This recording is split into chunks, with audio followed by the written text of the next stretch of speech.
and welcome to HCS 2024 Split 1 EU Open Series number 4. My name is Connie. Pleasure to meet you all for the first time. It's been a while since I've actually broadcasted Halo in a long time, I'd say, but more than happy to be here alongside one of the greatest of all time, and definitely the man with the big brain, Reed. How are you doing, my friend? I'm doing wonderful, thank you very much. I was a little bit of a late-minute stand-in. We were meant to have Hixie on board, but, you know, you got me instead, so... I ain't complaining. Easily the best person to have alongside me today, and we're in for an absolute treat. I think in terms of what today and expectations might be set up for, I mean, listen, it's been fantastic from Arlington to now, and just how things should be led. Oh, definitely, for sure. I mean, we have some exciting teams coming up. We have a little bit of a few roster changes here in the EU scene.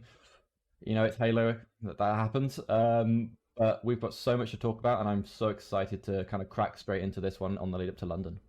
I think in terms of actually setting the scene for today, we have to address the obvious, and that is that FOE have already qualified for pool play for Arlington. So in terms of the top European prospects on the international stage, I mean, Quadrant really is the only other remaining dance partner from this region to establish their spot, right? They're going to be playing a qualifier today, and they're going to be, in a sense, banking on qualification today from this tournament. Oh, yeah, so for sure. So we'll expect to see kind of Quadrant grab qualification for the major qualifier, which will be in 3 weeks. My maths is correct. But they are, you know, they're the second team. Arguably the first team. They do take maps off FOE, but FOE just happened to push a little bit better than them in Arlington, and I'm sure we'll discuss that in a little bit. But there are some other teams that could take a map off them. You know, Jump Out Gang, obviously they qualified for the pool play for Arlington, and... there's some other teams that might be a little bit of a dark horse. We have more players playing just because we are, you know, having a major in London, right? So there's more EU teams that are actually interested in competing this season, and maybe some old guard faces from years that have gone behind us that might be ones to watch out for. I think that's a great assessment there, Reed, especially given we are setting this for HCS London. It has been a long time since we've seen a major hosted on home soil. And at the Copper Box Arena, nonetheless, a 10,000-seater stadium, it would warrant quite a lot of excitement from the native UK fans. And even international events over here in this country are exciting. You know, the chants, they always get loud. The fans are so engrossed in the action. I mean, it's going to be a home crowd buff regardless, right? I think when we're leaning into that sort of element, I mean, that plays a huge factor for team mentality. Yeah, just a slight correction there. It's not at Copper Box, it's at Twickenham. Oh, Twickenham. My bad. Thank you for the correction.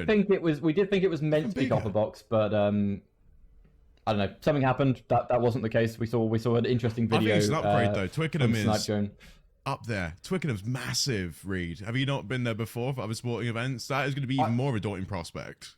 I have not. I'm not a rugby fan, so I've never been to the venue. I know there was a HCS event there.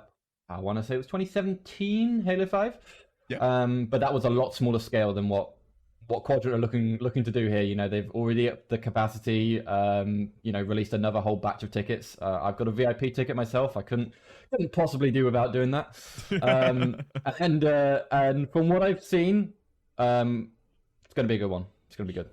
Fantastic. And I think one of the more interesting things, again, just is sort of that Arlington recap for now, especially with Quadrant and FOE. I think we're talking in agreement quite a bit, particularly about their runs over in the USA and, you know, the brackets they had. I mean, there was an argument to be said about Quadrants having the more difficult bracket and the more challenging look. I mean, only really losing to Complexity and FaZe, but beating Law Gaming respectfully. I mean, that is still fantastic too. Accomplish given the stature of how Halo has progressed over in the Americas.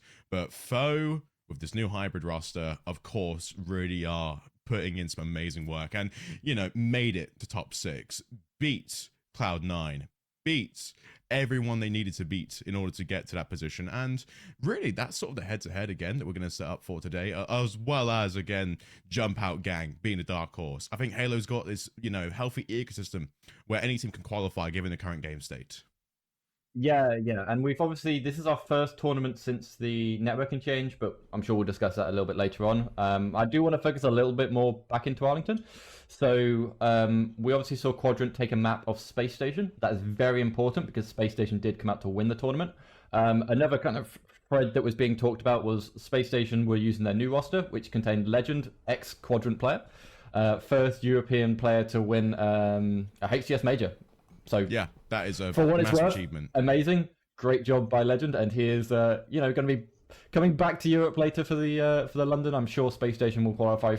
No, sorry, they've auto qualified, so yes, we will be seeing them. It's also worth talking about the significance of having a team reach top 6, whether it was FOE or Quadrant. It doesn't really matter. The best point for having one of them make top 6 was that we've basically we basically opened up another slot in the Open for another EU team, right? So going into Arlington, we had 2 spots, which was where we managed to get FOE and Quadrant to qualify. Now we've got 3 spots because FOE have auto-qualified. We already know where they're sat. We already know which group they're in. Whichever team comes first in the major qualifiers will be in a group against Optic Gaming. So that's likely to be Quadrant, which, there's already a little bit of hype going around that. Green on green. There's a little bit of rivalry going there. And it's very well known that at HCS Majors, you have that green wall sat at the front. You have those dedicated Optic Gaming fans with their flags and their T-shirts and their jerseys, all sat there screaming. Are they going to come over to London? I don't know. I don't know if they're coming. And if they're not, we're going to have a different green wall on that front row. They're going to have a bunch of Quadrant fans. And it's going to be a little bit different for those Optic players. You're going to have them sat there expecting people to be shouting for them, and they're going to be shouting at them. And if I know the EU crowd, they're not going to be shouting stuff that's particularly stream friendly. You've hit the nail on the head there, Reed, and it really sort of sets the tempo for the atmosphere and what to expect. I mean, we've already addressed it. It's in Twickenham. It's going to be on home soil. The European fans have been starving for a major for a long time in Halo, and this is their first real chance in years to have a fantastic opportunity just to, for once, topple the NA fans in a regard. But Optic always show out and show up. So you're going to have quite a large demographic of half and half Optic Quadrant fans on the day. But that, again, is if we are going to set the scene for Quadrant to qualify today. And important to mention as well, for the points after this qualifier, they're going to go, that second qualifier slot, into Space Station's pool, the current champion. Yeah. So how would that, give a look? I think that'd be a fantastic topic to explore, given that Legends already won a major and we now have a European champion in the books. So honestly, I don't expect any of the other EU teams really to have much contention against Space Station. What's going to matter is who else is in that pool. We have, it's going to be 4 slots. We know that one's going to be filled by an EU team, whoever has the most HCS points, and then it's going to be first place in the NA major qualifier, and an open bracket spot for the lower for second in the open bracket. So it's going to be interesting, definitely, who's going to be in that pool and whether the EU team's going to be able to contest against them. It's going to be a rough ticket for them, though. So I'm interested, actually, to see if we have any kind of... we can kind of assume it's going to be Jump Out Gang just based on the caliber of players on that roster, but there are other teams that are worth considering.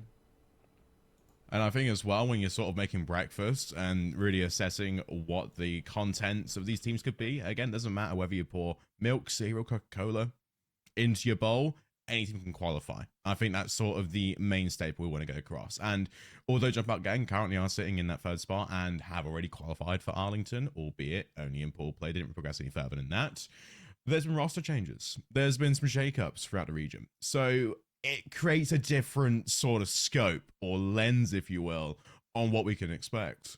That's purely because with different players and different rosters and the top teams making the necessary changes where they can get them, it just raises the ceiling as to what to expect and where the teams might finish. 100%. I mean, I'm just taking a look through some of these rosters we have coming up. We have a lot of teams signed up for today. I kind of expected that. We have 44 What's the number, teams Reed? signed I think up. 46? 40? 44. Right number? 44, so, yeah. That's going to be we're close. Maybe day. A couple of teams pulled up. It's London. People wanted it. So, I expected a few more teams to pop up. I'm keeping an eye on, Bittersweet. That's going to be an interesting roster. So we have kind of some EU legends on that team, which is Warlord, Ninja, and Looney. And I decided to pick up Deco. Deco, he's performed well in a few kind of other tournaments. He is quite well known in the scene. He has popped up in them, but I don't remember him being on a top team recently. So that's going to be an interesting roster to keep an eye on. And then Trash Can, the boys in their trash... what's the term? I guess Trash man bag, is trash great. can. You set me up there for something to be related to garbage, but maybe the team isn't totally garbage. I mean, you have to really sort of scope it differently. But I think I don't know if you've seen their jerseys, but their jerseys are really something to behold. are they and that's gonna actual be bins? great. Are they wearing They're- trash cans? You they're- know, just they're cutting holes out wearing of bins and just walking into the stadium. blue high vis like trash man kind of style jerseys. brilliant. I love it. It's great. Oh, that's but fantastic. We yeah, have an that honourable nod roster- to a CSGO team as well. It's done a similar thing with orange high-vis jerseys. But good to know in Halo that, you know, the blue-collar workers are out there putting together, you know, world-beater teams. I think that's a fantastic scope. Yeah, so that roster is Gas, Shane, Steve, Outcasted, who we will have later on stream, and Subatomic. So a very capable roster there, and probably one of the ones we'll see travel quite far. I mean, it's really hard to call sometimes. It's the first open. You know, teams maybe haven't practiced as much as they want. As we start going through these opens, teams will start getting a little bit more warm, a little bit more ready, a little bit more kind of experienced heading up into the major. So definitely stuff to work out. And it's worth saying a lot of these teams will have already bought team passes for that major. Noted. Wonderful. So that's going to be a well-revised sort of effort then. I'm not going to say it's a last-minute thing, you know, where you do get the team passes a week or two out.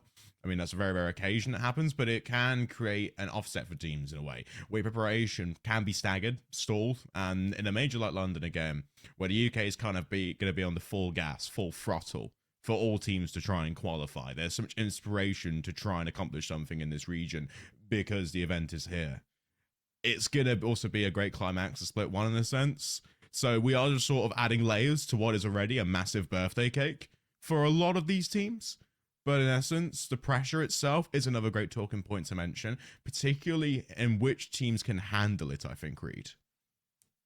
For sure. I think, look, there's not a lot of fresh talent coming into this season. If I'm going to be honest, a lot of the players are very seasoned Halo players. The pressure won't get to them that much. The thing that might throw them off was what we mentioned, or what I mentioned a little bit ago, the new networking. So the networking seems to favor, this is just from anecdotal evidence, seems to favor lower pings. So we've seen a lot of people complaining on Twitter with videos or such, kind of about, you know, shots not registering, that kind of stuff. But they tend to be when they're playing against NA players on high ping or vice versa. We're all going to be on the same-ish type thing. We should see 30 or less when we got kind of teams across Europe at a maximum. If we got teams just in the UK or just like in Ireland, could be even lower. So we shouldn't see that be an issue, which means it should be better than it was previously. And some of the stuff that players were getting away with last season, maybe they won't get away with this season. You know, they won't be able to retreat around corners. They won't be able to zigzag as much as they normally do. I mean, it's not a massive change, but it might be just that little bit of an edge to knock some teams up and down a bracket. I think that's a wonderful take, particularly when you mention network, and then it's always going to be the sort of bane of existence for online competition. Yeah. 100 ping is so different to 50 ping, and 50 ping is so different to 20 ping. Hit reg is pretty much going to be your gameplay experience in a nutshell, regardless whether or not you can center your crosshair and hit your shots. And what's going to make it even more of a challenging thing is today's tournament having 44 teams and the mental factors of which network can play into a team's psyche. We talk about tilt quite frequently across all FPS esports and how two small mistakes, or whether it be two external factors or two mistakes in which ping is the reason you die, is usually where you start to second guess or question what's going on and really not trusting the system that your team puts in place from the get-go. And that can sort of show teams crumbling, for example, in crucial moments and forgetting the win conditions they need to get over the line. Yeah, there's a little bit of a push and pull going here with how they've changed the networking. It seemed like the last networking was more tight on making sure the physics worked correctly. Everything was server side, everything was correct for all players. Now they've kind of swayed towards making sure the hit reg is more accurate, but there's more issues with it not making connections at those higher pings. So I expect it to be overall an improvement. But I think you're exactly right. No one wants to die because of a game issue. Everyone wants to... If they die because they were doing something stupid, that's fine, but you don't want to die when you shouldn't have done. especially if it's in a grand final bracket reset or something along those lines. Halo's normally a little bit less impacted by those events just because it's not like a one life game like a CSGO or a Valorant. You do have multiple life, you do have those respawns, but you want to make sure that it is kind of as tight as possible, because another thing that I've noticed people complaining about is the spawns being a little bit weird. That's probably due to them playing at a higher ping, the game not registering that an enemy is looking at that spawn, and then you spawning up and getting spawn killed. So should be a little bit tighter, and I expect it to run, for the most part, very well today. I think that's a good thing to mention as well, to spawn systems and just how teams set up their control systems to deal with it. And again, you sort of have 3 game states in Halo, which tend to be your cruxes for gameplay. That's when teams are in control, out of control, or fighting for control. And this could be across, again, the spawners. It could be across player respawners, weapon respawners. It makes the little differences and just the advantages teams need to have in certain gunfights and certain map control situations. I think Slayer, again, and Oddball are 2 fantastic examples, especially given the team setups and already the seasoned players we have, the pool we have, the talent we have. It's not a case of so much rookies showing up this year. It's more seasoned players having the knowledge, again, against teams where there's already a massive gap in terms of team systems, team play, and teamwork. I think that, again, is also going to be an underlying sort of concept to really look at, Reed, given today's format structure. Oh, for sure. I mean, if you're looking at your bracket and you're saying you're coming up against one of these top teams, if you've done your research, you can work out roughly how they play and possibly counter it. That's how we've seen teams kind of take a map of some of the bigger rosters. So, for example, we saw Quadrant take a map off of Space Station. I imagine it had a little bit to do with them knowing kind of how Legend plays, obviously being their former teammate, and that allows teams to get a little leg up. Whether that will carry through an entire best of 3 or best of 5 series is to be debated. Normally, the kind of higher caliber team is able to adjust, make some changes, be like, hey, what we're doing normally isn't working. Let's try and counter what they're doing, break it down, and then they tend to clutch out the best of 3 or best of 5. But it's not impossible, and I do hope we do see that kind of forward strategy coming into this. And I think we'll see teams take this HCS season a lot more seriously, because they want to have higher seeding. Sorry, they want to have more HCS points coming into the Open for London, because it will help position where they are in that open bracket, and they do obviously want to have the more favourable positioning. Yeah, brilliant. Again, that's sort of the system we have here, and the sort of rewards this European region will have in terms of qualification spots for London. We actually only briefly touched on the concept of potentially a quadrant optic pool play to have. And we also are mentioning again that Space Station will have the highest team on points over here in this region. And given that Optic and Space Station right now are currently ranked 1st and 2nd in terms of best teams in the world, for Europe, again, it's a daunting task to have them in your pool, but it's also a great rewarding factor, because in terms of team play, facing the best teams makes you indefinitely better. In terms of the footage and review, and in terms of that coach in your ear, it's going to make everyone elevated. It's going to really level up the gameplay over here, but it's also going to give a great incentive in terms of experience. I think that we have, I'd say, given the amount of enthusiasm and teams signing up for today, again, it's going to be a different sort of energy. The qualifier for this, for your own home event, is just, different, Reed. It's an experience I think we won't really see it too often. No. This is definitely a time to be remembered. I mean, we've not had a HCS major in London forever. We've not had the conference. There was rumors we were going to get one last year. We had no HCS events at all last year. Obviously, the year before we had Valencia. That was the last HCS branded LAN that we had. I attended Valencia. It was a lovely tournament. Valencia, amazing city. It was the middle of July. I enjoyed that warmth. But these rosters are so different to the rosters we had in Valencia. Just doesn't even matter. And that was a regional qualifier. There was no Quadrant. Quadrant wasn't our team back then.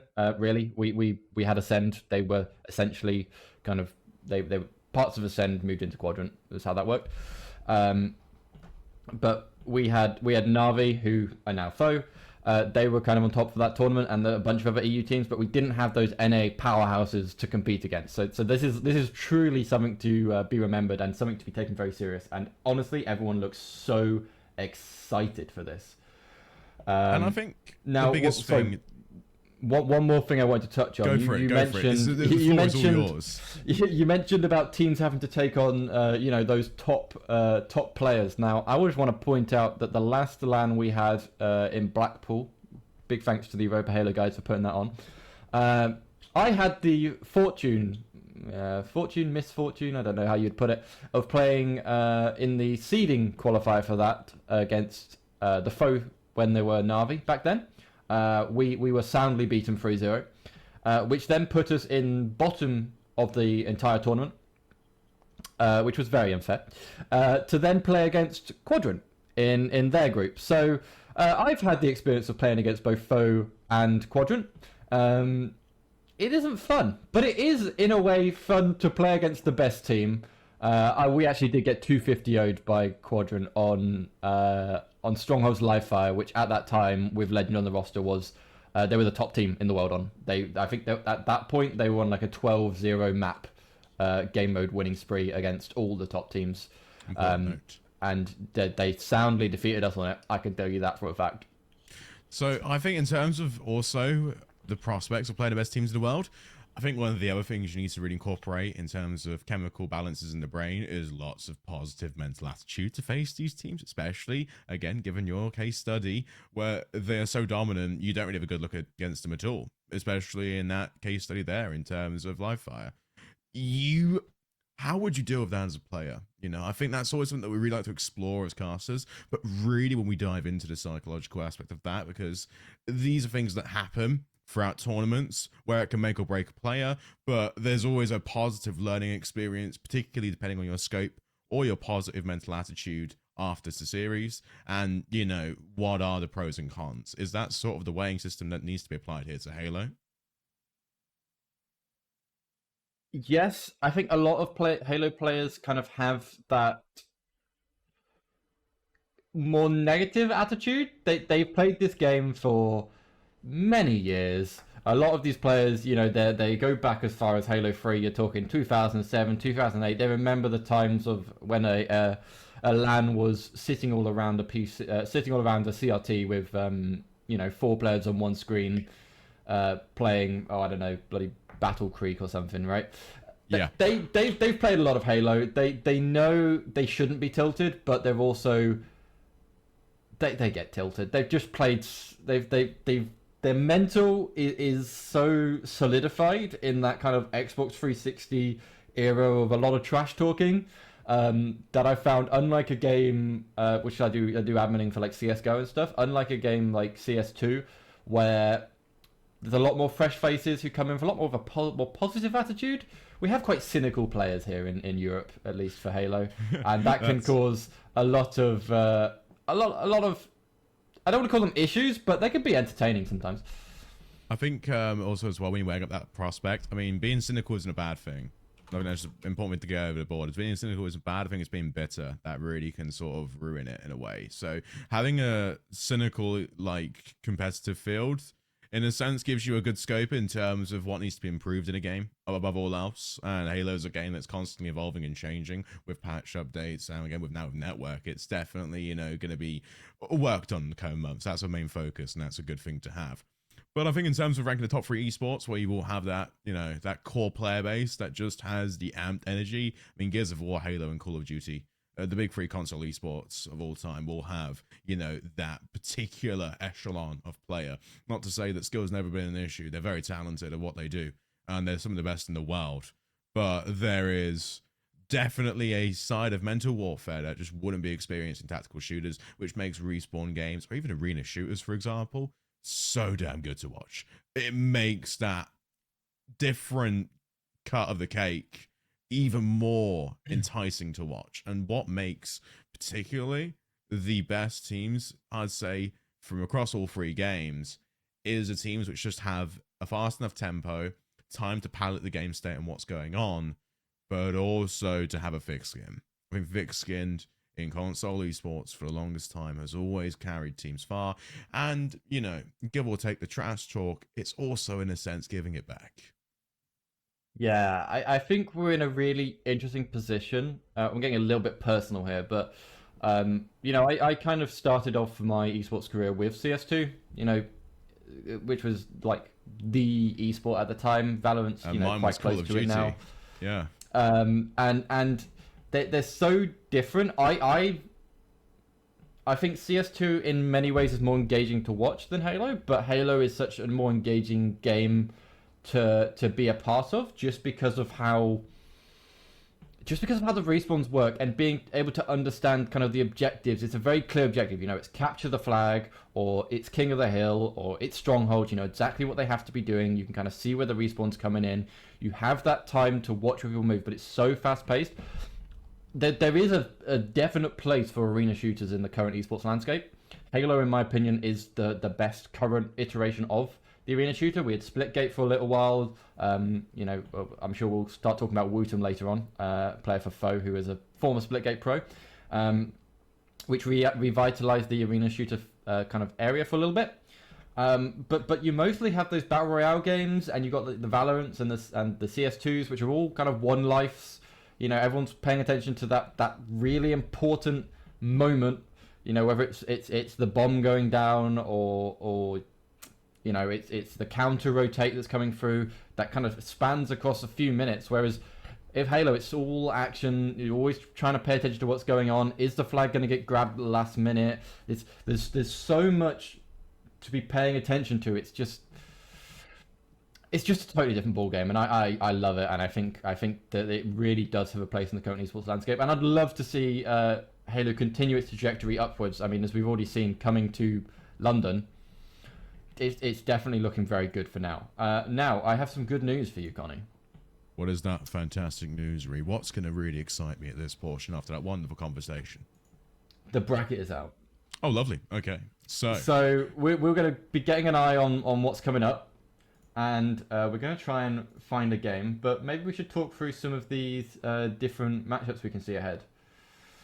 Okay.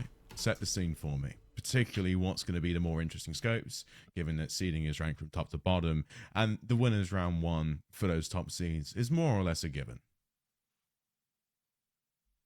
So, I think that we've got Trashcan versus Fearprox. That's going to be a nice game. I imagine Trashcan should have no issues kind of taking that one. We do also have further down, we have Muju versus Bonfaja, which are the Finnish guys. That should be pretty good. We have Pizza and Baguettes versus For Fun Gamers. So that's going to be the Italian guys versus my UHL lot, actually. My old collection of some of my uni teams. So I'm just so that's going to be on B stream. So if you do want to see the UHL lot versus the Italians, which is going to be a very interesting thing, you can watch that alongside this stream. Don't go anywhere. You can have them both open. You know, they'll be playing. They'll be showing that one on Atlas One GG, and I'm trying to work out what roster we want to be watching today. You know. Maybe you want to talk through some of these teams that you see. I know you're possibly not as familiar with all of them. Well, I can't find the bracket here, Reed. I'm literally scouring the tabs to try and find that bracket, and I can't spot it. It's not come out on my end. Right. Go on, inject it to me. So, Rogue Gaming versus Railgun. I might be tempted to watch this one. So this is going to be a bunch of the German guys, which I know have been practicing very, very well. I feel like I'm kind of picking on different nationalities here, but this is truly how it's kind of been split up right now. I like it in a sense because these sort of core national teams, again with Finland, France, and Germany, in a sense, it's only good about the region better, particularly around Europe, which is, I'd say, around 80 to 90 countries. So again, you got lots of room for culture and lots of room for growth and talent around these particular countries in this region. So I'm quite excited, particularly to see what their styles of play are going to be, really, once we get into the game and the vetoes. For sure, and it's worth kind of pointing out how, if for any of the kind of non-EU players that are keeping an eye on this, it tends to be the UK and France are by far and away the largest kind of countries with representation in EU Halo. The French scene is a little bit splintered just based on the language, but they are, they obviously compete in HCS, they compete in some of our EHL tournaments. We do try to mix the scenes as much as possible, but the French scene is very passionate. They have there's a group called We Love BTB. Love those guys.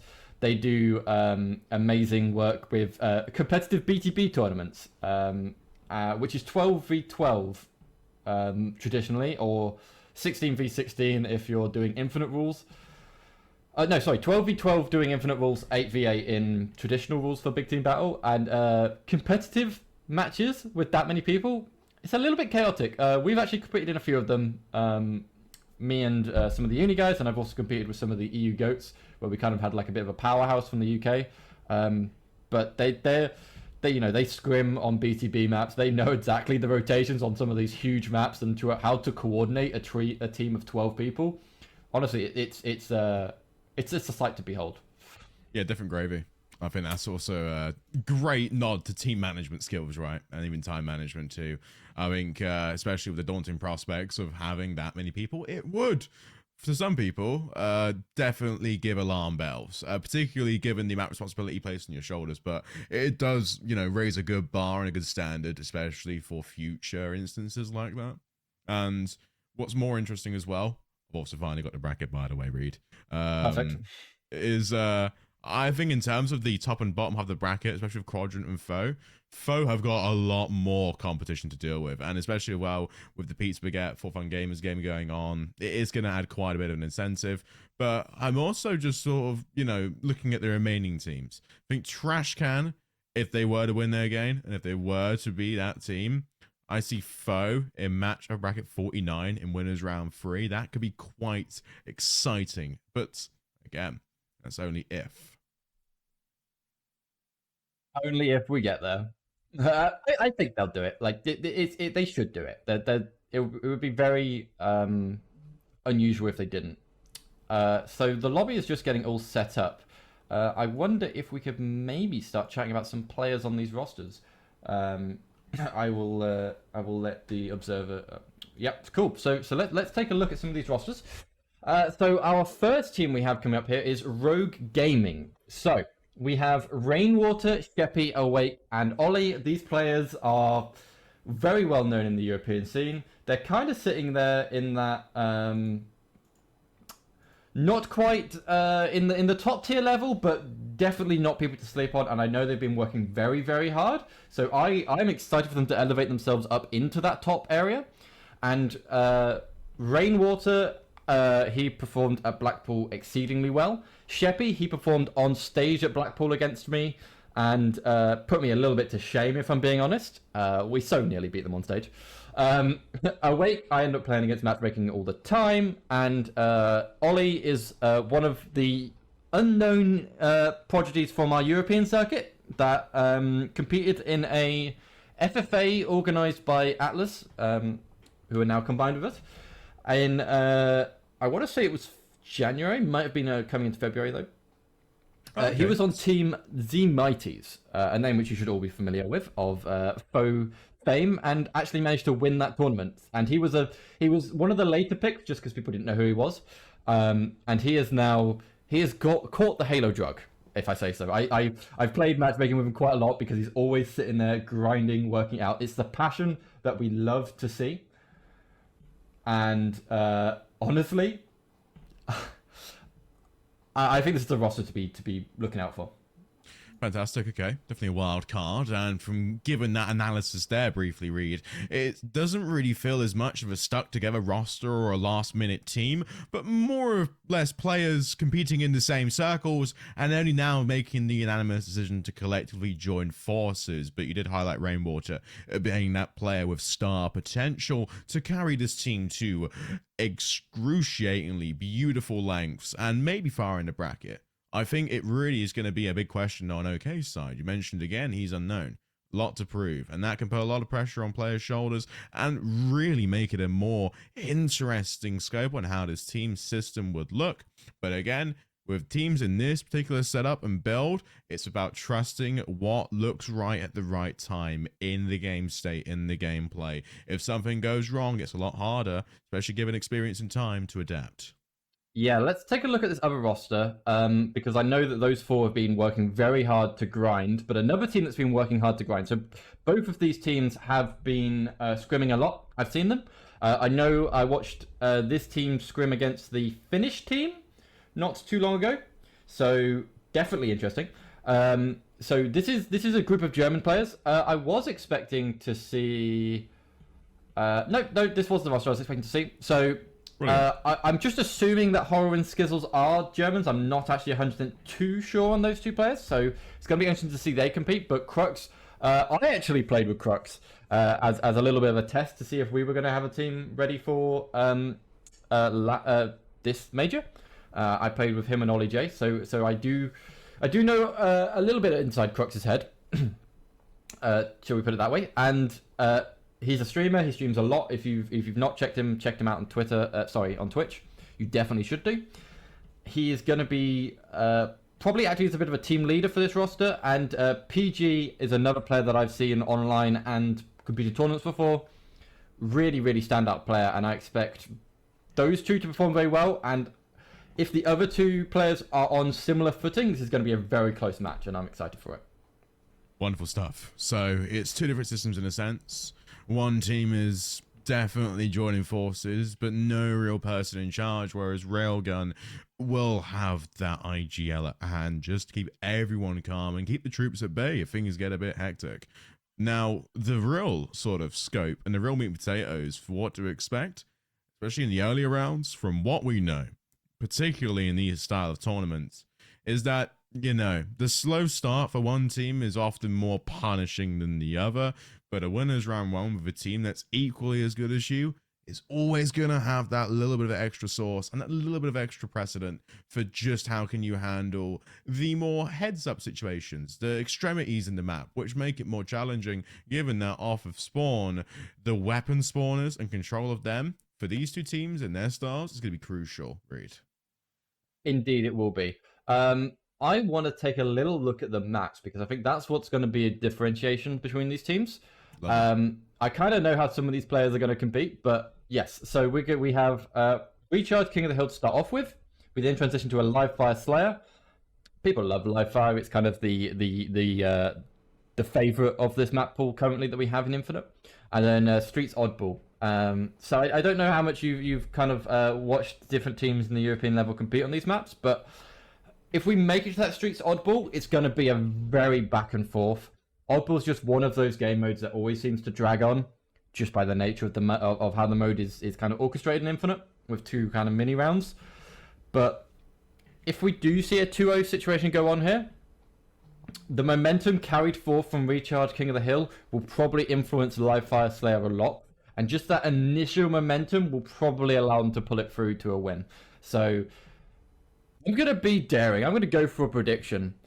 I'm going to say I expect Rogue to possibly take this 2-0 just because I know how much effort they've been putting into this. But it's going to be hard. They're not going to have the easy play here from Railgun. I think I'm going to go for an outright 2-1. And I would give it to Rogue Gaming just by a little sense. For like Railgun, particularly having one person on your shoulders, taking all the pressure in an IGL sense at this particular grouping of players and this particular grouping of skill level, it can be a bit too much for one person to carry that role. And when you spread that around the team at different points, have a second IGL calling shots, it does help, you know, open the play a bit more. That's what Rogue Gaming have, given their experience. And we will see a Streets Oddball. But I'm also going to dive a little bit into Oddball, especially on Streets, and just how it's changed from, I'd say, from last year to now. I feel like a lot of the gameplay, again, that is centered around rockets, and it's centered around nade usage and timing utility to get freebie kills. Whereas we're in a spot now where passive play is so much more rewarding.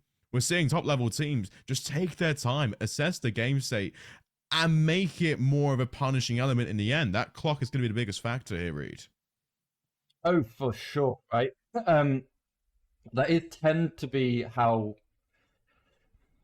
Do I make that prediction? I'm going to make that prediction. It does tend to be in these HCS seasons that people are so cautious. They really don't want to drop these maps, that they do end up not holding the oddball as much, playing a little bit more strategically, and we do end up just running out that clock. So just as we get this set up, sorry, I'm also making sure that the lobby is correct before we hop into this, because we do not want to have any oopsies. We are going to see a very competitive match between these teams on the first map, and I expect off the rip to see a stronger showing from. Yeah, I'm still going to give it to the teams. To the.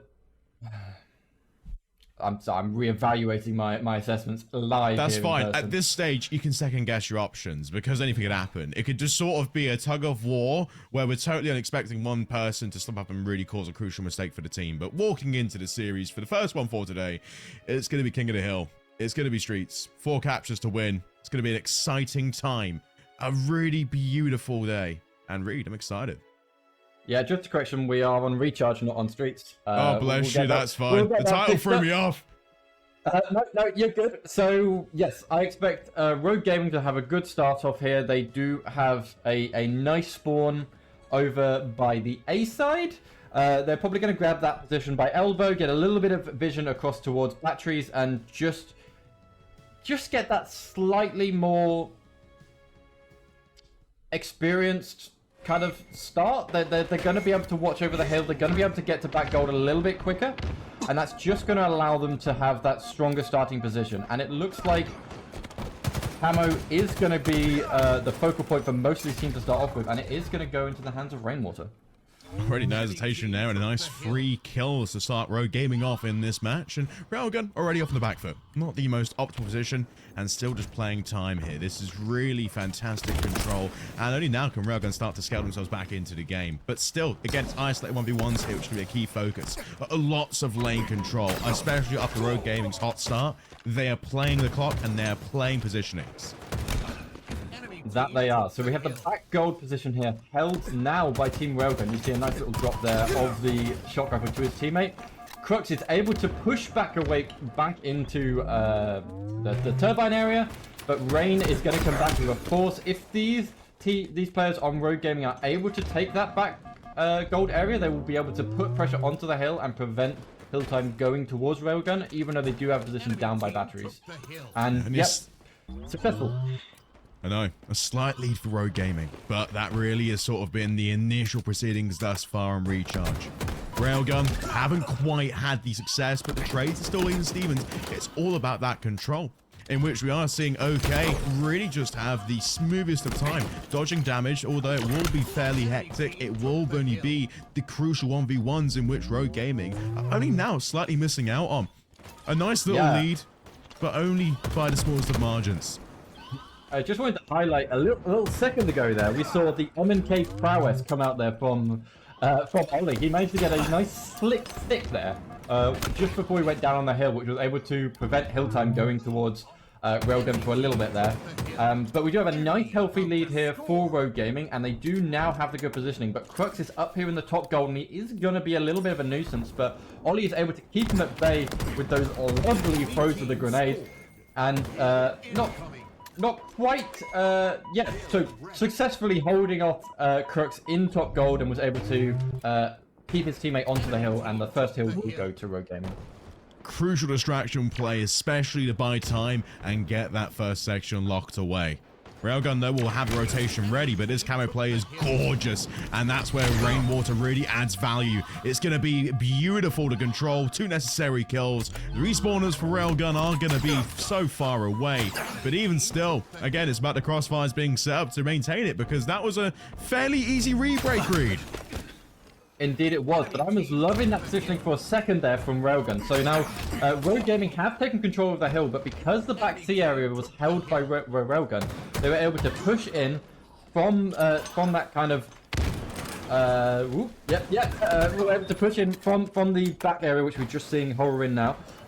Do a lot of damage onto the players on the hill, wipe them out. We've now got the Shroud in hand. That will give them a little bit of extra kind of living ability if they're able to drop it down on the hill when they get pushed from behind, which you'll see perfectly enacted here by Horror. Was able to hold the hill and force that player back into C. But Awake will get targeted. Rain comes dropping down, pushing from the tower side, and Hill is now still firmly in control of Railgun. But that team nade is going to be disastrous as Ollie comes in and gets the double kill. And if we see Crux win this trade, which we do, we will see the second hill go to Railgun. So we're now 1-1 all tied up. Tip the boat either way you like. It was impressive from Railgun, but it felt like the pushes were very much 50-50. Only difference again was the damage being dealt. Railgun had the advantage, and now it's down to just playing for the respawning weapons, respawning abilities, and just optimizing your positioning. This really is going to be how the 1v1s are played. Although it's a fair trade, Rogue Gaming are necessarily now playing for the heads-up positioning. Those head-to-head 2v2s, because Railgun will win the long-range fights. Although Shivy with the camo could be a big factor. Patience is a virtue here, and so is trigger discipline. This is where, in essence, you can control the map. And albeit the kill feed is lighting up a wonderful blue, and that is really Rogue Gaming's, in essence, their set play. Yeah, and speaking of map control, we see a perfect example of how this hill should be played from Rogue Gaming. You want that A control. If you control top A, you're able to influence those spawns, get your team spawning up back A, and it means that whenever a push comes through into the hill, your team spawns right back up on that A starting blue spawn and push straight back towards the hill before anything can happen. But it looks like Railgun was successfully able to push the Rogue Gaming players out of top A, grab that control for themselves. A nice push from Crux across the elbow was able to make that happen, but you now see the counter push coming out from Rogue Gaming as they try to dislodge Railgun. If they are successful, then we might see this hill still go their way, but I wouldn't count Railgun out of this hill just yet.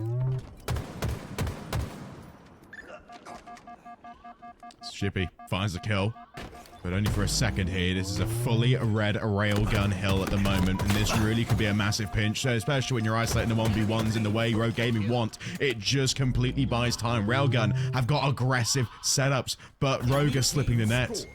It's making it now a 2-1 lead as we are edging closer to the middle portion of this game, and it makes it even more of an enticing fact, given that Railgun can't quite scale this map in the aggressive fashion they're trying. It's just split spawns, it's stagger pushes. The 1v1s they need to win, the crucial ones, are isolated. But the damage being dealt to them in return is just far too great. And even control over camo is what is making this a real difference maker. As Rogue Gaming, despite not getting initial camo, they're fighting the 1v1s, and the nade usage is just glorious. It's well placed and perfectly timed, given the damage they're getting with the BR. Yeah, and that was a very effective elimination then of the camo. Once it gets popped, the player was so weak from the grenades that melee just came through and just immediately eliminated off the map. And all that resources that went into gaining the camo was just for nothing. But this hill is always a very difficult one to control just because of how much vision you get from the battery side onto the hill. But the way you hold the hill is by holding back C. So as you can see, both these teams know exactly how to play this map and this game mode. You saw Railgun push into the back C. They were able to get full vision onto the hill, deal a lot of damage. When they take damage, they just retreat back into blue. Luckily, though, for Rogue Gaming, they were able to dislodge those couple players from back C. They're now going to be aggressive on the tower side. Might be a little bit hard as there is 3 enemies for them in tower, but if they're able to just keep enough pressure off the hill, they might be able to grasp this from underneath and make this into a 3-1 situation. But there's plenty of time on the clock. Fair contest, right? Only OK's nade there was signal the last kill of those trades, but Railgun had numbers already from some deep routing around the extremities of the map. And really, geography now will pay off for Rogue Gaming, right? Look at this. 3 players facing a heads-up push. And respawning nades as well make it even more challenging. But some crucial kills, and PG there just caps off a wonderful hold for Railgun. And really now, only will it be red. The spawns, the callouts, so necessary. We are going 2-2. We are going down now towards active camo. And again, we saw it again off the initial contact last time. Despite Railgun having it, Rogue Gaming find a player enough damage there just to cancel out the play, making it swing ever so slightly in their favor. And that will be crucial. Nice kills from Crooks to make it now 3 dead. Rogue Gaming only have OK alive. Yeah, this is a scary position for Rogue Gaming. I mean, oh, you are denied there, Ollie, from getting your hands onto that shock rifle. Beautiful use of the grapple hook equipment there. But I was going to say it was looking very scary for Rogue Gaming because they were 4 down, Camo was in the hands of Railgun, and that bottom hill favors Camo so strong just because of how open it is that it looked very, very bad for them. But it looks like they were successfully able to kind of deal with Railgun, as I think Railgun pushed a little bit too heavy towards the battery side and just opened the hill up a little bit too much, where they should have been really grabbing a time on it if they could. But we're now about half hill for both teams, and the C side is in control of Rogue Gaming, so they're probably going to be able to dislodge the hill here, unless we can see Crooks do a decent amount of damage from the tower side, which it looks like he has done as he makes a push into long haul. Yeah, it's not looking good for Rogue Gaming right now. No, you're spot on. But again, it's all down to the spawn control. I feel like Railgun can just stack this hill and make it as scrappy as possible, still win the necessary trades. But we foreshadowed that already just from the initial fights down here on Camo from the previous 4 hills. It's been beautiful. And the way Railgun play this game is so well timed, and they're so confident in the long range duels to make it that contested. Rogue Gaming's only real look again is weapon control, but Railgun are fighting them off of it, and even when they are popping the necessary specialists, it just isn't enough. It's a really tough call, in which now Rainwater's got the necessary information to make the calls, and still only 1 player down from Rogue Gaming at a time. Railgun are keeping all 4 alive to a point where it is essentially a 3v4 to take this hill, and even more impressive to look now that you're giving PG the necessary weapons to take these fights. He is doing wonders with his shot rifle, but the player I want to be kind of having a little bit of a look at here is Horror. I mean, Horror was a player I was not too familiar with, but he's 21 and 15 right now. He's having the game of his life. Oh, a little bit of a 180 there with the plasma pistol. Wasn't quite able to do enough damage to actually take down that player into the back gold area, but the hill is firmly in control of Rogue Gaming, and this might be a little bit of a worrying signal for the Railgun roster. They do not need to lose this hill. They have a minute and a half left, so if we do see Railgun able to maybe grab some positions here in back gold, like to see a nice strong push through the A side, we may see them be able to clutch it up. But honestly, the positioning from Rogue Gaming right now is perfect. They've got Rain in gold. They've got Sheppy sitting Ollie sitting himself onto C Plat, who's able to just get a little bit of vision across the map. And you've got Sheppy sitting comfortably on hill, and Awake just being a bit of a nuisance here in Turbine. With the A spawns for Railgun, it's looking very, very scary. We may be hitting the end of the match here. Oh yes, you are seeing from your screen, particularly if that important 1v1 going both ways, none will have control of top tower and have a crossfire set up. So really it's just down to this head-to-head. Okay, finds the correct kill, and boom, there you see it. Only a small stagger of time. Railgun have got to try and fight their way back to the hill, and it will essentially be one of the cleanest closes you will see, especially given that Rogue Gaming, for a period of time, were out of control. They fought their way back into it, and they found some crucial 1v1s, as map 1 will go their way, Reed. That was a very intense first map. I was expecting to see maybe a little bit muted, maybe a few more mistakes from both sides, but both teams were doing very, very well. They were playing kind of textbook Halo. They knew exactly positions to be in. I was very impressed by the positioning of Rogue Gaming, actually. That's why they had a slightly higher KD. Wasn't so much that they were more accurate with their shots. They just had the better positioning. Let's maybe we can get a scoreboard brought up here, but I want to be talking about Horror, to be honest, from that Rogue Gaming side. They didn't end up winning the match, but kills is what matters for this next map as we move into Slayer. And he had 23 and 19. His shots were so good and so on point. He had a 58% accuracy, only matched by Rainwater on the other side, who was our top fragger on Rogue Gaming, which is interesting because I maybe wouldn't have guessed him to be that top fragger. I would have possibly given that towards Ollie, maybe towards Awake, but brilliant showing from Rain. And both of these teams performed exceptionally well in that match. And we're going to have a very close Slayer coming up here. And I like as well you mentioned Horror stats, but I also couple it again with PG. 14 assists. Pretty much when it comes to those 20+ kill games, you'll always have one player on assist or one player alongside that star Slayer to make it a very punishing setup.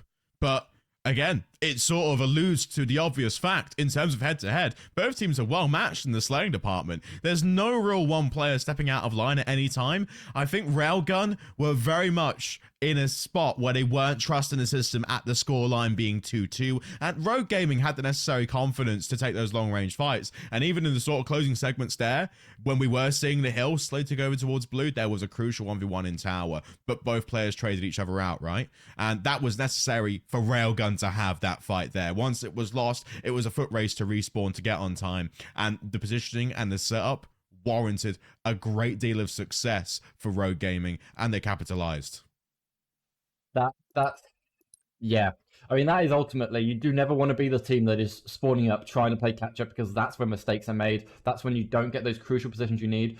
Often it takes the time to think, yeah, we're losing hill time, but, you know, maybe we need to just sit, kind of combine in our heads the positions we have to be in and go for the other side of the map to get that crossfire, rather than going straight for the hill and just trying to dislodge them. But these guys know that. They've played enough Halo. They know what they're doing. They should navigate this pretty damn well. But we're going to be hopping here into Live Fire Slayer, and a personal favourite of mine and a map favourite for most of us here. And we're going to be on with Horror to start with, so let's see how he performs in Slayer. Again, the battle here is nades through mid and control of active camo, sniper rifle, and any shield you can get. So far, Railgun have the necessary kills, and just off that final kill Horror has, that sniper rifle will be acquired. Now positioning here is going to be a huge factor again. You got to note the respawners, got to try and flip us out as many as possible. And Rogue Gaming, although being 1-0 up earlier on from that previous dominant map, we mentioned Railgun's ability to slay. And they won the break off. They have control of all segments of the map to make it pretty much weapon control and ability control. Off start, going their way. Yeah, I'm loving Horror right now. He has camo and he has snipe. He has only shot 1 bullet so far in a sniper, but he's got 4 in the chamber. Big connection with Ollie. Oh, Ollie did not know what hit him. You need better camo eyes there, Ollie. Rain, maybe, a little bit too far to the left there. Rain manages to get away without taking any damage, but Rain is still weak from those grenades that have come through, and the pings are coming out. The snipe comes through. Oh, here's the call from that Sheppy is pushing from the key door area, but a nice slide from Rain will allow Horror to drop, and a little bit of a nice collapse there from Rogue Gaming is able to kind of push them on top for that little engagement, but they are still down by 5 frags right now, and that is a decent spread this early on in the round. And Rogue Gaming want to try and get their setup now again after that crucial win onto Horror. They've completely spread around both external lanes, but really Railgun have given up the sniper rifle. And that's where Rainwater can now tip the tide and make it very much a contest of 2 halves. The only real benefactor again is damage and control of mid. Still only a 3 kill difference and 10 minutes to go, but this really has been a seesaw now, which Rogue Gaming are exploiting. It's going to be a pinstripe kill feed. Railgun only have around 2 players either side, and Sheppy's playing his life here in tower just to make sure that those respawns will have enough time to scale towards those necessary weapons and even the active camo, to which they know Horror is a win condition for Railgun. Indeed, and Slayer is all about momentum. You need to keep those fresh spawners down. You don't want them to be able to recombine and make that 4 stack that you're really going to struggle to push against. And a nice play there by PG, not able to was able to actually live up. The teleportation came through from Ollie, who has now come back with a vengeance. And that was very scary. But the 5 kill lead has been somewhat maintained. We're seeing a 3 kill lead now for Railgun, and I expected a little bit of a stronger start here from Rogue Gaming, just based on how well they performed during that last match in terms of slays. But good job by Rogue Gaming. By Railgun, they didn't let that affect them, and they are still now performing well. And a good use of the camouflage there to get a little bit of a flank, and it looks like that little engagement we saw there is still in favor of Rogue Gaming, but Crux has managed to get his hand onto that S7. Yeah, had an A2 to spare as well. 8 bullets to completely change control of the map. And look at the aggressive push here again, and the positioning that Railgun want. They want to play for active camo. Then at Rogue Gaming again are arguably on the lower ground, and only really can it be a challenge by which you win the crucial 1v1s and retain that sniper rifle control. Regardless of how the team's setting up here, Rogue Gaming are now really starting to see holes in Railgun's game. The only real difference, again, is how can Crux utilize the power weapons, by which, again, necessary kills onto crucial portions of the map. But again, this tower control really is what he wanted from the get-go. And Rogue Gaming spawns are going to have a huge task ahead. It now distracts the main push in which Rogue Gaming want to employ onto remaining Railgun players, because now they have to deal with this player in top tower and have to make sure Crux is out the picture. Yeah, he does. And I mean, that was a nice little split spawn we had there for Railgun for a little bit, but now they seem to have collated themselves. We are seeing a heavy push around the camo side from Rogue Gaming. Oh, a nice little pin snipe there from Crux is going to put a stop to that little push. But I'd like to see a little bit more aggression from Railgun here. We've seen very aggressive plays from, specifically I've noticed, Ollie on Rogue Gaming. He does seem to be a little bit too aggressive, pushes by himself a little bit too much. But I'd like to see that more aggression come from Railgun, so they're able to take advantage of those free picks they're getting, able to keep those spawns split rather than being as passive as they are. I mean, I understand the want to have the tower spawn, but in Slayer, just having a tower position with the sniper isn't always the best if your team you're playing against is not just gonna kind of feed you. Yeah, that's a great call. But in terms of bringing it back into game state, now gone to an 8-kill difference, and Railgun have really exploited numbers and just playing their trade in damage, because Rogue Gaming have spread themselves so far apart that they really are taking heads-on fights at a numbers disadvantage, but finding necessary kills for map control, which again is sort of a benefactor that really can change the play in the state of which Slayer likes to be. But Railgun are optimizing the ability to hide just a little bit better. It's only now that we're starting to see Rogue Gaming really start to weed out the rats and employ active camo, because they know they're at a kill deficit and they know they need to start really speeding up tempo, throwing the game state to which it's completely unmanageable for Railgun to hold on to this lead. And even so, we're seeing that sniper rifle respawn, and the necessary nades are going to be there for that lane control. But really now, you got to share your weapons, you got to play a trade. Ratting underground, okay, finds one, the necessary knife to make it, only which the trade is going to be equalized. Oh, this is it's worth paying attention to kind of how these two teams are playing with this. You can tell that Railgun are playing more for the information standpoint. You saw Crux spending a lot of time in camo just watching where the enemy players were, trying to work out their positioning. But with Railgun, they're much more of a pushes the team every single time, get those, with the exception of Ollie, who's being a little bit more aggressive, but get that information and make that work. We saw a little, like a 1v1 go off there between Awake and Horror over by B-Box. That really shouldn't be happening in a Slayer. Your team's not able to support you there, but the nice counter flank there by Horror just coming across did actually work out for them in the end, and they are still maintaining some momentum. They're on a 14-kill lead. 3 kills left needed before this game is over, and the sniper is still in PG's hands. No need to stick that dummy though, PG. That dummy ain't going to be shooting back. Still Rogue Gaming are trying to get control, especially at the south of the map. But look at that score again. Zoom back into 47 kills on Railgun. 3 more and the map is theirs. And we're going to that infamous map 3. We're going to that Streets Oddball. All it really is now is how can they keep the system active. And even a pinstripe kill feed would be just enough, because they purchased so many kills at the start. Awaken really has to be the man to keep himself alive, and the mop up there from Snoopy keeps it only to a small margin, but that final kill get Railgun the 50 kills they need to take themselves into the map 3, and definitely one of the more faster games of Slayer that we have seen read. There was contest from the start, but Railgun could really maximize themselves off of that information, which they did so well, and even were playing out of control, hiding necessarily to the portion they had. But Horror is the condition of which Rogue Gaming could not shut down another high kill game, another 20 kill game, but a 14.3 on KDA is just outrageous. Wonderful numbers across the board. Yeah, I mean, it was a quick game, but like I'd seen quicker. 7 minutes 57. It was stretched out a little bit more longer than maybe I could have expected to see from these teams. But again, Horror. Let's have a look at the scoreboard here, right? So Horror is on 20 kills, 8 deaths.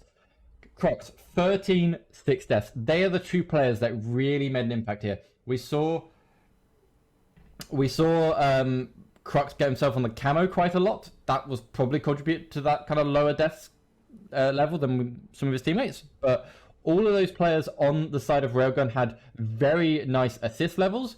We also saw a pretty even level of assist between them. I mean, a 14.3 KDA for Horror is nothing to scoff at. In terms of accuracy, we had a 65% accuracy for Horror. That is kind of insane at this level of play that we're seeing here. You really, if you're pulling numbers like that, you should be winning the match. And basically around 50 to 40 between the other teams, and that just probably comes from a lot of kind of fights going on between the teams and a lot of just random shots across the map. That's probably the reason for the lower accuracy. Ollie was the highest killing player on that side of Rogue Gaming. However, he also died a lot, and a lot of his deaths were a little bit unnecessary from what I could see. But then Awake and Rain both underperformed, which is a little bit surprising because Rain was our highest our highest killing team member on that team in the last map. So not quite sure what happened there. Hopefully it's just a little bit of an upset, and going into this oddball, we will see a slightly different things going on here. Very interesting. And what is going to make this scope a bit more interesting again is a clash of styles, right? We addressed it a little bit on both maps and how we just like to see Rogue Gaming and Railgun ply their trade. It seems to me that their system, Railgun in particular, is so structured around Horror that if Horror is that star player and that massive win condition, then all the other players, again, just need to fill the blanks and the remaining roles and the remaining necessary positions that need to be taken in order to control the map.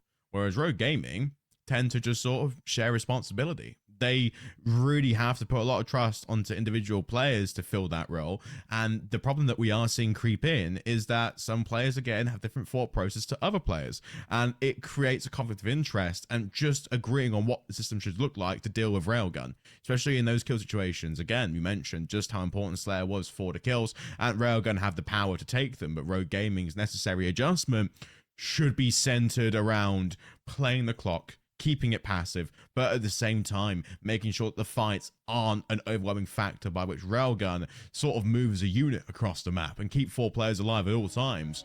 When you're fanning and spreading around, again, Oddball's a different beast. Oddball really can be even more punishing to a level, and now we're going to that streets, and now we are going to be seeing what looks to be the deciding map here in Winners Round 1. Yeah, and we are finally coming back to streets, and I'm gonna kind of echo a little bit what you said there. The horror magic we've seen here from yeah, the horror magic that we've seen here is gonna probably be an advantage just because of how much those counter flanks are impactful in a game of oddball. You really want to have kind of your guy holding the ball, your two teammates defending him, keeping that setup secure, and then that other player just coming round, disrupting the pushes from the other team. So if we can see that setup get established by Railgun, we could possibly see them clutch out this win.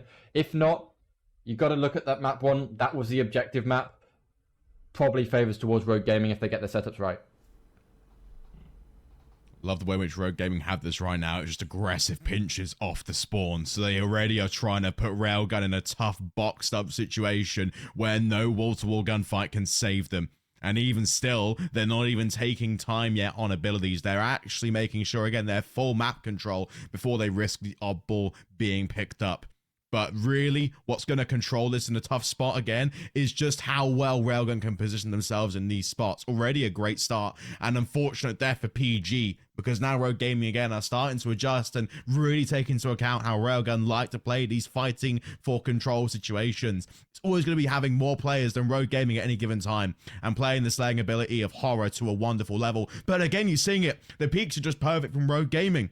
They're actually bunching up well because they know that they can get the damage needed just for one player to pop up all the remaining kills, and it's just a clean start thus far. And only are Railgun managing to get this time because Rogue Gaming are playing the scaling a lot slower and still are very much going to be a head-to-head.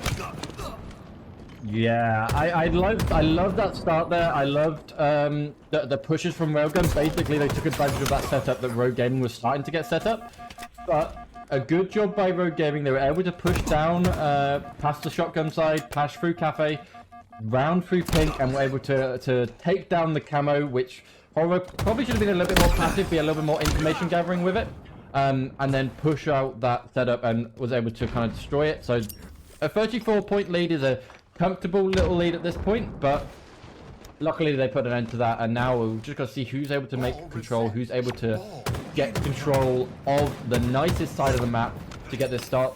It looks like I think somebody thought they saw Camo then, but Camo is nowhere near you. Camo is over here smacking Ollie. Oh, go on, get the kill. Oh, a nice kill there by Awake, was able to eliminate the Camo, which might mean Railgun aren't able to yet get a setup. I know, 3 minutes left and still only a 30-point lead for Railgun. No one really has played that punishing setup yet. And neither team really has scaled to a position where they're getting all 4 dead and then playing off of respawns with control of the oddball. It very much is still a massive kill fest. And realistically, why wouldn't you want that in winners round 1? Especially given Railgun systems, right? They love taking these long-range fights, and they're confident enough with that high 65% accuracy of Horror just to take the brunt force effect. A 1v4, which only can Rogue Gaming counter it by hitting all players alive, when necessarily speaking, map control is their system. It is indeed. We're seeing a little bit of a fork there with the ball there between PG and his teammate. But the ball is going to be moved towards the A side. I do like a nice A setup on this map. I think it worked very effectively. A double kill for Awake. Good use of the spike nades there. And that setup was completely destroyed. And we might see, in fact, a team like Rogue Gaming deciding to grab that setup instead, which is going to be a nice one for them. Awake has a good positioning over by Cafe. Ollie has positioned himself inside.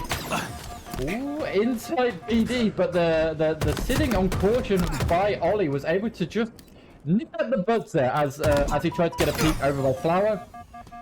Now we're seeing a couple kills go either side. No team really able to establish control. A good job by Railgun getting themselves into A. Crux is a little bit too long range for that shotgun, but Ollie with the repulsor was able to push him back even further. And now Camo in the hand of Skittles. This should be a nice little disruption here by Railgun. Oh, nice 1-for-1 there for Skittles, but it's still a red kill feed. Railgun have got all 4 alive. And again, this is a key theme here. Take note, everyone watching at home. The way Railgun have it is simply players stepping up at the correct times and just abusing the weapon selection they have on streets. The shotgun is so dangerous at close range, and even with camo activated as well, it just buys so much time to get the necessary kills. And Skills has just played it perfect. And now regrouping the rest of the forces. It was a wonderful look to really install the punishing kills which Rogue Gaming can't afford to have, and especially given that we have been at a 30-point gap and only really have Railgun establish this even further and maintain control has been in the heads-up trades and the necessary kills needed just to keep Rogue Gaming spawning so far away from the oddball, and the necessary routing in which it keeps it at such a large gap. But really, we haven't seen nomination like this early on in winners round 1. Only Railgun system itself is starting to explain the game state. There's been a massive payoff to watch, and it just grows and grows and grows. Indeed. I just want to take a little bit of a step back here and look at the kills for either side. So Rain, top of his team, 11 kills. PG, top of his team, 10. Horror is not that, like, getting that massive lead over his teammates that we saw before. Isn't necessarily a bad thing. They are still up in the leaderboard. A nice little perfect there by Crux. I did like those shots. But a lot of depth coming out by Sheppy. Sheppy is 4-10 right now. He should be thinking to himself, right, I need to slow down. I need to stick with my team a little bit more. I need to not be over-aggressive. As I say that, he's already on the flank and is actually doing a pretty decent job of it. They do need to take down that camo player, though. But nice living there by Horror. The camo is now effective. If he wins this 1v1 against Sheppy, which he will, he might be able to disrupt Awake with this setup and get him to throw the ball out, which... he is, and that was a little bit premature by Awake. Awake definitely could have gained more time there. Probably shouldn't have thrown the ball out just so quickly. Wonderful kills from Horror. We're seeing this happen so often now across all 3 maps that we really shouldn't be surprised here, Reed. The camo's been utilized so well by Railgun, and Rogue Gaming again are identifying that win condition as well in the same spot. A necessary kill and a crucial one from PG to now really install more time going the way of Railgun. Rogue Gaming have actually half the deficit now. We're only at a 3-point game. But again, is it enough? No. It was so crucial from that first break off really to have control of that oddball, because Rogue Gaming now are starting to find the cracks. But again, the crucial 1v1s to take lead in the first half of this oddball just aren't there. And Railgun are exploiting again just how well this unit moves across the map. But the necessary cuts in the map are being found. Horror can gain control and just play for the contest on the oddball rather than time. They're 3 players alive, and the nades as well just push back any Rogue Gaming control, and it weakens the forces. Crux still only gets a couple seconds there, but this is where Rogue Gaming can start to really install themselves. Oh, nice movement there by Rogue Gaming. They're able to pass that ball, chuck it up to Shotgun, but it looks like Awake is in place to grab the ball. He's got to grab one more second, and that's it. We're out of time. That was a very, very close match. That could have gone either way right at the end there, but we do have another round. It is oddball. Will we see the same thing? We possibly couldn't. It was so close. It could honestly go either way at this point. Just a big half from Rainwater. 18 and 9. If it weren't for him, isolating the kills into Horror and Crux, be a different story. But Railgun again, I got a lot from that first half. And a very different break-off as well, ready to kick things off here. Railgun instead goes straight for the oddball rather than play for contest and play for control of the map. They want to instantly install that punishing setup. You're seeing players now again aggress to the north side of the map, I should say. They want to again group it. They want to isolate kills in mid here, play for peaks, slide out at the right time. But Awake can just hold the angle, and that first trade will go through. Although important to note that Railgun are still soaking up time here. Rogue Gaming are now in the driving seat here to aggress through the map. And this camo again is in firm hands of OK. And it will be a necessary knife to get control of the oddball, but still 25 seconds in the first portion of trades, and Railgun will have the lead. Indeed they will. Railgun have a slight lead, but Rogue Gaming have 4 players up. They have camo in hand. They should be able to get up to 25 points here if they play this right. A nice positioning here by Rain over by PD and Caution. Ollie is waiting for that push-up. He sees them. Information should come through. Awake should start moving now to back them up. If he can get a nice bunch of cross shots over from the Cafe side, we may see a little bit of time coming across more for Rogue Gaming, but Awake gets caught out by the red gun. And the ball gets chucked into PD, and we should see a setup start establishing here by Railgun. They do have the better positioning, but they're kind of taking a lot of time to establish it, and we should see Rogue Gaming spawn up and be on the aggressive very, very quickly here. Oh yeah, and it's been wonderful to watch. Only really the last 1v1 here, which Horror can isolate, will still resume mainly map control. The oddball still just floating around. Again, Rogue Gaming have to sacrifice, again, control of it due to how fast the isolated kills were and just getting the team wiped out indefinitely. It will only really be a contest now for map control, and Railgun start to scale back in the game, establishing that similarly we saw at the first half.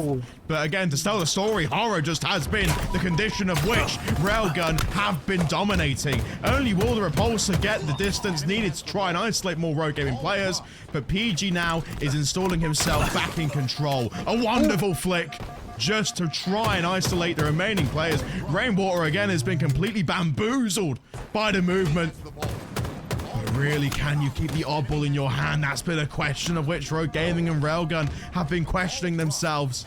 And still necessary force fills just to keep it in either hand. This is really, really heating up now. So Horror, he's heard me slandering him on stream, and he has decided he will make that breakout, and he is now firmly on top of his leaderboard with 25 kills for his team. Rain heard me say at the end of last match, you know, Rain, stepped up a little bit. You didn't perform too well in that Slayer. He is now at 21 and 15.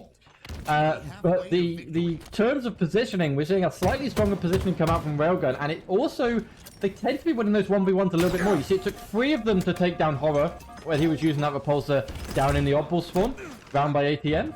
But yeah, and that fly from PG just again emphasizes the flick shots we've seen from him coming out.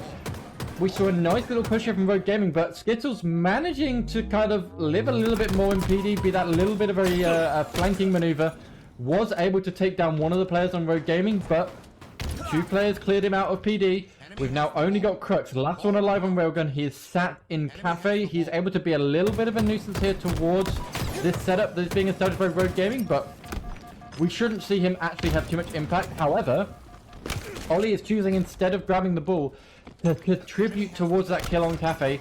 They were actually, that positioning there by Crux was able to prevent a lot of time going towards Rogue Gaming.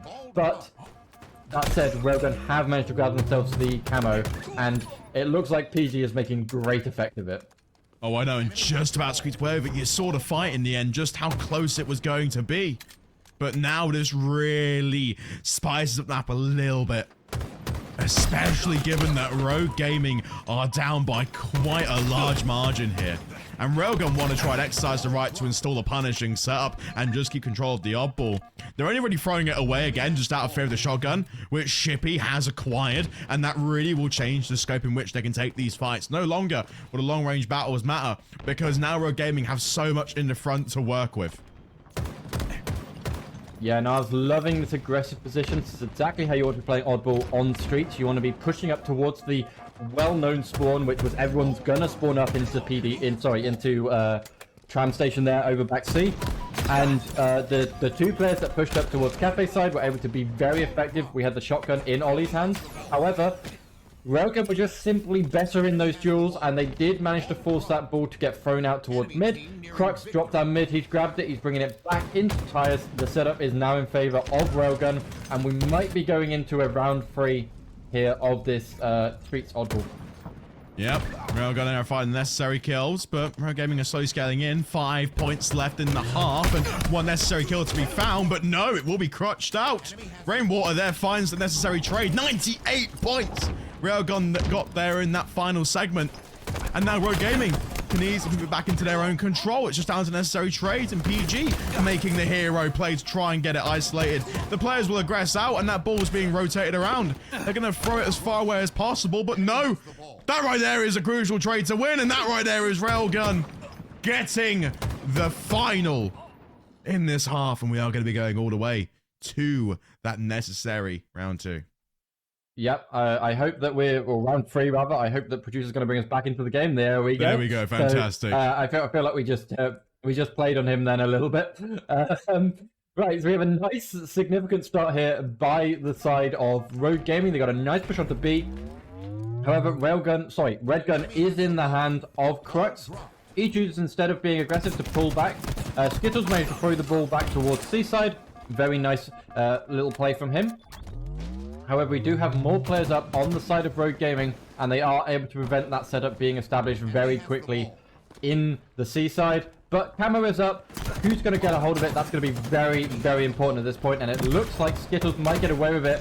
But Awake tried to get the stick, wasn't quite able to make it happen, took down all the shields on Skittles, but Skittles was able to escape into tires, and now he's really going to have to use that camo to prevent this setup from Rogue Gaming. 31 kills for Rainwater thus far. A stellar map, and definitely the player you want to focus on aside from Shippy. Because now we're seeing Rogue Gaming install punishing setups. And Skittles again just makes use of the camo. This really has been a well sort of verse system where PG and Skittles again just take control of the map. I think this probably is the 8th or 9th time we've seen camo go to their way. Rogue Gaming really haven't found the positioning themselves to control the timing of which these spawners are coming in. Indeed. So PG has actually managed to catch up with Horror here. He is now on 28 kills. Thank you very much for that one, PG. Make that 29. Oh, nearly. He nearly got that. And we're seeing a little bit of a lead established here in terms of kills. I'm trying to do quick maths in my head. I think kills are very balanced along the board because we have... Yep, I can't work that out, but it's looking very, very close between both teams, which means this could go either way. But the 50-point mark has just been passed by Railgun. They still have a nice setup. It's looking pretty scary if you're a Rogue Gaming fan right now. But, you know, it's not over until it's over. This could go either way still. And, in fact, Rain is in a perfect position to stop this ball from getting into the sort of commando zone. And, yeah, I'd like to see them gain a little bit of time here. But the shotgun just says no to that one. Now ball go firmly in the way. Railgun are scaling very nicely here, starting to escalate towards a 30-point gap. And they've got a great setup here as well, just to deal with the push that Rogue Gaming have to install. 4 players alive just to the 3 as Shippy now respawns. And Rogue Gaming again are making their push all the way up through the elevated side of the map. They find the necessary kills in mid and really are scaling nicely. But again, watch out for that crossfire, and Crux control the power weapons. It makes it just a punishing push with Skittles pinch. That flank was absolutely essential, but really, can you install the correct weapons at the right time? The shotgun is so dangerous, and Snoopy there won't find the remaining kill, and Rogue Gaming again are flipped back out to respawn. Railgun have controlled the oddball, 99 points about to cross over, and we are seeing it in winners round 1. The first reverse sweep of the day, as Railgun will progress through in the upper bracket. And would we want it any other way? I don't think so, Reed. That right there is just the correct install of the correct system at the correct time. Railgun, fantastic work to get your way through, but still, I mean, we're only the start of the day here, so that is a nice way to scale into what is going to be a relatively long day of some Halo Championship Series. Indeed, and I just want to point out, they probably heard my prediction that they were going to lose that one, and they just wanted to prove me wrong, right? I must say, the one thing I did say was I was not aware of Horror's skilling abilities, and he had a very high-skilled game in basically all 3 maps we saw there. Very high number of kills, really was able to get that on board, and just that ultimately made a massive change for them in this series, and that was how they were able to perform that reverse sweep. The positioning was really affected by Rogue Gaming on that recharge game, but they just weren't quite able to hold those setups quite as we wanted to in the oddball game, which was kind of what made them slip. But remember, they did grab one of those balls, so they will be progressing into the lower bracket now. And I expect them to have a very decent lower bracket run. But what we'll do is we're gonna go through a few replays here. Let's try and point out some of these top tier plays that we saw coming out by these teammates.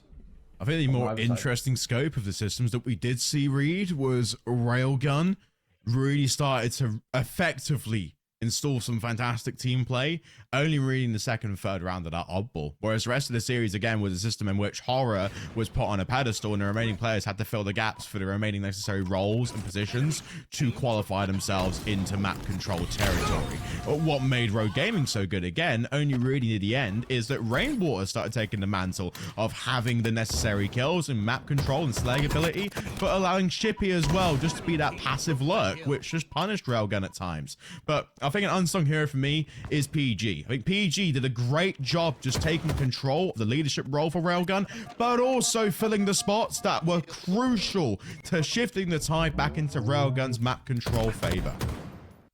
Yeah, for sure. I also want to highlight that Rainwater was quite a little bit of a dark horse on the side of Rogue Gaming. He performed very well in that first map, struggled a bit in the Slayer, and then was able to bring it back and be really strong in the oddball game that we saw here. So maybe they're able to just kind of tighten up that, just make sure that they are bringing their A game to every single map they play, because honestly, that's just how you have to do it in Halo.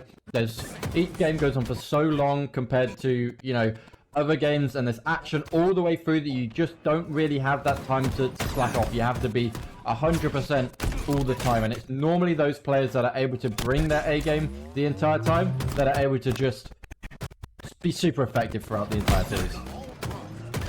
And it was a reverse sweep as well, right? Railgun weren't coming into map 2 and 3 with the most optimistic of looks, especially after what was a very convincing strongholds for Rogue Gaming to kick things off. And yeah, we did see moments again where there are a few holes to address. It really comes down to the team play, and I suppose the ability to scale in against these top level teams. Although Rogue Gaming is a fair opponent, they weren't necessarily taking the correct routes at the correct times at different portions throughout all 3 maps. Against those top level teams over here in Europe, you're not going to have that luxury. They're going to be so punishing for any stuff that might happen. So we really have to zoom in as the bracket progresses, where the mistakes are going to be so prevalent. Because in winners round 1, essentially you can put Team F against Team B and have a strong look into how aggressive they are, who's the best Slayer on that team, and what important moments really are going to have the largest windows for capitalization. Indeed. Now, let's throw to a quick 3-minute break. We're just going to hop into this next lobby. We're going to be hopping into a winners round 2 game. I think you're going to like the teams we have coming up. We're going to have some of our top boys in this one. So, you know, get ready for it. And we'll catch you guys in about 3 minutes.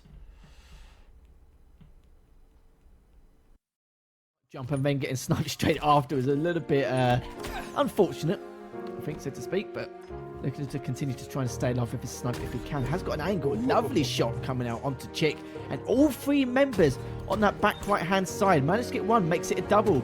Could be another overkill here if he manages to get it, makes it a triple.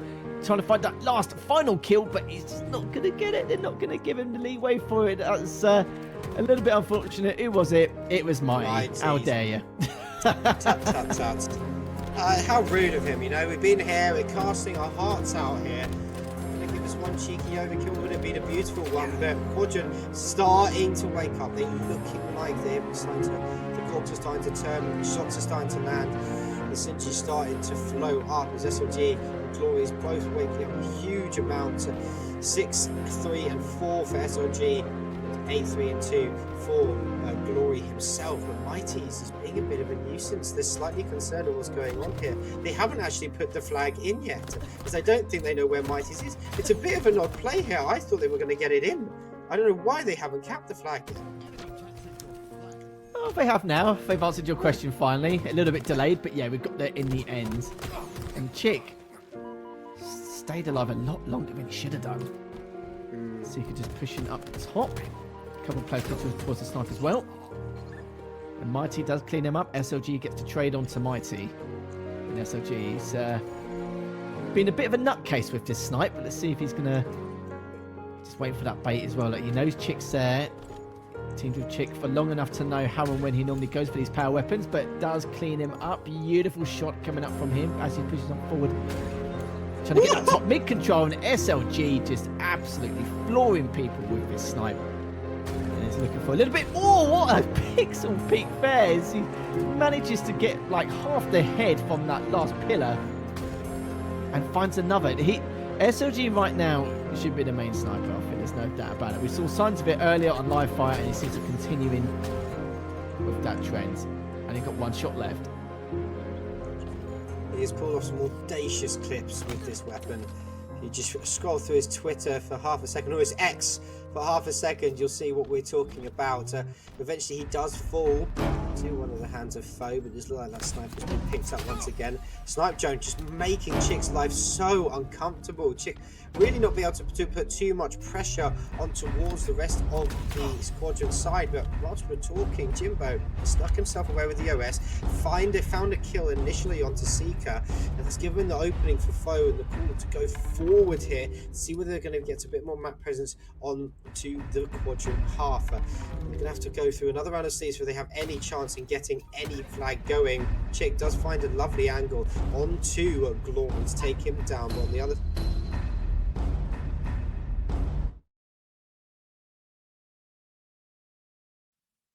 Welcome back, everyone. It's been a little while. I'm back within 3 minutes, but don't worry, don't hold your horses. Round 2 in the winners bracket is going to be coming up for you guys. Me and Reed are walking you through the action for the first portion of today. So you left off with me, Reed, a little bit of an inkling as to what to expect. Who are the top boys in Europe up next? So go on, spill the beans. Who are we looking at? So we have the Italian guys. We have Pizza and Baguette. So that is Drax, Explosive, Puma, and Gulska. I probably butchered that last one. And then we also have Jump Out Gang. We'll go through rosters in a second, but let's just pay attention to the overarching teams. So Jump Out Gang, we've already highlighted them. They were able to go along to Arlington. They are a very, very strong team. They consist of some of the kind of most competitive talent outside of Foe and Quad. So I'm very excited to see how they play, and maybe we can bring up one of the rosters. We'll try and get into this quite quickly for you guys. So let's chat about the first team here. So we have Jump Out Gang coming up first. So this is Sunrise, Zove, Millsy, and Kimbo. I mean, these guys come up all the time. They're always hitting those top 3, top 4 placings. Kimbo obviously played a lot with some of the players on Foe. We've got Millsy and Zove, who just play Halo all the damn time. Millsy performs very well in some of the FFAs we've been running. Zove performed very well on that Bittersweet squad for a little bit. Sunrise one of those French teammates that I believe he's French, I hope I haven't butchered that, that just is able to really pull off a lot of the action. Now, if we switch to the other side, we have Explosive and Drax, who I have seen play tons and tons of Halo. They know really what they're doing. And Puma and Gusko are a little bit more unknown, but I really think these guys are going to struggle to make an effect on the board, but I want to see them perform very well. Drax is a star on the squad, and I want to see that go down well. Now, our first game we're going to be hopping into any second now because we are already ready for it. We're going to be hopping into a Recharge Strongholds, and I want to see off the bat, if we're able to see a nice strong showing from Pizza and Baguette, they might be able to just knock Jump Out Gang off tilt for a little bit and maybe clutch out this first map. Yes, and I think one of the more enticing portions of Winners Round 2 is that you are going to have an all-Italian roster faced up against a team in which you know is proven in HCS Europe. But still, let's get right into the action. Already, Jump Out Gang are establishing what looks to be some early map control and definitely not messing around to kick things off. It's just going to be really how can we scope in on Pizza and Baguette and see them face off against one of Europe's best. Indeed, indeed it is. So, a very nice strong start here by the side of Jump Out Gang. They've been able to maintain control of A. We are also seeing that they are able to maintain control of C, and they do have a slight triple cap with B, but that is being converted by Pizza and Baguette right now. Yeah, gorgeous. And again, it's just sort of these nuances, Reed, that make it more interesting early on because we are seeing early control and Sunrise getting the necessary weaponry to really put Pizza and Baguette in a tough spawn trap situation. But really, when we are seeing the likelihood of strongholds being so prevalent that they are, Jump Out Gang already have 63 points on the board. So it's worth paying attention to kind of how these two teams are making effective use of their spawns. We saw a couple spawns up here by Long Haul by the Pizza and Baguette guys, and they've just now kind of panicked and pushed towards C.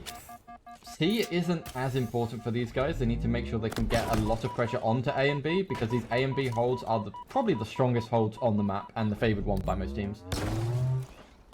Gorgeous shooting though. It's just about very much how can you deal with the pressure and get the damage in. It was enough, but no.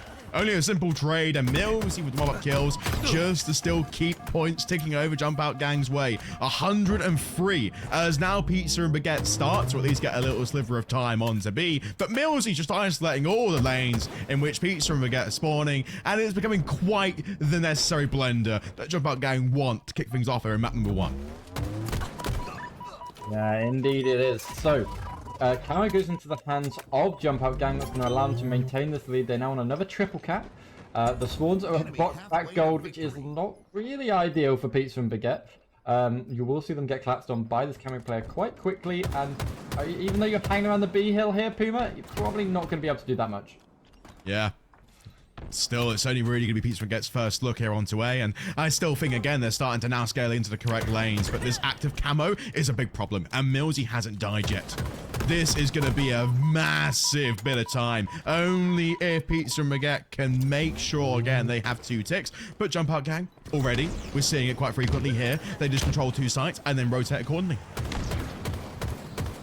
Yeah, nice little flank here by Zove. A does get converted. We're back onto the triple cap. This is looking like a little bit of a slaughter right now. We have no points on the board for Pizza and Baguette. I did kind of allude that I said it was going to be a bit tough for them, but this is a little bit stronger of a showing from Jump Out Gang than I was expecting coming into their first series that they were going to be playing. Oh, Reed, you said it again. You know, we see these spots in many different instances of Halo, where in map 1, if you're going to get 250 and ode early on, especially by Jump Out Gang, who are a proven international team, by the way, it will actually, you know, accelerate your thought process and even your tilt factor. So Pizza and Baguette here, thus far, not registering an early convincing start, but Jump Out Gang in their own turn dominate map 1, 250 and 0. Reed, I mean, so far, are we surprised? I don't really think so. Yeah, I mean, sorry, that kind of flew by. My head's in a little bit of a spin right now. Mine too, man. Did we expect that? It's not very often. Maybe. We have a look. Explosive has hopped into chat with just the comment of well. think they knew it was going to be a hard explosive. I mean, what a humble take, right? I mean, you managed to get 2 kills. You should be pretty happy with that. But we're going to be going, I think, with no delay back into our ranked Slayer here. This, honestly, probably is going to be a little bit more of what we just saw. I think, Reed, as well, if we were to just sort of zoom out and put a macro perspective on what we just saw there, textbook map control from Jump Out Gang. And it was not really going to help the fact that Pizza and Baguette were 4 deaded on the first wave of fights. Then it was just down to map knowledge and positioning and spawn control. That was Jump Out Gang's look. And we just blink and you miss it in the first map. It's quite easy, I'd say, for all the remaining players now just to put themselves back in position here, just to really assess the series. But going 1-0 down with no time to really adjust and process what's just happened, especially on Aquarius and Slayer, is it foreshadowing the same result? Yes. Sorry, was I meant to answer that so quickly? Right, we're hopping into Slayer on Streets now. It's interesting to see how this kind of plays out. You know, you've got the Overshield now on Streets. We've had it for a little while, but control for that will go towards the side of Jump Out Gang. But a very nice job there by Explosive to get a couple sticks onto Sunrise, eliminate that control of the... did I say Streets? I meant to say Aquarius. It's okay, man. It happens. That first map kind of throws you out of the picture a little bit. Now, Pizza and Baguette have got to try and inject themselves back into the series, first of all. That is how we're going to zoom out and assess Jump Out Gang's control, because early on, they're aggressing perfectly. And similar to that first map, it's just instant frags alongside the necessary aggression they want to take, right? And Jump Out Gang are just that team that bully their way into new portions of the map just to really control those spawns. Yeah, I mean, good job by Gulska. He had 0 kills in that first map. He's already on 3. So, infinitely better than he was in that first map. He should be happy with how he's performing. What I can tell from Pizza and Baguette is they're playing a very, very passive game right now. They're hiding around corners, waiting for these pushes. And these Jump Out Gang guys are just throwing themselves straight into it. And we did see them go 3 down there temporarily. And in actual fact, we are now 9 and 8. And of course, Gulska, 6 kills, start things off here. But it's passive kills. They're not the impact lane control kills you seek in Halo, just to really scale your team back into positions of power. And Jump Out Gang, bear in mind, are having a great time, right? At this point, kicking their feet up on a beach with a cocktail in hand, just having a great time. No real issues whatsoever in terms of these high-tempo plays in which Pizza and Baguette want to install. And we are back on board with Millsy again here. Only going to be a 2-kill game either way, though, which is a stark contrast to map 1. Yeah, I'm very, very proud of what the Pizza and Baguette guys are pulling off. But Gulska, man of the hour right now, 7 and 2. Overshield has come up, is coming up. Kimber with a double kill is probably going to be able to secure it. But he did actually get a little bit of a glimmer there of a player, which is explosive. He tries to go for the backstack. I think they're just having fun at this point. Oh no, I think really you have to assess Jump Out Gang now in this spot. But we are seeing Pizza and Baguette start to wake up and really go back into the series. And what makes it even more interesting now is just how they're taking the fights. Pizza and Baguette are going trade for trade with Jump Out Gang. And it puts a lot of pressure on Millsy and Sunrise just to find the necessary kills. But Jump Out Gang now are starting to really show exactly why their stature on the international stage is so warranted and why they're one of the best teams in Europe. Yeah, indeed. And when you're one of the best teams in Europe, you've got to be careful, right? If you're playing against a team that isn't, you know, foe or quadrant, you might pull yourselves into a very fluid, you know, do whatever type playstyle, and then you come up against a foe in a quadrant and you try to do that, it just doesn't work. So, yeah, it looks like they're going to be pretty handily building this. They've basically halted any kills from Pizza and Baguette for the last couple minutes. But we should see them hopefully able to end this and then bring back the composure they will need against a team like Foe and Quad. Millsy's just in pure flow state right now, and so is Sunrise. This right here is just relaxing the heart rate, making those kills worthwhile, and not even missing a shot, you know. Look at the centering in which they're taking these fights. It's just perfect. They're taking the corners at the right angles. Pizza and Baguette aren't sliding out just in time to offset maybe a camera, maybe a gunfight, which might warrant lots of speed, but their tempo is just perfect. That's how Jump Out Gang are playing this map, and they are scaling away now from Pizza and Baguette. Yeah, nice shots coming out here by Sunrise. He does end up getting taken down though, so a couple more kills on the board for Pizza and Baguette. They're now on 20 kills. Overshield is coming up. If Pizza and Baguette want to close this gap even more, I'd say they really want to be looking to take control of that Overshield and exploiting how aggressive these jump out gang guys are playing. And honestly, they kind of look like they're playing FFA right now just by how quickly they're moving. And honestly, they're still in the lead, so... And why wouldn't you want to change that, right, Reed? I mean, really, this is a sort of catch-22 for Pizza and Baguette, whereas Jump Out Gang are, if it's not broken, you know, don't fix it, right? This is absolute domination, where only Pizza and Baguette now are starting to get a couple extra kills. Realistically, needs to be a few more if they want to scale back in, but that's where Kimbo again will trade out one more. And at this point, if you Jump Out Gang, a pinstripe kill feed will get you across the line here. But positioning in which these players are attacking, you're just seeing all these blue dots just move so quick around the map, and Millsy just adding insult to injury. Pizza and Baguette are really playing corner to corner here. They're hiding just to try and salvage the remaining kills they need. Yeah, lovely kill there by Explosive on Millsy. Should be happy with that one-on-one piv going your way.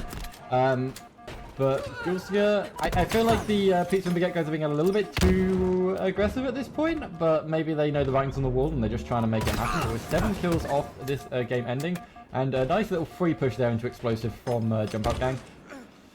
Ooh, good nade. Yeah, nice nade, right? I mean, well, that right there was a hot potato if ever I saw one. And still, the remaining kills and trays, a pinstripe, right? Jump Out Gang are now just 4 away from closing out the Slayer, making it a 2-0, making it arguably one of the quickest winners rounds 2 you'll ever see thus far in the EU HCS Open. This is absolutely gorgeous Halo to watch. And only now will we start to see a small scale back for Pizza and Baguette.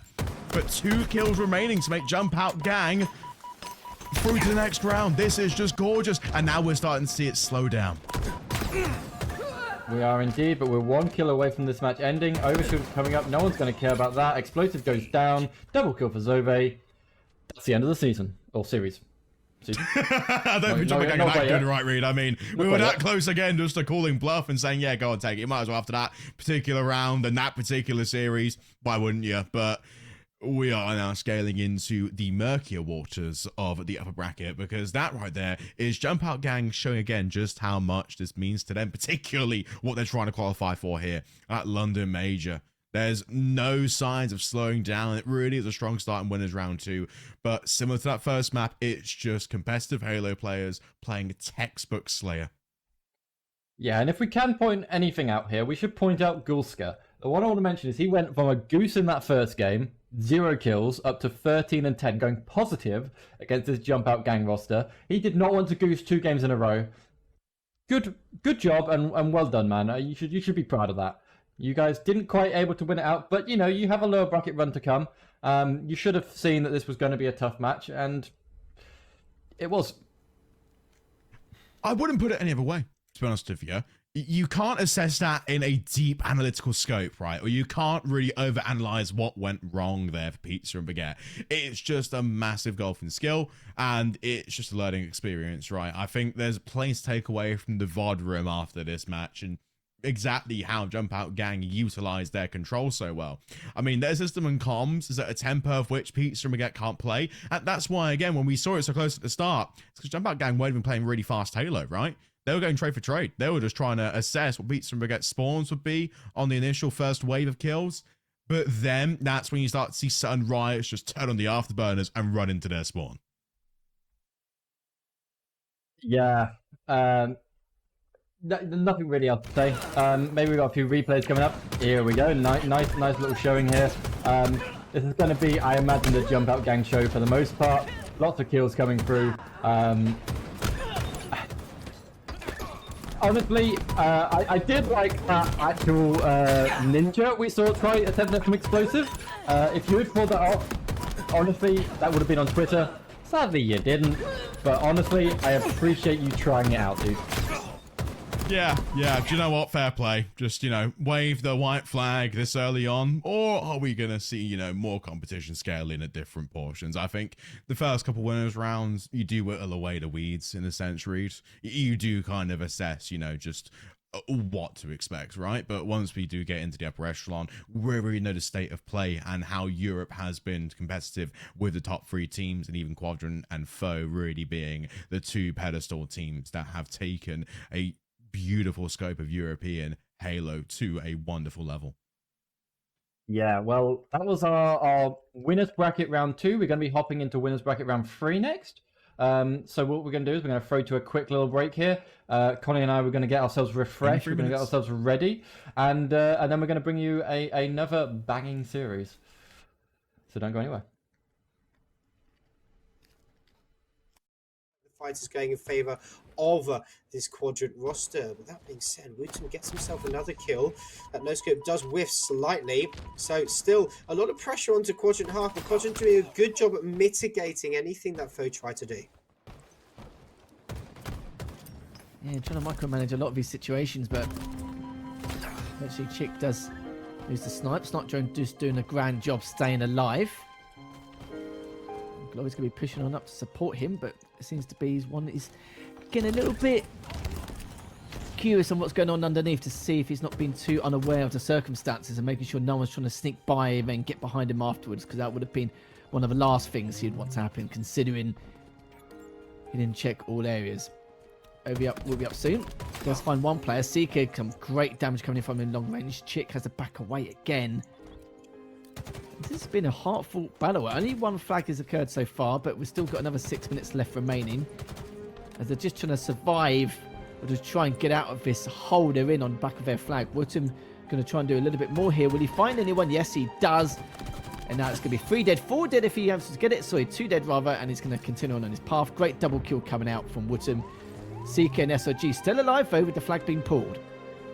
Yeah, Mutum is the only player here for foe in Quadrant's base. He's doing such a good job at staying alive. Gets a beautiful double melee onto Glories. He's looking like he wants to get hold of this Quadrant sniper rifle and see what work he can do with it. But whilst all Mutum's work is going on, it looks like his teammates are just falling down around them, and Mutum's still getting kills over towards that Quadrant snipe. Eventually, 2 players push him, and he does go down. But Wooten doing so much work, yet for absolutely nothing. This foe just couldn't break through the remaining players of Quadrant.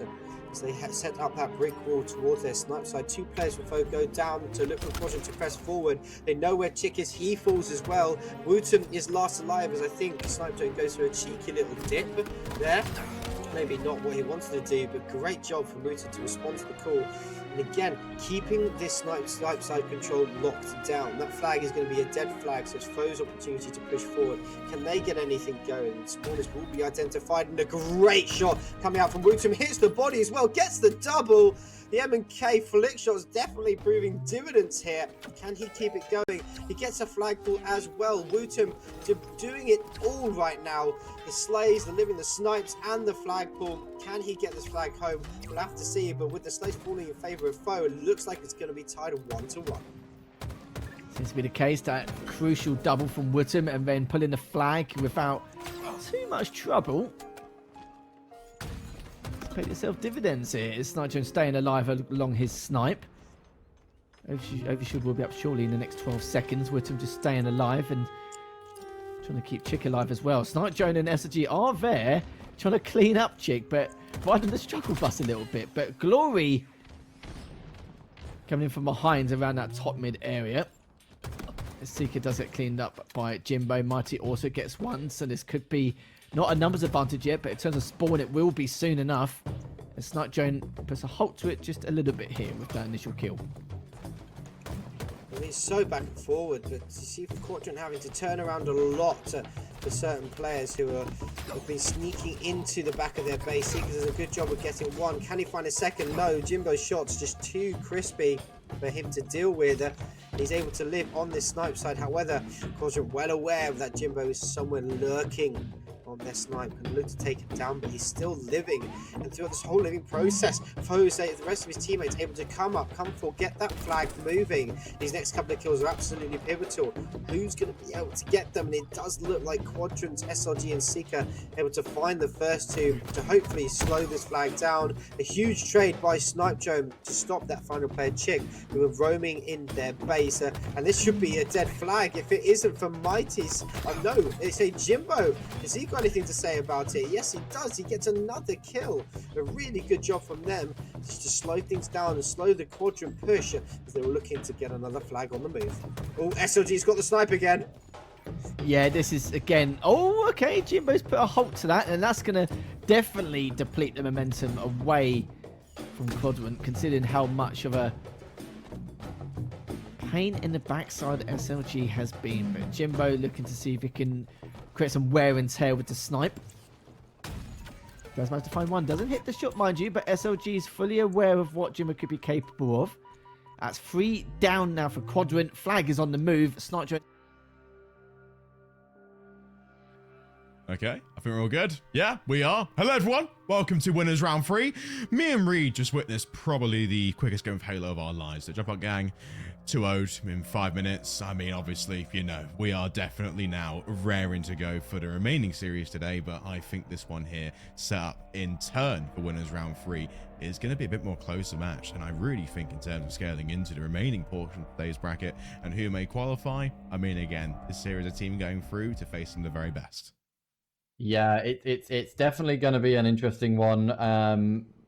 Kind of seeing how those last 2 teams that we saw play kind of progress through the rest of the tournament. But you know, we're on to Winners Round 3 now. We have a new set of rosters to look at. So do you want to let us know what teams we got here coming? Well, I mean, obviously, Deceptions is going to be our flagship team, I'd say, for this matchup. Our sort of gold standard. Very impressive. Baxter, the Mains, Desire, and Ebby. You know, fairly well seasoned thus far in EU Halo. Not really lackluster in terms of excitement in Halo when to watch them and just how fast they are. They're a very aggressive team. Tempo is their best suit, right? And as you scale into these teams in the upper echelons of EU Halo, the ability to make important decisions at fast pace is going to be crucial. I mentioned again in Winners Round 1 just how the window of opportunity to make mistakes is going to slowly close because these teams are more punishing. Deceptions are a very punishing team, and they're well warranted. But it also scales again equally into the other team, the other opposition, which equally again is a similar matchup. ES Cynical. You got players like BT, Lundi, Simpan, and Wolfius, who again stylistically are similarly matched. And we say in Halo very often, styles make matchups. And when we see teams that are so similar in pacing, tempo, decision making, and overall ability to control the map, it creates those more exciting games, Reed. Yeah, now I want to just highlight this team a little bit because I think it is slightly weaker than the Deceptions, right? Deceptions. Sorry, I'm thinking, what's their name? Sorry, those guys have played under about 50 different names, and I was thinking, right, Desire's on it. Yeah, whatever. Anyway, yeah, Cynical. So, Wolfius is MC versus Arbiter. We're running on gaming tags here. Not quite sure why his gaming tag is Wolfius now, but that's what he wants to run with. That's fine with him. We've seen him play a lot of competitive Halo recently. We've seen him play kind of at a decent level. Does he sit at the same level as the other team? It's going to be one to watch out for. Lundi is a seasoned player that we've seen not too much recently. He's been a little bit AWOL. I imagine for these guys, it's, you know, we're coming into we're coming into HCS London season, right? People want to compete in a major, so they've reappeared. And I'm going to have to be honest, I don't think I've ever casted Simpan and SLBBT. So unless they're people that have changed their names that I'm not aware of who they are. I think Simpan might be Hercules, who I believe I have actually casted before, but Beatley I have not. So again, a little bit of an unknown here in my head. But definitely it's going to be a close matchup, and I think we have some very interesting maps coming up that we might see here, Connie. I think when you're looking at the vetoes today, we progress into more interesting maps and just how hard the anti-veto strategy is for these teams. But what makes it special, again, Forbidden Capture the Flag, Recharge Slayer, and Live Fire Oddball. Now, this is going to be a stark contrast in pacing and flow from what we saw in the first few, because Forbidden, again, when we do see Forbidden exercised throughout the majority of HCS, it definitely divides opinions in terms of play, because you can argue that passive play rewards it, but you also could argue again that team hits and aggressive fast tempo pushes also breaks the balance a little bit, and it just is fairly well versed. I think now we've got a comfortability element that wasn't there before, especially before Arlington, Reed, where teams now are getting it more in the pool, making more use of the pick. Yeah, indeed. I really am interested to see this Forbidden CTS. I love Forbidden. I'm gonna say it. I'm not Do you scared of now? anybody. Do you I now? love the And why map. is The map that? works well. It's the newest map to the map pool. It got a lot of hate when it came out, but I think people are coming around to it. I've seen Jimbo play it a lot on stream and be like, yeah, he thinks this works, and we all got to listen to Jimbo. He's the father of the EU scene. I'm going to call The him general, that. if you will. And he really knows. He really knows his stuff, and I know my stuff. There you go. I know my stuff, and I really love Forbidden. I think this is a great map, and I'm really excited to see these two teams of this caliber, play against each other on it. Now we're going to go back into Recharge. We've already seen Recharge today. It's a standard. Seeing Flare on it always works quite well because that shock rifle, if it's in the right hands, can just be so much fun to watch. You can see, heads dropping left, right, and center. If you got a camo and maybe grapple as well, it can just be kind of nuts. I hope we do see something like that from some of these teams. Maybe we'll see like Desire flying himself across the map. Dylan loves to do that. Then if we do make it all the way to an oddball, that might be the one where we see ES Cynical have the most chance. But can they push it there? I'm a little bit skeptical right now. I think what really is going to add to this as well is the foot race on these classic maps. The Recharge and Live Fire have got such set play and such set spawns that we will, in essence, just sort of be going, fisticuff for a large portion of the first break off and then the following head-to-head fights, because you mentioned just how important the shock rifle is on Recharge. I can probably anticipate when we get to that portion just how much of an apex point or a cornerstone it will be for both teams to acquire this weapon, given just the ability to change the balance, tip the scales in your favor. It is a warranted pickup when you can get it. But I think, again, when we're telling the pacing of the series and the best of 3, I think there's actually is a super balanced selection of maps. That really is just from a gameplay standpoint. And now that we are seeing Forbidden slowly scale into becoming a regular pick and becoming a regular match, I think, again, it just sort of creates opportunity for teams to take maps off some of the best teams in HCS Europe.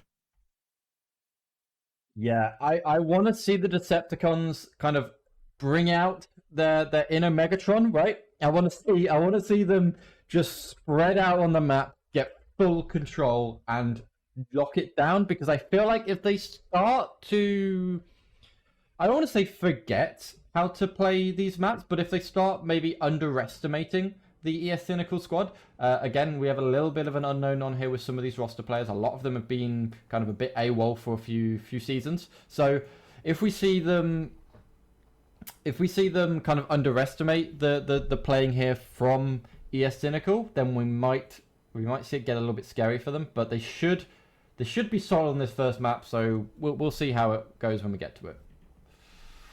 I think one of the more interesting sort of elements to add to this, again, once we scale into a tournament of this stature, once we get through winners bracket, is stamina for the players and mental fatigue. They play a huge factor in terms of player health and just getting through today and how important it is, right? And it's because we're qualifying one team today for London in pool play to face an optics pool above all else as well. But the other teams as well are looking just to get points, just to, really close the gap from that third place spot that Jump Out Gang have. That's why there's so many new teams and so many new stuck together rosters, right? And it just really creates that sense of urgency and the alarm bells to actually make every map count rather than maintain the scrim mentality of having your standard picks and playing for anti-vetoes. Every map now is going to have that little sparkle underneath it, little sense of we have to really make everything count here. So there's no denying the fact of just how important today is. It is super, super important. The number of HCS points on offer today will essentially decide who doesn't have to go through that open bracket.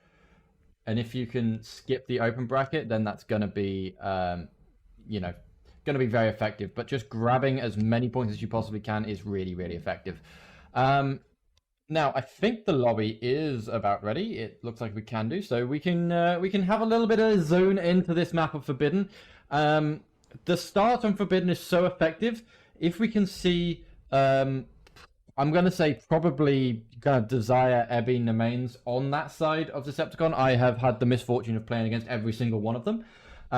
If they're able to push themselves up to that middle side, grab the overshield, push through. My personal favorite is to push through the lower tunnel up onto the enemy sniper point, grab the enemy sniper and lock down kind of that quarter of their side of the map. Then we could see a very quick flag come through here. But if there's a lot of back and forth early on, then it might be a little bit of a struggle for both of these teams, really. And a CTF map like Forbidden can drag on. Yeah, I know. Also, the first time today we're seeing Capture the Flag as map 1, and actually the first time we're seeing it stay on stream. So this is going to be, you know, your first look at what is one of the more classic game modes in Halo and many other FPS shooters. It just is, you know, the bread and butter, the foundation, the building blocks of what makes this game so great. But really, on Forbidden, on a new map, this is where you can tip the balance a little bit and exploit those top teams. And in Winners Round 3, there is no exception to that. It's going to be one of the more interesting looks and very exciting to scale in. But really, we have to make sure again that both teams off this break off can capitalize positioning, make it special. And here we go. Deceptions, Cynical, Winners Round 3. Winner aggresses in the bracket, loser drops down, all for the marbles, and Overshield will be captured straight away.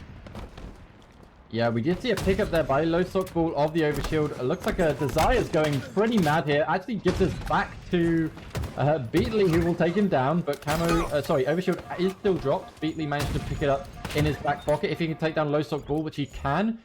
Don't know if he quite realizes he has the Overshield, but if he realizes he's able to pop it, then we might actually see a strong shot with the Decepticons. That was a very interesting 1v1 there with the snipers. No one was quite able to finish off the other player. Have we got a bug here? I think so, but one thing that's interesting about... Everybody has a sniper, right? That's an infinite weapon, if you ask me. I was going to address the sort of state of play here, because everyone's got a sniper. Look at the way they're taking the fights. There's nothing really in the front, and, you know, I mean, obviously we'd like to see 4v4 snipers right in Winners Round 3, but... do you really have time, you know, to address the obvious, you know, fact of just how slow that was at the start and how no one really had a read? There was no pressure with the BR because, again, the bugs happen, and just how are the players going to feel about that? That's really a question you could address. So probably forget about it and restart the lobby and go again, right, Reed? Yeah. I'm just going to make sure that that doesn't happen. That was literally no reason that should have happened unless... unless we're being Easter I think I'm not sure. Infinite moment. We'll blame it on Infinite. Anyway, let's get the reset rolling through here. Get this game loaded back up. Hop back into the fly through, and then we'll have this match going ahead. Yeah. Okay. I think. I'm just more excited though, just to have a little feel as to, you know, already the aggressive takes were there, right? Despite the weapons being fairly obvious that something was wrong, they were making the correct moves and positioning, and it just really opened it up in a way that kind of leads you to believe already from the next break off in this restart just how maybe Cynical might play against Decepticons. Again, they were aggressive, they were trying to take control of positions early. Decepticons very bunched together. I think again we're just sort of planting seeds here as to what to expect once lobby restarts with the correct weapons.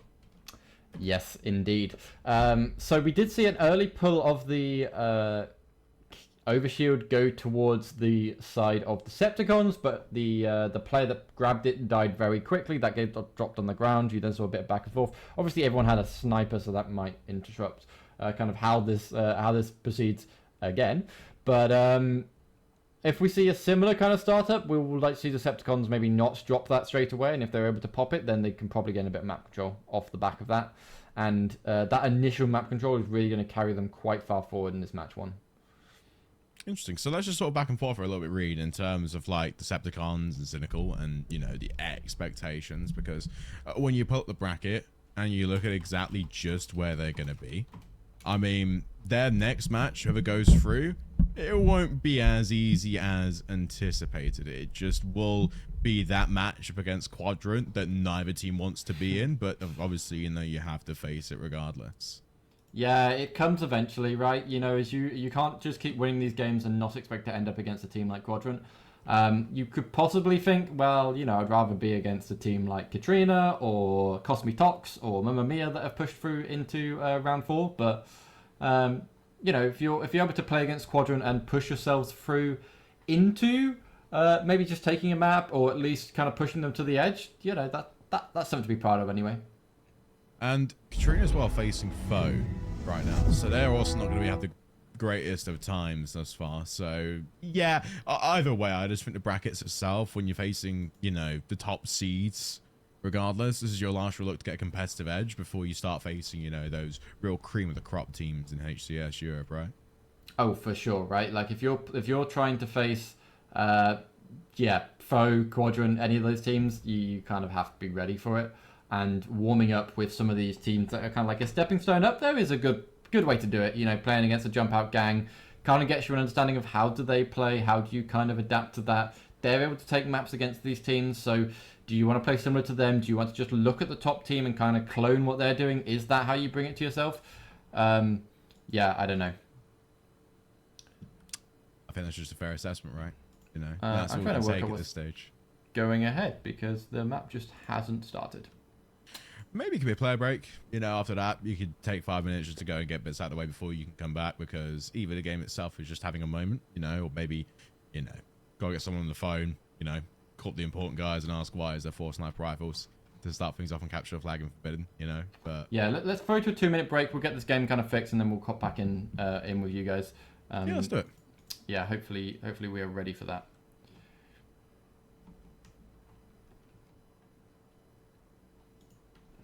Standing, doesn't get the shot off, but his map presence should be enough here. Overshield's up in 5, and they need to get this overshield. If they get it, then they can create some source of a counter cap.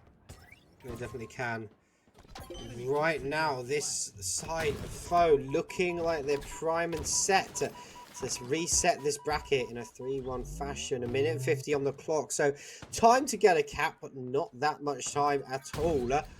The Snipes really in complete control of foe. I think they've got both sniper rifles and they've got a 3rd cap on the flow. Snipe drone falls off the map. It's not what you want to have see whatsoever. All 3 or 4 players of this side of Quadrant caught on their back flag. SLG does find one onto that flag carrier, which is a huge kill. Just to slow momentum. Mighty's is on the hard flank. It looks like Glorious is trying his best to slow things down as well as that touch comes in. Glorious does able to get the toss out. However, Jimbo, again, being right place, right time, being such a nuisance, trying to mitigate any damage or any pull to get any further. That reset is going to come in as Glorious does so much work, gets that flag on the move and finds the reset. Huge plays coming out from Glory to stop that 3rd potential final cap from coming in. Can Quadrant capitalize on the one they've got going? Probably not, with the beautiful shots from Mutim onto SLG to shut down that counter cap attempt. Yeah, foe poised and prime. They're looking really hot. They're looking like they want to end this series here and now. They certainly do. 35 seconds left. Start showing if you can get a sneaky pull in. That'd be fabulous. If he does, that's going to be another story here. And we should be able to get 1 here. Nice good start from him. That's going to be 2 down now for foe. 3 if he takes a Mighty. Absolutely the opportunity now to try and grab this flag. And the problem is SLG down. Oh, Sniper actually got cleaned up, but SLG does come up on a respawn. Glory trying to run that flag, but they've only got like 10 seconds left remaining. His Chick has already taken down Seeker, and it looks like with SLG being cleaned up, that could be it. They're all just trying to stay alive along that flag, but Glory had nowhere else to go. He's stuck in a rock and a hard place, and it seems like this could be it. As we're just waiting to see exactly what's going to happen with this next flag. And SLG looking to try and rotate around there. All trying to just at least return it one way or another. That's going to be GG. That's going to be foe taking it 2-1.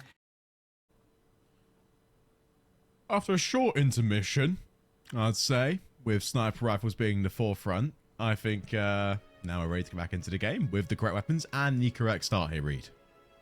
Yep, we are locked in. We have every player in the lobby now. We have the right settings ready. We have a nice, decent start here for both teams.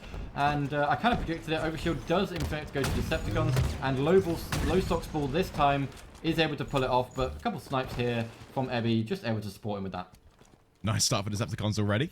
making sure they have control and want to, again, just scale the waves of kills correctly here, Reed. It's important to start again, although you're blessed enough to have the fort, the respawners back towards your enemy flag are going to be a problem and a personal issue, again, where you have to time your hole punches through onto the site in which you grab that flag, and then, again, have to make sure, again, trades are, you know, slightly elevated. You don't want to equalize everyone off the rip because, again, those slower rounds to control in this portion do affect capture the flag quite greatly. Indeed they do. I'm loving the positioning here from ES Cynical. They actually have a really nice position overview of Decepticons' flag. They haven't got any players over towards Decepticons' snipe side, but they've got 2 players in the mid, 2 players pushing the lower tunnel. Those 2 players have now emerged and are descending upon the flag, and this is going not how I expected, in fact. Desire already gets sniped, so he goes down very weak. Beatley got a good overview, and we have this flag already on the move, heading towards the lower base of ES Cynical, and if they can get it over there, we might see our first cap come through here. I know. Great positioning as well. Team are ready to support the push. Even when the flag is in their side, it's still a red kill feed. Cynical have had a wonderful start thus far, and just jumping it over, it will be the first flag capped. Ooh! And it really is interesting, because the counter is there. Deceptions have the taken, and it's just wonderful play. Decepticons are doing all they can here, Reed. Yeah, no, I loved Ebby's little sprint in there. He tried to grab the flag, because obviously you can't cap the flag if your flag isn't in your base. And he was just a second, or a millisecond even, too late from stopping that from going through. He tried his hardest. He wasn't able to, but Ebby is on the spawn for that overshield. So the overshield is in the hands of Decepticons, and they probably are in a good position here to make this comeback. They now have the middle bridge positions, and they are doing a lot of damage onto these fresh spawners for Cynical. Quick fight there is only traded out by Sir Ebby, but Cynical just about win the exchange, and now 3 players are down on Decepticons. But Cynical, again, only have the 1 position there, and a crucial 1v1 for Hercules on low socks backs, because they're the furthest up the map right now. And even still, with 9 minutes left in this game, Cynical have made the first real move on the chessboard. And they're maintaining these long-range fights and keeping it at such a wit's end. It's not really a fencing match we just like to have at the start, but more of a fist fight, I'd say here, Reed. Yeah, and I'm loving MC Arbiter here, making advantage of the recent changes to the networking to really use this commando to its effectiveness. And yeah, able to get a couple kills, do a lot of damage onto that 3rd player. He is really actually standing out quite well in this. He's 7-3, and I'm quite impressed with how he's performing. In the mains, I do not expect at all to be letting us down, and doing 7-4 is proving that. But the snipes are up, and we might see a couple nice snipes coming in here. Neither team is really holding a very effective position. I'm debating the choice there to do with the DMR across the map when you do have the sniper right below you, but hey, that's what they're going for. Yeah, I love the idea there, despite the trade for Arbiter, just camping the pickup on the sniper rifle by holding the angle. But again, it's a crucial mistake, which can now just sort of swing the tide either way here. Rather than a full map control, both teams really are fighting again for that middle position. And when they're exhausting their options to really aggress the external lanes and take an avenue of attack, it just isn't paying off, right? It is becoming more or less like, okay, we're going to camp this overdrive. We're going to camp the sniper. But really, when we're scaling the map, we need to make it 1-1 even. The overshield is popping up. It is going to again go towards the Decepticons. They've had it 3 times in a row, and they've not yet been able to grab a flag. The flag is off the point for Cynical, though. If Arbiter gets dropped here by Low Socks Ball, then that's going to be a very effective play, as the snipe will then be in the hands of Decepticons. But that plasma grenade is going to say nope, and put an end to any attempt of that even happening. Suspense there to get the kill, but it's traded out. Again, it's a similar story now where we just see either team trade in different portions of the map, but really what made it impressive, Decepticons there had the necessary trade on flag side, then to scale it freely. So now we are tied 1-1 here. And again, off the cap, it's just great play from Ebby. The nades are well placed, and Cynical, despite having only 1 player down at a time, Deception's rotating lives here. And pressure. What you've got to do now in this portion, given the geography, is just get those long-range shots in, necessary damage, and then scale 2 players in either lane to take the fight.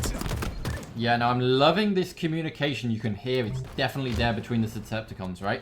They were able to communicate very, very clearly and succinctly where that player was. That's why those nades were so perfect from Ebby. Lundy able to get a nice back smack onto Ebby. I do love to see that come out. But we have a 1-1 positioning here, but the flag is pulled by Decepticons. However, no player really in a good position to grab it. And the Minions may be able to take it if he can get the kill on to Hercules. He will get a double kill. It's actually putting him in a good position that maybe we might see this flag go on the move a little bit more. Desire dragging it, but Lundy is hot on his heels. Those are crucial kills to get via the mains, because it's in spawn of Cynical and it's distracting them from their objective. But really, make sure again that it's scaled correctly. Deceptions here are just holding down 4 and also holding the lane in which it needs to be an aggressive take. But again, necessary kills is what Cynical are trying to find. And it's a return that just keeps it still even Stevens. Again, that right there was a close call for Cynical, but Deceptions here are showing a lot more promise. And even still, the trades are even across the board, with only a slight adjustment being in that Lundy can mainly get the kills alongside Hercules with the nades. Yeah, I was loving their positioning there by Cynical. They're able to make Decepticons go 4 dead there for one moment, push them all back into the spawn. And obviously, on this map, spawns tend to favor the back of site. And if you go 4 dead and the back of site is where you're spawning up, it's very, very hard for you to push out. Luckily, they're able to get themselves in position onto the snipe bridge, have a vision over ES Cynical's flag, and they're forcing ES Cynical to do another good group of slays to get this flag through. Lundy gets the snipe, misses the second. Arbiter able to put that flag in. 2-1 now for ES Cynical, and I might have called this lobby entirely wrong, you know.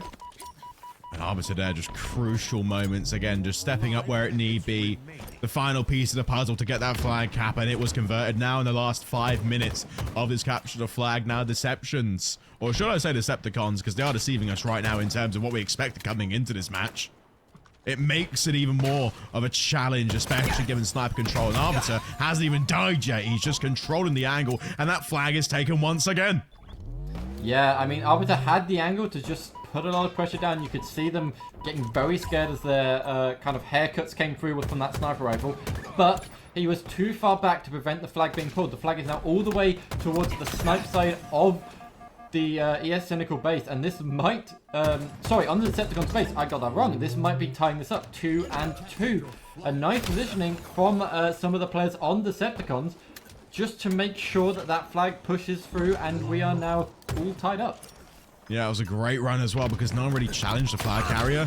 It was just a 3v4 in essence, but the long range kills and the equal damage created that spot where it just was going to be a clean cap. Overdrive as well being popped in the right time. It will make it even more challenging now for Cynical to find the necessary trades, because low socks backs can just run freely, roam and collect the kills where need be. Go on, take on these two players. You might as well, given just what's available and the necessary trades in which the mains can clean up. It now just again floats that pressure over onto the Deceptions now, because Cynical have got full control of the map. But again, it's down to the rat plays, the distractions, and it necessarily being how can you climatize, create the kills, scale the pressure. It's only really going to be across this halfway point in the map, and the long range necessary kills to make sure this flag cap is available is all in Cynical's court. This is the point that matters. This is the apex of the game. This flag is so close to the base. This will be the end of the map if they're able to push it through. We do have a nice positioning for the ES Cynical team. However, a counter flank comes through from Lowball. It's just Lundy left to stop this flag from going through. He gets a pull to prevent the flag from being popped in. The return does begin. However, it doesn't go through. Lundy is able to win the flag due off there. The flag is still up. Desire is in a guy's position, but Ebby will actually get the touch to keep that flag from being returned. Beatley is the player alive by the snipe side. Arbiter does have a sniper in hand, but he goes down. The flag gets returned. The flag goes in. That is the end of that match. Such a close series, much closer than I predicted it to be. 23 kills for Ebby. He was able to really help his team just push it over the line, and I'm really excited for this map too now. That was definitely one of the more nail-biting moments, especially given the overdrive and what impact it had. I mean, the flag was scaled all the way across the map, right? And it was just the final trays, the closing embers by which the Decepticons held the line. But Ebby really had an impact in that moment. So much collateral damage alongside the mains in those closing segments where Decepticons just, again, needed to coordinate that final push and time the flag caps necessary, because Cynical there, in essence, just threw away a wonderful opportunity there to take that first map. Indeed they did. And I mean, just taking a quick look at the scoreboard here as we do load up into this Slayer on recharge. I want to take a look at some of the accuracies we saw coming out here. Beatley had a 60% accuracy. A lot of the other players were hovering on the 50 side. You can definitely see against some of the earlier matches we saw, the differences between players in terms of accuracies, number of kills are a lot tighter. These teams are teams that have really practiced together, and you can tell it does show. And they need to bring their all in this Slayer recharge game. And their all right now, again, is going to keep them 1-0 up. Beautiful from Decepticons. It just has to now be a complete shift of strategy, but also a complete mental reset in a sense, because that was a hair-raising way to close out map 1. Yeah, and already again. As we see the camo go off here, Beatley sprints straight for that camo, grabs it, pulls back towards triple stack. He knows the nades are going to be coming, so he's doing that jump to try and get away from them. He is successful in that, and he gets the camo on to the side of ES Cynical. They're 2 down, but right now they are in favor of the sandbox. Desire does have the shock, though, so if Desire can get a couple nice headshots, he might be able to switch the balance here. Oh, and that camo isn't getting much effect, to be fair. Shock rifle as well is down. That's some important kills to find if you're Cynical. As now we are just turning it ever so slightly into a 2-kill game. But still, off the break off, plenty of time to regroup with your Decepticons. But really, this weapon control is what's keeping Cynical at wit's end. This is just an arm length. Overextension is the only way Decepticons can really scale back and try and find necessary control, because this right here is beautiful movement from Hercules. Again, finds the kill, gets out of harm's way, re-heals. It's just textbook Slayer. Yeah, camo is now out of play, but the shock rifle is still in the hands of ES Cynical. They might be able to use that just to give themselves a little leg up. They are only 2 kills ahead right now, but that is going to get changed with a wonderful flank by Evie. Takes down Arbiter for the double kill. Will he get the triple? Yes, he will. Can he find the over? Go on, you know the player's over by A. You can go for it. And how'd you take the spare as well, Reed? Yep. Oh, but the control was so important here, right? I mean, really, analyze this for me. Especially given just how the Decepticons are playing this first portion here and how Evie was so important across that last map. It just makes it one of the more interesting perspectives. It makes it almost like we're seeing the afterburners turn on for Decepticons. Oh, indeed. I mean, that was a wonderful run there for Evie. He is now 7-2. He contributed half of the kills from Decepticons right now, and it is only neck and neck, 14-14. ES Cynical are looking very strong in here. Evie cannot carry for the rest of the match. I mean, maybe he can, but it's unlikely he can carry for the rest of the match, so we're going to have to see the rest of the Decepticons just step it up a little bit here. Again, last few trades go their way, but that's a lot of Decepticon players to run into. Especially if you're Cynical and you are playing for numbers. That right there is how the Decepticons now can start scaling around the map. 3 dead in the feed. Although needs to regen health and call the new spawns, those nades will give great climate and no control, because Cynical right now are really starting to lose their footing. This is where the Decepticons can really turn on the afterburners, scale the necessary kills, but no! Cynical find a way to find kills in their own spawn. And we are seeing a very nice setup over by Gold for the Decepticons. They are begging the ES Cynical guys to push through. Nemain's ready with that shock rifle. Can't quite make connection though, so it's all got a little bit pear-shaped. Down goes Low Socks. Nemain's is on 1 health. He does actually manage to pull back a little bit, but they are just pulling into another collapse by the side of ES Cynical as they are pushing from C into the long haul, and they are successful in pulling that off. And that now brings it back up to neck and neck with only 1 kill in it right now. This top tower control fight is going to be crucial, given that Arbiter again is reinforced here and Decepticons have been isolated across this lane. This is a choke point you want to exercise if you are Cynical. A crucial 1v1 to win, which Arbiter has, but still the crossfires and long range angles will be won by Decepticons. Cynical are still keeping this a neck and neck game, but we're seeing a little glimpse into their styles. These long range fights are being won. Neither team is slowing down or hiding. It's just a fight for control. Yeah, and right now Lundy and Beatley are the 2 players that are a little bit weaker on the side of ES Cynical, although they do still have quite a lot of assists between them, so they are contributing enough We do have the camo now up. Looks like Lundy will get his hands on that one, so maybe we can see him increase his skills a little bit. But in fact, Ebby will get the jump on him, take him down. Camo still on point. Elvita picks it up. He then goes down. What a brawl we're having down here in bottom mid. That camo is still dropped onto the single box. Desire wins the piv, and he might be the one here that's able to pull off this camo, unless it got burned in that brawl, which it may well have done. It did. It did. There's an opportunity now to exercise the abilities. You only have to play around with movement right now, but that's where Cynical can find holes in weakness. Their game is so well placed, but their pushes are mistimed because, again, we're seeing Decepticons take 3 in that fell swoop. Some consolation shots as well to get the final player, and Cynical are playing off of a full respawn here. The Decepticons are moving so quick around the map, there's no room to breathe. Yeah, you can see there's a collapse coming in here by Decepticons onto ES Cynical, but the counter push comes in from bottom tower to break up this collapse, make it not really very successful. And in actuality, we only saw 3 players go down by ES Cynical, not the full 4 that we maybe would have expected to see from that type of play. Nemain's being a bit of a nuisance here over by Suitcases, gets a lot of back and forth, gets the spread onto the player that was trying to lurk around back C. And a full respawn by Cynical is going to happen around top gold. How are we going to see Decepticons react to that? It's down to utility now.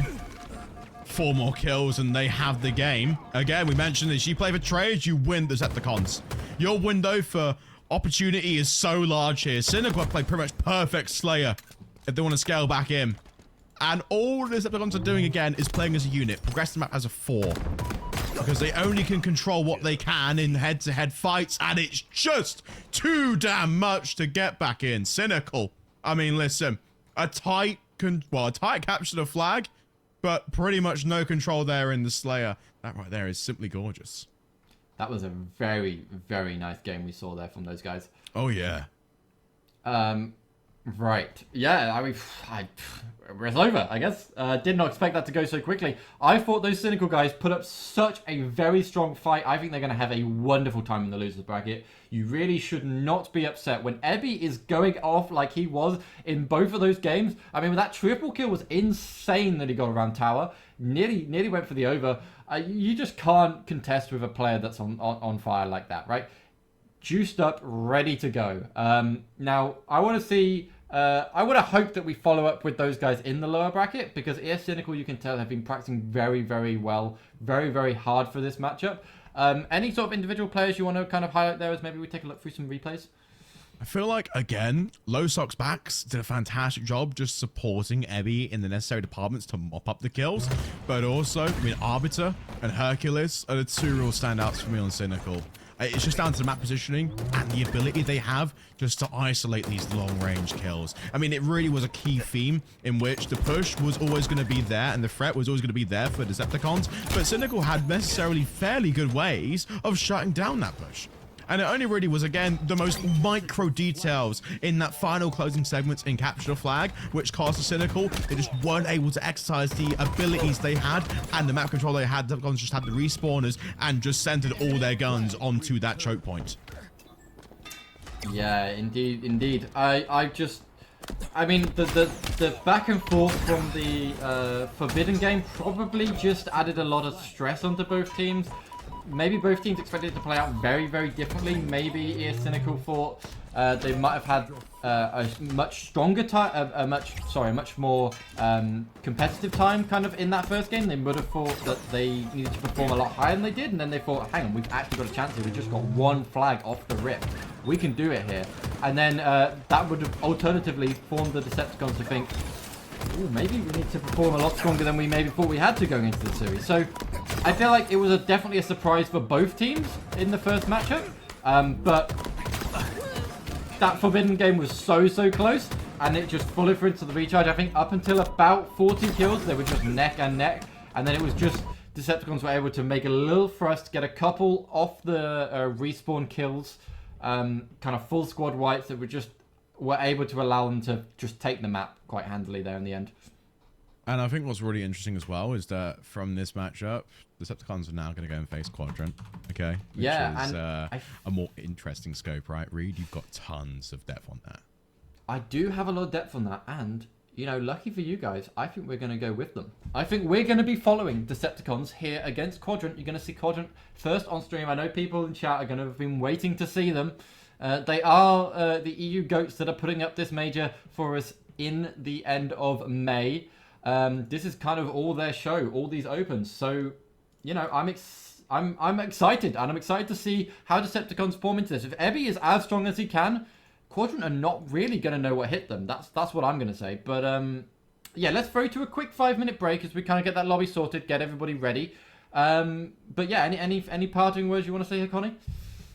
Let's go into what everyone wants to see. Let's give the fans what they want. Let's give Quadrant on camera. We'll see you all soon. Give us 5 minutes for some water, but get right into it, and it's going to be a good one. Cool, catch. In the series, Bracket and we reset. are going to get a Shoo. bracket reset. Today, we spoke to some of EU Halo's finest players, casters, and coaches to test their knowledge on some historical EU Halo team logos. Make sure to like, subscribe, and comment your score. Let's get into it. Alright, we're going to start off. I hope you know this one, but we're going to start off with this one. What's that one? Of course, it's Epsilon. Epsilon record okay, breakers. yeah. Epsilon. Oh, okay, nice point on the board. Epsilon. Oh, good start. Nice. I'm not gonna lie, I'm getting some airline vibes from that. I have no idea. It's a pass. Okay, well, I'll give you a hint. We'll give hints for each one if you don't know Okay, them, yeah, and you get give me half a a hint, point. give me a Alright. hint. It was a Halo 5 roster. Epsilon. Yes, oh, we got it. Alright, that's half a point already. Catching glory up already, maybe, potentially. Infused. That one. Last team infused. Come on, next. Okay, oh shit. Next. Okay. Everyone knows that one. All I'm thinking about is Dr. Disrespect. It does kind of look. Yeah, now that I look at it, like it's making me rethink the whole logo. Logo number 3. Envy. Vibe. Vibe. Vibe. That's vibe. That was his vibe. Vibe, bro. Yeah, that was like his thing for like many years. Oh yeah, Ninja was on Vibe as well. Halo 4 Land, Ninja Hybrid, Septic, See, I've heard all Xyrus. these names, bro. I'm so bad. Supremacy? Nah. Clue. All right, it was a Halo 5 French team. Starts with a P. They played 2016 kind of Pro League.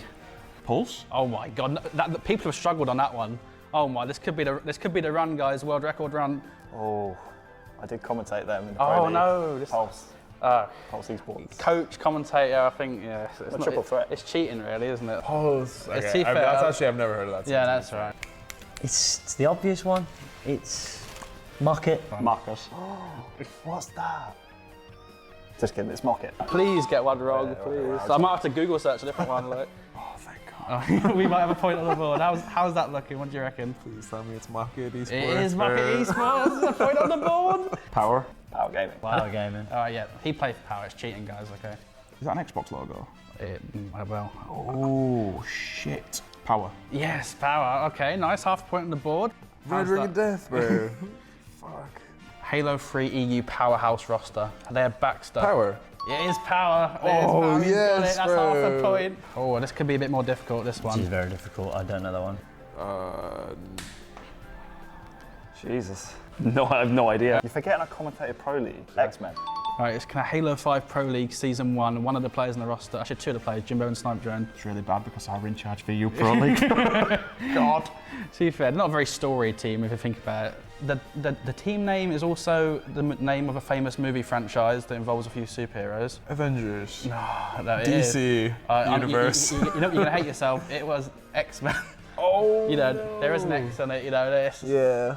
Oh, X-Men. It's alright. The X gave it away. How's it looking? I definitely know the logo. Oh, I know this one as well. I can't think for the life of me.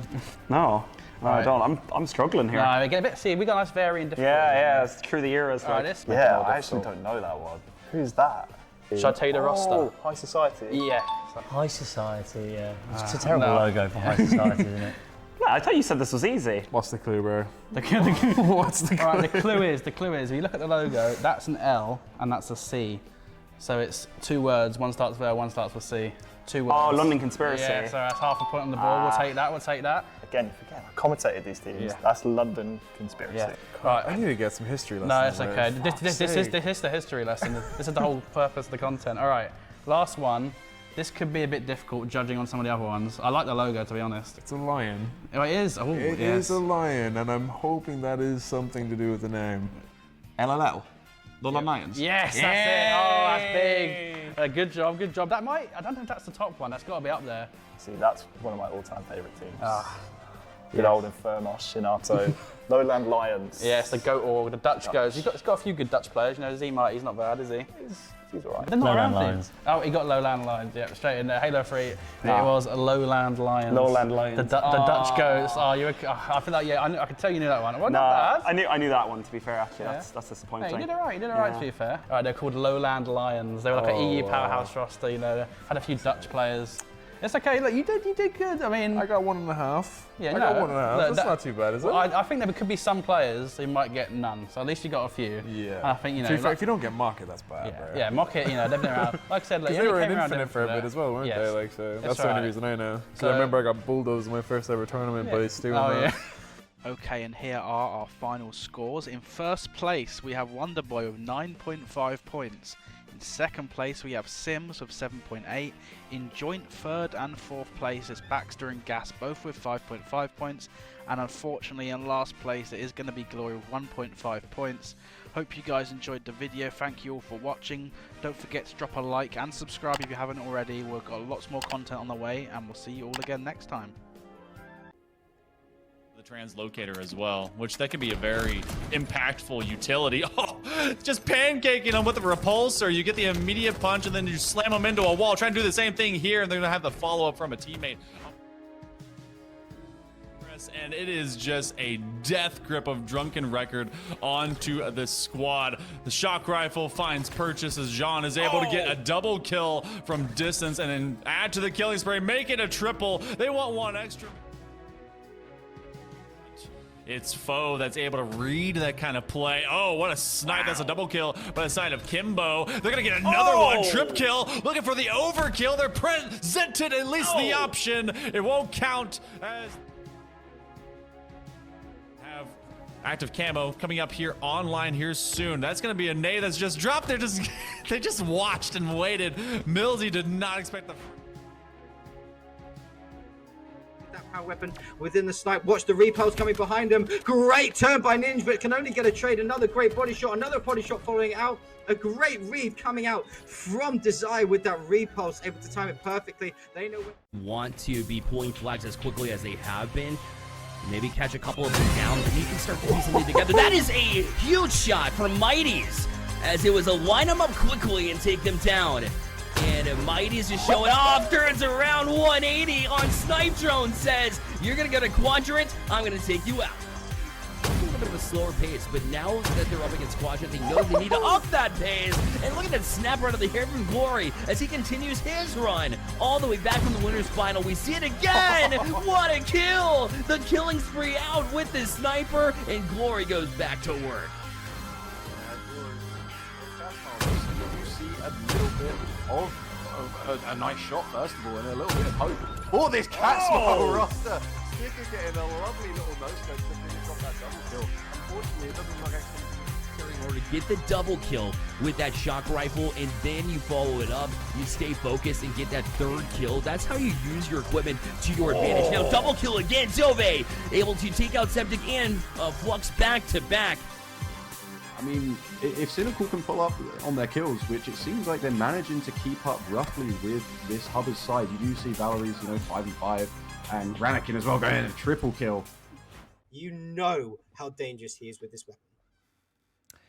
Certainly is. Glory never has a day off, and it looks like he's going to continue trending. Knows someone's there, manages to find him. Lovely stuff here. Glory takes him down, going to try and get away, and if he survives with this snipe, this will be absolutely huge and able to get B. That's going to be another question here, but does eventually lose that snipe. 2 down currently for Quadrant. Jumbo's also down on Foe, but Mighty does get cleaned up there. Nicely done. Gets taken from behind, but the beat down doesn't get it perfect, but SLG takes down Chick, and a nice little double there. 3 down for Foe, and this is going to be a perfect time for them to get B back.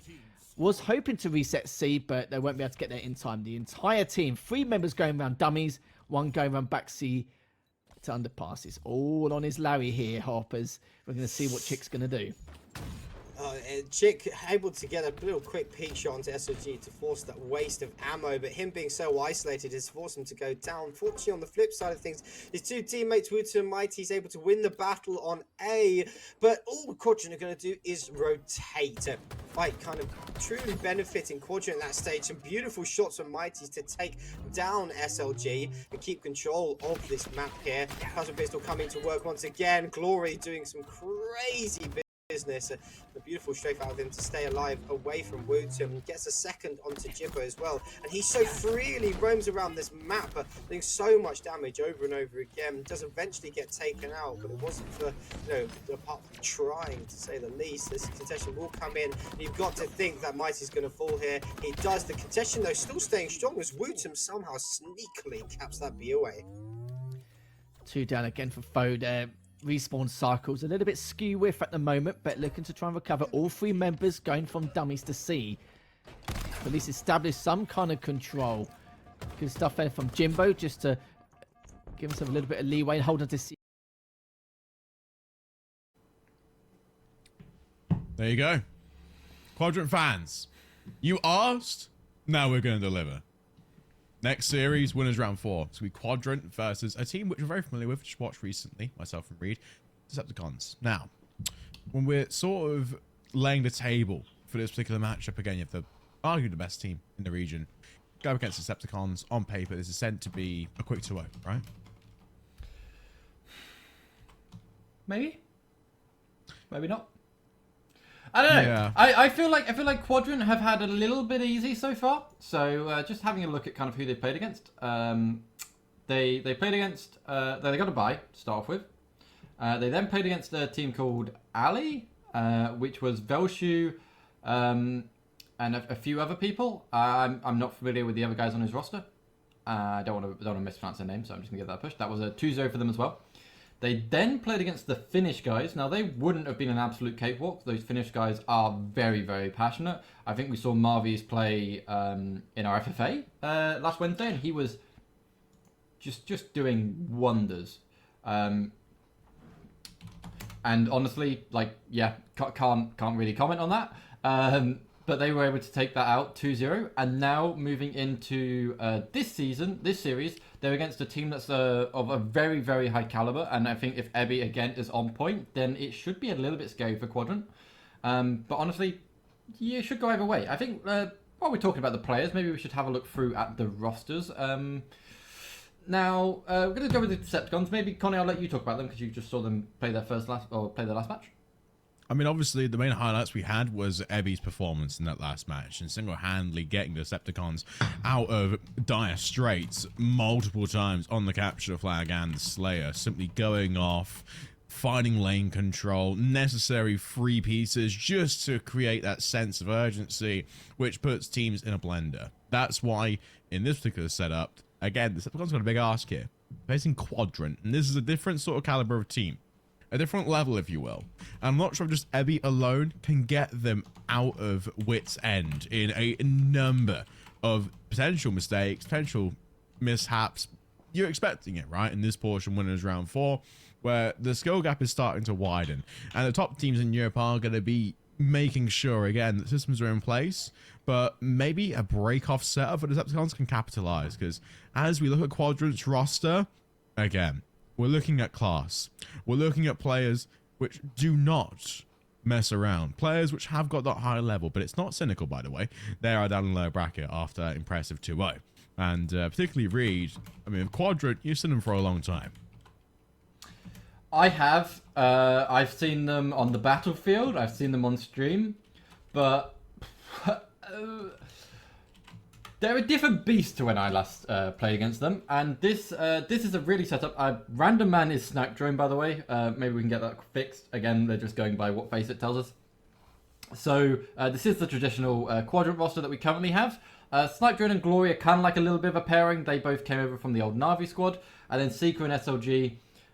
We obviously did have Seeker and kind of Legend be that nice duo, but SLG and Seeker kind of fit in quite well for that. You can kind of see how they split up on the map, kind of the 2 French and the 2 British guys kind of operating in a little bit independently, but as we saw them kind of as we saw them compete in Arlington, they kind of still look like they were finding their form, right? We're now a few more weeks down. They've had enough time to adjust to all the roster changes that we had during the Opens last season.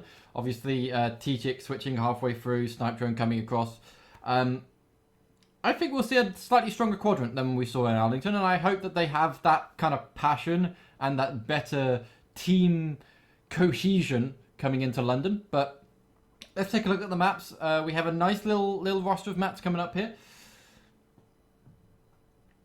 And the interesting sort of scope here, right, Reed, is we are going to have Recharge Oddball, Street Slayer, Live Fire Strongholds. These are all Quadrant maps, if ever we're going to say they're Quadrant maps, particularly against Deceptions as well, who don't really have the pull depth that Quadrant have, but they're also going to have to bank on the fact that Quadrant overlook them in many regards. But Oddball Recharge, again, similar to what we saw of Jump Out Gang in Winners Round 2, it could be a very quick game, depending upon what Quadrant show up in Winners Round 4, although systematically we're expecting a massive win on their side, Reed. Yeah, and as we get into this one, we're having a massive brawl down here in bottom mid. The active camo is what people are focused on. I think what with the guys in Decepticons team, look, if we can get a slight advantage here on in terms of like abilities and power weapons, we might be able to make a little bit of a dent in Quadrant early on and maybe throw them off balance, but in actuality that did not end up happening. We saw SLG grab himself that camouflage, get himself the shock rifle, and pull the ball into back gold. It's looking very, very strong for Quadrant right now. Fantastic movements early on to get the odd ball in hand, and even get that rifle. It's just beautiful play. And now SLG 2-0, starting off fairly well. Needs to make sure that once again are red on spawns. But this is the Quadrant we all know and love. Simply gorgeous Halo coming out in the first few instances. And really, again, this is a system that is punishing. The Decepticons have no real look on the up ball. They're spawning all the way out there. Quadrant are rotating in time, creating a tandem pinch. That's Decepticons' only way of scaling through, but it's just tight lane control, and it's just gorgeous shooting. That's what's keeping Quadrant now currently 29 points up. 29 points up and not showing any time of fading. We have a little bit of disruption here towards the gold setup they had going, but Glory has done an amazing job of rotating that ball back round towards A. Desire, last player up for the Decepticons, is going to make sure that ball stays on the ground. He manages to just hop, skip, and jump over that plasma grenade from Seeker and be a little bit of a nuisance, but control is favouring back to the side of Quadrant, and they're going to start getting more points on the board. Glory just got us out of harm's way, being hunted down by Decepticon players, but still, one thing you have to maintain focus on is that oddball. And Quadrant have not dropped it. Decepticons haven't even rotated around in time to even get it. Because Quadrant are winning all these heads-up slaying moments. They're winning the head-to-head team fights. They're eliminating everyone, and Snipe Drones simply shutting down any avenue of possibility for Decepticons. And they've now crossed the 50-point mark. Camo's in the hands of SLG. SLG is 6-1 right now, and he is using this plasma pistol. And I knew that these guys would be taking advantage of the new changes. So again, alongside the new changes to the networking, we've seen a little bit of a favor coming back towards the drop weapon kind of meta, where you could drop the weapon and reset your second weapon even quicker. That seems to have kind of returned, which makes stuff like the plasma pistol very, very effective, because you can strip some shields and then return with VR and do a lot more damage, or the DMR, you know, any of the specific weapons. Now Decepticons getting time on the board here is crucial against Quadrant, who are now out of control here, just fighting to get that off ball back. And in order to do that, it's got to be the necessary kills in time. That's a crucial one for Snipe Drone. The shock rifle is now back in the hands of Quadrant. And the odd ball has been reclaimed in turn as well. And look at this setup as well. It's punished into the lanes. All it is now is timing the push and getting the necessary trades. It will halt or stall the aggression. The Decepticons need to get the heads up play, and Quadrant simply shut it down. Such a strong start going out here, but let's not be remiss, right? There is a lot of kills on the side of Decepticons. You know, it's not like they're totally being outslayed or anything. So there's a potential here for a bit of a reset. We will see this first round most likely fall here now to Quadrant, but we get a full reset as we go into round 2, which means there's a very decent chance that this can get still a little bit upsetting for Quadrant fans. Yeah, just about end the play there with 2 ticks left for Quadrant. Decepticons are only trying to play around with their food for the smallest of margins here, because this game, by all margins, is unwinnable in the round number 1. There's a heavy push coming through as well. No chance for a trade, with Sockbox just simply aggressing out. But now we are seeing what looks to be the real important factors for Decepticons. They're just keeping oddball for the smallest of margins, and do have a very punishing setup here against Quadrant, but only really contested by the long-range duels and this active camo. I mean, it's just so effective, right? This camo and shot combo coming out from Desire is what they need if they're going to be making a bit of a disruption here. I don't know if Quadrant were being a little bit BME where they dropped the ball with only 2 seconds left, but 1 second to get it. It's very likely they'll be able to grab this, but you know, I've seen comebacks that are worse than this, and it will be a very big upset if we do see Decepticons able to just keep Quadrant away from this ball for the rest of the round. One of the main factors again is a shock rifle, now down to just 6 bullets, and Quadrant are starting to scale back on the respawn as they're slowing down their push. They're executing what seems to be a very aggressive take, and positioning wise, again, they can do it. It's all down to Decepticons, how many nades they have left in the bank and how they can scale it, because 1 second's all that's needed for Quadrant to get this first half over, and it will be just that read. I had hoped there. I really wanted that to go the way of Decepticons. It would have been such a good storyline to go with, but hey ho, I get it. Quadrant want to win. Fine, they can go ahead and do that. And still, it's going to be a new round, a new look, and different opposing sides here. We saw again just how bottom mid was exercised in the first portion, and Quadrant again met the pressure early on. But the Decepticons this time are actually playing more wall-to-wall here. They want to make sure the accuracy is there and the necessary fights and cover are taken, because they respect Quadrant and just the pressure they have. Yeah, I'm just taking a look at kills here. So we're on 33 kills between every single player of Decepticons, and we're on what's that? About 40 kills here for every player on Quadrant. So there's not a massive actual difference between the kills. I mean, those 10 kills are significant, but they shouldn't really replicate the number of... Oh, a nice shot there for Snipe Drone. He earns that name very well. But we shouldn't see this kind of spread that we're seeing in terms of the oddball number of points. Just the objective efficiency out here by the Quadrant team is just so much stronger. I mean, it's what they live for, right? I did not think that was going to be a stick from Seeker, but very good job. That goes all the way through gold and sticks the player as he runs back down the gold stairs. Love to see it. Still involved Seeker as well, just playing with the ability of which he can shoot, and that is enough just to get 2 kills, acclimate control of pipes, and now top gold will be the setup option that Quadrant want to exercise. They've got 34 points, nothing yet for Decepticons, but similar to that first half, it was a slow scale. But is it punishing, or is it just not a lesson learned? Decepticons just fighting for the important power positions as well, but just getting muscled off so easily by Quadrant. This really is a gulf, and we're now seeing the shots being hit by Glory, very much punishing, executing, 4 dead for Decepticons. Man, I have a soft spot for David in my heart, that is for sure, and that triple is just solidifying that. What a great showing from him. He always ends up meeting our clips of the weeks whenever we get round to them, and it just proves why. He's just such a strong and impactful player. But the Killjoy comes through, a little bit of a trade back and forth. 65 points on the board for Quadrant, 0 points for Decepticons, and Glory has the ball in hand, and Camo is also on their side. So honestly, at this point, it's looking very rough for Decepticons. Snipe Drone just using that initially. There's some recon, wanted to get some player positions before tiring the shots, but Decepticons are closing down the lanes early. Now crossing into the final 5th. 80 points on the board for Quadrant. Trade still very much split. Decepticons are winning the necessary fights, but need the oddball. They're missing the objective. Despite kills being a huge factor here, Reed, Quadrant have won all the necessary fights and all the important chokeholds to take this game. This right here is a necessary evil. There wouldn't be a point in the board for Decepticons. 100-0. And map 1 is closed out, and Quadrant are showing us just why. On stream, in-game, across the world, they're so dominant in this region.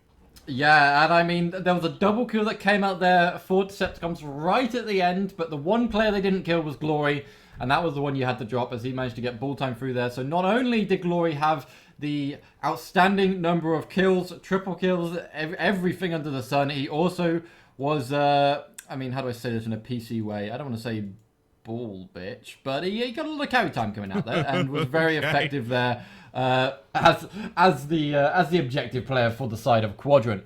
So that is map 1 going towards Quadrant. We're now going to be going into our Slayer. Map 2, again, Streets, a pretty standard one coming out. I think we're going to see a very strong playing here from Quadrant again, but the kill spread was...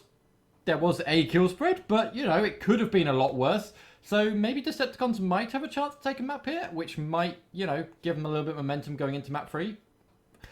I'd love to see that, but let's see where we go. I think the main thing that sticks out to me from the scoreboard is that we can clearly see Quadrant. There was no real hole punched in their system and everything was equally shared. So they were just rotating positions for different players to pick up that Slayer role, players to pick up the odd ball. I mean, of course, you have your set ball carrier, but the main implication here is that it was a shared opportunity. Everyone had an opportunity just to fill a different role, different gap at each time. The Decepticons were winning the trays near the end. We did witness that. But it just wasn't the correct positioning. And that really is what punished them in the end portion. And we only really saw that good look, again, when Ebby was in the picture. Now, in this Slayer, in this Streets, it's going to have to be the same sort of setup. And we have to put all the mountain onto Eddie just to make that important play and to get the necessary kills. Because that right there is a system which Quadrant are exploiting. Yeah, I mean, so we're going to see Quadrant spawn on the sort of hollow side towards PD. That is the weaker side of the map, in my personal opinion. You do have that nice push up onto B where you can get your nades into those fresh spawners going for the red gun, but if they can avoid your nades or repulse them away and grab themselves the red gun, that's going to be a nice strong start for them, and they're going to have to see a lot of competition over here towards the shotgun. But camo is also a factor. It spawns straight off the wrap now. You know, no more rockets, no more easy kills for people, but camo is very, very effective, and in many ways, almost a little bit stronger than those rockets were, because you can get many more kills for the amount of time you have now. Again, a couple trays going down, and Deceptions have the early look, and that really is how Decepticons do want to play the initial break off here. It's about enabling Ebby and allowing the players to feel the pressure, but Quadrant, equally as such, are just playing positioning given their spawns off the rip here. Decepticons, wonderful heads up play, great shooting, and there's no real installed system yet from either side. It really is that fighting for control portion of Halo, which, depending on experience and natural skill coupled together, is going to start separating these two teams. Yeah, so Glory with the camo and the shotgun, this is not something you want to be facing, as proved there by Ebby. A perfect two-shot with the 360 will take him down. Ebby being knocked off that pedestal he maybe positioned himself on after that last match. The flanks and the collapses are just coming in so strong here by Quadrant. Ebby, one health bar left, trapped himself in red. Dylan trying to live it by running into the sort of stairs area. He gets taken down as well. Lots of back and forth, and honestly, a very strong start here for Quadrant. Crucial 1v1 there to win. Really good look so far from Decepticons. Quadrant haven't had much of an answer to these instances, but they have been controlling the game fairly well by their own standards. 14-7, 10 minutes left. And what really we're seeing is great routing, some key pinches as well, just to allow Seeker to activate a wonderful spray of kills. But now, this is where you do start to ring your alarm bells for Decepticons. They know just what Quadrant can do in these instances and how the pressure can be applied. It's just wonderful shooting across both borders, but Quadrant's experience is starting to slightly glimmer in the light. Yeah, I'm loving this comeback we're seeing from Decepticons. Ebby is doing that. He does go down though to SLG. So they just got to make sure they're playing tight, make sure they're not giving the opportunity for Quadrant to open up, but also you don't want to be bunched up. I realize that's a little bit of an oxymoron. I'm basically said the two things in an opposite direction, but it is really how this works. Quadrant are just so effective at pulling apart. They will be reading what you're doing and they will be responding to it very, very respectfully. So you can see the Quadrant guys are making a push over towards stairs, and they're just picking off these Decepticon players one by one, and they've really expanded that lead a little bit. Oh, crucial from Decepticons, but Quadrant still are just playing around with the abilities they have. Nades, spikes, repulsors, rockets, whatever you need, Quadrant are going to find. And it just makes it more challenging for these one-to-one trades to happen for Decepticons. Again, the way they're playing this is just to isolate the lanes, punch through, take control of Quadrant spawn. But equally, you can't play Quadrant at their own game, right? It's simply been too dominant from Seeker at this point, and SLGs is making a key wrap in the back just to distract Decepticons' push. Their objective can't be met because all it is right now is perfectly playing the mechanics of Halo, healing up the right opportunities, and just timing your push. And timing right, timing is everything. As proved there, SLG not quite able, SLG able to kind of nip that in the bud as the player tried to escape via the arcade side. Camo is going to be up in 10 seconds. It looks like Quadrant are in the most favorable position to do it with the tire spawn. However, Dylan gets a little bit of a flank with the red gun. He will manage to take down Glory Seekers on one shot, but SLG is there to back him up, takes him down. Camo is coming up now in 0 seconds. No one on the side of Decepticons really in a position to stop that from going through. However, as I say that, Snipe Drone comes in and saves SLG's life. He gets away with the camo, and if he can live up, this is going to be a pretty bad situation for Decepticons. Just holding this angle is enough for SLG. You know, Decepticons right now are ringing the alarm bells. This is not territory they were hoping to be in. 39-26. It's been a glorious game thus far, and an SLG's takeover in the final third. But now at this point, with only 10 kills remaining, trades are just enough to get Quadrant over the line, but they want more than that. And it's just now the correct push. A good decision to make as well, Decepticons, but that's a nice pinch, and SLG's again being a problem. This is a nuisance which Decepticons just can't seem to deal with. I just want to highlight SLG. I mean, we shouldn't be surprised at this point with just how strong he is, but he has been the highlight of this Street Slayer match because he is just... his individual shots are just coming pixel perfect. That slide there with the shotgun just worked really, really well, bottom C. I mean, he's literally only just showing a fraction of his body, and he's getting those shots down, and they are connecting on point. He is primed, and he is ready. I think he is wanting to win this London Major. He does not want to be... they do not want to be the second team in Europe for no longer. They want to make sure they are firm on top like they were last season. And they're in position to as well with those final few frags going their way. We are now seeing Quadrant aggress through the winner's bracket and Decepticons now fall down to a lower bracket. But in terms of expectations, we weren't necessarily surprised with this result, but we were surprised with just how dominant Quadrant were and how SLGs in this final map simply took over the game, took the mantle on his shoulders and performed. For sure, for sure. I mean, I expected maybe a slightly stronger showing. From you know, Nemains and Ebby and Desire and Low Sox Ball, but they just couldn't compete with how on fire Quadrant was, and my reasoning behind that is I just think Quadrant are ready to take on these NA teams. They want, you know they've got the advantage of the home field.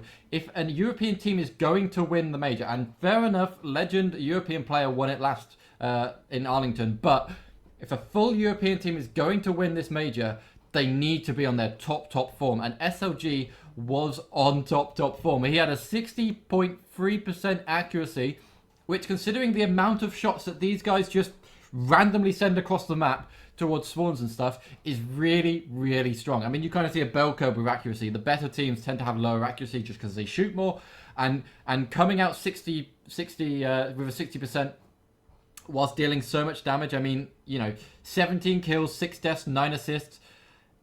That is going to be a very, very strong showing, and I'm very excited to see FOE Quadrant later on in this tournament.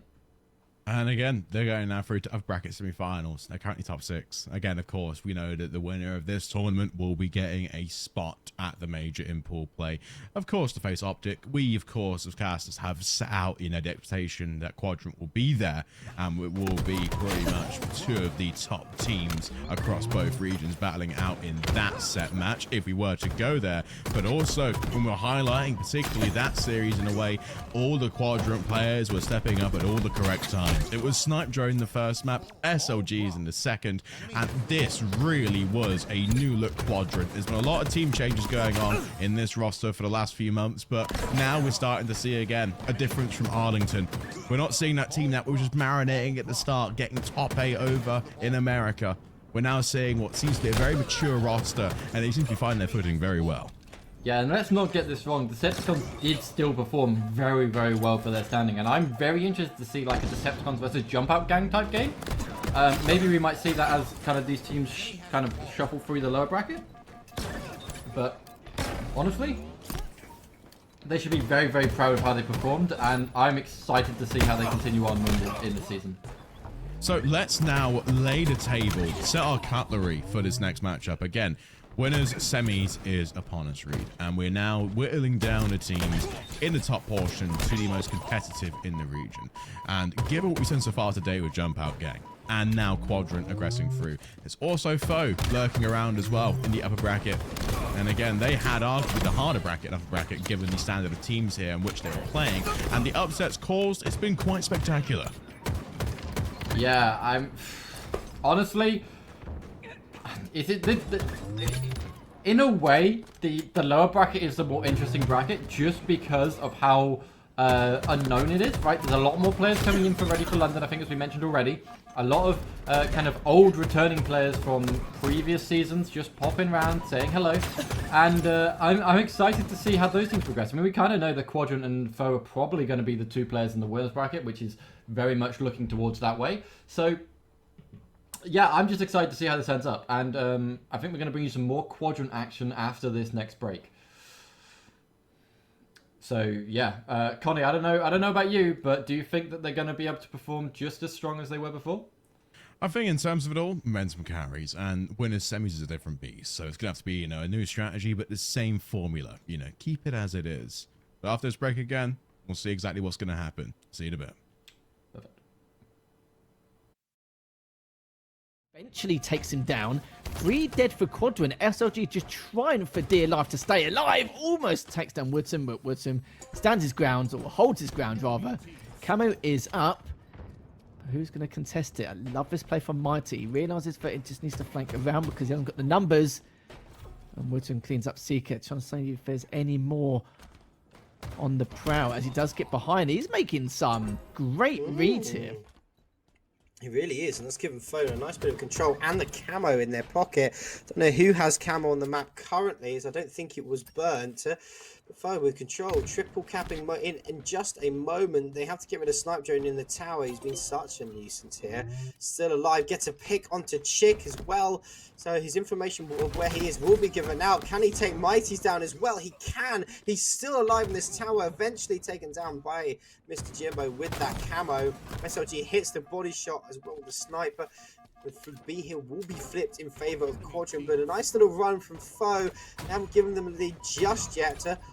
It's SLG doing what SLG does with that sniper rifle. Takes down a weak shield player with a lovely body shot, 180 for him.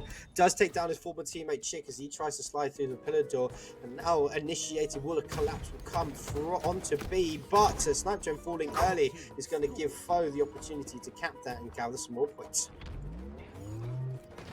Well, SLG is flaring up on the server nicely. Misses on that last shot, but still almost took him down with a bandit. That's all 4 members down now for Quadrant, and this could be a time for them to see what they can do. Is Woodson now looking to see if he can get an angle. All 3 points now taken by FOE, and a few shots laid into Snipe Drone here. He's doing a lot of great work so far, being very proactive around the map, and this is exactly what we want to see. Currently going 11-6, might have gone 10-6 as well. And now they've got the QT, so let's hear how things... I think Woodson's probably one of the worst people to... the most annoying people to give it to, rather. As he's just biding his time, just baiting out this entire team to see what he can do. Jimbo does take down 1, which is going to be huge. I like that as well with the beat down, then just going straight into B. Chick has been cleaned up. And doesn't... finally does get cleaned up in the end, though. But SLG, a good kill from him again. It's going to be a 2v2 scenario. All fall down now for FOE, and this is the time for Quadrant to shine and get all these points back, or at least get B and establish something on scene. It was a good run, though, coming out from FOE, gathering themselves around a 40-point lead. That could be huge, but Seeker and SLG find themselves kills of their own. Seeker gets a double in hunt for the triple kill. It was going to be Mighty's, who ends up falling to the Bandit of Glory. You'll know where the spawners are coming as that A push starts to come in, but SLG lingering with that camo, waiting for his teammate Glorious to come in. No reset onto A. It does eventually come in courtesy of a teammate, but this triple cap is now very dangerous as these points start to surmount very quickly here. SLG still has a bit of camo left, being a complete nuisance. As foe know they have to shut him down, but still kills ticking up in favor for SLG. Chick will fall as well as they try to take down C, and throughout the whole time we're talking, this Quadrant side have taken the lead and have maintained this triple cap. This is the most dangerous Quadrant we're looking at. Certainly is. They've got all 3 points still so far. The point count is just tallying up as things go. Seeker with the double just going to make matters worse. And one member's on the open side. They're trying to just stop the bleeding and get A, but Seeker's just been a tough nut to crack here. Snipe Joan, will he be able to clean him up? Yes, he does. Surprisingly, Woodham able to win that little scuffle with the double. And SLG has been a real nightmare with the snipe earlier. And he's going to continue to be a nightmare. I'm surprised the trade didn't come out, but Chick trades him out anyway. It's Jimbo looking to see if he can rotate around to Nest. Finds one. Oh, and just barely able to get Snipe Joan out on that bridge. A perfect shot's coming out from him. 2 down. For Quadrant, and this will be a time for them to try and at least stop the bleeding a little bit further. Managed to get 2 of the points. Let's see how it goes from here. SOG trying to be a sneaky boy through that pillar door. He spots that nice and early. Glory does trade one out, but with his teammates falling around him, he eventually goes down. So it's foe's turn. See if they can put a triple cap on the board. We see Mighty's flying forward. Spawners will come out a little bit awkwardly, but SLG living there on scoreboard has forced Mighty to overextend slightly. Expect him to fall momentarily. He's doing such a good job living, but Snipe Joan scatters him with nades, and that's going to force him to go down. Double cap still in favor of foe, slightly inching their way towards equalizing the scoreline, but with that rotation that came in from Quadrant, it's landed them a nice little camo. You see how much work SLG has done with it previously, just hovering on the edge of this A. Great shots from Chick, great support work coming out from Mighty's in the shot. Is going to shut this camo down. They able to flip A for C. Now they kind of have the ideal 2 cap setup holding this A and B side. A great shot though again from Mighty, who seems to be catching the back of Quadrant so often. Seems to be the running trend at the moment for Mighty. Finds these weaknesses and exploits it heavily, just damaging Quadrant's chances to close this game number 1. But look how close it is currently here, Hop. It's now 209 to 200. Foes looking to try and tie it up and overtake. And let's see how Seeker's going to go about this. He's just been a bit of a pain on C. He's done quite a bit of damage. Glory's got 1, so a little bit of leeway here for Quadrant, as they're now going to be rotating back around. A has now been secured. B is also looking to be secured as well. Seeker's taking down Woodham, and this is not looking too good now for foe. If they get clean slayed once or twice more, then this will be victory here in game number 1 for Quadrant. It's a really good job though from Seeker to be such a nuisance, forcing foe to turn around and give so much space for his team to actually get over towards B and gap that cap. But foe identifying the situation, push out towards B, clear out the Quadrant players on that side and able to take it back to their own. Snipe Joan being such a nuisance eventually falls, but Mighty's doing an even better job of living here, and foe, they're just closing on down to this Quadrant lead, which felt almost out of reach at one stage, but Glory's trying to put this snipe to work. Foe take the lead at the last margin. This final hurdle is going to be huge. Can foe hold on to it? Oh, as if Glory's able to stay alive after that little scuffle. There's still 2 down now for Quadrant. It's really important corner from Glory. He's rotating all the back way around, but he's going to be caught there. He managed to get another one for the double, and he's looking to try and get the triple, but just a little bit too much. Woodham finally put a halt to the torture which he was trying to deliver there, but at least they made us put a stop onto B. But look at it though, only 5 points left remaining until foe can secure this game 1 victory. But C's also being taken. They need to rotate over to A, but it looks like they're already prepared for it. And it does get there, but we'll be finding one of the players already. But they need to get in this hill now, or else they're going to have no chance of taking it, and that is going to be it. Foe take game number 1 in a very tight-knit victory here. But we have to say though, the rotations from Mighty and Wootham's clutch factor definitely helped him to a very large degree during the entirety of that game number 1. Forced to run away and can't escape with his life. It's going to come down to Wooten. What can he do with the mouse and keyboard? Can he find the triple kill? Yes, he can. Really good stuff. Can he find the elbow? He gets it off to glory. GG's. Trying to stay alive with the sniper if he can. Has got an angle. Lovely shot coming out onto Chick. And all 3 members on that back right hand side. Managed to get 1. Makes it a double. Could be another overkill here. If he manages to get it, makes it a triple. With Chick for long enough to know how and when he normally goes for these power weapons, but it does clean him up. Beautiful shot coming up from him as he pushes forward. Trying to get that top mid control, and SLG just absolutely flooring people with this snipe. And he's looking for a little bit more. What a pixel peak there.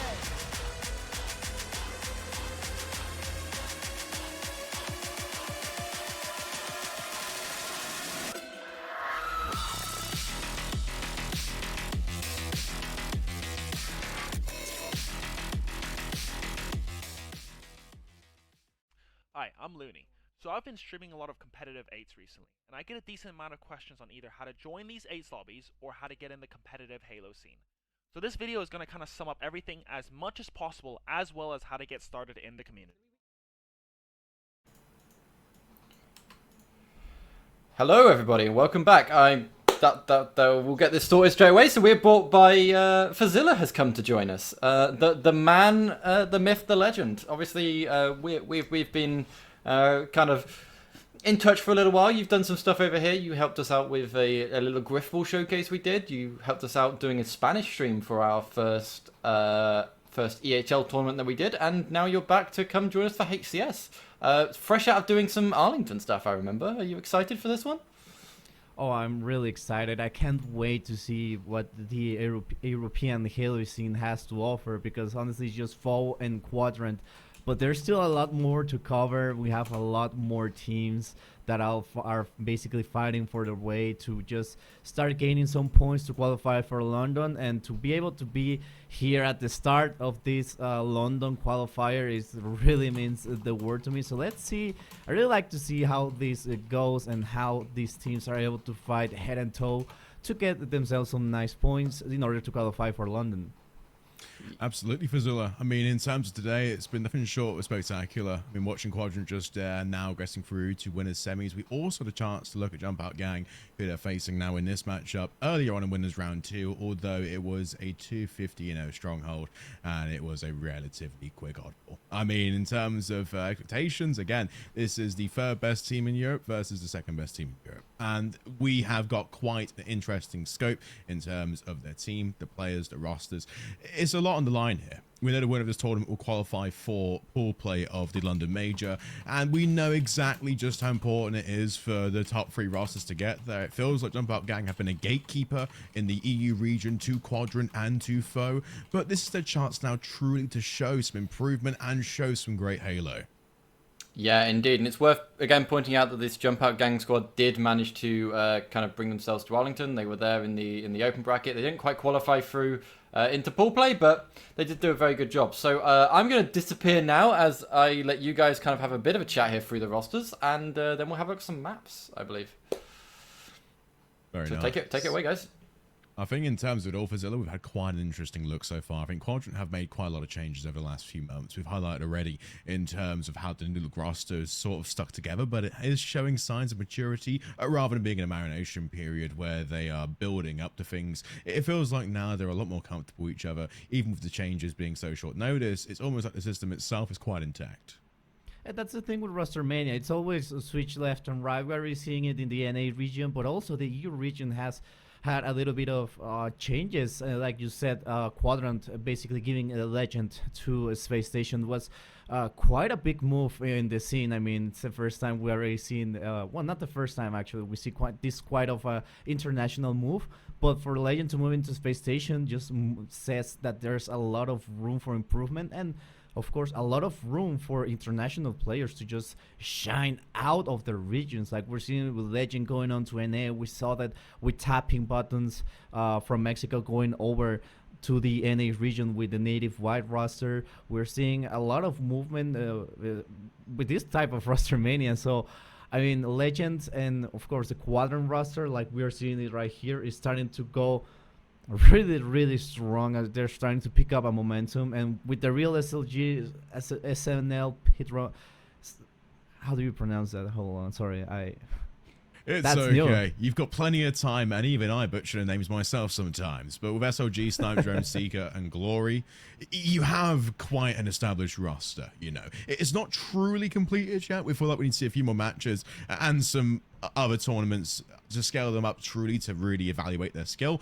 although it's lots of promising signs. And I feel like the maturity is more balanced in this look rather than what we saw in Arlington. Whereas Jump Out Gang are a team in a different look, in a different scope of view. They only really made it to Arlington, didn't really get ball play, but they still looked okay. I mean, they're the reasonable third place team thus far and expected to have, well, they're in contention for points to qualify into the pool of Space Station, depending on how Europe pans out today is quite the inkling for that. But in terms of talent, they're not too far away. It's a mixture of UK and French players, Sunriz, of course, being the native soul Frenchman on the team, and a mixture of UK talent injected in there as well. We're going to be heading into the King of the Hill and Live Fire, a really dynamic map. We have two main points that should be contested, and that will be, of course, the sniper rifle DS7 over at top mid, and, well, the active camo. Grab both of them, well, and you are a force not to be reckoned with. So I'm really excited to see if Quadrant will be able to keep up this momentum that they had. I was able to watch a little bit of the last series that Quadrant did because I woke up pretty early. It's currently 8:30 a.m. where I live, so it's a bit of an early Halo, a little bit of Halo action, but we're just going to jump straight into it. Quadrant against Jump Out Gang. Let's see how it unfolds, and so far we're starting to see a little bit of kills going over at the Quadrant side.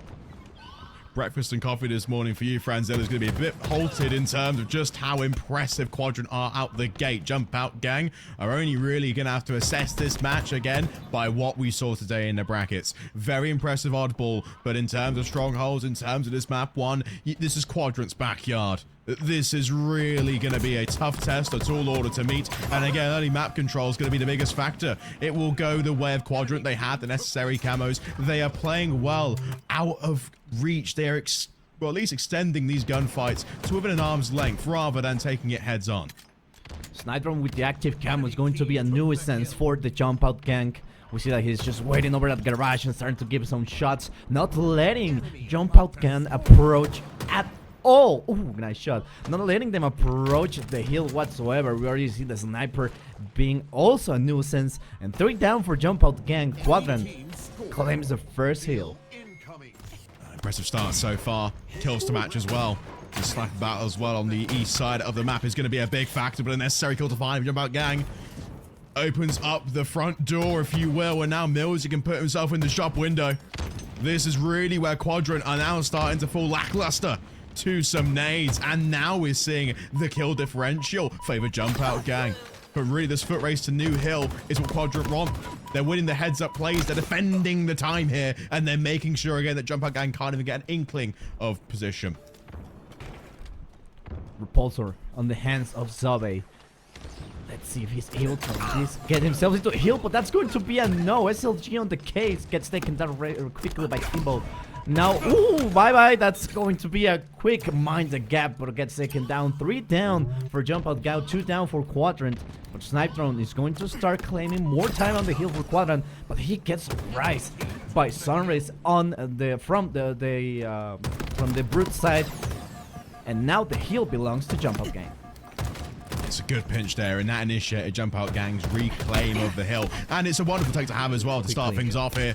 Again, when it comes to positions, Quadrant, Jump Out Gang, there is quote-unquote a golfing class. Well, so far again, Jump Out's win condition had to be starting strong, and it had to be centered directly around utility usage, which is, of course, putting Quadrant in a chokehold.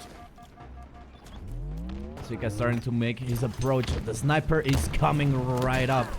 Mills, ooh, is going to lose the active camo. Now Glory going through top mid. He's going to try and get the sniper rifle. He's going to get surprised. Stormers gets taken down. Zave in a little bit of a trouble. Starting to get a lot of shields down, but is able to assist Milsey on taking down Snipe Drone. And now they're trying to push forward into the hill. Both heal times are practically tied up, but the advantage here is going to be obviously for Quadrant, as they're a little bit of a moment away from getting their second heal capture. Yeah, this is lovely control from Quadrant. A necessary free down if you want to make sure that this hill will go your way. But now you focus your attentions towards the rotation. Jump Out Gang will have necessary spawns to win the foot race. But again, they're also fighting for that mid control. And the sniper rifle will be reclaimed. A crucial one onto SLG. And this really puts Quadrant now at a bit more of an interesting scope. The gunfires can't be long range anymore. This pressure is going to be a huge factor, but again, numbers are always going to be the important factor. Kimbo gets 2, but again, positioning needs to be accounted for. Beautiful. Will not find the 4th just yet as Glory will trade it out. Oh, wanted to get that overkill badly. I really like how he lined out. Unfortunately, it won't be the case. Now they're starting to lose a little bit of terrain, getting taken down left and right. Jump Out Gang can be able to put themselves back on the hill. And Quadrant, they are mad, and they are coming back. 4 down for Jump Out Gang, as they are still getting some really nice time on the objective. This hill might have already Quadrant's name on it. You can see Jump Out Gang's positioning now as well. They are still fighting for control here. And it's not the best option to have, given that Quadrant, again, scale in at a rather fast pace to most of these maps. And Jump Out Gang's main win condition, again, is winning the trades, not trading each other out at the same time, because it's all 4 dead here. And this is more time to Quadrant's back pocket.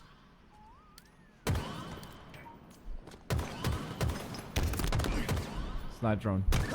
Takes some shots, takes down Kimbo, and now this 3rd heal belongs to Quadrant. Jump Out Gang really in trouble as the upchip camo comes up, but the last possible heal that Quadrant may be able to capture is going down, and they have to put themselves on the map if they don't want to lose this first series. Good move out of Glories as well. Just ducking out of harm's way. 14-4 this game as well, having an absolute blinder. But so far, Jump Out Gang have made a real meal out of this first map, and there has only been limited range of success. That's just down to map control positioning. Active camos played a huge factor. Seeker's found his way around too many lines of fire to put Jump Out Gang now in dangerous territory here. Constantly having free down, and Quadrant are always first to rotate. There's too much pressure that Quadrant is putting over at the Jump Out Gang side with another down. 3 down, make it a 4th one, almost a 4th one. But so far, Quadrant is doing such a textbook pressure against Jump Out Gang that's going to be ending on a 4-0 King of the Hill. And of course, Quadrant takes it over Jump Out Gang, and this makes it a little bit more complicated for the Jump Out Gang team to try and push on for the 3rd map. We said beforehand for Zilla about Jump Out Gang's win conditions, and briefly mentioned it there throughout the map. It just comes down to their pacing and tempo. Decision making, of course, is like the umbrella factor. It's the thing which covers all bases for what Jump Out Gang do against Quadrant, because they're such an experienced team. Any wrong mistake will punish drastically. But for the majority of that map, it just felt like they couldn't get the fundamentals or even trust their own system to a degree. Quadrant just bullied on rotation every single time. I think 90% of the 1v1s to isolate a rotation or even initial time or initial pressure ready for a setup on the new hill, they won. And Jump Out Gang simply couldn't get there in time. And mainly the culprits again, Zove just couldn't be that initiator, couldn't be the first line of defense, because when it comes to the heads up, yeah, we saw Kimbo really have a shining moment with the sniper rifle. But at range, in a spot where they need to get time on hill, Quadrant can just stack numbers, of course. Yeah, and that's one of the things that really, like you mentioned, Jump Out Gang has their own win conditions. And with that play with Kimbo with the sniper, they were starting to get some momentum going. But the immediate retaliation by Quadrant made it really difficult for Jump Out Gang to just be able to claim more time of the hill. We really just saw it immediately how basically Quadrant just went all out on them and starting doing some pressure, starting doing some, of course, more damage, and like we said, put a little bit more time out on the hill. That really difficulted the approach that Jump Out Gang could do, and the pressure that they were putting was basically something that they were not able to match and of course led to them being taken out of the hill, and Quadrant putting not only inside of the hill but also a really strong defense.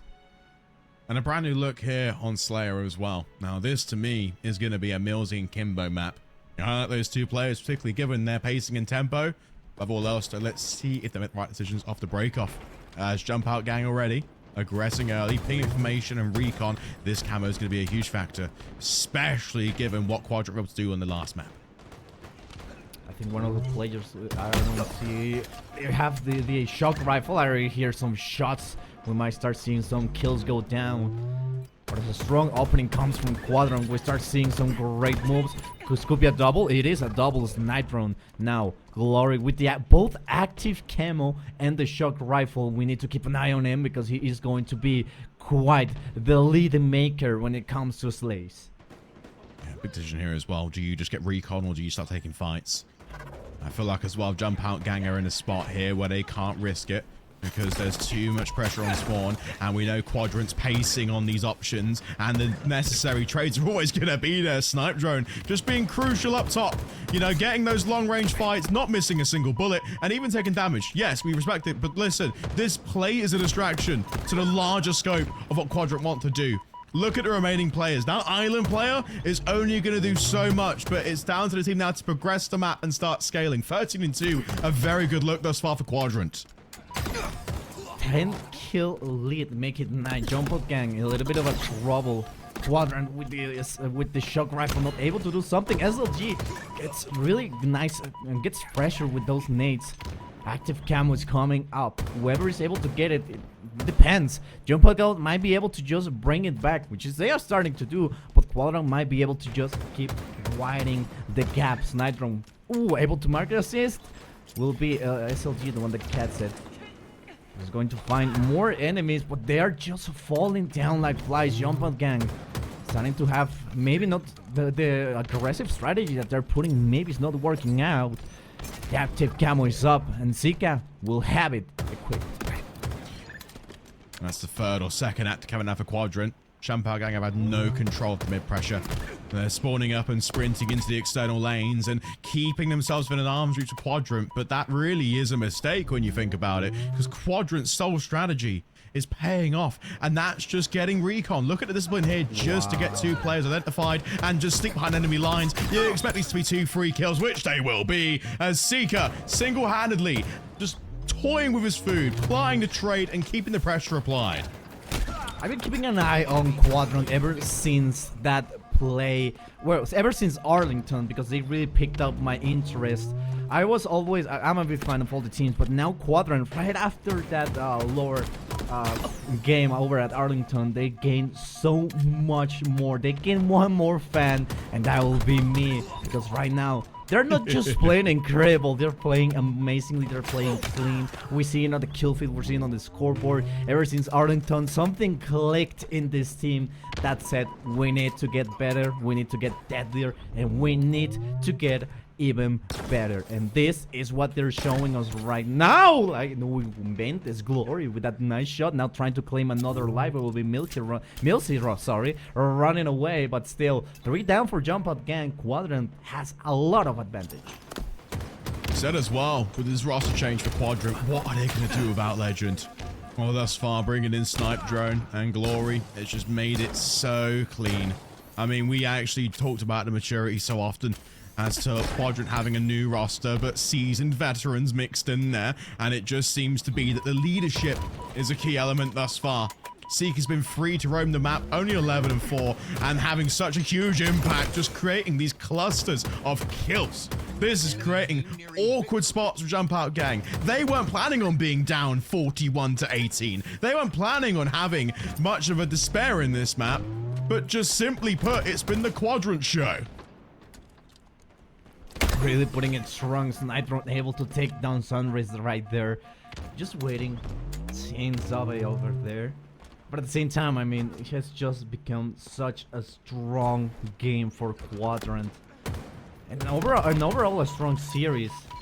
Really talks volume on how this team has been improving. Like I said, they're really doing stuff.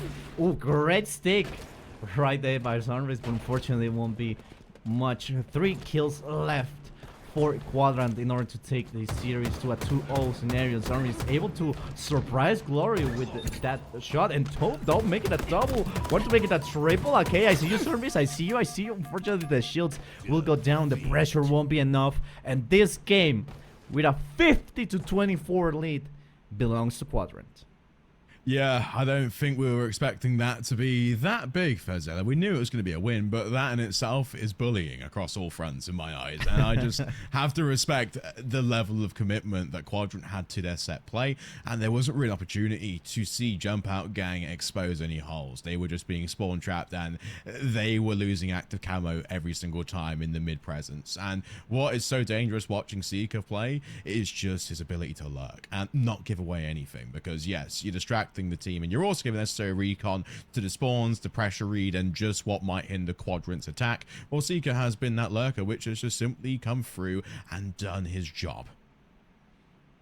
Totally. I mean, the stats speak for themselves. Quadrant had overall the greatest game of Slayer today. They really had a really nice advantage going forward, and the Jump Out Gang, they put good strategies on the table. I'm not gonna lie, they really had some nice plays, but the thing is, and I think you mentioned it, Quadrant just had the overall advantage, and they were just continuously putting up the spawn traps. They were continually trying to push forward. They were just completely pressuring the enemy team, Jump Out Gang, and not letting them move, not letting them breathe, not letting them absolutely move how they place. I mean, Quadrant was basically making Jump Out Gang play like they however they pleased. So it was a really nice tactic, a really nice form of just play.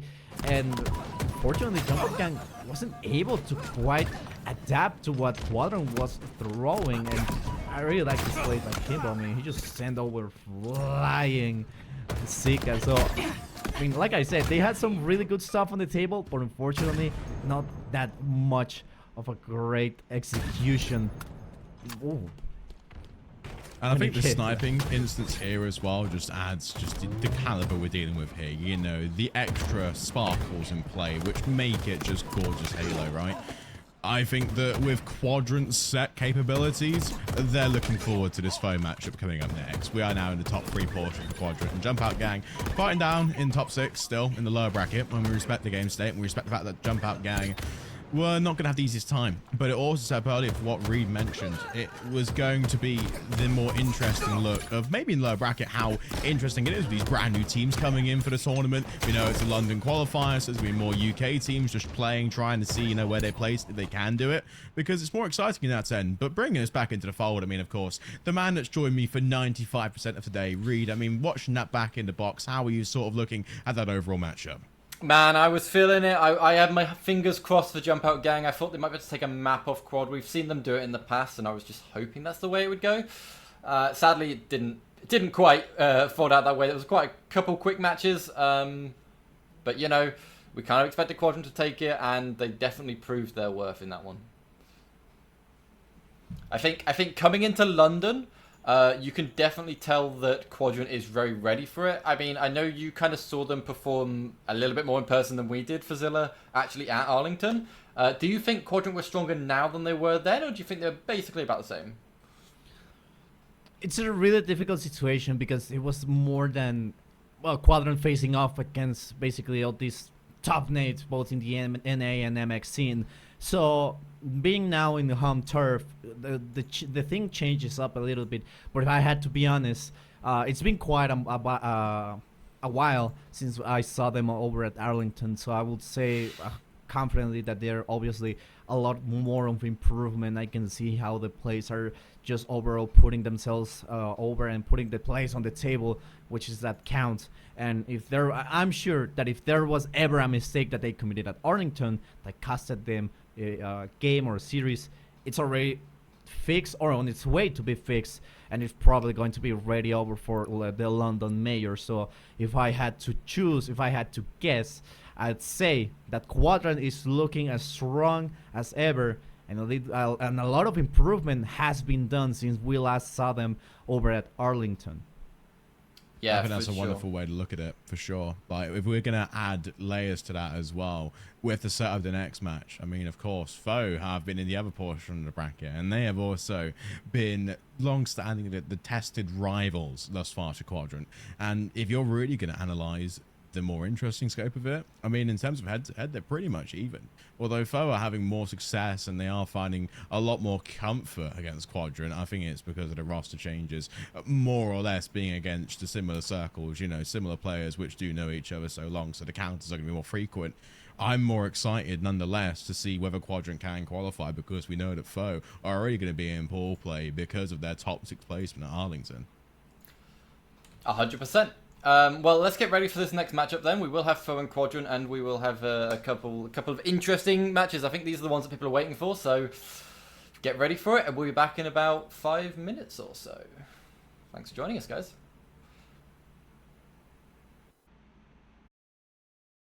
The competitive community is split into different regions: Europe, North America, Mexico, but they basically have a Latin America community, and ANZ, also known as Australia, New Zealand. If you're not in any of those regions, don't worry, I have places where you can go as well, but sadly you will not be allowed to compete in those regions' HCS tournaments. Next, the best social media platforms to get are Discord and Twitter. Now, I'm sure there's a community on Reddit, but I've never really been on there, nor have I been a part of that scene as of now, so I can't really speak on behalf of it. But yeah, Discord is basically a must. Discord is where most, if not all, the communities are.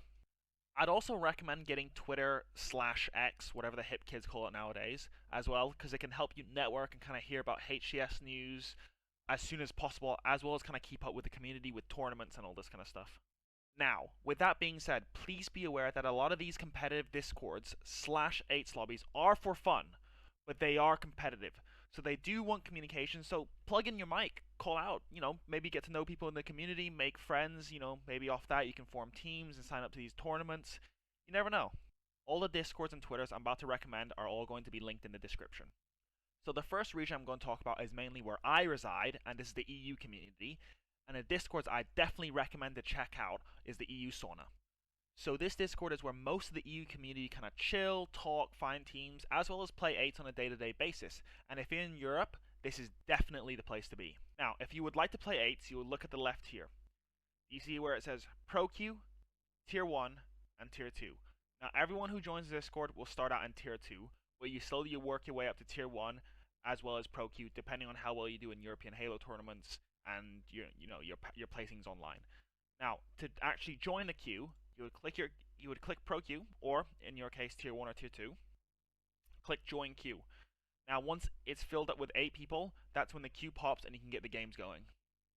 The next two I'd say to check out are Europa Halo and Atlas. These two are more tournament Discords, but still worth checking out and looking at and waiting for updates, both of which have Twitters and Discords which are worth looking at. Link in description. Next up, the ANZ community, or Australia New Zealand. There's quite a few places to go for this community, but I'd defo say the two best Discords are Competitive Halo ANZ or Mac Absu's Gaming Guru Discords. The Gaming Guru's Discord also has involvement within the Asian Halo community, so if you're in that region, please check it out. I'll quickly show you how to play 8s in the Halo Competitive ANZ Discord. Now, similar to the EU scene, if you want to play 8s in ANZ, you want to scroll down here and you see Comp Queue and Champ Queue. Now, you're most likely going to be playing Comp Queue, which is the one that everyone's welcome in. You kind of have to get special roles for Champ Queue, but you simply just join the queue, and once this fills up with 8 people, the games can get going and you guys can vote on a best of 3 or a best of 5.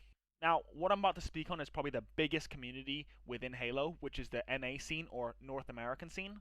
The landscape within that community is always changing, so, sometimes other Discords are more popular, but this next Discord is probably the coolest one and is the one that's popping the most, and is the one that I definitely recommend for you to check out if you're new to Halo. Now, I know I mainly put this in the North American scene, but the whole of the Halo community is invited, so if you're European, ANZ, this is a community, so anyone can go, but it is primarily dominated by North American Halo players. I will say this is probably the coolest and the best run Discords out there.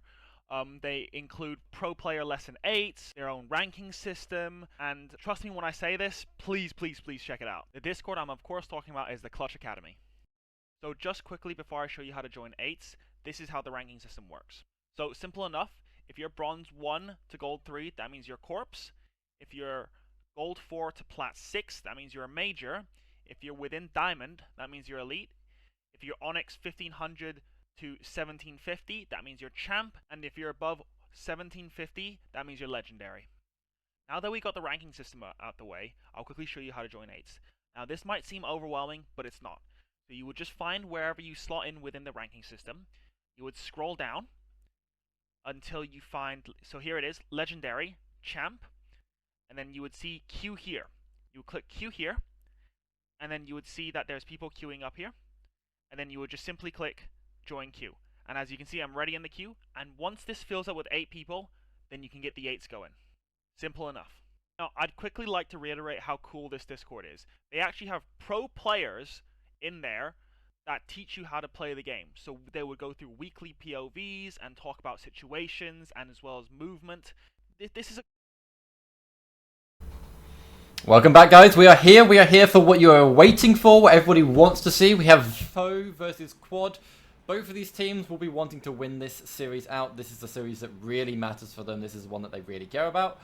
And yeah, I'm so excited for it. I know you will be as well, Fazilla. I mean, without further ado, I think, everyone knows his rosters, but let's bring them up and let's have a chat. If we can bring up the first roster here, maybe you can talk us through FOE, maybe give us a little bit of insight as to what you saw. Yeah, totally. I mean, it is just, I think it is winners finals, so FOE against Quadrant, what has been said that hasn't been told already? I mean, it's a tale that never ends. FOE, Jimbo, Mighty, Woodham, and SLG. A lot of roster changes, a lot of stuff to see. FOE over at Arlington, able to qualify directly into the London Major with that top finish. And honestly, they really want it at the heart. Back, and of course, following behind, it is going to be Quadrant, that they're trying to put themselves back again on that winning spree that they had against FOE, formerly known as Navi. So we had to take a side. Well, it'll be a dilemma because both teams are amazing. Both teams performs immaculate at land scenarios, and both teams have a really tight history together. Both teams are just basically head to toe each and single time. This will be the most, I think, will be the most even series that we've seen yet, because these two teams, like I said, Reed, they have really nice history, and we have Quadrant showing up with the real SLG, Snipe Drone, which now I get the name, Sika and Glory, back and try to take back their throne and dethrone the current king. Yeah, for sure. I mean, it's also worth bearing in mind that these both of these teams have all played together. They've been on rosters together. They all know how each other play, and that's what makes this matchup so dynamic and so impactful. It's just because it's almost like you're just trading players back and forth every now and then. But let's look at the maps. So we're starting off on a Recharge Strongholds. This is a best of 5. I believe we're going to be hopping in any second now. But I reckon we should see it go to a map 4 or a map 5. That's just how close these two teams are. So yeah, let's get ready for this first Recharge Strongholds game. And we're probably going to start off here following FOE side of the map. So they're going to spawn over by A. All eyes are going to be paying attention towards this active camouflage. And everybody's going to be wanting to grab that B side and start getting a setup going quite early on here in this matchup.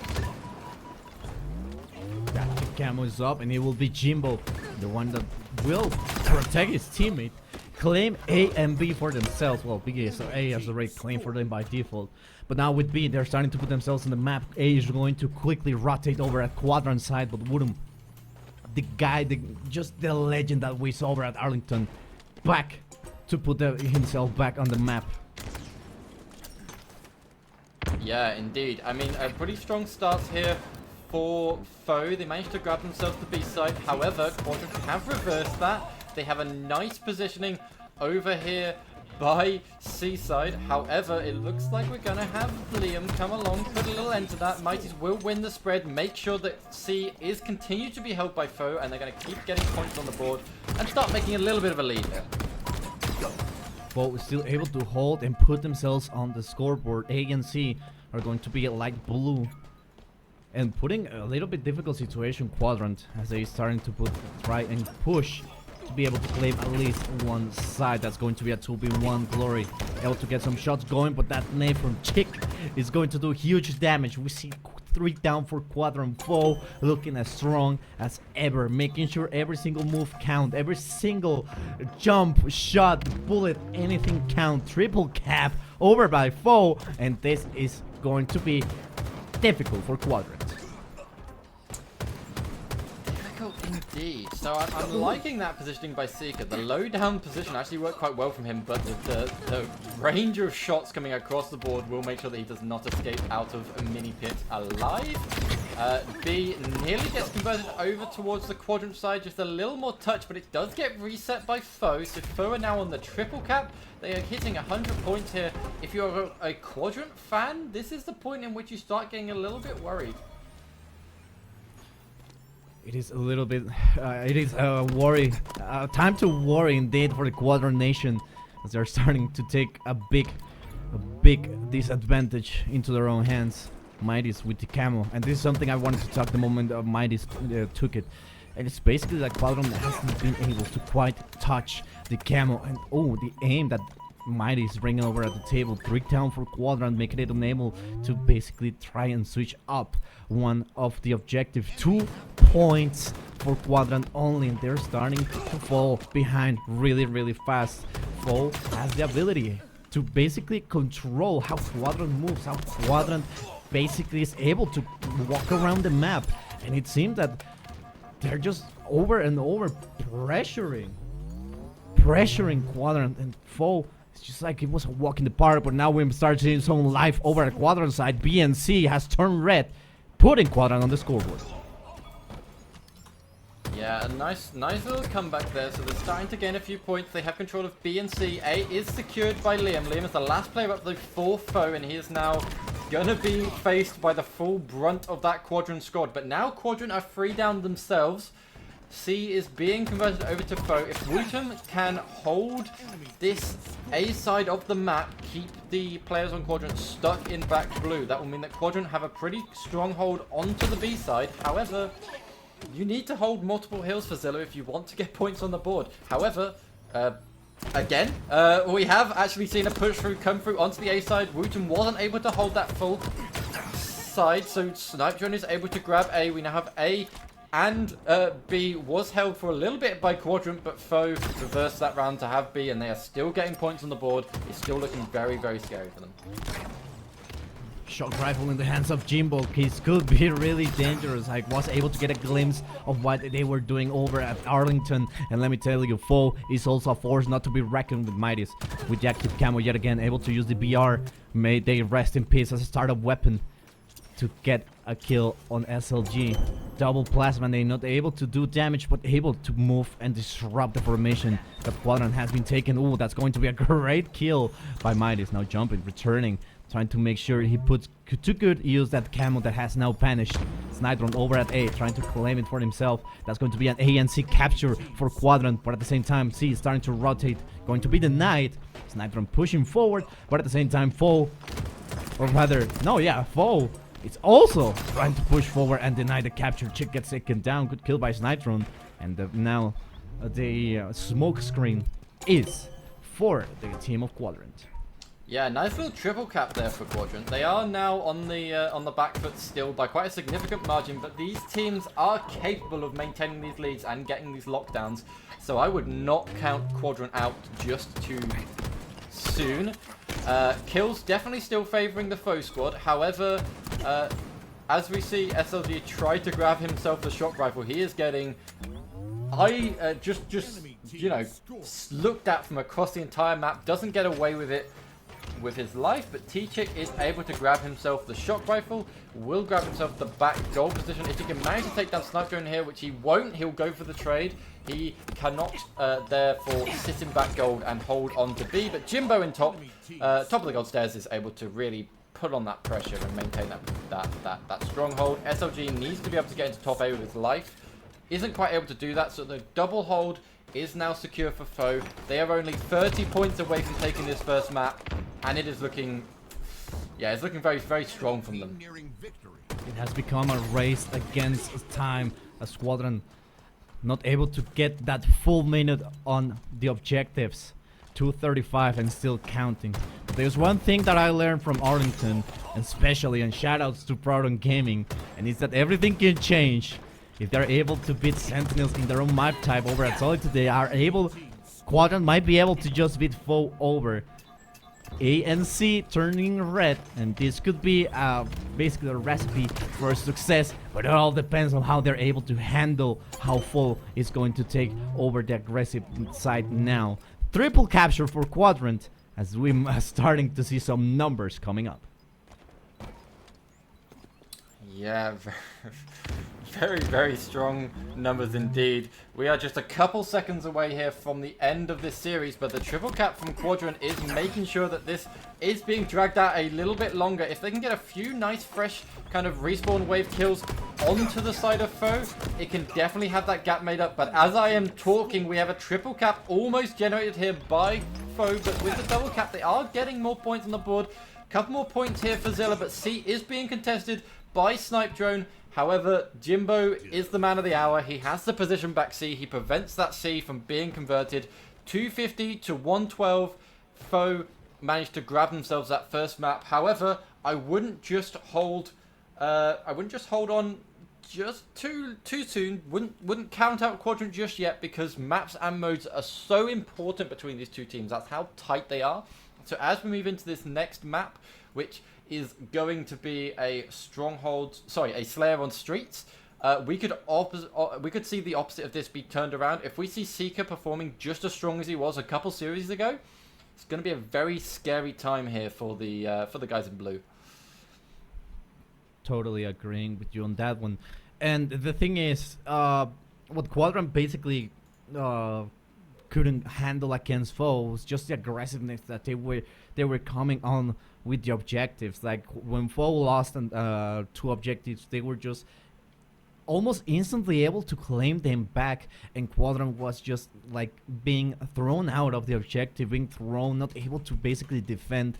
This is what had really made it really difficult for them to be able to stay and claim points for themselves. But now on Slayer, well, they are the moving objectives. They need to make sure every shot they land is a critical one. And what I saw over at the foe is that they had a little bit more accuracy on the head against Quadrant. So if Quadrant wants to win, they need to play either in pairs or in a strategy that allows them that extra advantage, that high ground, like Obi-Wan says, to give them that little bit of extra, so they're able to claim all those kills. And with the Stalker rifle, and of course yet another active camo in the map, especially in the streets, it's going to be quite the feat to accomplish. Yeah, and I love your little Star Wars quote there, because of course we do have the Star Wars Halo event coming up on May the 4th, which will be live here, and you're going to be casting that one as well alongside a bunch of other people, which will be amazing. But yeah, I think we will see a little bit of a doubles play come up here. That was a very strong kind of quality of this Quadrant roster. One thing I want to just mention before we kind of talk about the game as it's just started, the accuracy did actually favor Quadrant in that match. Both Seeker and Snipe Drone were above 60%, whereas on the foe side it was only I think it was only Liam that had, so Mighties that had the above 60% accuracy. So we could see this very much go the other way, but as we start into this, we do see the shotgun in the hands of foe, not quite able to make that much with it, so that will get passed on to SLG. Jimbo manages to get his hands onto that camo. However, it doesn't get popped as far as I can tell. It may have been burned, because he might have had it popping during that death, but we'll hopefully be able to get an eye on that in a second. There's something that a wise guy, a wise friend, always told me about these Slayer games. And shout out to mi jefita, Mexico's best coach, one of Mexico's greatest coaches. And it's not about who gets the most kills, but it's who gets the most amount of double kills. Because if you trade, that's basically a 2-for-1 great stick on Wooden, by the way. 3 down for FOE. And Quadrant starting to put into practice what I just said with an amazing performance. 3 kills ahead of FOE so far. Wanted to tie up this series 1-1. Yeah, no, you're definitely right. It's the deaths and the multi-kills that really make a game of Slayer. And it's also those last-ditch methods. It's knowing when you're going to die and making sure you get that trade, right? So that stick from Wooten was massive. And that's just another perk of playing KVM. You can just get those sticks so much easier. I mean, we saw that earlier from Ollie in his series when he was playing on KVM. And now we're seeing it from Wooten in this series. Questionably, or unquestionably rather, the best MK player in the world currently. At least as far as HCS is confirmed. So a nice start here by SLG. He is performing very, very well. Like I said, he would have to be, like we saw him earlier in the tournament. He is now 6-3. And camo does pop up, and we see Jimbo again go for the camo. However, this time he might get away with it. Oh, he's out. Jimbo in a little bit of trouble. Not able to keep the camo. And it's going to get taken down. Glory also gets taken down. Now we switch to Woodham, the legend of the mouse and keyboard. Amazing performance over at Arlington. And of course being one of the, if not the first player of mouse and keyboard in history to ever get that far in bracket. Doing an amazing run with FOE. And FOE doing an absolutely immaculate job at picking him up. And making, of course, everyone proud. Great stuff all around. Great assist by Chick right there. Able to get it. Now double for Sniper. Able to finish the job. And 19-21. It seems the gap is now starting to lose. But Quadrant wants to widen the gap up. And what a nice nitro. That could cover actually a great distance. Sniper with the tech. Write that down. Write that down. Yeah, I will do indeed. I mean, this is a very... I mean, killing spree there for Wooten does get traded out, but that is not to be forgotten about. This is still anybody's game at this point. A free kill difference between these two teams is nothing. It is definitely achievable. That's only one set of you know, off the spawn kills, or a nice push to wipe out the enemy team will then allow you to regain that lead if you are a FOE fan. Jimbo currently is going 2-7. We saw him go for the camo twice and not get away with it, so... hopefully we can see him kind of tighten up that as this series continues. However, across the board, all the players on Quadrant are all about the same. They're all doing pretty well. And we're seeing a lot of a very tight little game here from Wooten. And that pairs playstyle that you were pointing out, you can see in full force here. So Wooten and Liam, Mighties, sticking together, pushing towards sword. One of them can go down, but the other one gets the trade. You then have Jimbo and T-Chick playing over towards the balcony level. It's really working quite wonders for them, but they need to perform just a slight bit better if they want to get it. It's the third time we've seen camo go towards the side of FOE, and will Wooten get away with it? Not quite. Oh my god. Almost choke on that one. Oh my god. Just how Bruno was able to pull that off. And just how it changes entirely, like on a controller. That would be really difficult, but he's just making it seem like a breeze with the mouse and keyboard. And just pushing forward. SLG now. Close with PD. Trying to get some shots on Jimbo. And now Mighty's gets taken down. Unfortunately by Woodham. And Woodham, like I said, quite a force not to be reckoned with. Glory able to take down Chick. Now going and heading for the Stalker rifle. Still not up yet, or maybe it is up. Able to predict where Woodham comes from, but not able to get the kill. It will be Sika, the one that ends up taking it. 3 down for Quadrant. Sika, last man alive, starting to run and try to put his team up with him, so they're able to push forward together or fall, because this is now a tight game, 38-38.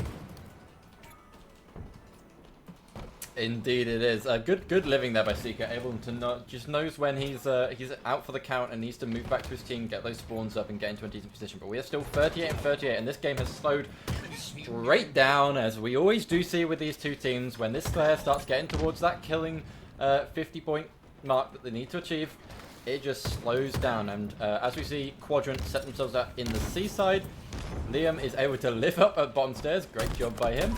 And the shotgun comes out, but Not quite enough to make a kill come through, and now now FOE just have a slight lead in this match. Slight lead, of course, that can be, well, terminated at any moment. 44-40. 2 down for Quadrant as they're starting to push forward. A couple of shots, Glory not able to take down Glory. In trouble now. Great assist, that's going to be a trade. 45-42, a 3-kill lead. The Jimbo with the active camo. This could be the beginning of the end for Quadrant. As we see now the flank, he gets spotted, but he's able to get a kill nonetheless. 47-43, this is starting to get a little bit close. Way more closer than Quadrant likes. They were starting really strong off, but now the momentum has completely shifted and the advantage has now gone to FOE. And we see that now the push is in motion. We see them all coming over from Cafe. But at the same time, they're starting to get taken down. Ooh, a little bit of great pick by Jimbo, able to stay behind and get whoever it was weak. And we can see the picks not letting SLG get away with the kill. No nades being thrown at him. But with this final kill, that'll be it. 45-50. FOE takes it against Quadrant. Yeah, a lovely, nice push there by Wootum. He pushed her into heaven, was able to get a little bit of sight on the 2 players on Quadrant that were sat in the top A area, and that was just really what closed out that map, because it did look a little bit scary there for Liam and Jimbo as they were both one-shot facing against 2 players from Quadrant who were sat in the A side, but Wootum was able to give them that peace and security they needed and just, you know, clinch that win out. So we have 50-45 for that one. Decent showing for Slayer, however. Resets happen all the time. Reverse sweeps can come through. We're going to be moving into an oddball live fire next. This is a much longer game mode than the Slayer we just watched. It is definitely possible that we could see this turn around. There's a long... I mean, this is going to go on for, you know, at least 15 minutes. So we should see a much more structured playstyle here from both teams. And honestly, I'm still not going to say that FOE have this one in the bag. It could easily go the other way.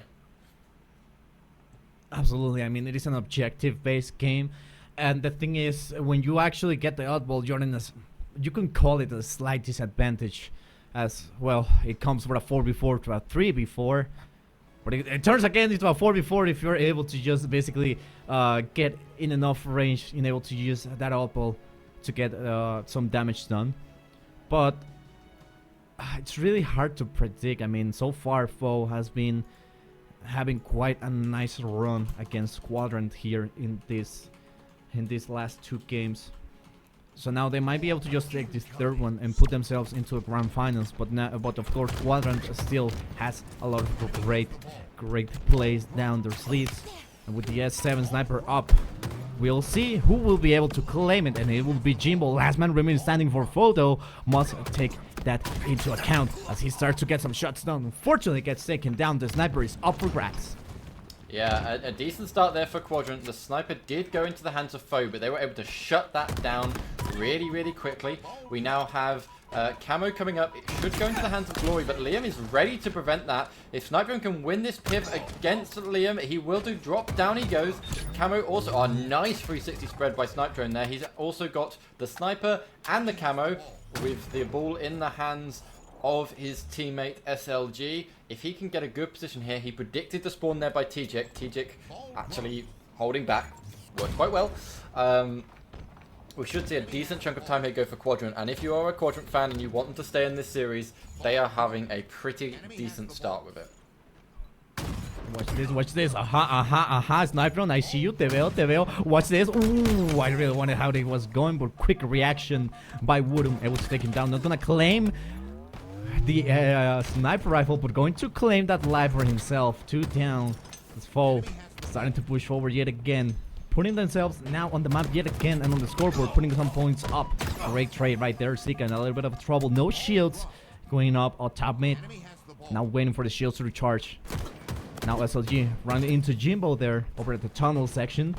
Bottom mid, but now it's a 2v1 scenario. Woodham with the ball. It's a little bit of a nice ball. And oh my goodness, just right at down. Both the grenade able to do some damage on Woodham. But Woodham is now able to defend himself, able to take down Sika. And now with that gold double by Glory, now the ball is back into Quadrant hands. Yeah, no, very, very nice double push there onto the side of the overshield. You could tell how timed those nades were.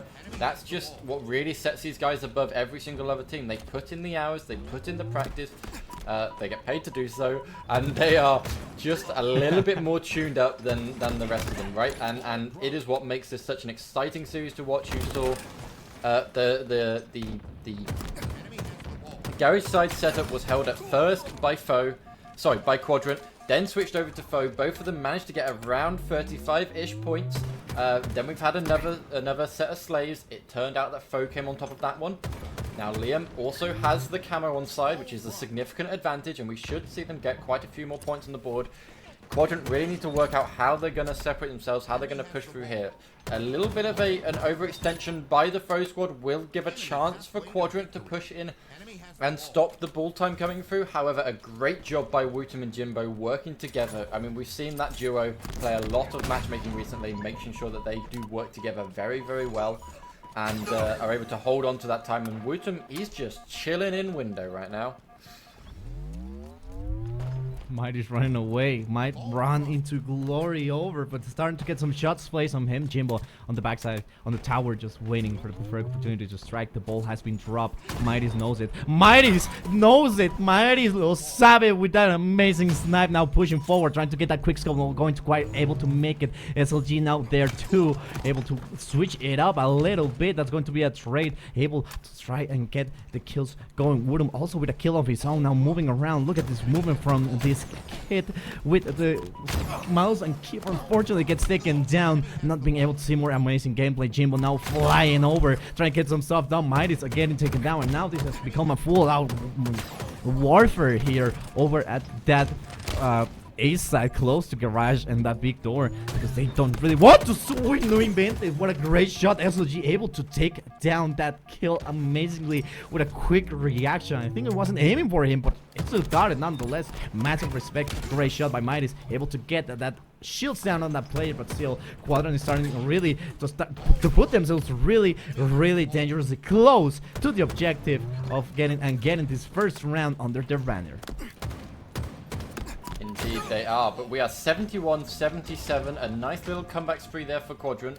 We now need to work out how are FOE going to clutch this one out. If they're going to, at this point with this setup, they need to make sure that they get a nice impressive stick there by Mighty's.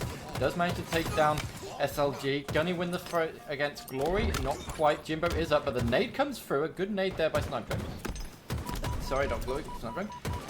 Seeker managing to have a little bit of a spray back and forth, but the ball is in the hands of Glory. SLG on the window, if he can, in the garage door, if he could have taken down Wooten there, that would have been very, very impactful. But we have one more camo probably left in this match, and it might be the decision maker at this point, and Jimbo does have it in his back pocket. Jimbo able to push. I don't think he's able to be in time. 98, 99, no one is close. Quadrant is going to be taking this first round against a FOE. Oh, from No Invent is running away just in the nick of time, able to claim this first round. And of course now we're going over at round number 2, and it seems that FOE is not happy with what just happened. We see the slaves a slight advantage over at FOE side, but still Quadrant was able to walk away with that first capture. And now Woodham with the one and only Quantum Translocator QT is going to try and get a lot of damage done. Chick able to run away with the ball and try to make things tied up in the rounds. Yeah, I mean, I don't want to say it's the caster's prediction or anything, but I did kind of call that this was the one that Quadrant were gonna do a little bit better on, and it's the one they need to do better on, right? This is what's gonna keep them in this series. Now, they are only one round up. They have to win this next round if they want to stay in the action. However, FOE might be trembling a little bit here. They need to really stick together. They need to make sure they are being effective as they can. Although that first round was still so close, I wouldn't count anybody out just yet. And a little bit of a sticky situation here for Liam as he gets stuck between a rock and a hard place. T-Chick getting a nice little double kill. Can he get the kill onto Seeker? Yes, he can, but he will go down in the process. The ball gets thrown off the map, and neither team is really in a super strong position at this point. It's the start of starting up the rounds. Honestly, it's just a back and forth. Not really able to be or predict a winner. But still, Quadrant able to get the advantage back onto the court. Trying to push forward at the same time. Seems that they are going to be putting up 2 teams up. One for the search and destroy and the other one up for defense. Mighty's, of course, in a little bit of a sticky situation. Trying to get it done over, but gets taken down. Now Woodham able to claim back the ball. Now going to put FOE up for the scoreboard. Now a little bit of a sticky situation. Look at this. Oh my god, what is happening? I don't know, but it just ends up in Jimbo helping out Woodham. Well, avenging him. Now 3 down for Quadrant. FOE is starting to rack up points, make it a 4-1. Yes, 4 down for Quadrant, as FOE is able to take back the control of the ball over at the scoreboard section. Yeah. Nice use of the repulse there, able to just really grab that final kill that was the one they needed to get this new setup going. Jimbo, he's on the ball this time. He's getting some time racking up. We are now a slight advantage for FOE, but really it's anybody's round at this point. A nice little back and forth from Liam. He is giving a lot of pressure onto this ball, just making sure that Quad can't track up some time. Even though Seeker was the last player up, that is now 4 dead for Quadrant. We're going to see a lot of time coming through, and T-Chick with the camo. It's looking very, very scary right now for Quadrant. Chick with the active camo starting to being a nuisance for Quadrant, as now the gap is widening slowly but surely. Great assist over. Jimbo able to take down the kill on SLG. Chick just doing what he knows best. Gets that killing spree. Make it, try to make it another one. Woodham able to get the kill. Watch out, he has a sniper rifle. Might be able to pull some nasty kills. Double kill. Wants to make it a triple. No one is going to pop off. We see that now. It will be SLG, the one that's going to the scoreboard. He doesn't see him. He wants to see him. And not able to quite get the kill, but able to assist his teammate with the pressure. Now, Glory, a little bit of a struggle. Gets in the sight of Woodham. Woodham moving around, making sure every single movement counts. And with the mouse and keyboard advantage that he currently possesses.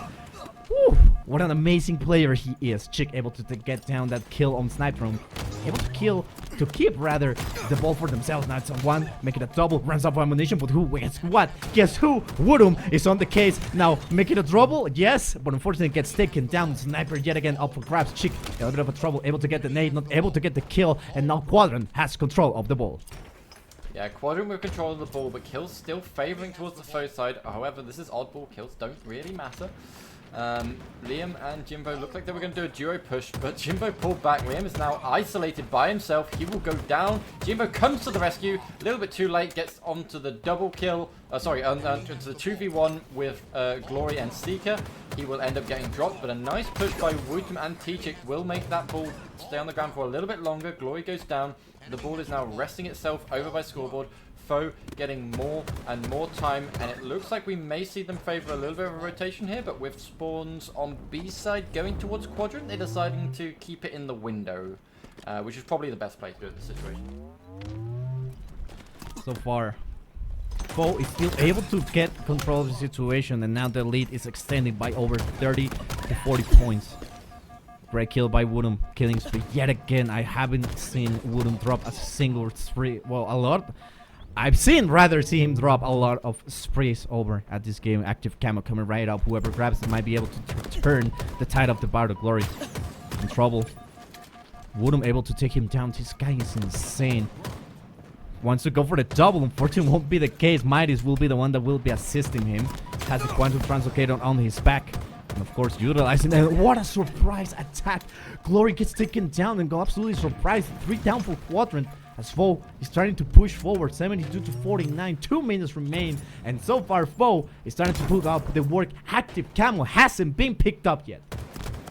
Yeah, a really impactful positioning there by Quadrant, right? They were basically down 3 players at one point, but the position still allowed them to make sure that camo retained its position on the podium, and now it looks like they might be able to grab it, but FOE have pushed themselves into the scoreboard zone. They have vision onto that camo, and that camo is still on its podium. However, I believe it's probably been picked up by one of the players on Quadrant now.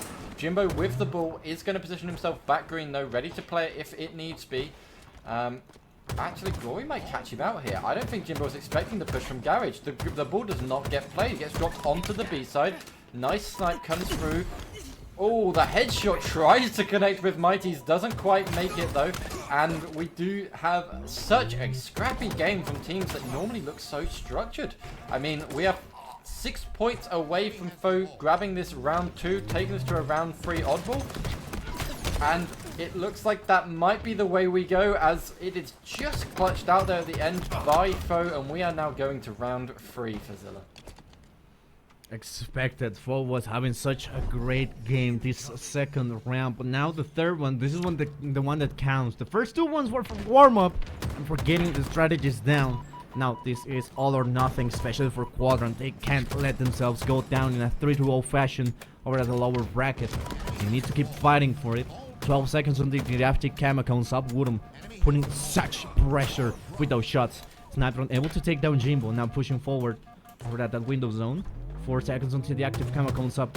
This is going to be a key active camo to look out for, especially for whoever team is able to get it first, because if they get it, they might be able to just get a little bit more extra time. But so far it seems like we're just playing Slayer. No one's going for the ball, no one is trying to claim points. It's just over there thrown over at the garage section, and it seems that Foe will be the ones to start claiming up points. Zika gets a little bit, remote detonation, detonación remota. Chick able to get a nice flashy kill.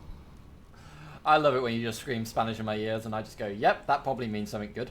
Right, we're on board here with Chick before Cam murders me. Chick has the camo. The camo is just about to expire though, as we see. Pop, down it goes, but he was able to grab a little bit of time for his team. So Foe are in the lead, but not by a massive amount. And I'm loving this flank coming out by Liam. He is able to get himself positioned onto the bridge side. He nearly got the jump there in SLG, but didn't quite see him as he managed to get to back green. A nice little jump shot there onto Snipe Drone, who was stuck himself over by concrete. Again, Wootum slinging around onto the A side. He's getting his own flank. However, he runs into 2 players on the side of Quadrant. That ball is now stuck bottom mid back on its podium. And we're pretty much neck and neck here for Zilla on points. I mean, they're really trying to milk out every single second that they can from the ball. And at the same time, they're trying to basically try to push forward and get as much damage done. What a great stick by Sniper. Oh my god. But still, Quadrant has the control of the ball now. They're trying, and now they're going to get as many time as possible. Great kill by SMG with over Jimbo. So G is still trying to do some damage, but it is Woodham, the one that they're facing off against. And we already know how that might end up. Glory able to take a little bit of a breather to get his shields back up. And Woodham still doing that pressure, especially with Chick. That's going to be a kill. Woodham gets traded, but at the same time, 3 down, 4 down for Quadrant, as Foe now has the active camo. Yes, they do. Yeah, Chick again on the camo, being a little bit of a nuisance. He really should be getting out there, getting the information for his team, making them know what happens. He's backing up their Jimbo. Jimbo would still go down though, so we are now 2 down for Foe. This setup is looking like it's already falling apart, and they were not able to gain enough points to overtake Quadrant, so we're still neck and neck. However, we do have Chick being such a rat back here. Here's Vision. He manages to take down SOG while he's weak. He puts the podium between himself and the Quantum Lone Coater in the hands of Glory. However, he isn't quite able to get the second kill there before he goes down, but I was loving the patience there by Chick. He was playing that perfectly, and again, that's one of the things that really makes these players stand out in this lobby against other players in Europe. And we are now 3 down for Quadrant. However, not quite a position that Foe can take advantage of to get more points, but with Jimbo on the sniper, they might be able to get the setup going for a little bit. A little bit of shots. Jimbo able to go down with the sniper rifle. Oh, wanted to get that shot, won't get it. Now he's jumping, trying to get away from harm's way, but unfortunately gets taken down. Also 3 down for Foe. That's Quadrant starting to gain some momentum here. Really important momentum. They're not able to basically hold this ball basically a little bit more time. They might be able to claim advantage. Even if Foe is able to break this setup, if they're able to get to the 60, 70 at least points, Foe is going to be having a hard time claiming back not only the ball, but also the objective. SLG with a little bit of a whiff, able to get the shot on the back. Now that's what I call a shot. SLG also now trying to go forward. Not more sniper ammunition. Chick with a great stick on Zika. And 63, the setup is broken. Foe is now on the offensive, but the thing is, Quadrant has a little bit of advantage, and they might be able to punish Foe for grabbing the ball.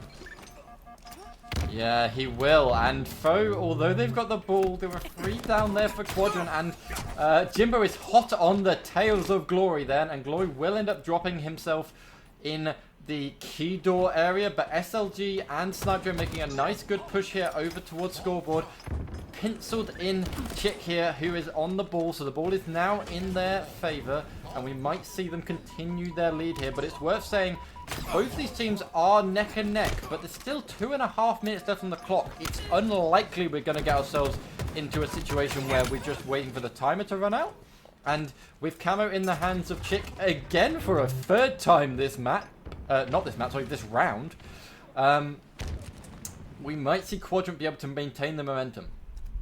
SLG was on the case. He thought he saw Chick with the active Camo and started and basically just doubted a little bit, but still Chick able to just give information to his team. That's a kill. 3 down for Quadrant. This might be a good moment for FOE as they want to claim victory once and for all. 60-67 so far. The ball is now on the hands of FOE. 1 down for each of both of these teams. Let's see who's able to get it. Jimbo basically running away. No shields. Basically, he's a dead man walking, but at the same time able to hold himself and hold his ground. 3 down. A Sniper coming right up. A Sniper knows it. The ball has switched hands. Now it's over at Quadrant side. Now they're going to be playing on the defensive and backtracking a little bit over to C side.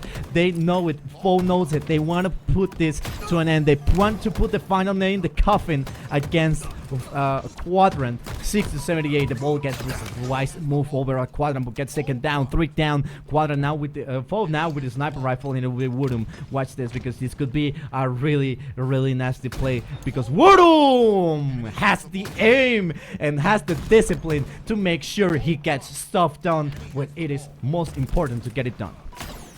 Yeah, that's so true. I mean, if he had made that connection top mid, that would have been absolutely insane.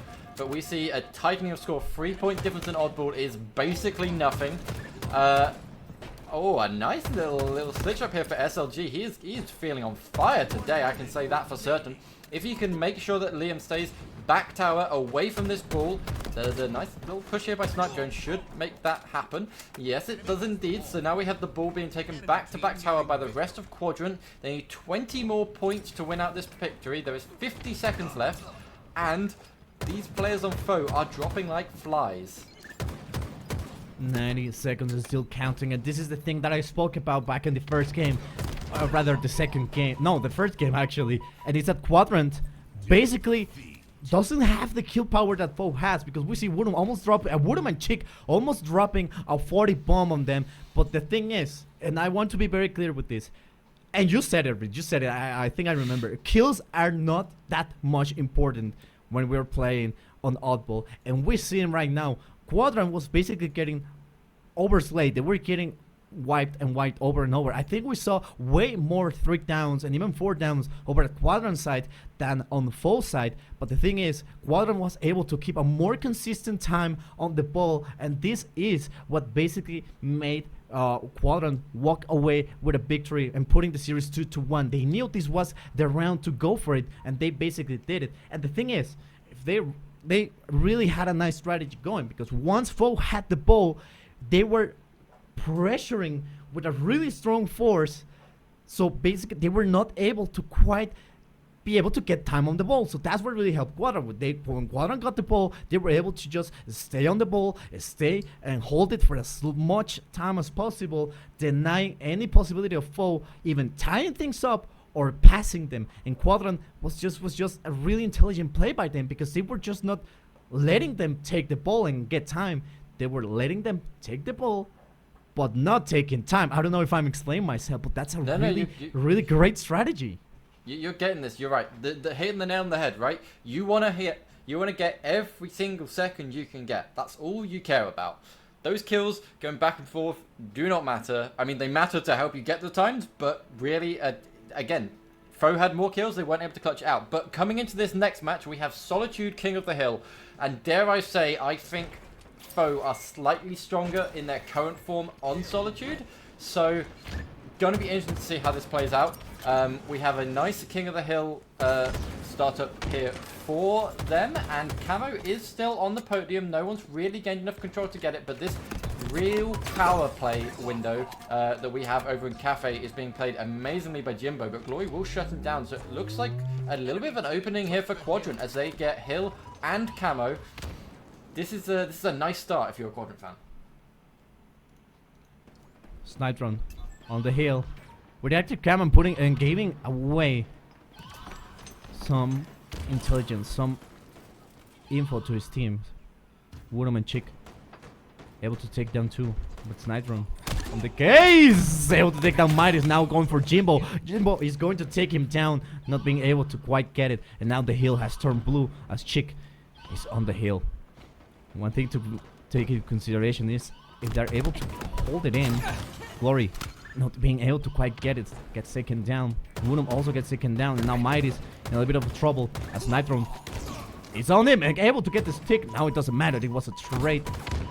And well, geometry right there was a little bit whack for that nade to get thrown off. Yep.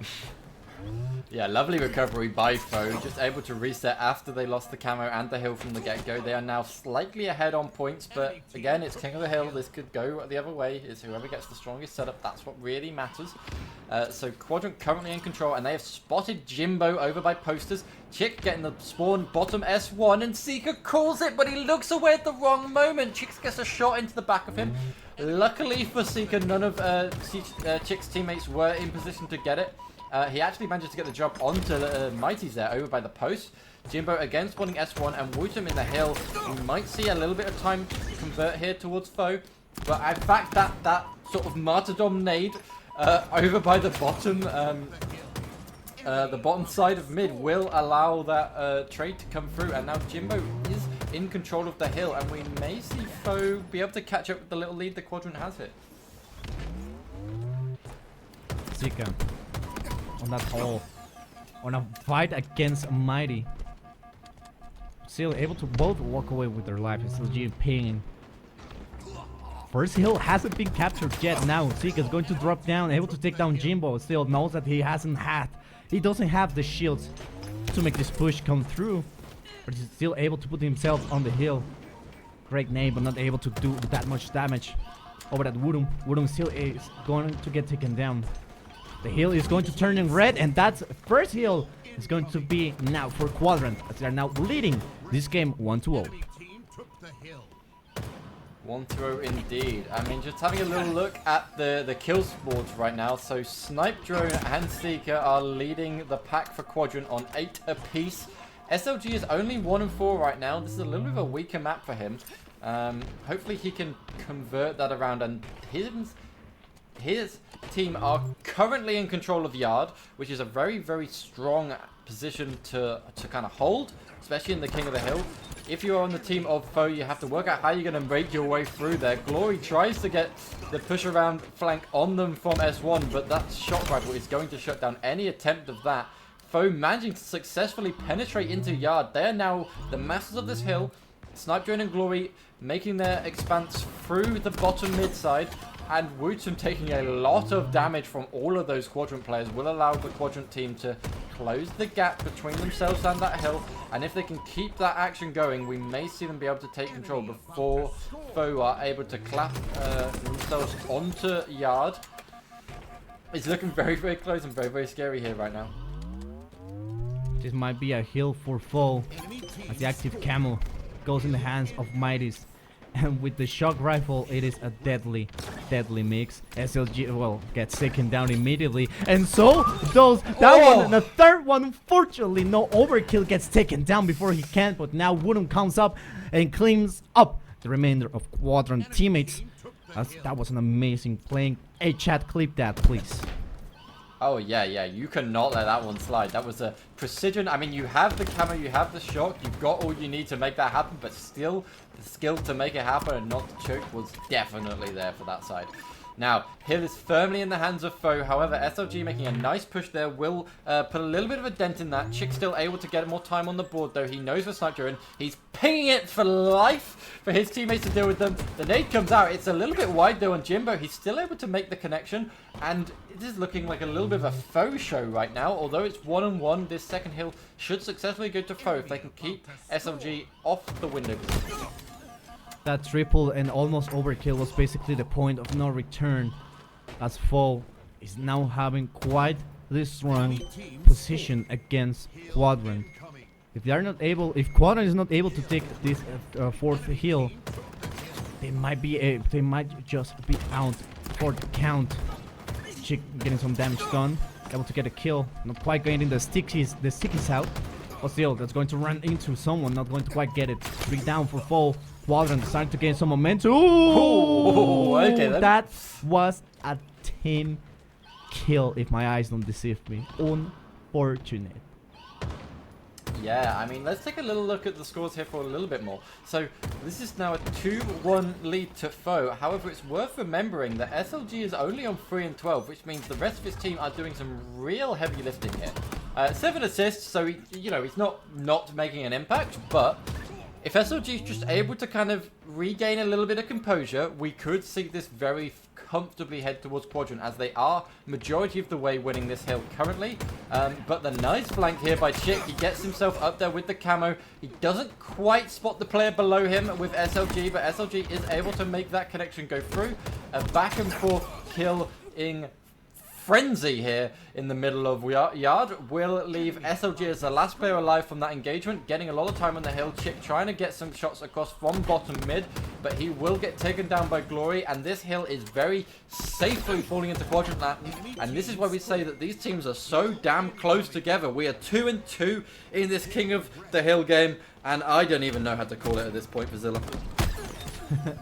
It is quite an even game, really even. And I told you, if Quadrant is able to get this fourth hill, well, basically they're able to push in and maybe take us to a game number 5.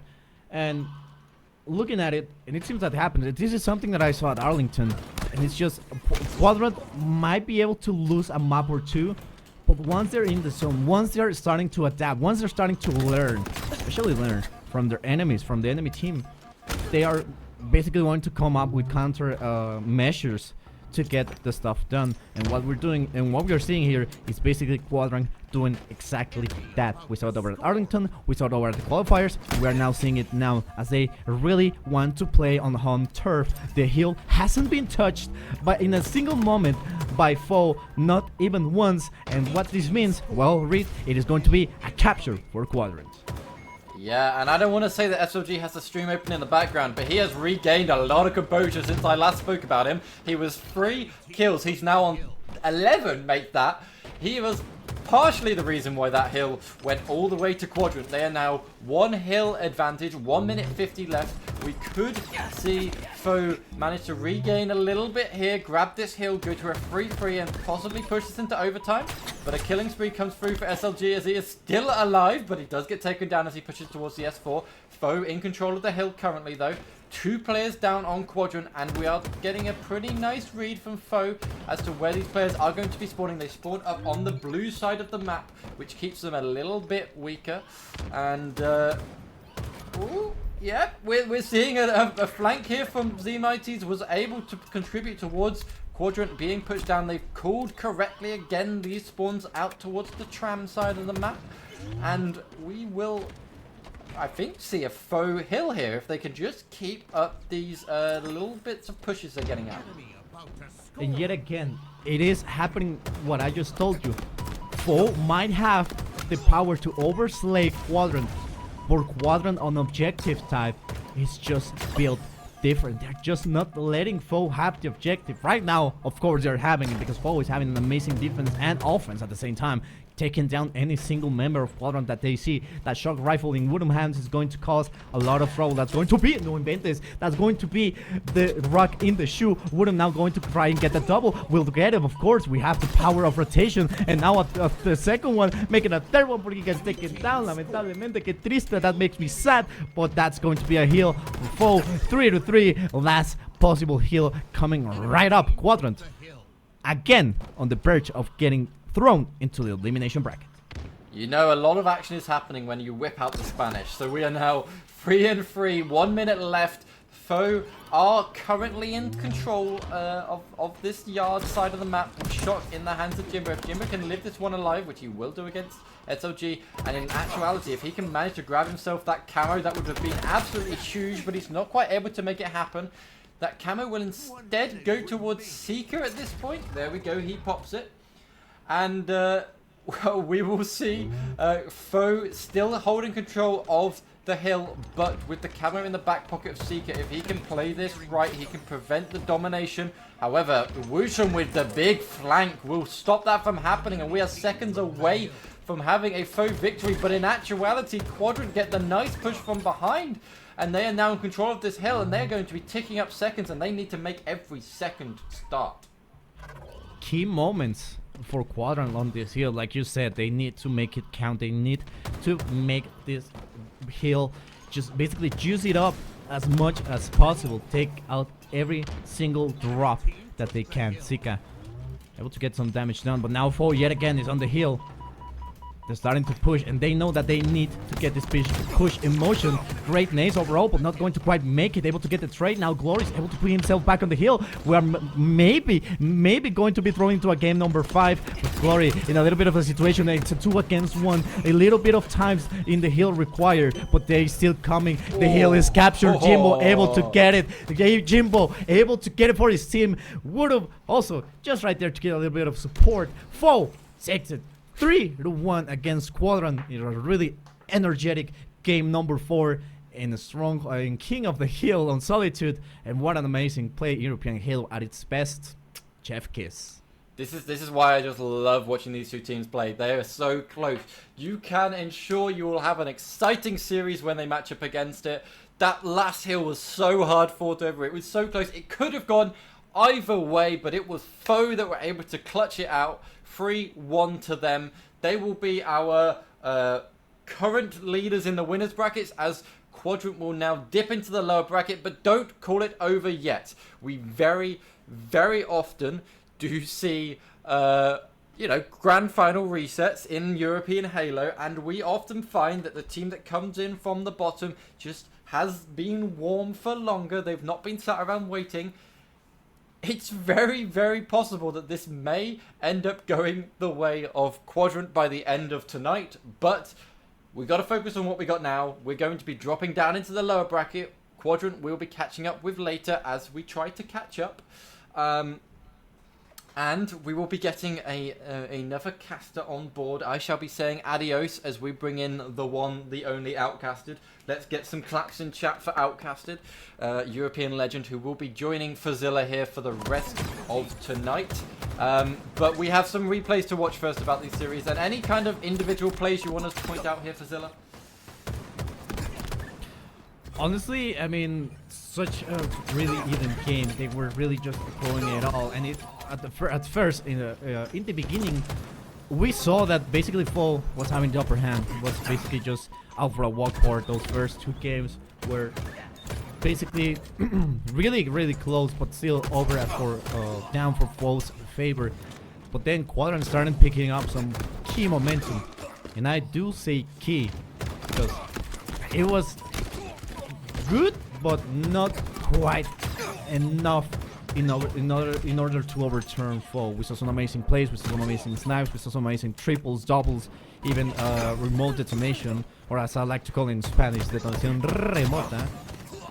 And honestly, it was a really close series. Like immense kudos to Quadrant. They were doing amazing. Like I said, they earned a lot of respect from me over at Arlington. They earned, of course, also a new fan.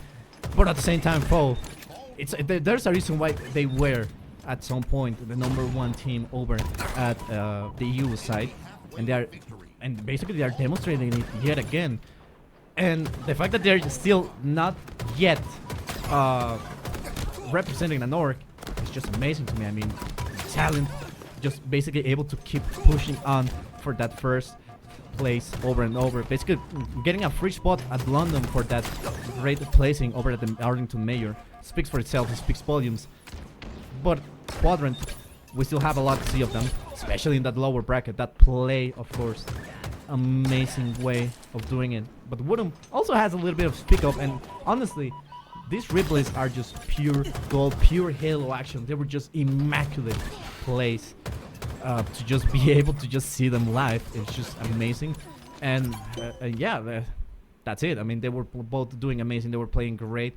Quadrant still has a lot of ground to cover. They were doing good, but now, especially now that they're in the elimination bracket, they need to put it up for. They need to put up a good work and a good face, because no one wants to get thrown into elimination bracket, especially after those kind of really close games.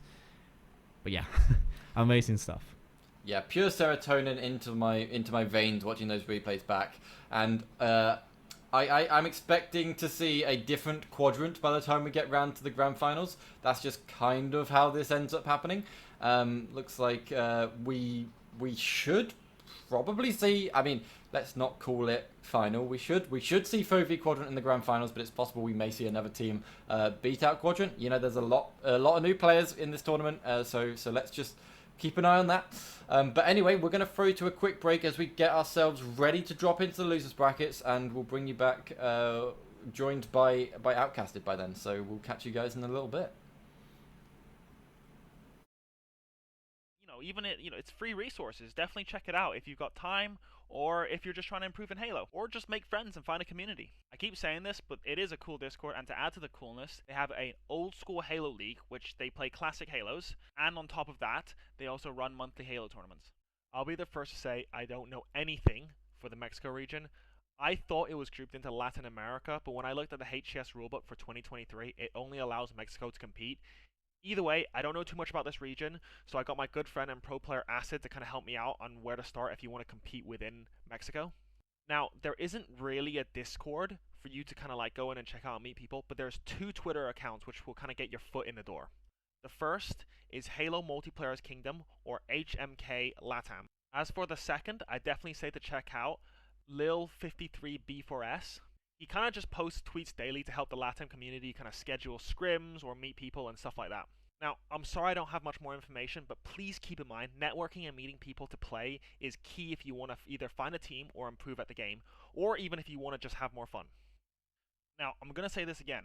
In a lot of these Discords, you do require a mic if you want to play 8, so please communicate. It's actually incredibly frustrating when 3 out of the 4 people on your team are calling out, and there's one guy not saying anything. Don't be afraid to ask what they are if you don't know the callouts. Secondly, please remember, there are also nice people, but there are also dickheads. Don't take anything that these people say to heart. If they are being mean to you, just move on and ignore it. I think that's everything. Good luck, have fun, tell these Discords I send you, and if you enjoyed my video, it would mean a lot if you could leave a like and a sub. Peace.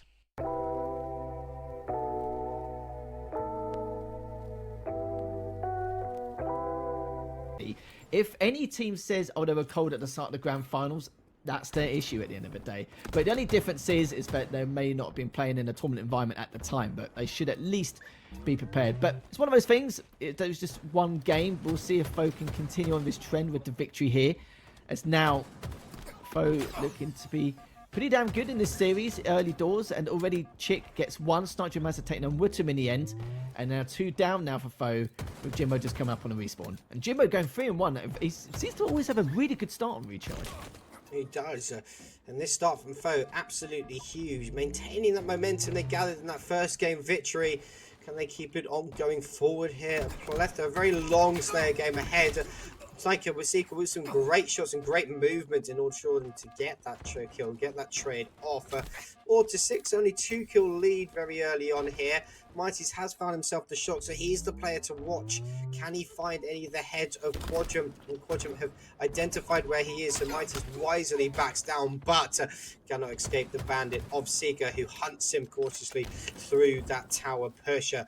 There's 3 players of Quadrant stuck towards the C and tower side. Seeker trying to push in, and he's being so hot in this start here on 3-2, matching the start that Jimbo has. Make that 4-2 with some beautiful shots as Quadrant take themselves into a lead. Yeah, small lead, but a lead in itself. Great nades coming up. All 3 members are going to be there, but he gets taken down. There's so much damage. Someone needs to get in there, just collapse onto them. That's going to be 1 down. Seeker must have find 1 in the end, but a double came out. My goodness, that could have been so much worse. That one nade, it must have done at least 150, 200 damage. Mental. Depending on how much shield was broken. And Mighty's now just having to back away. Gets a few shots onto A. Also gets the information required. But 3 down now for Quadrant. And it looks like Mighty's has the camo. So this is a great way for Foe to increase their lead. It does. It's very back and forth here. 1 kill lead separates these two teams. Mighty's trying to check to see if he can spot that shot, because that's what he wants to get his hands on, but it's not up yet. Waiting for that to respawn as he rotates into bottom A with his teammates. SLG made light work of with that team shot. The reach out comes through as he's able to help Chick get that assist. And right now, Foe are finding plenty of holes, just find themselves 2 kills, but on the other end of the field, I believe it was Sniper and Isika had worked their own magic, getting themselves kills, tying up the game at 17 kills per side. The shock is up, so I don't know who has grabbed that. I believe it's a member of the Quadrant team, but that will be a real pivotal point. Can they find any openings? Can they find any gaps? Because right now, Foe seems to have Quadrant read so well. They seem to be able to shimmy their way around the map and give themselves so much space. I'm surprised it's the lead hasn't increased by so much, because Mighty did so much damage with that camo. Didn't see as many collapses as we would like, but again, got the info. Everyone around top control and around long. One's actually pushing. That's Seeker sneaking around into top gold there, and does manage to get away with it. Takes down Wootum.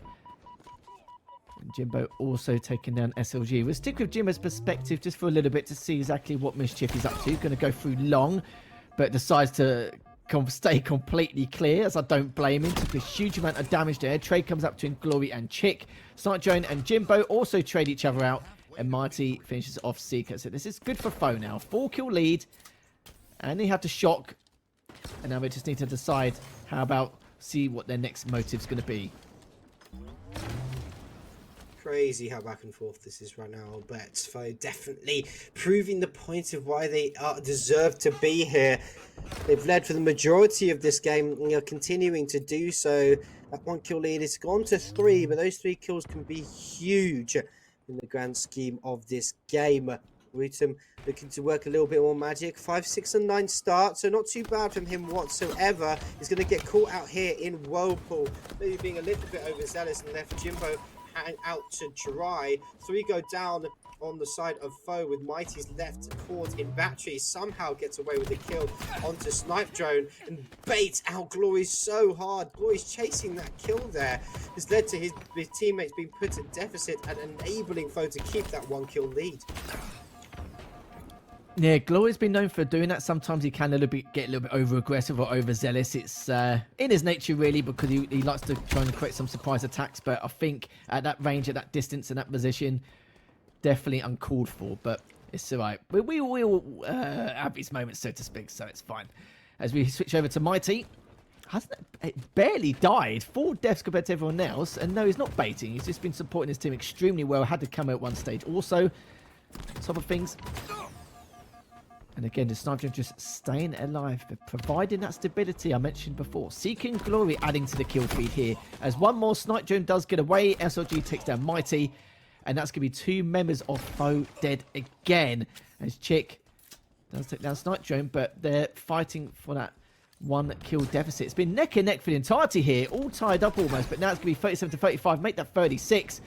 Very hard to separate the two, no matter what power-ups or power weapons they've actually been able to gain in this matchup. I mean, both teams have done such a good job at mitigating each team's, their opponent's opportunities in doing anything, identifying where that shock is at all times, and subsequently avoiding any headshots. I believe it's Snipe Drone who's got away with that camera. We'll have to see. But it is, and this is going to be the playmaker. Jimbo finds that huge pick onto SLG. It is traded out. Snipe Drone working his way through, but caught out by the shock in the back. He has to stay alive here. Super important. It doesn't look like anyone in Foe's in position to take him down. Wootum stuck in heaven. Great team shots coming out. Snipe Drone able to take him down subsequently. Jimbo will fall. And they identify to find Chick at the bottom of A. Isn't he's traded out, and that's a plethora of kills falling in favor of Quadrant at the final hurdle, 45-43. Mighty's once again last alive, decides to plant himself at that top glass area, see if he can catch out any of the Quadrant players. Starting to overextend just a moment. Jimbo is sat back C, and the pacing of this foe slide is slowed down astronomically, but Snipe Drone reading the position of Jimbo perfectly as he was able to catch him out chasing Glories. Well, 48-45 could just be a matter of time now unless foes step their game up, which they definitely could, but having to back away, it's going to be a trade-out. Wilton managed to get 2, so it's now 49-47, but they've ended it quite quickly. They don't want any stalemates, they don't want any trades and whatnot. They just want to get it over and done with it, and that's going to be one apiece here in this grand final. However, if Cloud9 are able to get this, they're still in driver's seat. Here comes the push. Back flank from Mud. 2 kills picked up by Jimbo, and you hear Foe popping off. Rightfully so. Down 2-1 the series. Woodham showing off the keyboard to the crowd and saying, I'm better, I'm different. Look at me. The first ever mouse and keyboard player to place top 8 in the history of Halo. Wootub, your name will ring in the history books of Halo. Welcome to the main stage, and what a performance. Since the release of Halo, main Halo titles have always been a console game, which by extension means that it was a controller game. This formula would run for 18 years until the release of Halo the Master Chief Collection on PC on December 3rd of 2019. HCS would then run a few grassroots style tournaments for a year in prep for the release of Halo Infinite. As people competed in these Halo Reach grassroots tournaments, there was little to no motion of MNK players in the competitive scene, and many would comment how unfair controller was compared to mouse and keyboard. Bro, it is just like, I'm just gonna say it, like, I cannot win 1v1s. The controller, you guys shoot faster and more accurately than me. I can't keep up with that. The other side of the community would then start to pose the argument that these controller players have been playing Halo for years, while mouse and keyboard expect to come in and dominate, when in reality these players are just making bad plays. When the Halo Infinite multiplayer beta was finally released on November 15th, 2021, MNK players were finally on a semi-even playing ground. A new game that people had to all learn from day one, and no one had an advantage. Though again, the beginning of the game, people believed that there was little to no point, as the controller was by far the best option to go with. And for the most part that was true, and the landscape didn't really change too much for the first year. Then it finally happened. On December of 2022, 343 finally decided to add very slight aim assist, and ironically, this was an accident. But due to the game's positive feedback, they decided to keep it. The mouse and keyboard community now had a chance.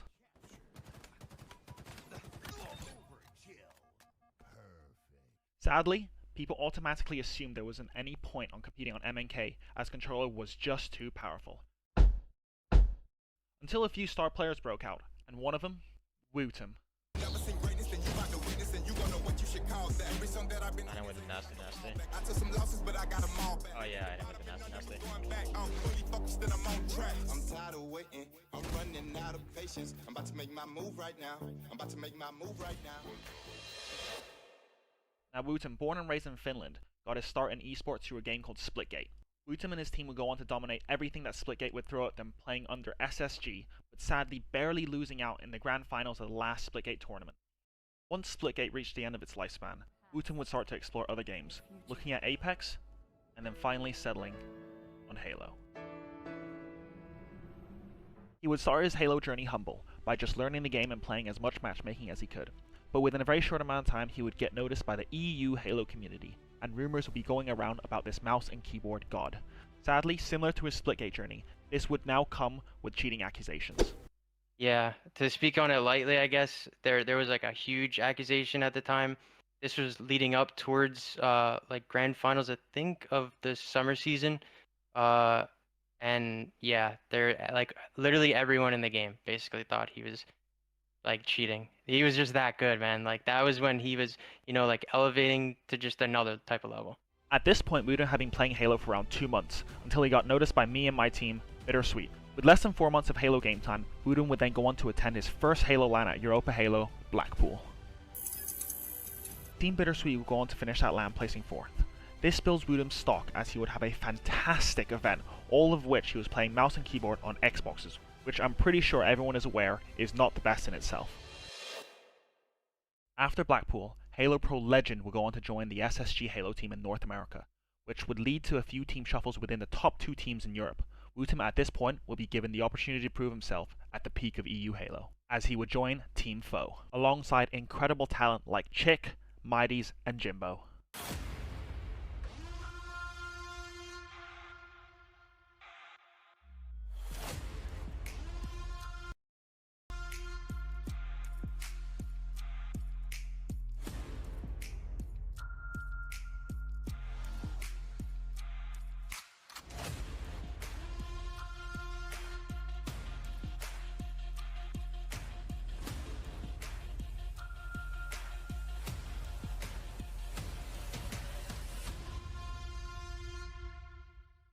Woodham would attend his first HCS LAN and his first time playing with Team FOE at HCS Arlington on March 15th of 2024.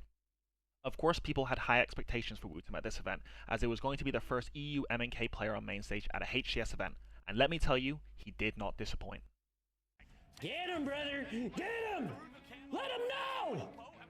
Let him fucking know! When's the last time you seen someone like this playing Halo? Huh? Woodham has done it again. The most slayed for his team. Double positive just about once again. He got 7 assists as well. Unbelievable. Woodham, the rookie, is going to ice up twice in Game 5 in the lower bracket to extend FOE's life as history is made. Once again, mouse and keyboard supremacy as Woodham and FOE move on. What? Woodham and this FOE lineup would go on to do well, making it the first time 3 out of the 4 players would go on to break into the top 6 for this game, and securing themselves pools for the next event. So, what's next for Woodham? I think he has nothing but a bright career ahead of him, in the sense that he's still young, being the age of 17, and has only about 6 months of competitive Halo game time. Imagine him in 1 year. He would have quite literally doubled his game time in this esport. So, what does this mean for mouse and keyboard players then?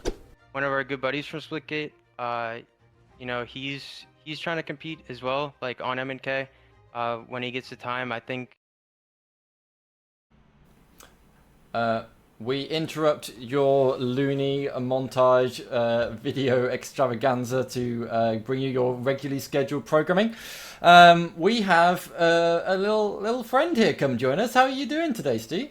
I'm good. I'm happy to be on here. So, you know, unfortunately, didn't have the best run myself in the tournament, but happy to be here commentating the kind of latter half. You know, all the big dogs now. So yeah, I'm excited to get going, and you know, happy to have a chance to cast with Furzilla. You know, big fan. Saw him on the LVT stream at the most recent LAN. So yeah, I'm excited to get this one underway. Yeah. I mean, not to do any BM towards you, but you know, you are the trash man. You were playing for Trash Can Esports. You guys had a pretty rough bracket. You ended up facing against FOE, which you know is going to be a rough time for anybody.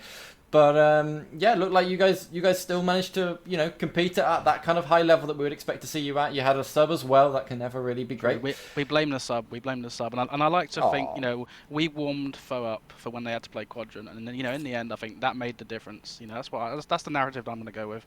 But yeah, I'm excited to see kind of how that gets on later on. I assume it'll be those 2 in the final, but it'd be nice to see if had a bit of an upset before that. But yeah, we're getting down to the business end now, and I think this next series is going to be a really good one. Yeah, and let's go have a little chat about that. So we're now into the lower bracket. We've got a couple interesting teams here. Furzilla, do you want to kind of mention who we got coming up here? Yeah, I mean, we have a really interesting matchup. Outcast already filled me on with the details. We have Kazmi versus Tux, with his Hollers, Stika, Marine, and Casey Looney. Quite the good rosters. That will give you some information, but like I said, Outcast was the one that came in with the T and basically explained how this team was formed. It was basically 4 really strong independent players, but they decided to make a team, and now this is it coming on really strong, actually getting pretty far. So that's a great team that should finally be getting consolidated, getting absolutely just officially formed. So it will be a nice thing to see and watch out as we move down to later qualifiers and later games. as not only today but also on the next qualifiers.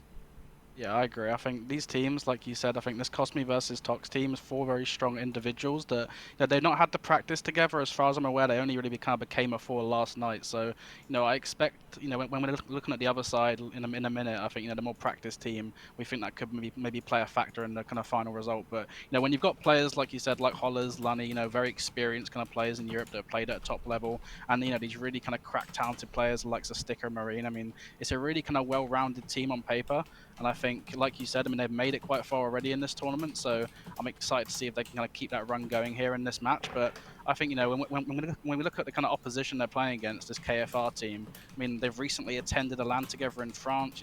These guys have been a team now for quite a few months. They played quite a lot of scrims together, so I'm expecting really them to be, the favourites in my eyes and, be able to get the win potentially. But I think, best of threes in tournaments, anything can happen. But as we do now have a look at the team, Brainiac, Bastos, Kali, and that is going to be Jericho as the 4th player. I think, the player that I'm looking out for, I know a lot of people really like looking at on this team is Bastos. I think he's one of those players that, he can really take over a game. His raw slaying power and his individual ability has been really, really strong. And I think on the other side of that spectrum, Kali, one of these players that, really experienced player in the French scene. So it's a really good team, and I think it's gonna be a good series. And as we look at the maps, I mean, Fazilla, looking at those maps, any one of those that stand out to you that you like?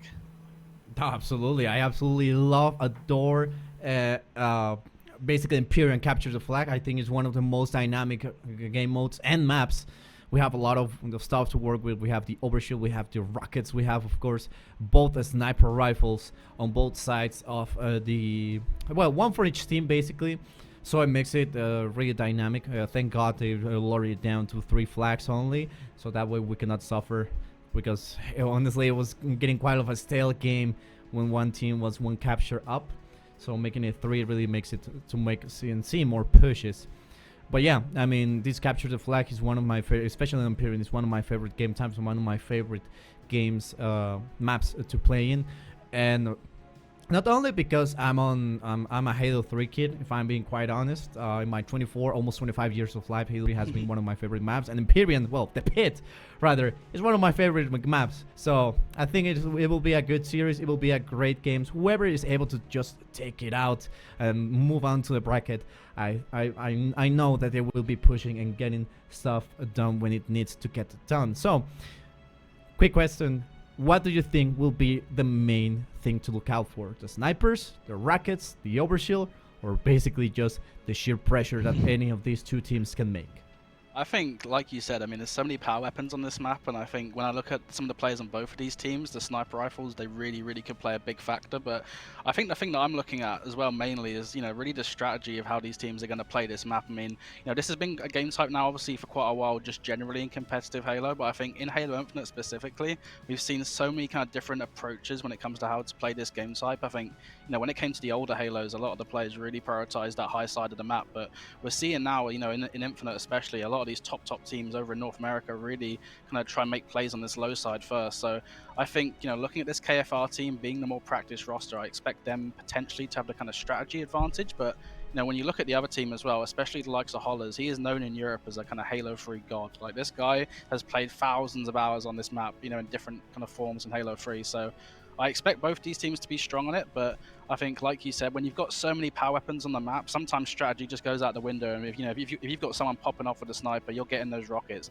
It doesn't matter how well you kind of strategically set up. If you're dead, you can't do anything. So I think I'm excited to see some of these really talented players get their hands on the sniper. And I think, just to go along with that as well, maybe are we going to see some of these players throw snipes off the map, make those flanks to get the enemy sniper, start wasting some of the ammo. There's so many kind of dynamics on this game type. And I think, like you said, that's why it's one of my favorites. Just there's so much kind of thought that has to go into how you play this game type, and it can be very snowbally, it can be a stalemate, and I think this is a perfect game 1 for this series. Yeah, absolutely. I mean, it's a great opener now that we're starting to see the lower bracket players just try to push themselves up and get the last the spot on the grand finals, or even close to getting that quadrant matchup. So I mean, like we said, sniper rifles, rockets, overshield. What else do you like? We have a little bit of a bulldog situation over at sword. We have also plasma pistols, so really dynamic. It seems that 343 was saying, the HCS team rather was saying like, let's play some Fiesta on Ranked, and they placed every single gun at their disposal over at Empyrean. Not going to be not going to let it slide. I like it. I really enjoy it. So let's see. Let's just jump into it and see what these players are capable of doing. As we see that really quickly, Sticker is going for that over. Not quite. Yeah, Sticker, that's a big headshot from Bastos, and it looks like as a result of that, KFR should be able to get their hands on this overshield. You see Hollis here already under a little bit of pressure towards S1. Does hit a nice no-scope though onto Kali to kind of slow down that pressure for just a moment. But you can see one more player on KFR try to get through to the tower potentially. There's going to be Jericho with overshield by the look of it in the pit. Bastos electing to play quite far back at the moment with the sniper, is now going to make his move, but you can see in the kill feed, 2 of his teammates have gone down, so he's now going to have to relocate, and he hits the shot onto Lunny. Big shot from Bastos to slow the pressure down, and already, you know, at the start of the game, things have slowed down to a snail's pace. Not quite sure if those rockets were used yet, or if someone's just kind of holding on to them, but you can see already KFR making a lot of plays here towards this low side of the map as Brainiac finds 2. Can he find another? That's 3 down now for Cosme versus Tox, as Brainiac moving in for the flag now, and this should be a really clean opportunity for KFR to get this flag on the move, as Brainiac in a 1v1, he's not able to get the beat down. He does finally get the trade, but I think Marine that was with that kill should now slow things down on this flagpole. Ran out of ammunition right after you get the flag running, and the shields down must be one of my top 10 fears nonetheless. Brainiac over at midsection, seems the rockets are not going to be quite ready to spawn yet. Looney getting some shots done by Bastos, is going to get taken down. Bastos still trying to go for the push. Flag almost returns to his zone. Perfect. Not going to get quite in time. The flag has been returned, but Bastos is right there to claim it back. But the question is, will he be able to push it in? He's on now on a 2v1 situation, as 2 of the Katrina teams teammates are starting to push, able to get the flag running, and with 10 minutes remain, we might be able to not see our first flag capture just yet, as the pressure is starting to put on both teams, that they have both 2 teammates down. Yeah, this has been a really hot start from KFR, but despite that, not a flag has actually gone in yet. But surely now this should be a pull that you expect to make it the whole way through. But Lunny gets a kill on Bastos. Kalido responds with a kill, and you can see Brainiac just trying to bundle this flag in. He is going to get that one in, so big start here from KFR. I mean, you see sometimes these teams get so many slays, and sometimes the OBJ efficiency isn't there to match it. But so far, it's been a really hot start from the whole team. It's, oh my lord! Brainiac with an absolutely huge individual play. Maybe goes a bit too far going for the third, but just so much damage output there from Brainiac. I mean, look at the stats. Brainiac and Bastos had a really hot start to this game, and thankfully for them, did result in that first flag cap. But you can see now Lunny on the other side, trying to get a flag moving himself. Is he able to get the kill on Jericho? Yes, he is. And he's got an extra touch on the flag, and he used that slide as well. Somehow gets the flag nearly all the way to the long haul, but KFR respond to a few kills of their own, and it looks like Brainiac is going to be able to get that flag return. And we're seeing a lot of action on the high side so far on this map. Seems like players are really prioritizing this kind of long haul push, and they're really just trying to get straight into the enemy mauler. As you can see, Brainiac putting down some nice shots. Bastos able to get the kill, and he is going to stay alive as well. Marine and Brainiac in the 1v1, 2 down on either team. Brainiac does get taken down, so the push is going to be shut down from Cosme versus Tox. As, oh my lord, Jericho with a sniper. I thought he was going to get blamed there, but he actually hits the shot himself to shut down Sticker. And you know, anyone who's been watching European Halo a while will know Sticker with a sniper rifle can take over a map. So if they can continue to shut him down with that weapon, that might be one of the keys to victory here for KFR, to continue this early dominance. As Kali does get stuck, able to force that trade though, and things here slowing down for a second as Jericho hits a nice headshot with a sniper. I think that's 2 kills now with that sniper, as it was 3 down. Marine, last player alive in the base. Good job from Jericho to stay alive here. We have to see how long Marine here can stay alive and be a nuisance. Maybe try to draw some of these players back. Does get a trade onto Brainiac, so good job from Marine. But Jericho here continuing to play passive with his sniper. You have to see if he's going to get caught out from Lunny. Maybe a bit of an overchow there, but 2 kills now for Cosme versus Tox, and maybe a chance then to push up the map here. We see a lot of action, like you said, over a long haul. That's a double for Lee, and now gets taken down. Bastos now with the aim placed over at Lunny. Will drop down. Let's see if he's able to get him by surprise. Yes and no, maybe, possibly, puede ser, could be, I don't know. That's going to be a difficult situation. It's time to run, but he finally is able to get it. Shields down. Not quite able to get the kill, but his team is going to assist him. Great kill right there. Rockets coming up in 20 seconds.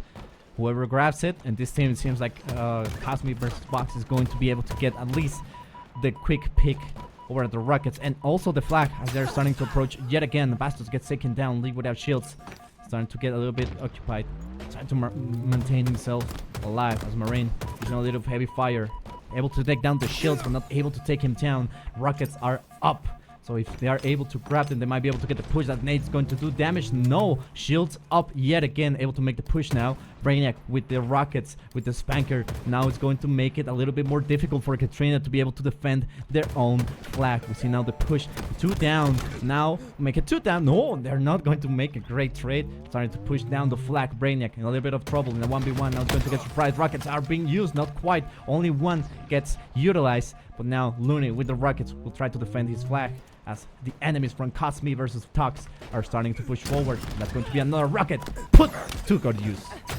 Yeah, good use of the rocket there, but Hollis and Marine do find some kills of their own, and now maybe a chance for Marine to push onto the base and try to get this flag on the move. As you can see, they've not really had too much success so far, kind of getting those flags across the halfway line. Marine, but nice sneaky angle there, but no, Callie able to reverse that situation and get the kill, and he actually nearly gets the kill on Hollis, but Hollis gets the flag through the long haul, and this could be huge. Lunny with a sniper as well, Sticker there for support, and this should be the flag going in now. Cosmi versus Tox, they even this game up at 1-1. Apologies for having the team names the wrong way around, guys. We'll get that fixed as soon as we can, but it is 1-1 now between these two teams, as that's a really nice response. I mean, you look at the Slays, and you know, the Slays early on were really strong for this KFR team. You know, Brainiac and Bastos especially having that really strong start, but really good job there to even the game up now for Hollers and Co. on Cosmi versus Tox. As Bastos, you know, this is the player that I want to see with a sniper rifle. I was picking him up a little bit before the series. He is one of those players that, you know, when he is really warmed up, he is so accurate with these weapons. But Lunny on the other side shuts that one down, not able to connect with a second, but Sticker is going to be there for support. As you can see now, Lunny kind of hesitating to maybe move up the map just a little bit. Sticker being such a nuisance here behind enemy lines. It's going to catch Brainiac off guard. Can he get the kill? Big reversal though from Brainiac to get that trade. And Lunny though just continuing to be such a nuisance on this low side of the map with the sniper. Now choosing to make his push. He seems to be aware of Bastos' location. Misses the shot. Is able to narrowly angle himself away from the enemy sniper. But it seems like these last few minutes that, you know, Cosmi versus Tox are really starting to warm up a little bit. Sticker with a shotgun is going to get taken down from Bastos there with the no-scope, and Holler's now with the shotgun in hand. Does trade out for a sniper wisely. Oh my lord, not able to line up the second, as I think he ran out of ammo. The fight for the overshield though is going to go down. He doesn't get it, the back smack comes in. I don't know if Brainiac got the grab and fell off the map, but just back and forth trades between these teams is getting very scrappy now. What a way. Oh, able to get the shot. Now it's a 2v1 scenario. Making a 1v1. Gets taken down faster than his team. And Rockets also in hand. Trying to push forward. No more Rockets. And no more deaths. 3 down. 4 down. Double kill by Lee. Amazing stuff overall. Now with the slide. Trying to push forward. Of course, now the flag is open for the taking. And just flying by and taking it over. And now the run is on motion. Let's see if they're able to quite make it go. As basically they're just trying to get it done, trying to get the flag at their home, trying to make themselves on the lead to get this first game going. It's a 1-1 flag, 3 minutes and something remaining. And now Lon is able to return the flag and also get not just one perfect kill, but a double kill to put themselves back into the playground and get as much damage and of course a lot of distance as possible. It's getting to that point now in the game, you know, only 3 minutes left. This next flag really could be the one that decides it and, you know, really pushes the team to a game 1 victory. So we'll get to see if the players maybe going to start playing a little bit more tentative here, kind of fearing that the next flag could be the one that ends the game, or are they really going to start maybe playing with a bit more confidence? I mean, you look at the Slays, it's fairly even between both these teams, not really a lot between them. As you can see, both the sniper rifles have just come up. Bastos has grabbed the KFR sniper, but we're not quite sure who's grabbed the sniper on the other side, as Brainiac just patrolling his green, gonna get the 1v1 versus Marine. Marino doesn't actually get traded out, is able to get the kill and stay alive here, as Bastos hits a nice headshot there onto Hollers to shut down the sniper on the other side. He connects with a body shot as well onto Sticker, I think. So Bastos doing so much damage with his sniper, and you can see the rest of the KFR players collapsing onto the tower. Bastos just single-handedly trying to kind of lock down this high side of the map, as he does land some nice bandit shots there onto the players on the long haul. Lunny as well gets taken down from Brainiac, and this could be the push now that KFR need to get this flag on the move. It was 3 dead for a moment on the side of Cosme versus Tox, but Jericho gets taken down from Marine, so maybe the push going to get slowed down for a second. You can see the overshield as well is about to come up, so there's a lot of things now for these players to factor in. The flag's on the move, the rockets are coming up, the overshield's coming up, and it looks like just as this is happening, Sticker gets a big kill. He's going to grab the rockets. Is he going to stay alive? Yes, he is. The nade doesn't connect, and Sticker now could cause absolute havoc behind enemy lines if he can locate these KFR players. He's electing to play a little bit sneaky here at the moment. Not able to maybe find an angle. Kali might be the first victim of the rocket, but no. Oh my lord, no. Sticker, I think, rocketed himself there. Did actually take himself out, so it's all getting a little bit scrappy now. Only a minute and a half left in this game. The flag on the move now from Cosme versus Tox as Brainiac gets a big kill. Lunny trades it out. The flag may be in a kind of position to be ran here by Lunny, but really good job from KFR to shut that push down. It looks like things just might reset here for a second. The Sticker gets taken down. It's 3 dead now for Cosme versus Tox, and this could be a chance now for KFR to make a push of their own. Bastos with the sniper rifle, we're seeing how he performs with it. So him able to get a quick pick is not surprise here. Getting a little bit of damage done, but still able to get the kill, able to get the assist, nonetheless, able to get that body shot, great follow-up. Now going to try and aim for Lunny. Lunny, last man remaining standing, great nade, but still not going to quite be able to take down the flag carrier. As Bastos will try now to go for the run, now trying to get a lot of turnarounds, trying to maintain himself alive as long as possible, but now making it impossible. Lunny will take him down. Lunny making sure he gets a little bit of distance and able to just follow through Marine. Push forward mid side, that long hole over at mid. The flag will get returned. 30 seconds remain. We're going to be heading into a sudden death if none of these teams are able to just capture yet again. We already saw some great strategies coming up from both of these teams, and they were also able to capitalize that flag and get their own flag run for their own. But unfortunately now, it seems that both teams' defenses are going to be quite up and not going to let them go quite easily. So if they want to push forward, they need to find a way to break that defense. But so far, well, time number 1 is over, finished, overdone, se terminó. We're now going into an overtime. Yeah, this overtime, this start could single-handedly decide game 1. You know, overshield rockets to play for here right at the start, and whichever team wins this kind of battle at the start could actually get a flag on the move early on. The rocket fight seems fairly well contested.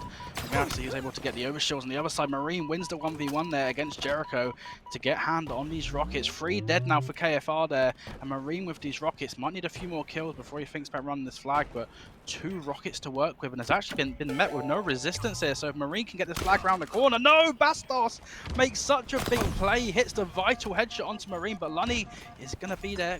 Lunny might be able to pick up these rockets. The body shot comes in though onto Lunny. He's put down to 1 shot, and Brainiac gets the kill. And you've got to say, Cosme versus Tox there with rockets in hand. Maybe a chance to get the flag a bit further, but big plays from Bastos. The first hit the headshot, then hit the body shot. Brainiac follows up with the cleanup as well, and it looks like KFR might have just escaped disaster there for just a moment as Hollers gets taken down with the sniper. Brainiac here going for the no-scope, not able to connect. Sticker does get the cleanup. Jericho there, able to trade. It's back and forth trades between these 2 teams as Kali and Lunny now in the 1v1 on the high side. The grenade though from Lunny and the grenade from Kali as well. It's just trades back and forth between these 2 teams at the moment as neither team able to really get a foothold. And you know, I'm interested to see, are either of these teams, and I think that may be going for a bit of a low side flank here, as it seems that at the moment there's constant 1v1 battles happening on this high side of the map. As you can see now, Bastos, I think, in the sword, looking to kind of establish a little bit of presence on the other side of the map. Hollers, though, has made a really good flank here to get all the way behind the KFR team. He's going to catch Kali out, but no, actually the teamwork comes in from KFR, and once again the map is reset. Sticker in sword with the sniper. And still 3 minutes left in this game, 3 minutes left in overtime, and we have to see if anyone can get this flag on the move here soon. No runs yet to be noticed or acknowledged yet. Both of these teams are just focusing on the slay potential and trying to make themselves a little bit, almost close shot, but not quite able to go get it done, as they're trying to basically get their path clear as they want to approach and get ready for the flag. Lee getting a lot of damage done to himself, but not still able to push away and being alive. Oh, that's bye-bye. Gecko gets taken, gets thrown. Jericho, sorry, gets thrown off the map. Mind the gap. That's a Sticker is able to push him up entirely and able to grab that. And also the overshield, but he forgot he had still a little bit of moments left, and the repulsor is on. The overshield is put into his chest, and now Stick is going to try and push and give his team a little bit of a slight advantage, as we see that it might be quite the change. It might change the tide of the battle so far. Stick with a 1v1, trying to take them one. It will get taken down yet again with the help of Lunny. Now pushing forward. Lee is going to be in a little bit of trouble, still able to get the assist. Running now. They might be able to try and get the flag running now. Brainiac gets taken down, but also Bastos able to get the double, trying to get a triple. Won't be the case, and it will be Jericho with a Killjoy able to take him down, denying the flag run, and now allowing Katrina from France to be able and push to get their own flag run. So they are able to possibly take this in a 3-0, well, rather 2-1 fashion, but still, Sniper in the hands of Hollers, not much going to happen, as he's just planning, pre-planning, and of course, the moment they execute is going to be the moment they are going to change things up. But that body shot is not going to be quite enough. Now the sniper rifle is in the hands of Brainiac. Surprising Lonnie, but still Lonnie is able to drop down to that section and run away with his life. Of course, Brainiac is going to give a little bit of support to his teammates, but not quite enough, as he's starting to get shot at. And now no shields. It's going to be quite costly. Now his teammate stealing the flag. That's going to be a capture. Wow. Lee able to take it for Katrina, as it now they put themselves 1-0 against Kaz, Me versus Tux. Yeah, that was a big play there at the end, running the flag from Katrina. And I think, the start of that overtime was so interesting. I mean, you see Marine with the rockets, not able to get the flag on the move. Even their Sticker with the overshield, not able to get the flag going. And you see, I think it was in the end, maybe Cosme versus Tox just stacking that low side a little bit too much, and KFR taking advantage. But we have a quick look at these stats. I mean, you can see Bastos and Jericho having a strong game in terms of the slays. 20 assists as well from Brainiac, and Kali with a positive 3. But anything there in the stats stand out to you? Whew. I mean, all of them, honestly. It was a really close game. What basically gave it away was a great use of the sniper rifle to keep distance and deny the other team from coming close. So I wouldn't doubt a single moment that we might be heading into a game number 3, if I'm being completely honest. This is just really even. The fact that we had to go straight into an overtime for this first game really speaks a lot, even with the rocket launcher, with both snipers, with the overshield. So that's the thing, right? If they want to push forward, especially in the next game, I think it's a Slayer one, we might be seeing the momentum change from both teams rather.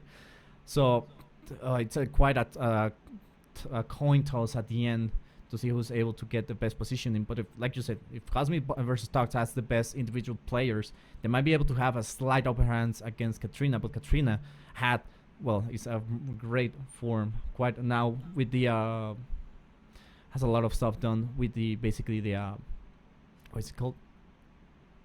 I think their practice, like you said, I think the fact that in these OBJ modes, I mean, usually you'd expect the more practice team to kind of come out on top, and I think we saw that a little bit from Cosme versus Tox. This team that they've only really come together in the kind of the last 24 hours, and I think for them they're able to get those slays sometimes get the power weapons in their hand, but they weren't able to kind of convert those kills into kind of flag captures. And I think when we look at a team like KFR, a team that's been together now for several months, they've been to a LAN together. I think in the end maybe we saw the kind of OBJ efficiency kind of get them over the line there in the end and able to secure them that game 1 victory. But I think as you alluded to, game 2 is going to be a Slayer, and when you look at this Cosme versus Tox team, a very, very individually skilled team on paper. So despite the lack of practice, I think when it comes to a Slayer, we all know generally consider a little bit more of a toss-up game type. So I'd be looking at Cosme Tox here to have a chance to stay alive in this tournament, maybe force that game 3. And I think if we look at some of the individual plays some of these players in Cosme versus Tox were making in that game 1, I think they showed us enough to really believe that they can pull this victory out here in this game 2, as it is going to be Sticker here off the start, making a nice flank towards the key door, but it's going to get team shot there by some of the KFR players. Brainiac not able to connect with a second kill, as the fight here early on is going to be raging on for this camouflage. Lunny has managed to stay alive with the sniper rifle, and he could play spoiler here to this KFR attempt to grab the camo, but he does miss the first shot. Bastos and Kali putting so much pressure onto Lunny for that sniper early on, and Kali finds a double, and he finds himself the camouflage as well. So really strong start here for KFR, looking to snowball their momentum from that game 1 victory. Kelly with the active camo is going to try and get as much damage and information as possible. 2 down so far. Obviously, Kelly is starting to get the information rolling out. That's going to be a great shot. Still, with the camo able to run away. Now a little bit of a situation, trying to get it down. But still, 7-6 so far, trying to tie things up. The sniper not going to quite make it. A killing spree, trying to switch things up. Lunny now on the offensive, but he's going to run into Brainiac. Won't be able to take him down, but still the assist comes through. Slight advantage for Cosmi versus for Katrina here, as they're starting to rack up some great kills and start to analyze the strategy. I think we might be able to see something great come up from this French side. Now the Cosmi versus Tox starting to get a little bit of a trouble. The sniper rifle Brainiac is going to start ripping head-offs. Yeah, Brainiac, big shot there, and I think I like what Jericho's doing at the moment. You know, he hasn't got a kill yet in this game, but he's just doing such a good job locking down this top tower position, kind of anchoring for his team, putting down so much damage as 2 assists do come in now for KFR. We're going to have to see, are they going to elect to maybe try push up the map and get some of these spawn kills in? No, it seems like Jericho, unfortunately caught standing still there for a second, does get melted from the side of Cosmi versus Tox, as Sticker able to find a second, so things have really flipped on their head now. As you can see, it is the KFR players just trying to stay alive here. Jericho gets taken down from Marine, and Kali just doing his best job to stay alive, but I don't think Marine is aware of his location, so Kali maybe has a chance to flank here, but no, he gets taken down off screen from Sticker. Hollers finds another kill, and you can see now, you know, despite the really strong start from KFR, things have really started to heat up now on the side of Cosmi versus Tox, as they have now established a 4-kill lead in this game. And I was going to say, might be in prime position to grab the camo, but Marine gets taken down. Kali gets taken down, though, on the other side. The fight for the camo, I think, hasn't super. It looks like Brainiac has actually escaped with the camo, despite the kill advantage there maybe being against them. So 3 kills down now, RKFR, but Brainiac with camo in hand here might be able to make some plays to think about narrowing up, but no, Sticker, unfortunately for Brainiac, catches him out with the camo, dropping down to 1 shot, and Sticker now looking to really put the pressure on with the repulse, pushes him off the map. There's going to be Bastos again taken down, and I'm loving what I'm seeing, the individual plays here from the side of Cosmi versus Tox. Sticker just playing with so much confidence, as he is going to take the 1v1 versus Brainiac and gets the kill as well. And are we maybe going to see Cosmi versus Tox really kind of put the foot on the gas now and try to put the pressure on? You know, when you've got someone like Lunny with a sniper rifle, this guy, he doesn't miss many shots with this weapon. You can see just roaming around with his teammate Hollers. Is he going to hit the no-scope? No, Hollers gets taken down. The 1v1 with the Bandit. Bastos, though, is going to be there for the trade. It was all 4 dead for a moment there, I think, for Cosmi versus Tox. So it should be a chance now for KFR to slow the game down, set up. They're only down 3 kills.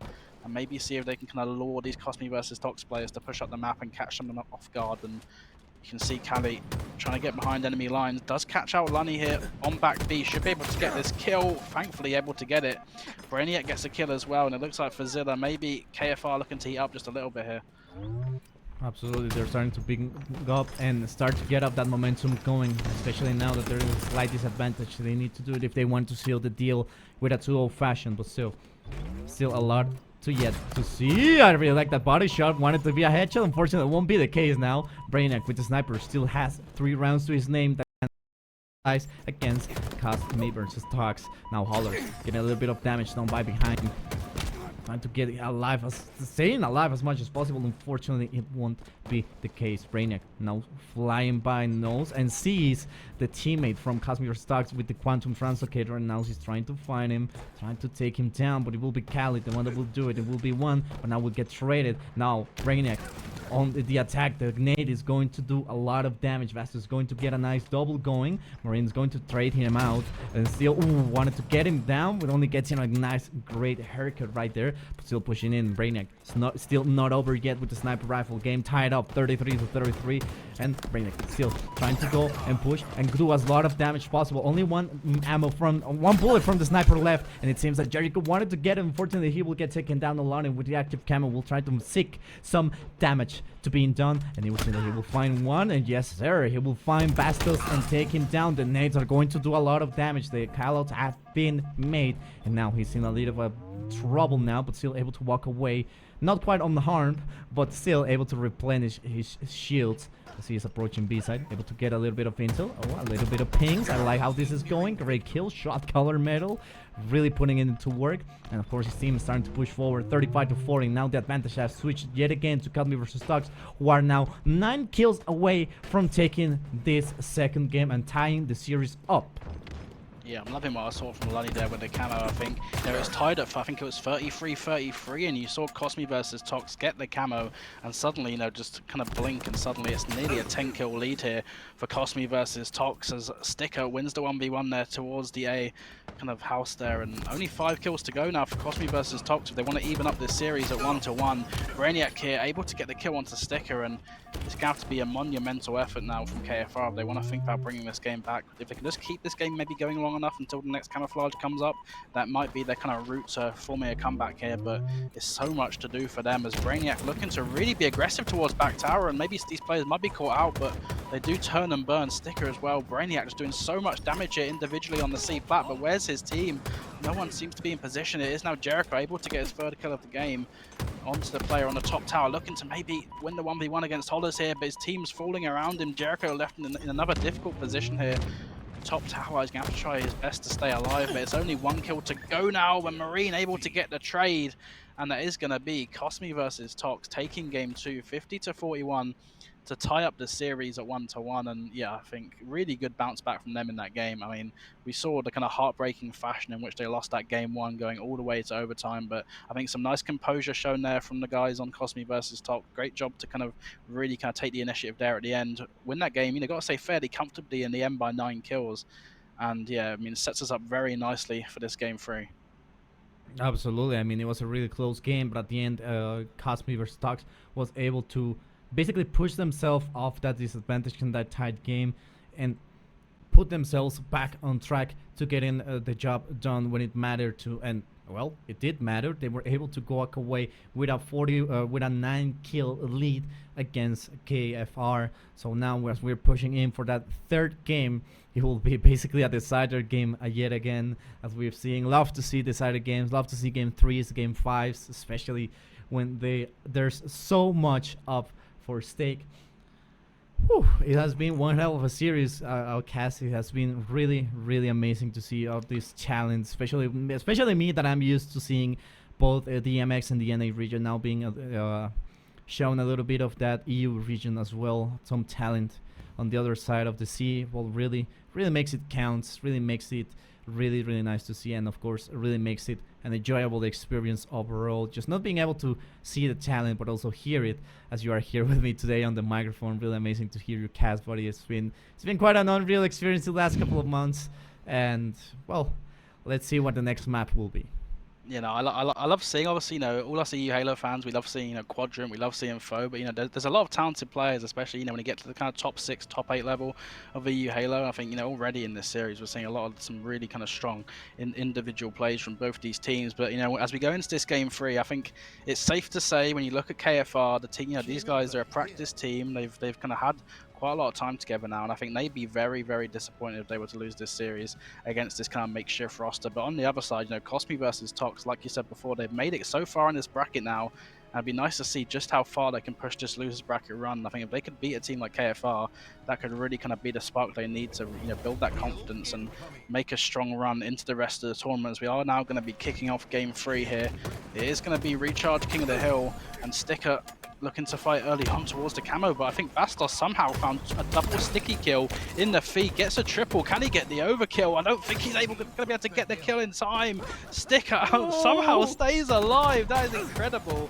I mean, still though, the damage has been done, you got to say, from Bastos early on. Finds those 3 kills, but somehow looks like Cosmi versus Tox off spawn have found a few kills of their own. Bastos actually spawned in A behind that player. Cali doing a good job staying alive here towards the gold stairs, so not a lot of time early on here established by either of these teams, as they are both just fighting for that map control they need before they can even think about getting in that hill. Cali finds the kill, Jericho finds the kill as well. It's 2 down now. Holler's walking up gold stairs, going to be in the 1v1 with Cali. Is he going to be able to get the kill? No, Cali gets yet again another kill, and maybe now there should be a chance for KFR to think about racking up some of that hill time, as it is going to be Cali's teammate getting in the hill, but no, Marine somehow gets the back smack onto Cali, is able to grab the shock rifle, and as we'd expect, I mean, you know, both these teams looking very evenly matched so far. You know, very scrappy starts this first hill, arguably one of the scrappier hills on this game type. You know, right out in the open at the middle of the map.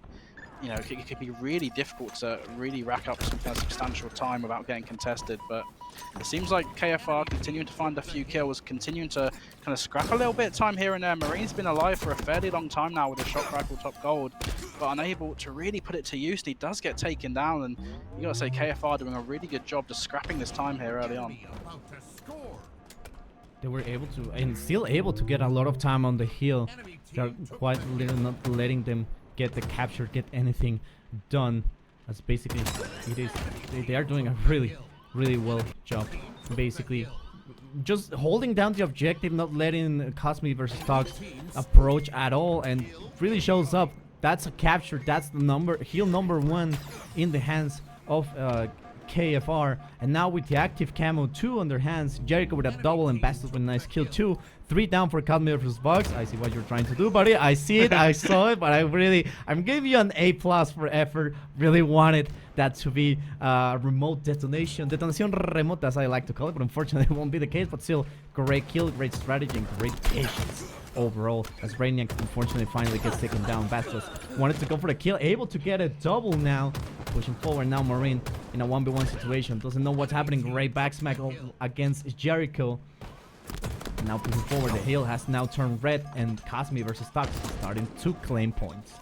Yeah, I think this is going to be one of the really interesting dynamics in this game 3. You know, as I've mentioned a few times now, you know, this Cosme versus Tox team more of a makeshift, KFR more of a practice team. And, you know, when it comes to a game type like King of the Hill, you know, you expect the more practiced team. You know, they've got these certain ways they've spoke about how to break the hills, how to hold the hills, where there's maybe on the Cosme versus Tox, you know, side, they might be kind of winging it a little bit more, not as much kind of, you know, predetermined strategy that goes into it. So, you know, from that regard, you'd expect the advantage really to be in the favor of KFR. And I think so far in this game, we're seeing it as, you know, the first hill went fairly comfortably to KFR, and Bastos finding that double might mean the second hill as well could be going into the hands of KFR. The only kind of maybe silver lining here for Cosme versus Tox, despite this potentially slow start to this game, if they go 2-0 down, you know, there's quite a lot of comeback potential in King of the Hill in this kind of new form in Halo Infinite. It doesn't matter if you're down 2-0 or sometimes even 3-0. As long as there's enough time left on that game clock, there's always the chance for the comeback to happen. But KFR are going to be very, very happy with this really strong start to this game, as they are already 2-0 up in this game. You look at the stats as well, they're outslaying. So everything so far going the way of KFR, but the next hill is going to be Turbine. Marine now looking to make a play to get into this top A position. It's going to be behind enemy lines, catches Jericho unaware. The camo coming up as well though, and it looks like KFR might have got a grab onto that camo. Marine is going to get control of the hill, but for how long? As you can see, the KFR players converging around him potentially. Not quite sure if that camo player got taken down. No, he didn't. Brainiac now could play absolute spoiler. As you can see now, KFR, they're going to be set up, and this is where things could get really dangerous for Cosme versus Tox. Brainiac still with the camo now, running it back, getting some nice intel, and it seems that Katrina has now taken a great advantage over Cosme versus Tox so far. They're really getting the job done and basically making sure they do not get close to the objective like at all. They've been doing a great job keeping it at bay, keeping them basically away as much as possible from the objective, and if they are able to claim it, they immediately came up with the objective, rather with the strategy strong enough to take it back. And also the fact that they've been having quite the amount of power riding. That'll be, of course, the active camo. They have been, Katrina has been having the active camo for way too much time. Cosme versus Tox hasn't been having quite the great moment to be able to just claim it or even utilize it. And now, well, 3 down for Cosme versus Tox. Katrina. Oh. Whoa. No, I don't think that was part of the plan. I don't think that was part of the plan for Marine. That is exactly not what you want to happen, as KFR going 3-0 up. And I just want to give a shout out to Jericho in this game. I mean, we saw last game, I didn't want to mention it too much, but I think he had 1 kill for the majority of that last leg, and I think he ends up with 3. And I think, you know, for him to show some really good kind of mental resilience in this series, to bounce back here in game 3 and have 11 kills, I think, you know, it's nice to see that from Jericho and this whole kind of KFR team, you know, bouncing back so strong in this game. And, you know, for it to be 3-0 already for such a difficult position for Cosmi versus Tox to be in. But you know, like we kind of mentioned right at the start of the game, there's 2.5 minutes left in this game. There's more than enough time for Cosmi versus Tox to even this game up, and I think it's always an interesting dynamic when you are the team that's 3-0 up. You know, do you elect to play time? Do you maybe try to capture that 4th and final hill and kind of go out of a bang? I think it's going to be really interesting to see how KFR choose to play this situation, but at the moment it's been a really good hold from Cosmi versus Tox, as they've already racked up the majority of the time on this C-Plat hill.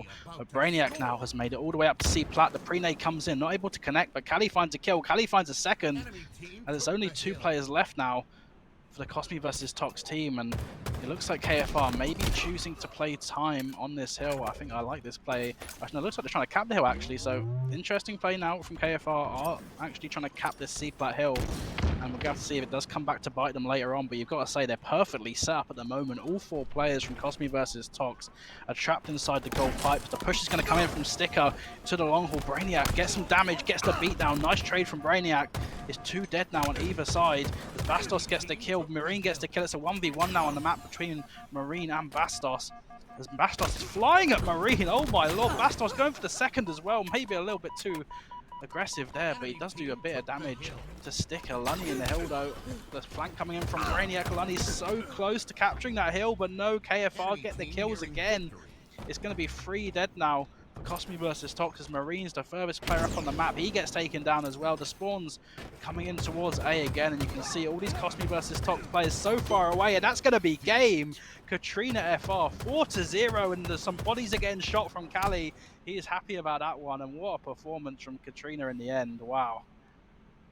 Absolutely. I mean, they were able to just pull off really strong. They were able, like I said, they didn't let a single chance for the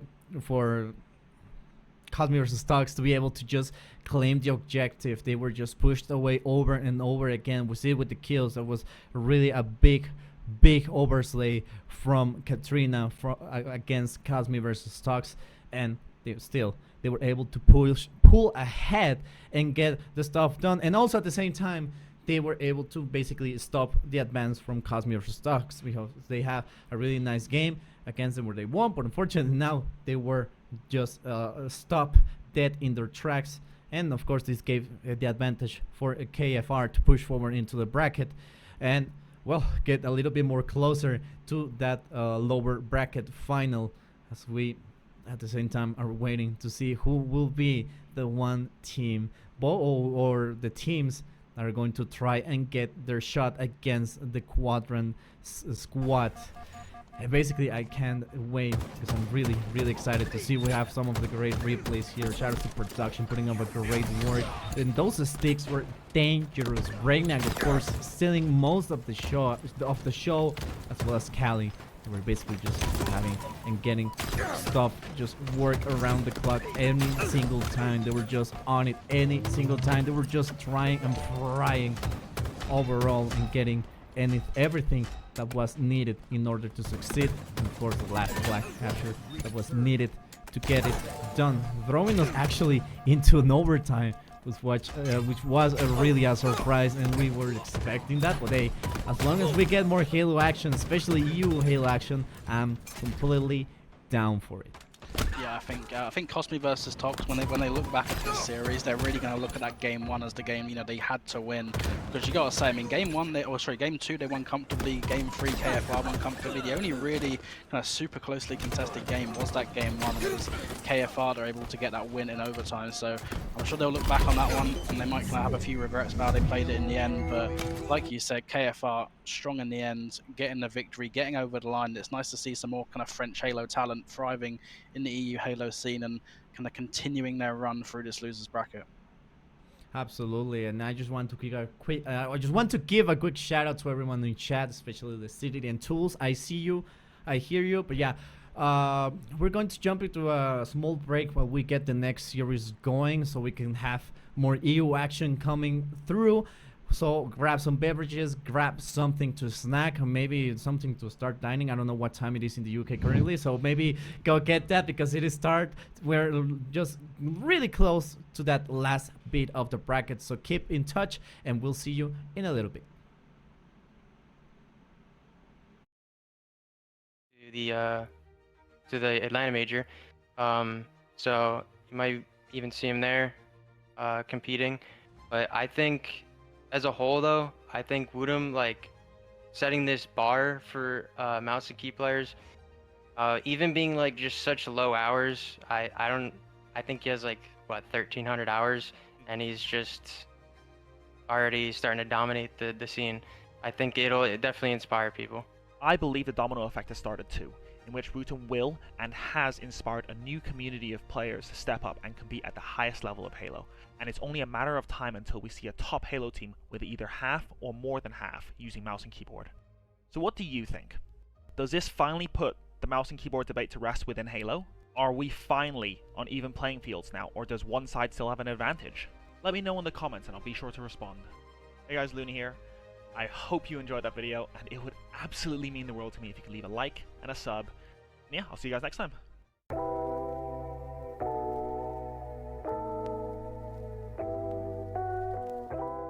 Today's guest is Barcode. Barcode is an Australian pro Halo player who is considered by most the best player ever to come out of the ANZ region. First thing I wanted to talk to you about a little bit is, for anyone who's not aware, you've had quite an interesting journey throughout Comp Halo. I mean, you've been all around the world. And I guess, where did it start for you? Kind of how did you get into Halo? How did you find out about Comp Halo? I mean, I've said this before, but it's like I've kind of grown up around Halo my entire life. Like literally, just like my family, my brother, like as in like literally, I was born. I'm 3 months older than Halo 1. Oh my lord! Right, and so I remember. Well, I don't like.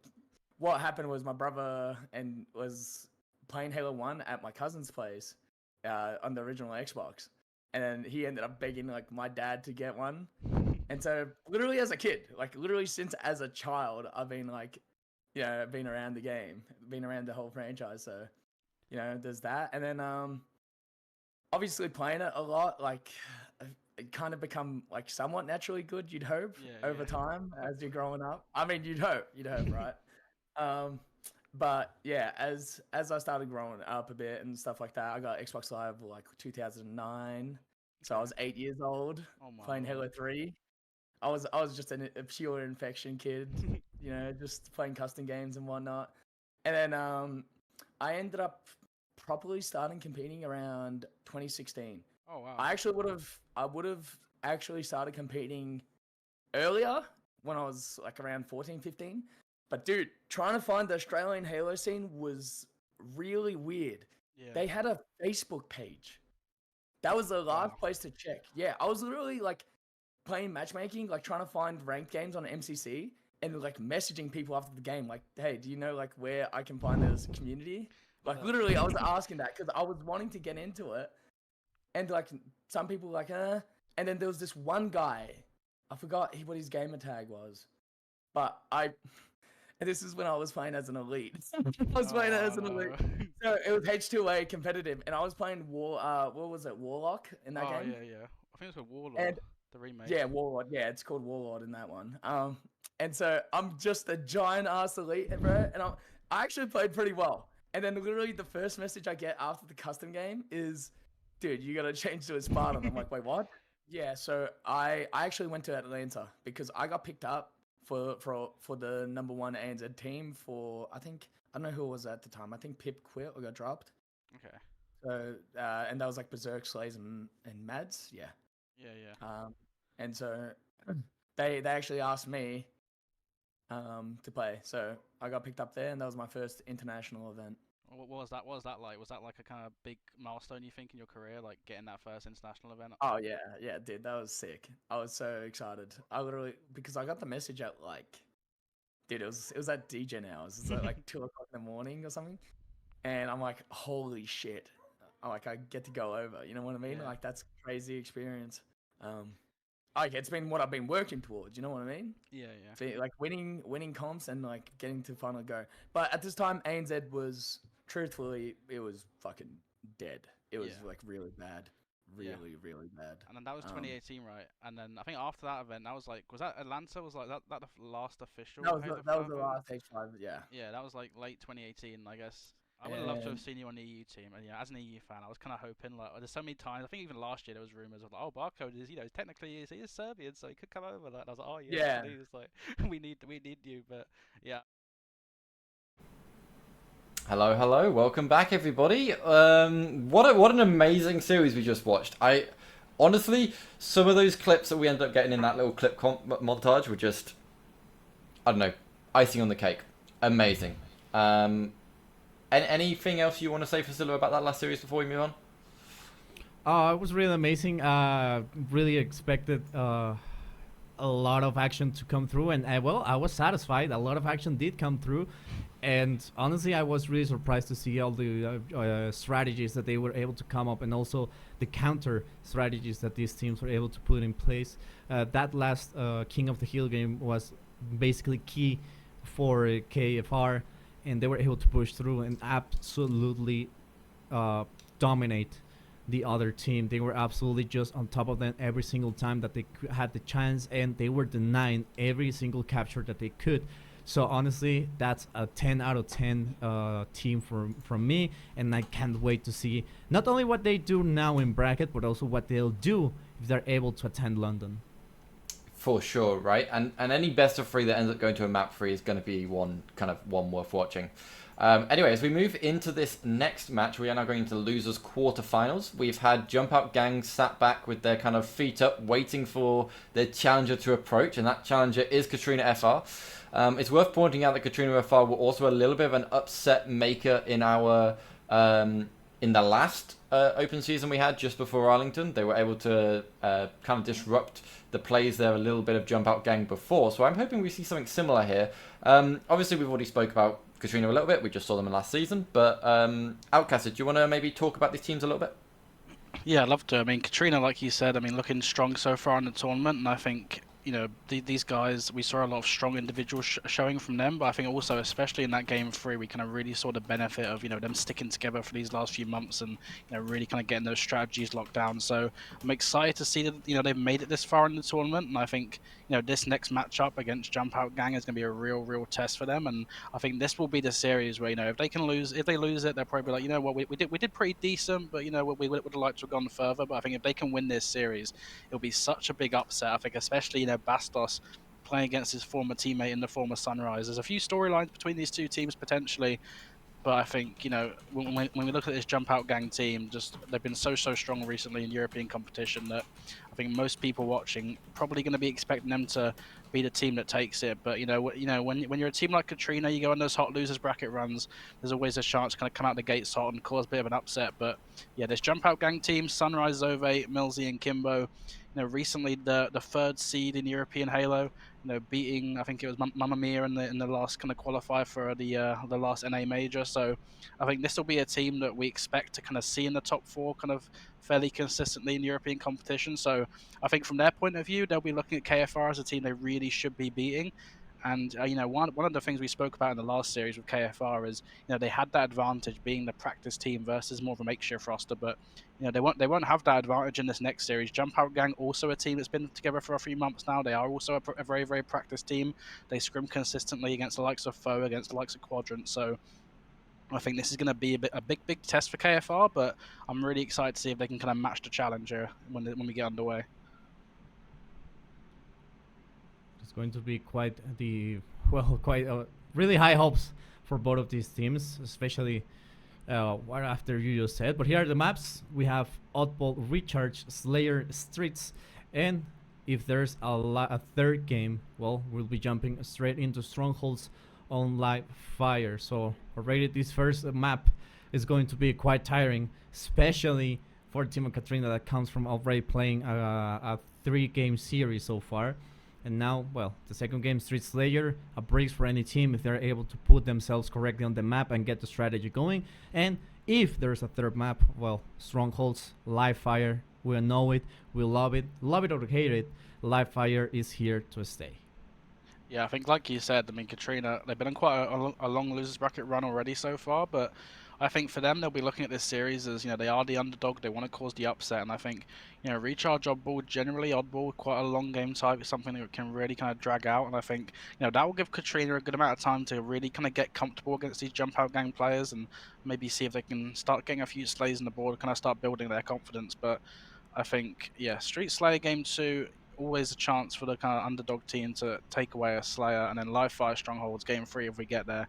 Always the chance for a kind of real kind of stomp out game if either of these teams can kind of get the trip cap and get the spawn traps on the go. But I think this game 1 recharge on ball going to be really interesting to see who can really kind of have a hot start to this one. You don't usually see one team, really dominate recharge oddball unless there's a big disparity in kind of team ranking. So I'm curious to see if we are going to see one of those kind of good old-fashioned back and forth recharge oddball games, or are we really going to see maybe the practice from Jump Out Gang against the likes of Quadrant, against the likes of FOE?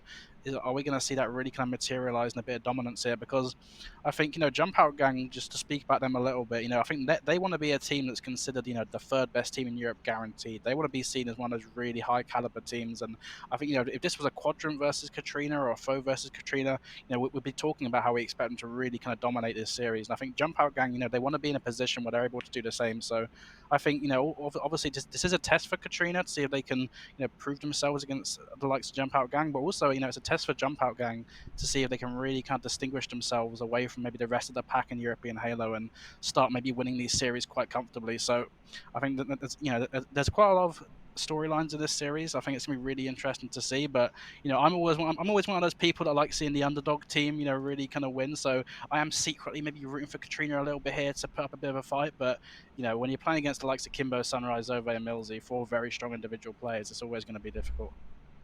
Yeah, it's always about to some degree is just having that also that fear, but at the same time respect against the big name players. So that way you feel like you're small, that you're still inexperienced, that you still have to do things, that you still have to train, work harder. But being the underdog also gives you like that boost, that if I'm able to just face off against this opponent, that means I can win basically against anything or everyone.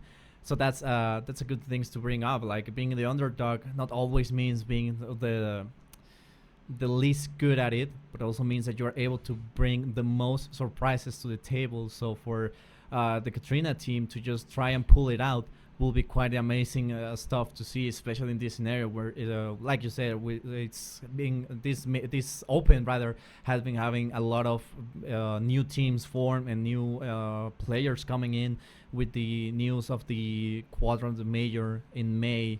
So I mean, it's going to be quite an amazing things to see, amazing players, amazing teams, a lot of stuff to see. I mean, we still have to see the rest of the Opens take place. The Mexico Major starts in like the Open rather starts in like an hour 45 minutes.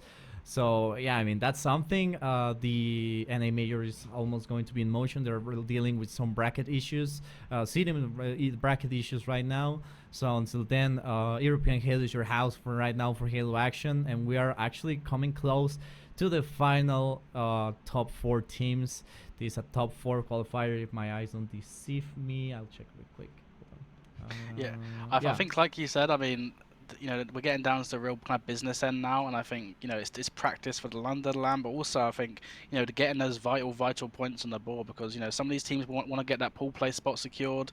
Some of them, sometimes when you look at these open bracket runs, just having a good seed can play such a big kind of part in how good you do in these tournaments. So obviously there's pride on the line. There's wanting to get a good placement for the sake of getting a good placement, but those points as well can play such a big part. And I think especially for the likes of Jump Out Gang, they're really going to be wanting to kind of secure that 3rd place week in, week out when it comes to these kind of tournaments. So they got to be careful though, because I mean, like you said, I mean it's only in these kind of best of 3 series, even if you are the favorite, sometimes you have one bad game and suddenly the whole kind of complexion of a series can change. And especially when you kind of throw those game 2 Slayers into the mix as well. So you've really got to be on your A game, and some of these teams can really kind of thrive when they are the underdog. But I'm just hearing in my ear we had a few issues with the lobby, so we are going to cut to a quick break, unfortunately, guys, just while we get this one set up for you. So don't go anywhere. And wait, I think I might be hearing the players in. I'll just get that confirmed again. I think the player might. Oh, okay, we got to play it in a game. Sorry about that. So yeah, we're going to go to a quick break, guys. Sorry for the delay, and we'll get this one started for you as soon as we can. Because after. Yeah, that was also a potential thing in Europe. I'm not gonna really go into it because I don't really know what was like the landscape for you guys. So I don't know what people know and stuff like that. Yeah. But that was definitely a potential thing. Once again, me getting denied kind of worried them. But being being from another region and playing for an international organization is completely fine. To enter the States, you can do that. You can fucking do that, right? So there's no problem there. And then I guess what was the approach then for the obviously the native red team? We saw you got picked up, not that long ago now, or with is it APG Collect and Mikwin, right? Is a team, and I guess like I said, was that like a thing where was it Mikwin that messaged you again, but like let's get this going again, or I guess what was that feeling like as well to be like that close? You think like giving up on your dream to then suddenly some lifeline gets thrown to you? Yeah, I mean it was kind of crazy because I don't know how I want to get into this because so APG was streaming. Okay. He was doing his press conference. Oh things. Yeah. He was talking about it, and shit went down in that very stream. And coincidentally enough, so because like when I got released, Native were still working on my visa. That was their promise to me. They said they're gonna keep working on it. They're gonna get me one, so I have an easier process getting back. Right? Yeah, that's really cool. But then what ended up happening was I got a message that very morning before the stream went live about a potential team actually hitting me up to play with them. Right? I'm not going to say what team it is. I'm not going to say who it was, obviously, but I was literally in a business call with them about getting signed with them and then coming over and playing with them.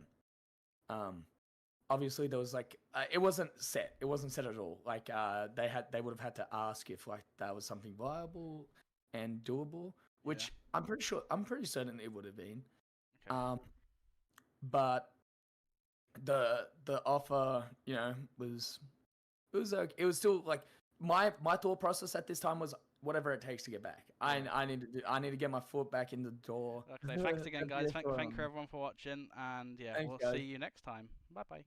Into FO potentially looking for that bracket reset going forward as Jimbo tried to fly up that driveway early on. Let's back down to the nade. Sniper will clean him up.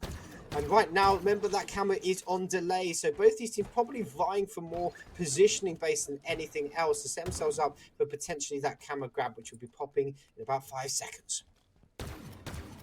I'm not going to lie to you, I'm not the biggest fan of Forbidden, but I want to see how it plays out at high tier plays. It might actually make me enjoy it a little bit more, because it's quite an interesting map. Obviously, the newest to the map pool if anyone's new to Infinite. But 3 down now for Foe, and this is already looking pretty damn bleak here. And if they take that one player out around mid, which is going to be Chick, Death Cycle is going to be all in shambles here, as it's got Camo, he's going to be picking that up, and Glory just going to stay alive with this ball and see if he can milk as much time as possible. But look where the players are here, Hop. You've got 2 around PD, you've got 1 on the ramp, and the problem is they're pushing in a 2v2 kind of situation, but if Nitro keeps them distracted enough, then they're going to have a full-on numbers, which they have done. He's distracted them so much that they forced a 3v2, and Sniper did his job basically keeping them away and keeping them effectively from supporting the other 2 players around Ben. Both in that 2v2 scenario were just in complete opposite ends of the map. No damage can be done to even help each other, which is now going to give Quadrant a lot of... Hello, welcome back, guys. We should hopefully be getting this game started here very, very soon between KFR and Jump Out Gang. And like we were just speaking about before, it should be a very, very kind of hopefully closely contested match. I think safe to say for anyone who's been a kind of follower of EU Halo over the last kind of few months that you definitely would give the favour to this Jump Out Gang team. But I think KFR, a team that's stuck together these last few months, I think it's nice to see them kind of slowly growing in strength. And I think this will be the big challenge for them to kind of really see what level they're at. But yeah, only going to be a best of 3 series, as we will just bring the maps up here in a moment just to have a quick look and kind of maybe speak about how this game 1 potentially might go. As like we said before, it's going to be recharge oddball in the first game. And I guess Fazilla, what do you think some of the keys to victory might be for this recharge oddball in game 1? Well, it really depends on how much you're able to hold. Well, of course, but at the same time, how you control the setups, how you control the enemy advance, especially in recharge. There's like quite a lot of points where you're able to either be able to hold down the objective or just wait and expect, or rather wait until the enemy are just on their way, so you can either stop the push or let them come through, so you are able to basically deny the push altogether. So being this our first map is going to tire them a lot, because we already know how oddball games go. They usually go down to the last possible round number 3, and they usually take a lot of time, so they will be a tiring game nonetheless. And then jumping, of course, to the next one, the Slayer. Well, it's going to be 3 times tiring and stressful for the players. But I think part of these teams had a wide advantage with what you've been telling me, with what with the intel that you've been throwing at me. So basically, I think it will be quite a close call nonetheless for both of these teams. But at the end, only one of them will be able to just go through and claim victory on these maps.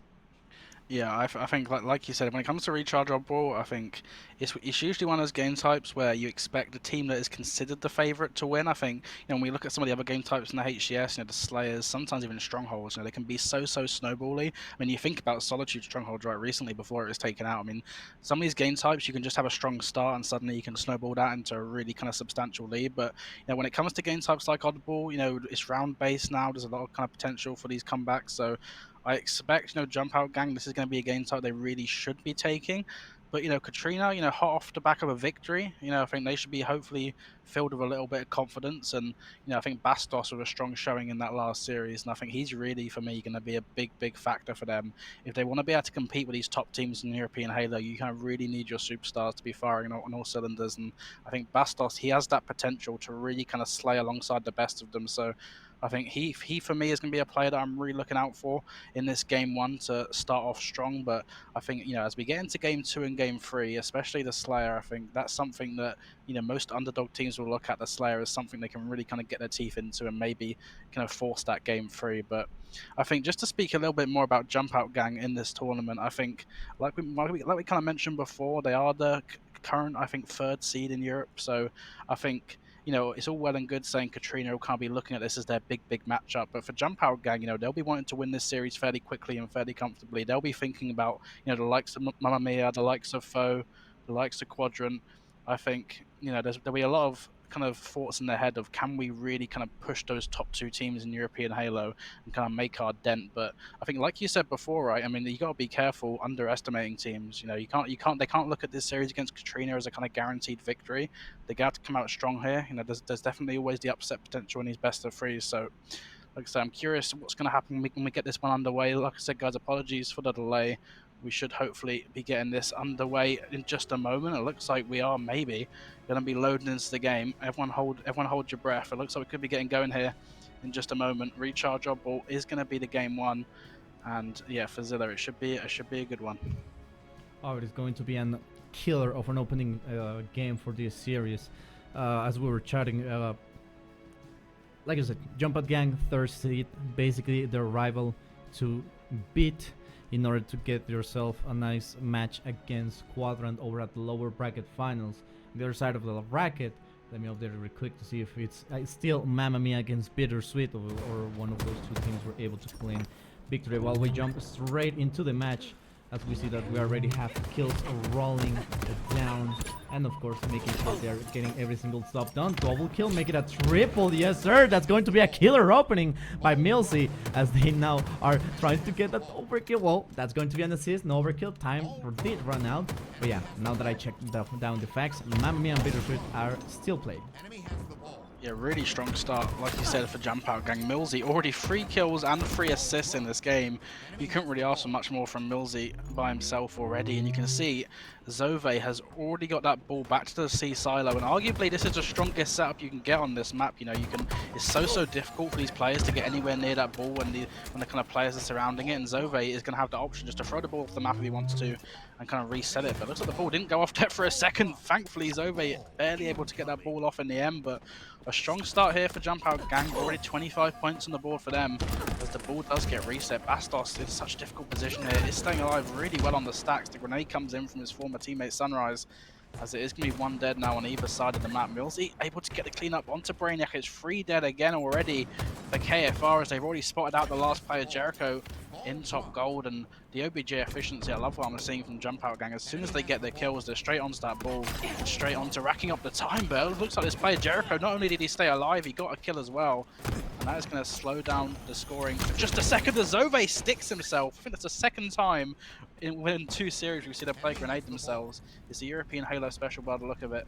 As you can see now, Kali off the back of that from Zove, able to grab the ball and start racking up some time of his own. 0 kills for Kali, but that doesn't matter. The only score that really matters in Oddball is racking up that time. As Kali looking to tie this score up, in just a moment. Bastos, I was talking about how strong he can be with a shock rifle, and he's not disappointing as he hits one. It's going to maybe connect onto the second Sunrise. Good job to stay alive, but it's 2 down Sunrise. Gets the kill onto Bastos. Really good job to reposition. It was 3 dead there for a moment. As the fights continue to go down, it's 3 dead on either side of the map. As Katrina not able to tie up the game, but nice strong hold from them, and Kimbo now looking to secure this top 8 position. Kimbo able to get for himself a kill. They're still able to just take the ball and take it and leave it in place. Like, the push for Katrina might be in motion here. As we see that they're starting to move the ball with those nades around, but still, it's might be able to make a double assist. 2 down for both of the teams. 3 down for Jump Out Gang, as Katrina is able now to be able to finally push and get more time on the ball. We will be Milty, the one that will try, and will actually stop him with a nice kill, but also will get taken down himself. Now push forward. Kali getting a little bit of damage done to himself, now utilizing greatly that. Ooh, I really like that play. It's great movement all around, but still a little bit of damage done. Ooh, it's gonna get surprised. Now Zave throwing some nades, being a little bit of trouble here with the shields down, but still shields up yet again. The ball has been reset, and now Jump Out can and could have the advantage against Katrina. And they're able to use their cards accordingly. 2 down for both of these teams yet again. They're not letting any single kill escape their grasp, and they're just pushing and pushing and pushing. It's only a 3-point lead so far for Katrina, as the underdogs are really trying to do their best to beat that 3rd seed and say basically and shout to the 4 wins that they are also a force not to be reckoned with. Yeah, I mean, this is a really good showing, like you said, from Katrina. I mean, it was a really strong start to the game from Jump Out Gang, namely Millsy. As you can see, Millsy nearly got, he's only got 15 kills and 5 deaths in this game. He's had a really strong start, but despite that, it's Katrina currently in the lead, only narrowly by a few points. As Sunrise, though, able to get their camo. They have ball in hand, camo in hand, 3 dead for a moment it was for Katrina, and this should now be a perfect opportunity for Jump Out Gang to really start racking up some time. As you can see, they're rotating up all the way towards C again. The strongest setup. That's twice now they've got the ball to C, and this could spell disaster for KFR if you're not careful. Sunrise catches Jericho unaware with a camo. It's 2 down again for KFR. As Zove and Kali going to be in a 1v1 towards tower. Zove gets that kill. Sunrise in the 1v1 with Bastos towards glass. This is just such a good hold from Jump Out Gang, just keeping these KFR players so far away from the ball. They can just get nowhere near this ball holder at the moment, and this is what we expect to see from a team of Jump Out Gang's caliber. Just these really strong setups. Zove just being such a nuisance. Shock rifle in the hands of Bastos might be the catalyst they need to break this setup from Jump Out Gang, but it looks like in the end not actually going to be needed, as the rest of the players from KFR put down a bit of pressure, and Kimbo maybe arguably prematurely playing that ball. There's only 1 player I think on him, but he did choose to throw that ball off the map, so maybe a chance here for KFR to capitalize, get into gold pipes, and think about getting a ball grab of their own. As Sunrise, though, somehow gets the kill onto Jericho. It stays alive as well, and Zove already on that new ball, looking to bring it into gold pipes. Yobi, I mean, we speak about some of the players on Jump Out Gang and just how talented they are, but not only that as well. I mean, the OBJ efficiency we're seeing from these players is really, really impressive, and despite how how close things looked just about a minute ago, I think it was basically tied at 30 points. You blink for a second and suddenly it's a fairly substantial lead now that's opened up for Jump Out Gang. Brainiac dropping down into long hole, making sure he gets control of the ball and start rotating and putting a nice setup in place. Gets a little bit of shots, but still able to walk away. Not quite on the harm. Active camo coming right off. Kali might be able to grab it, but still needs a little bit of a coast clear in order to do it. Kali will try to burn it even, but won't be the case. Millsy will be the one to take him down. And find another one. It will be Millsy still trying to get some shots over at the one and only Jericho, but still Brainiac able to get taken down, and now Jump Out Gang able to get control of the ball now with the this might be the play. This might be the play to give them the round. It wasn't able to completely to throw the ball into the pit, and now they are in control. Only 10 seconds remain until they're able to claim this first round, and this was a huge mistake by Katrina. They were not able to completely reset the ball, and now they're going to be paying for it, as now Jump Out Gang has, with this amazing quick grab, able to just almost completely grab the ball, fumble. 98-55. We're now looking what could be the possible last push that Katrina might be able to do. They need to make it the last about Jump Out Gang, because if not, they're going to be claiming the first round for themselves, and they're starting to fall. Kali gets taken down. It will be Zove. They want to be 1v1. He will get a perfect kill, now make it a double as he takes down Gecko. Pushing forward now against Bastos, the one that has the ball, and will most likely be the one to be able to reset it, as Kimbo gets a nice double 2 for himself. Now with the ball reset and only a 2 second until they win, this could be it. Only 1 second remaining as Milzy is trying to stop Katrina from taking the ball, and now it's a 2 down for Jump Out Gang, making a 3-1. Only Sunrise is the one available here that tries to go forward and try to recapture the ball. This could be the biggest fumble I've ever seen, not even counting on LAN, because this is going to be quite a comeback if Katrina is able to pull it off. 79-99. Sunrise is still able to put some pressure into the Jump Out Gang side. 3 down for Katrina. They're still not quite near close to the ball, but this is 1 down, and this is basically round for Jump Out Gang, as they had us on the edge of our seat, as we're now moving into round number 2. Yeah, things got a little bit crazier there towards the end, and I think most of us expected. I mean, first of all, Katrina, unfortunately, not able to play the ball there back C, and it looked like that was able to hand Jump Out Gang so much time that, they really didn't kind of expect to get. But I mean, maybe a bit of desperation setting towards the end of that round for Jump Out Gang, and I think KFR took advantage. But in the end, I think the lead was a little bit too substantial, and as you'd expect, Jump Out Gang able to get over the line, go 1-0 up in this game, as Milzy 21-11, make that 22 now, as he's had such a strong lane performance in this game. But I mean, KFR, despite that, kept that round 1 really close, so hopefully that should give them a little bit of confidence here to keep coming out strong here in this round 2. Zove already made it towards top glass, looking to lock down this gold position so his teammates can think about grabbing that ball after a few kills. But Bastos with a nice pre-nade, able to take down Zove. Sunrise in the 1v1 with a pre-nade himself.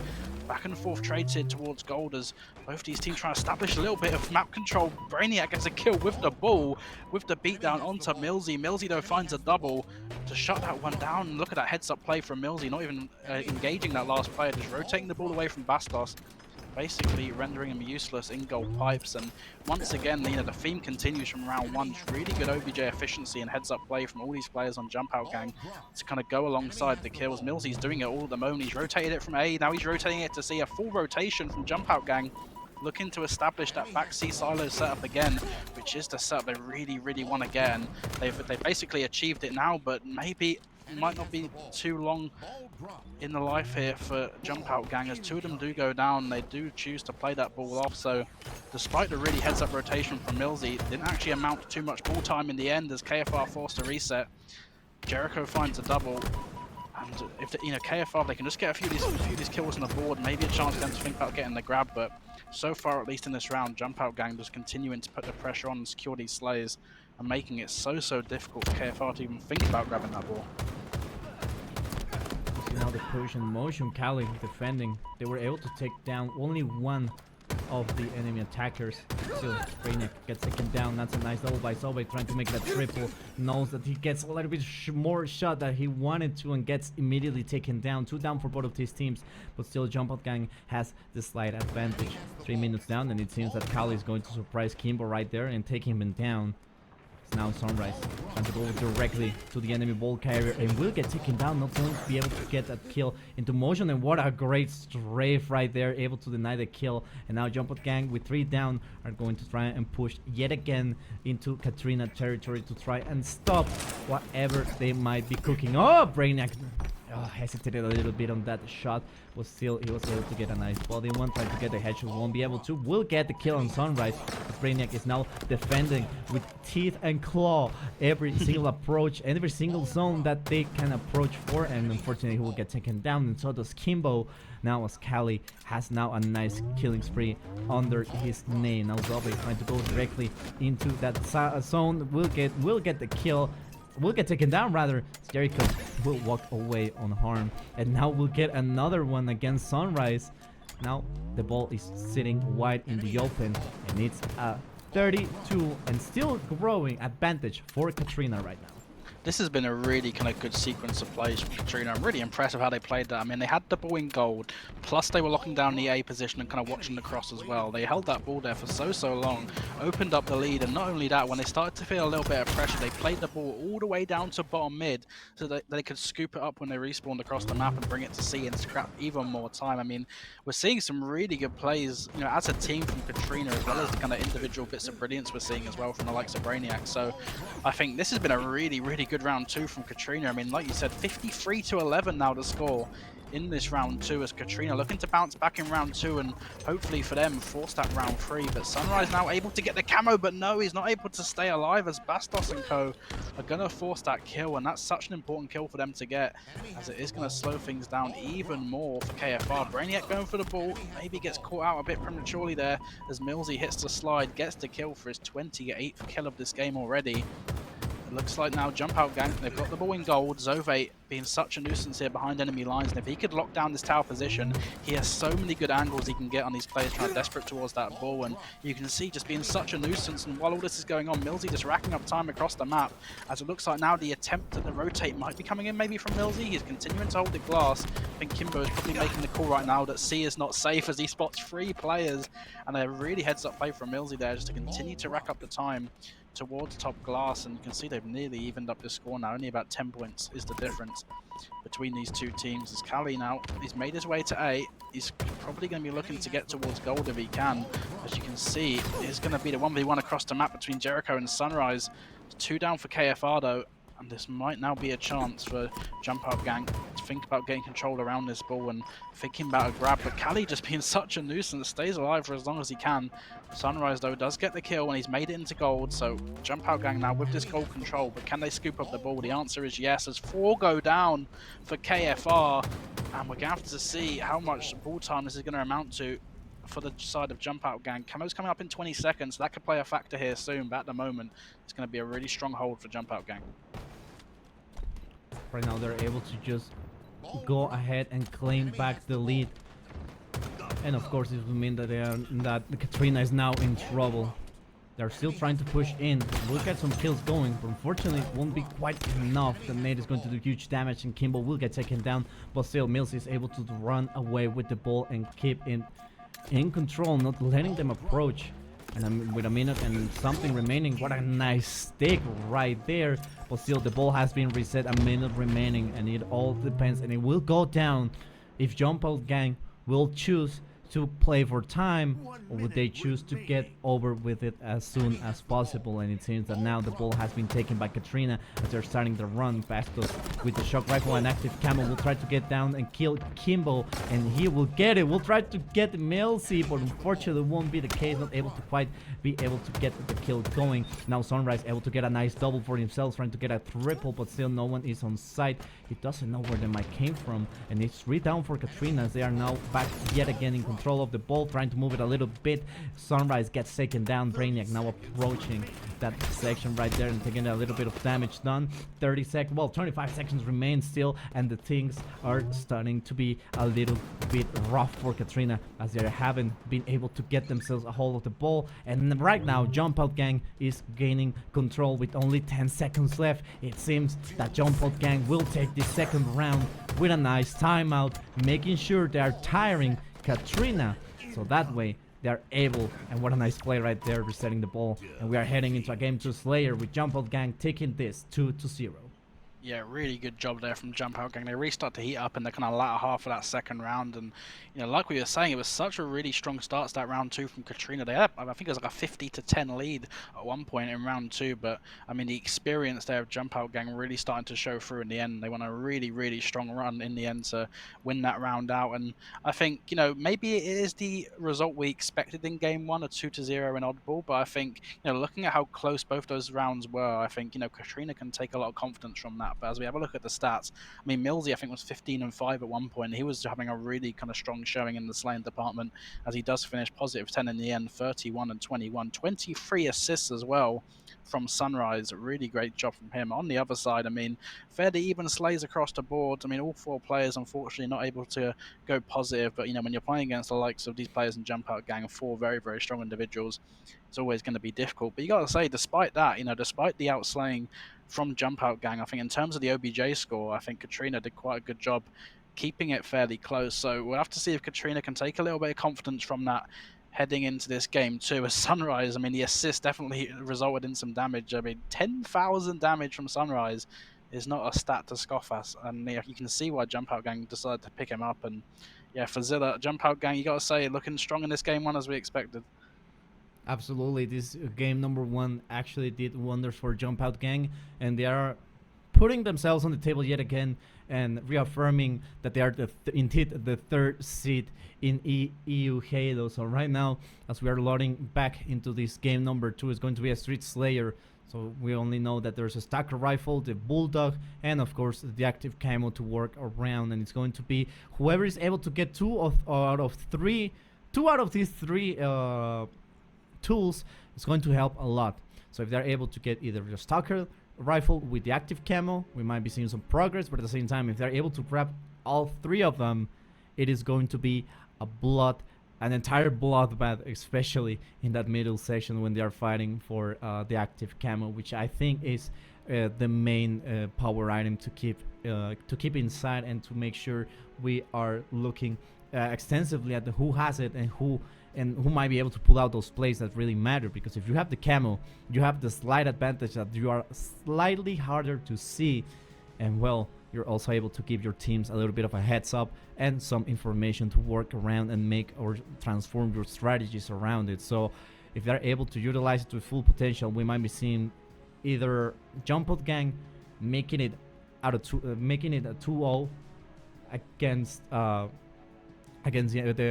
French, or maybe Katrina are able to pull it out. But still, it's still yet to be decided, as we're rolling into a second game, as we are heading into Streets on Slate.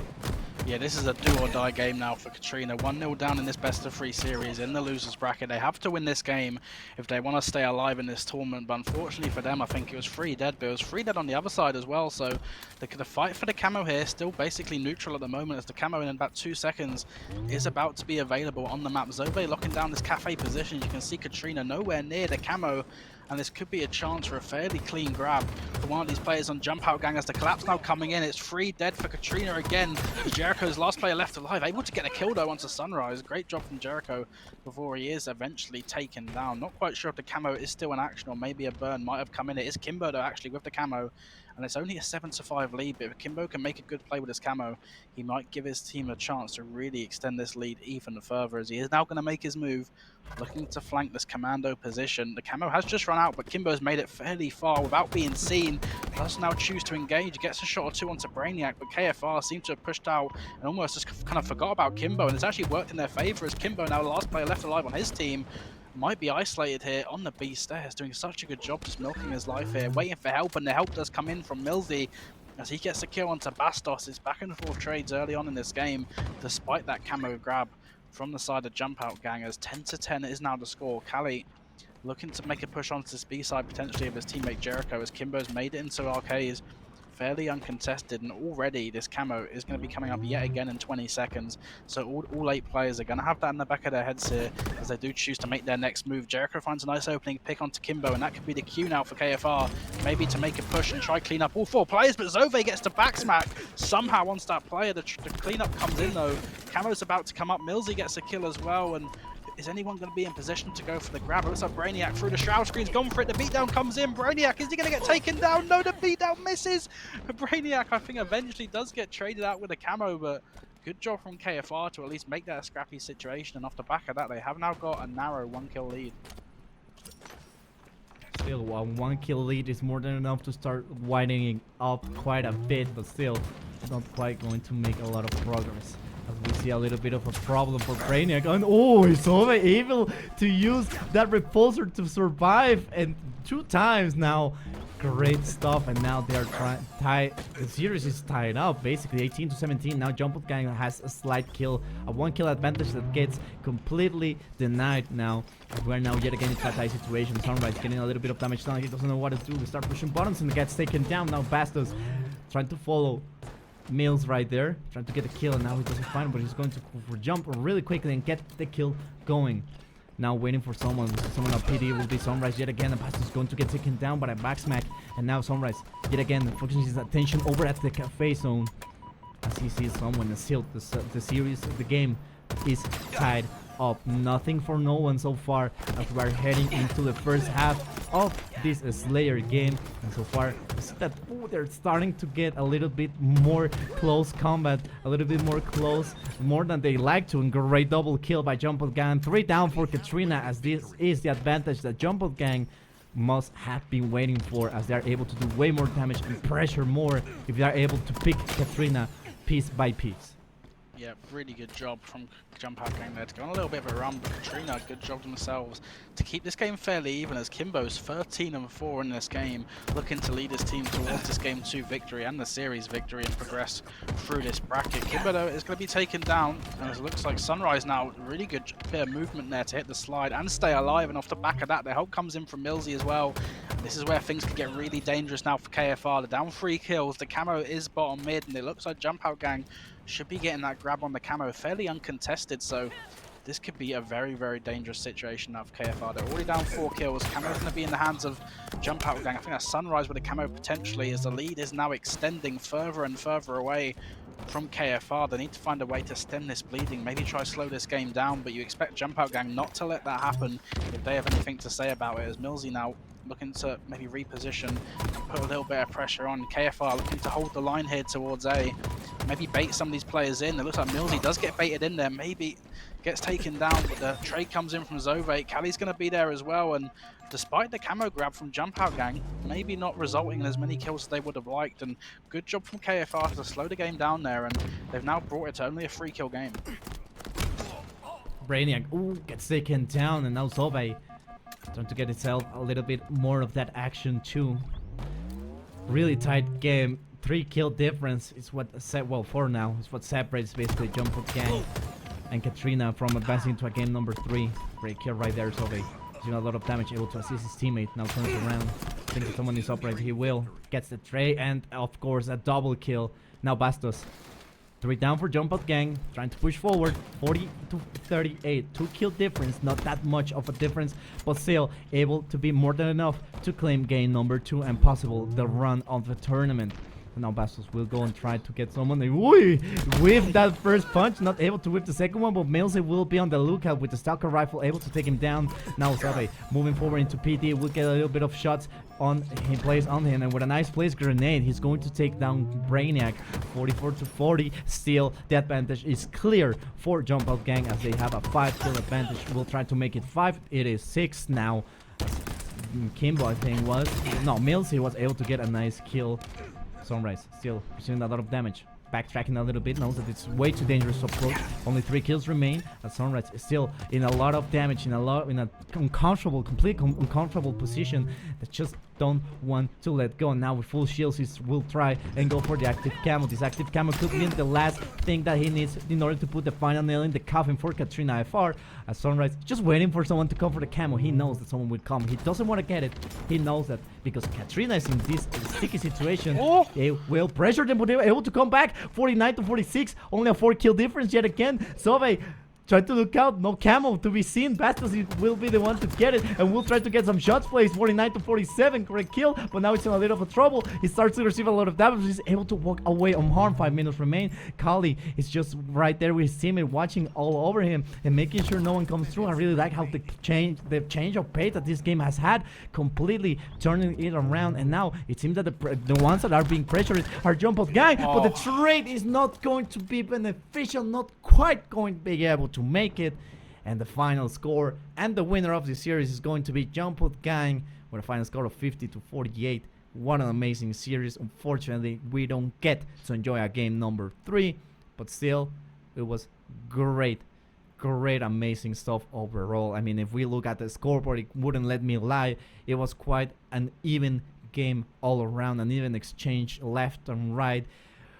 Whew, I mean, both teams did amazingly. Both teams basically just broke all my expectations I have for this game and really kept me up into the edge of the battle, and just wow. That's all I can say. Wow. Yeah, that was a great series. I mean, obviously, commiserations to KFR, unfortunately losing 2-0 in that series. So in the end, 2-0 may be the result we all might have expected from Jump Out Gang, but I think I have to say, with how closely contested both the games actually were, I think KFR hopefully can take a little bit from that and, not be too down on themselves, as the comeback at the end was nearly on for KFR. I mean, Jump Out Gang, I think in the mid-game got so many of those camos that I think might have been what really got them over the line in the end. But I mean, the damage fairly even, the kills fairly even, as you'd expect in a 50-48 Slayer game. No one really a major standout apart from maybe Kimbo in that early game. But KFR definitely might have made Jump Out Gang sweat a little bit there towards the end. But unfortunately for them, it wasn't quite enough, as Jump Out Gang are going to beat our victors 2-0 here in the losers bracket quarterfinals, advancing to the real business ends of the tournament now. I think Jump Out Gang, this will be where they really want to test themselves in these later rounds. And yeah, I think we might have someone ready to join us. I'm just hearing in my ear. I'll just double check. I think it potentially might be our friend Stallion, who could be our host for the rest of the stream, if I'm not mistaken. And welcome. Hope you're doing well. Happy to finally have you with us. I hope you've been good. And I guess you excited for the rest of the games today, sir? Yes, absolutely. I mean, I was just checking out the game that we just had, Jump Out and KFR. We love to see a Slayer, especially one that goes so tight to the end, right? When it's just that hide and seek game, teams really trying to get one up on each other, see who can hold the ice. But good to see Jump Out Gang, Kimbo and crew really just holding their nerve on that one. Yeah, that was a great series. I think we all expected it to be close, but maybe not as close as it was. So it's always nice to see the underdog really kind of push a team all the way to the end there. And I think, you've come at the right time, because now we're getting down to the real kind of, spicy series. And I think these next few, especially when we get to like Quadrant and FOE again later on, it's going to be really interesting to see how these guys plays. But I'm assuming we're just going to go to a quick break, guys, while we just get our next series kind of ready to go. So yeah, don't go anywhere. We'll be back as soon as we can, and we'll see you guys again shortly.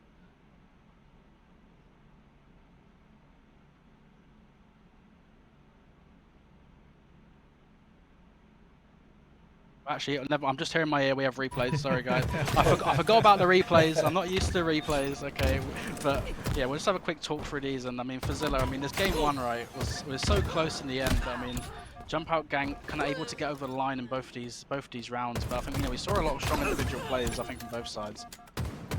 Yeah, absolutely. I mean, it was really quite an impressive game, especially that first round that was all but a nail biter. I mean, they were just trying to go ahead and try to reset the ball and get the ball as much time as possible. And lastly, well, they were able to get this game down to the last couple of seconds and basically make it a timeout. And now the Slayer, well, jumping to the Slayer was basically a different thing from what they were used to back in that oddball game.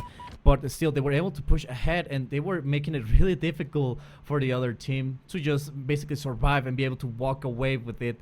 But they were still able to do it, and they brought us down to the last possible moment. Like, it was a 48-50 game, so I mean, it was basically anyone's game.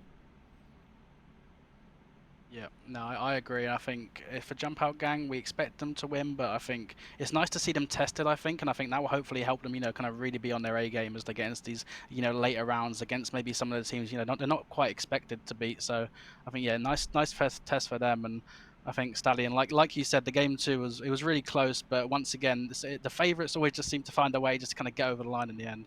Yeah, I mean, everybody likes to see an underdog, right? And Jump Out Gang really just kind of holding it at the end. I think showing their expertise when it comes to, like we said, Outcasted, the really close Slayer games, when it gets to that nail bite of 44-43, or maybe you've got a few more kills of an advantage and you're just trying to hold out and make sure the other team doesn't make, some sort of sudden flank push or anything like that. So, like you said, a little bit of veteranship showing there, the way the players watch their lines, the way they team shot, the way they push together, and I think that was shown there. But kind of throwing the question back at you guys, I guess, has there been any upsets that we've seen today, or have we seen anybody who maybe has, increased upon expectations, even if the score hasn't gone their way?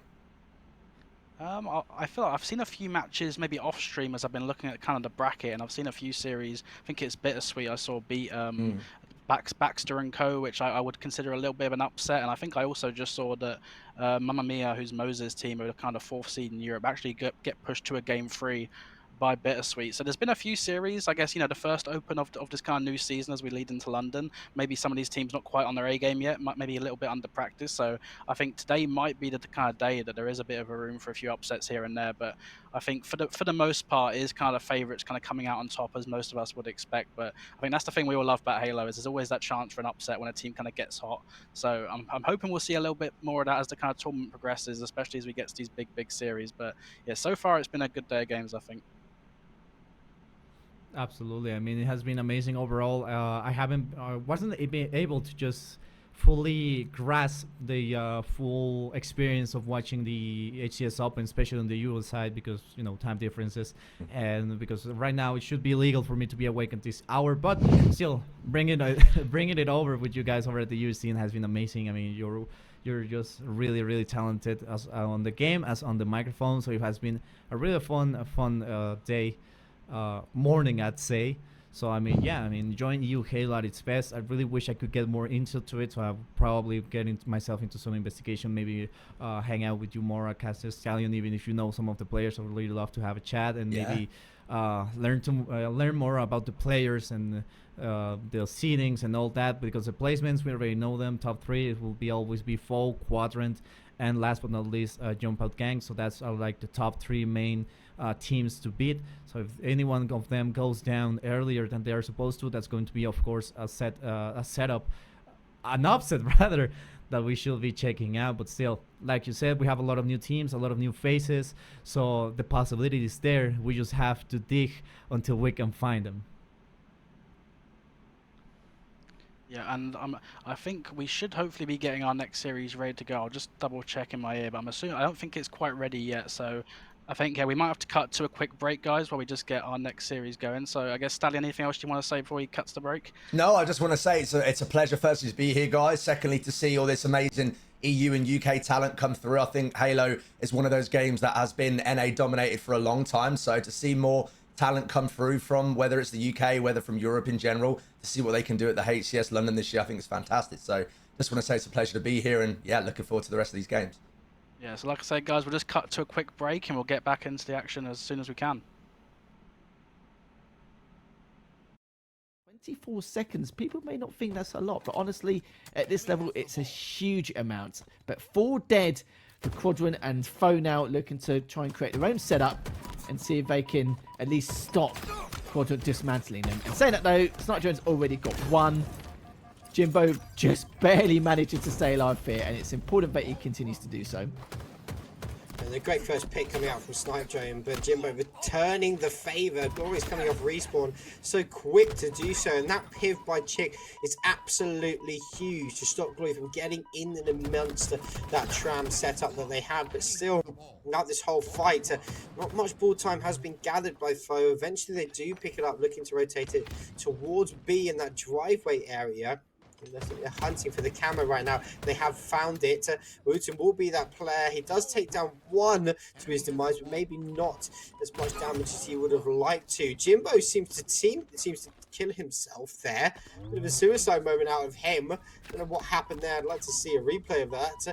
But that has caused all 4 players of FOE to fall and giving Quadrant a nice setup over towards this A site. They're probably going to get at least 45 seconds before an initial push comes out here. Glory trying to get behind him is actually succeeding. I don't know how. That was just unreal, and that double's going to be huge for them. 3 down now for FOE. Snipejone can just continue having giggles with the ball, but they've all spawned around Caff. He needs to try and rotate as soon as physically possible. Seeker's actually out of position, but if he comes around behind him on purple bend or mid, he could stop this push initially, but just need to try and stay alive. 2 down now for FOE. Snipejone managed to get 1, and that's going to be all 4 dead again. My God, just make it look easy. They do, and Seeker did exactly what you said he needed to. He pushed up through mid with the shotgun, able to clean up, put damage on the first, clean up the second. Snipejone does get a pick, but Wooten finds himself a double kill, which is definitely giving themselves an opportunity to push forward. Flores takes down Mighties, whilst the SLG wisely rotates that ball towards Pink. Jimbo trying to do his best Spider-Man impersonation and scaling the walls, evading as many nades as possible. Some beautiful shots onto Snipejone. It's going to break this out and give an opportunity to push in towards the Ivy side. Seeker does trade out his life with a nice sticky nade onto Jimbo. It's only going to give time to FOE. But as you said, that 68 points to 30, 40 counting is a huge margin. It's going to give a lot of time for Quadrant to try and break this setup. With early kills by Na'Vi is going to be huge, by Mighties is going to be absolutely huge in holding this ball. Certainly is. 2 down now for Quadrant. Need to maintain themselves. Try and stay alive for this next push. And how they're going to fork it, we'll find out in a second. SRG finds one. Great initial pick. 2 down now as Jimbo Mighty has been cleaned up. It's going to make it 3, and it's only Chick left remaining. Great double coming out from Glory. And not really too much of a shock to the system here, him being first in. Bloke's like a human gymnasium, honestly, with some of the perks he has with the his movement mechanics and how he abuses it. It still surprises me to this day. But look at this though, already sniped over this Bulldog. He can just chill for as long as he likes and waits for anyone to even dive past. In terms of numbers, it's not looking too good for Quadrant, but Snot Drone does get cleaned up. It's 4 down now. Seeker needs to wait for the rest of his team to coordinate another push to make that counter attack. Some great positioning, coming out from Seeker, putting himself in such an uncomfortable position. They will not know at all where he is. He's going to put the pressure onto Wootum. Massive shots, though, coming out from Wootum to win that gunfight. Seeker was in a great position to cause some real upset, and 4 go down for Quadrant. This is FOE's opportunity to get close to closing out the game. Quadrant will have 1 or 2 pushes here, maybe only 1 left as the time is dwindling. They're going to have to make this count here. Can FOE hold on to the timing? Glory somehow has got in and amongst Ivy. How on earth has he found himself there? He's going to be able to take down Ball Carrier. Jimbo finds himself a double. Mighties is doing his best trying to hold it out, but he will eventually fall. Jimbo picks up a 3rd kill, and has he done enough heroics to seal this map for FOE? Yes, he has. Those kills for FOE by Jimbo are absolutely huge. And able to play his life within those plants as best as possible to close out this map, that round. Balls are still in that situation, mate. Honestly, I think he was consistently debating why he didn't just pick up the ball. I think he was worried that they were just going to push straight on forward, but it was only a couple of seconds, so a little bit of a surprise there, but not all hope is lost. But it will give FOE some leeway here.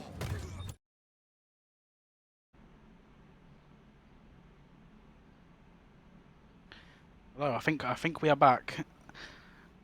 All right, how's it going, guys? I think our next series is going to be Jump Out Gang versus Mamma Mia, if I'm not mistaken. I guess Stallion, we kind of insert the top 4 now, right? We're into the real business end of the tournament, and I think, this should be arguably one of the most entertaining series if it lives up to the billing. Yeah, I think this is where we really find out what the UK EU talent is. I know we spoke about it just before the break, guys, that, NA usually ends up reigning supreme, or at least on the most part, when it comes to big Halo tournaments. So now we really find out what this region has got to offer, who can really hold it together in the clutch situations. And we've seen a lot of Slayers going down close. I've got a feeling, guys, we're probably going to see some more tonight. Yeah, I think this next series for Zilla, I think the last 2 series we've casted, I think there's been a kind of clear favorite in most people's eyes, but I think this is the first series, for me at least, I've casted today where I'm like, I really don't know who's going to win. I think, we'll look at the rosters here in just a moment, but I think, this will be the big series to see who can really kind of push on to those top 3. Absolutely. I mean, it is going to be an all-out war. We have here Jump Out Gang, where you saw them. It's going to be Sunrise, Solvay, Milsey, and Kimbo. They were doing and putting up really good job back at that last round that we casted. But the thing is, it's basically everyone's the people's champ. Everyone is the underdog in this situation, and we just want to see who will be able to just push ahead and face off against Quadrant. Remember, this is a best of 5. In order to be able to beat Quadrant, trying to go and beat, head against Quadrant rather.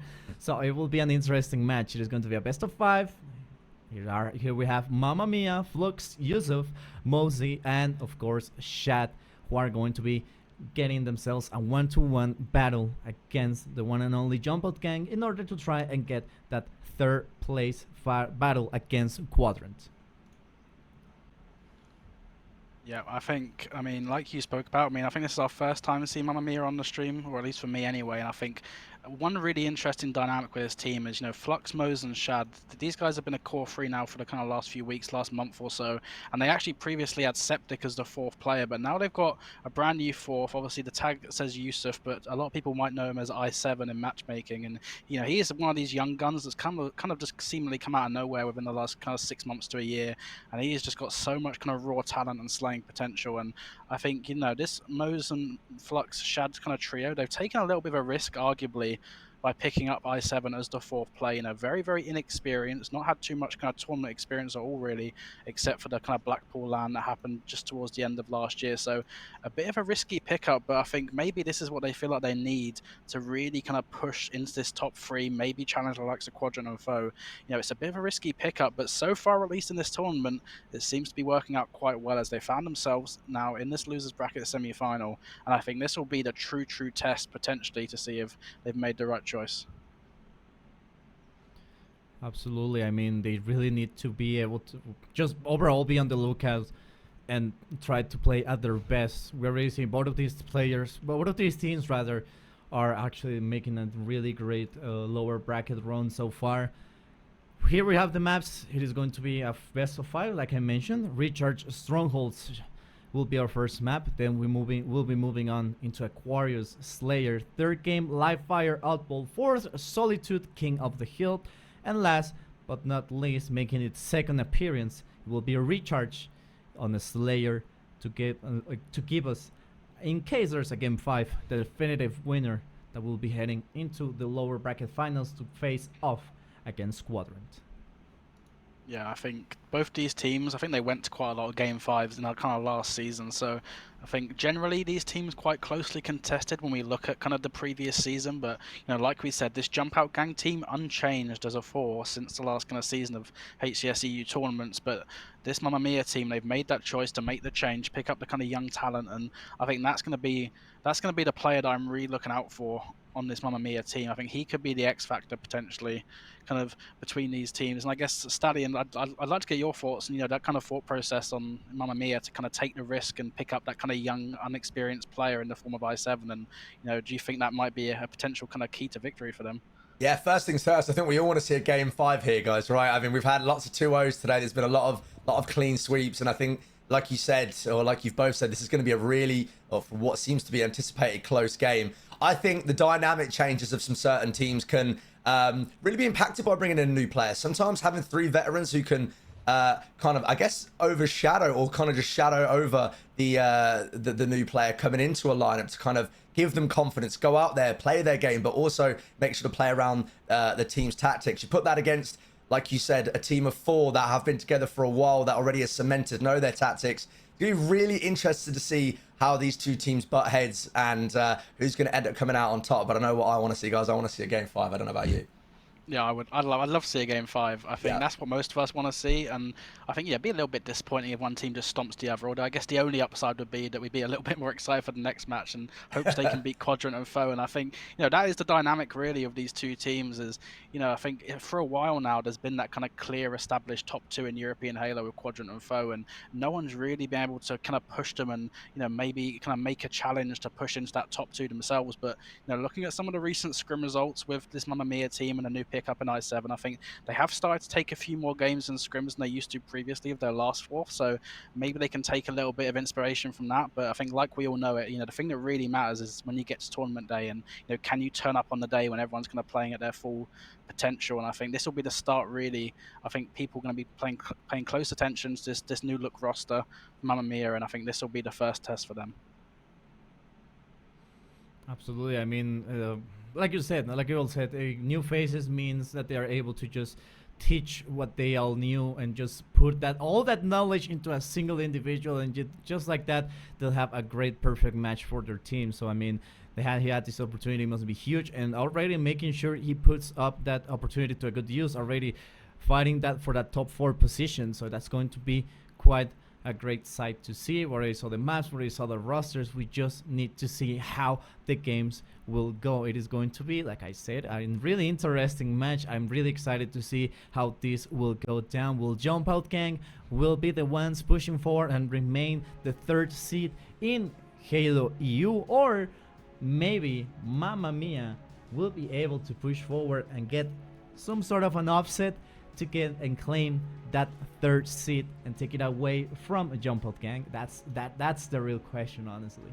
Yeah, and I think Recharge Strongholds Game 1 is going to be one of those game types where, you know, there's always the potential for things to get out of hand very, very quickly if one team can establish some early control. I mean, we've seen the likes of Quadrant in European Halo be absolutely dominant on this same game type. And yeah, like I say, we'll just have to say goodbye to Stallion as we do head into this game. Thank you, Stallion, for joining us. No worries, thanks guys. We'll see you as we get later into the series. And yeah, Strongholds Recharge, Game 1. Camo is going to be bottom mid. Shock Rifle as well is going to be in play on the map. But apart from that, not too many power weapons really for either of these players either of these teams to worry about. But you've got to see what the strat's going to be off the start here. It is going to be Flux hitting straight towards blue pipes at the start, looking to maybe flank towards the silo as Mosdo elects to go straight bottom mid and fight for Camo, but it's 2 down already as I7 and Mose get taken down. Kimbo now with Camo in hand, looking to maybe make a play towards this Turbine. He is a little bit weak at the moment, but just choosing which direction he wants to go in. He has chose to go towards B, and you can see he's got his eyes on that Shock Rifle. As Kimbo, unfortunately though, is going to miss the jump, so maybe a little bit behind schedule in terms of his positioning, and he misses the jump again. So Kimbo, unfortunately, a bit of a rocky start here, but his team, thankfully for him, have got control of A, they have control of B, and Kimbo here with the opportunity to single-handedly lock down A, as Mosdo with a bit of pressure is going to back down Kimbo, but the push now coming in, Zove and Kimbo making the team push towards A, but no, I think somehow he actually insta-grenaded his teammate. Mose and Kimbo in the 1v1, and Mose gets the kill as well. Everything seems to be going wrong for Jump Out Gang at the start of this game. They could not ask for an unluckier sequence of events from Kimbo's point of view, as Mose looking to capitalize off the back of that, unfortunately though, isn't able to cap B, but a nice early start here from Mamma Mia as they are up about 19 to, sorry, not up, but about to tie the game, sorry, 21 to 21. Millsy flying towards A, he gets taken down as well. It's a very back and forth scrappy start, and despite the unlucky start from Kimbo's point of view, it hasn't really resulted in too many points against him. So far, it's going to be a triple capture for Mamma Mia, as Jump Out Gang will be able to claim back A and deny the possibility of making the bleeding basically just spore out of that jugular throat, but still, we'll see. Able to get the assist. Gets a little bit of nades going as he's capturing B. Able to get it and start putting himself and his team back on the board. It's a 1v1 situation, decides to run away and get a little bit of room to breathe and reload, as they know that they have the advantages. They have A and B, and the whole enemy team from Mamma Mia is stuck back over at C, back in the point. And now it seems that Mose is starting to make the push. Active camo in the hands of Kimbo, and is going to get it and put it to a good use as he is approaching C. Will try to surprise Mamma Mia with this capture. As we see that I7 is just confused as we are, because he doesn't see him. He's trying to follow through, able to take him down. He gets saved by his teammate, barely able to make it out. And now with the screen, with the smoke screen, able to be alive a little bit for a couple of more moments, but unfortunately not being able to quite enough pull it up, gets taken down, and the camo goes off. But still, Mamma Mia still racking up those points. C and A belong to Mamma Mia. Yeah, and Kimbo has already had 2 camos in this game. And despite maybe not kind of returning too many kills in his favor, I mean, generally, if a team can keep getting their hands on that camo, you expect that in the end it is going to result in a victory for them. So we have to see if they can carry on kind of getting these camos, maybe putting them a little bit more to use. But at the moment, despite not a bunch of kills on the board for either of the teams, it is Mamma Mia up about 83 to 47. As Kimbo now in the 1v1 towards Turbine gets a double as he cleans up I7, making the push into A. Mose, but down to one shot. Mose wins the 1v1, and he's staying alive as well. Mose making such a big play there just to continue to hold down this A stronghold for his team. Sunrise now looking to get the kill onto Flux. Does find 1. Can he find 2? Yes, he can. Zove there for support as well, so should now be a chance for them to convert A and start this scoring themselves. As Jump Out Gang, they need to start thinking about racking up these points, and they've got the setup you want. They've got A, they have B, but Mose is behind enemy lines looking to play spoiler and has single-handedly shut down that top gold position on the side of Jump Out Gang. Sunrise though wisely looking to rotate to C, but is he going to be met with some resistance here potentially? Shad looks like he's just missed him, but is Shad going to loop back around and maybe fight towards C? It looks like actually they're looking to just ignore that fight and go straight to A. Really heads up play here from Mamma Mia, as they are now looking to continue the scoring again. And I love what I'm seeing though for this Mamma Mia team. Look at the top right of your screen, they're not outslaying by any means, but they've got the lead when it comes to the scoring and the OBJ, and that's all that really matters in this game. And yeah, maybe that is the kind of team cohesion, the experience showing out. They've not made a team change since last season, and that can be one of those advantages that, you know, can really help for this kind of jump out gang team, as they are getting the slays, but like I say, the OBJ efficiency not quite there at the moment. They have now got A and B, and this is the setup you want. You can see top goal can watch the cross, top A can watch the cross. There's basically no player that can get through without being seen in this setup. So we're going to have to see a really clean execution here from Mamma Mia if they want to break this setup. And 3 kills go down though, and it's a really strong hold from Jump Out Gang. Flux, last player left alive, and the hold is, you know, the setup's holding strong here for Jump Out Gang as they're looking now to potentially tie up this game here. Jump Out Gang still claiming points and still putting themselves on the board, not letting Mamma Mia take back the objective. And this is really key for them to keep going if they want to be able to win and face off against Quadrant.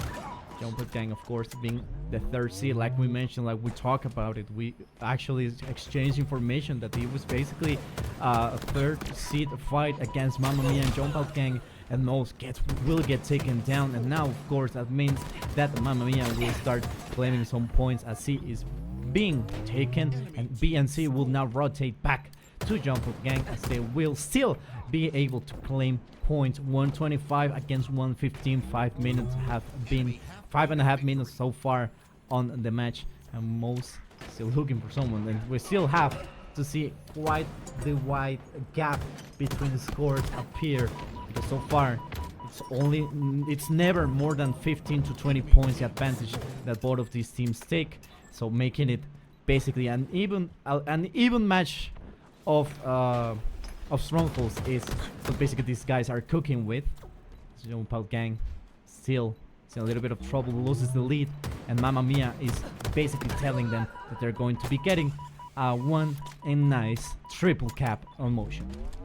Yeah, it's a really interesting game. This pace is being played up by both teams. I mean, we spoke a little bit before the game about, you know, how sometimes in these strongholds games the trip caps can come in and, you know, the score can get really out of hand very quickly. But so far it's just been kind of 2 caps on either side that's kept this game really kind of closely contested when it comes to the score. No one really able to kind of open up a substantial lead on either side. But as I say that, almost like we spoke it into existence, the trip cap is now going to be coming in from Mamma Mia, and this could be very dangerous territory for Jump Out Gang. They're not careful as Flux wins a big 1v1 with Zove on the triangle, and that's 2 dead for Jump Out Gang. And still, look how quickly that score's going up. The lead now is just getting bigger and bigger for Mamma Mia as Kimbo looking to stay alive in the tower, but that's not going to be allowed to happen as the push now. The pressure is continuing to mount. It's 3 dead yet again for Jump Out Gang as Sunrise, last player left alive in gold. And you can see Shad, he knows where the spawns are coming in, does get the shot onto Kimbo. The cleanup comes in from Flux as well.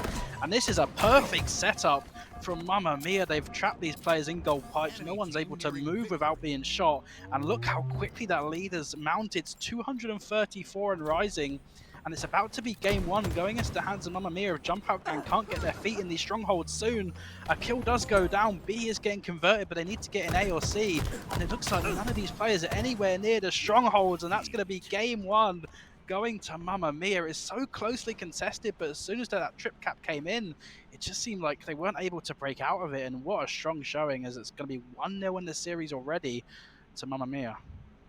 Mamma Mia able with that triple cap setup basically denied any and all approaches from Jump Out Gang, basically just not letting them play whatsoever. You said it best, they were trapped, they were unable to move, they were just basically sitting ducks waiting to being taken down, and that's basically what become of it. We saw that the game was basically even from time to time, and they were parts where they were just trying to get a little bit of advantage and maybe a left and right trade between zones.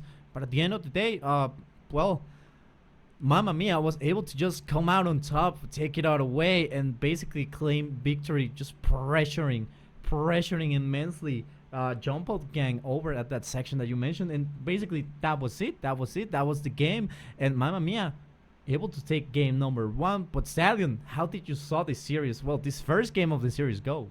Guys, what have I just seen? I mean, I'm from Italian origin, so Mamma Mia is definitely the right words to use here. I don't know what we just witnessed. I mean, you guys were just talking about it, how, you know, how strongholds can just spiral out of control if you don't, stop teams from locking points down. And I think Mamma Mia just shown us a masterclass there, going up against, you know, what arguably was Sunrise, putting the team on his back, you know, really locking it down for damage and at least good in the kill board. But it just wasn't, or it doesn't mean enough in the end. When we said about the 3 vets plus the new player coming in on I7, they've really shown how to play that. And let's be honest, it was quite a convincing win.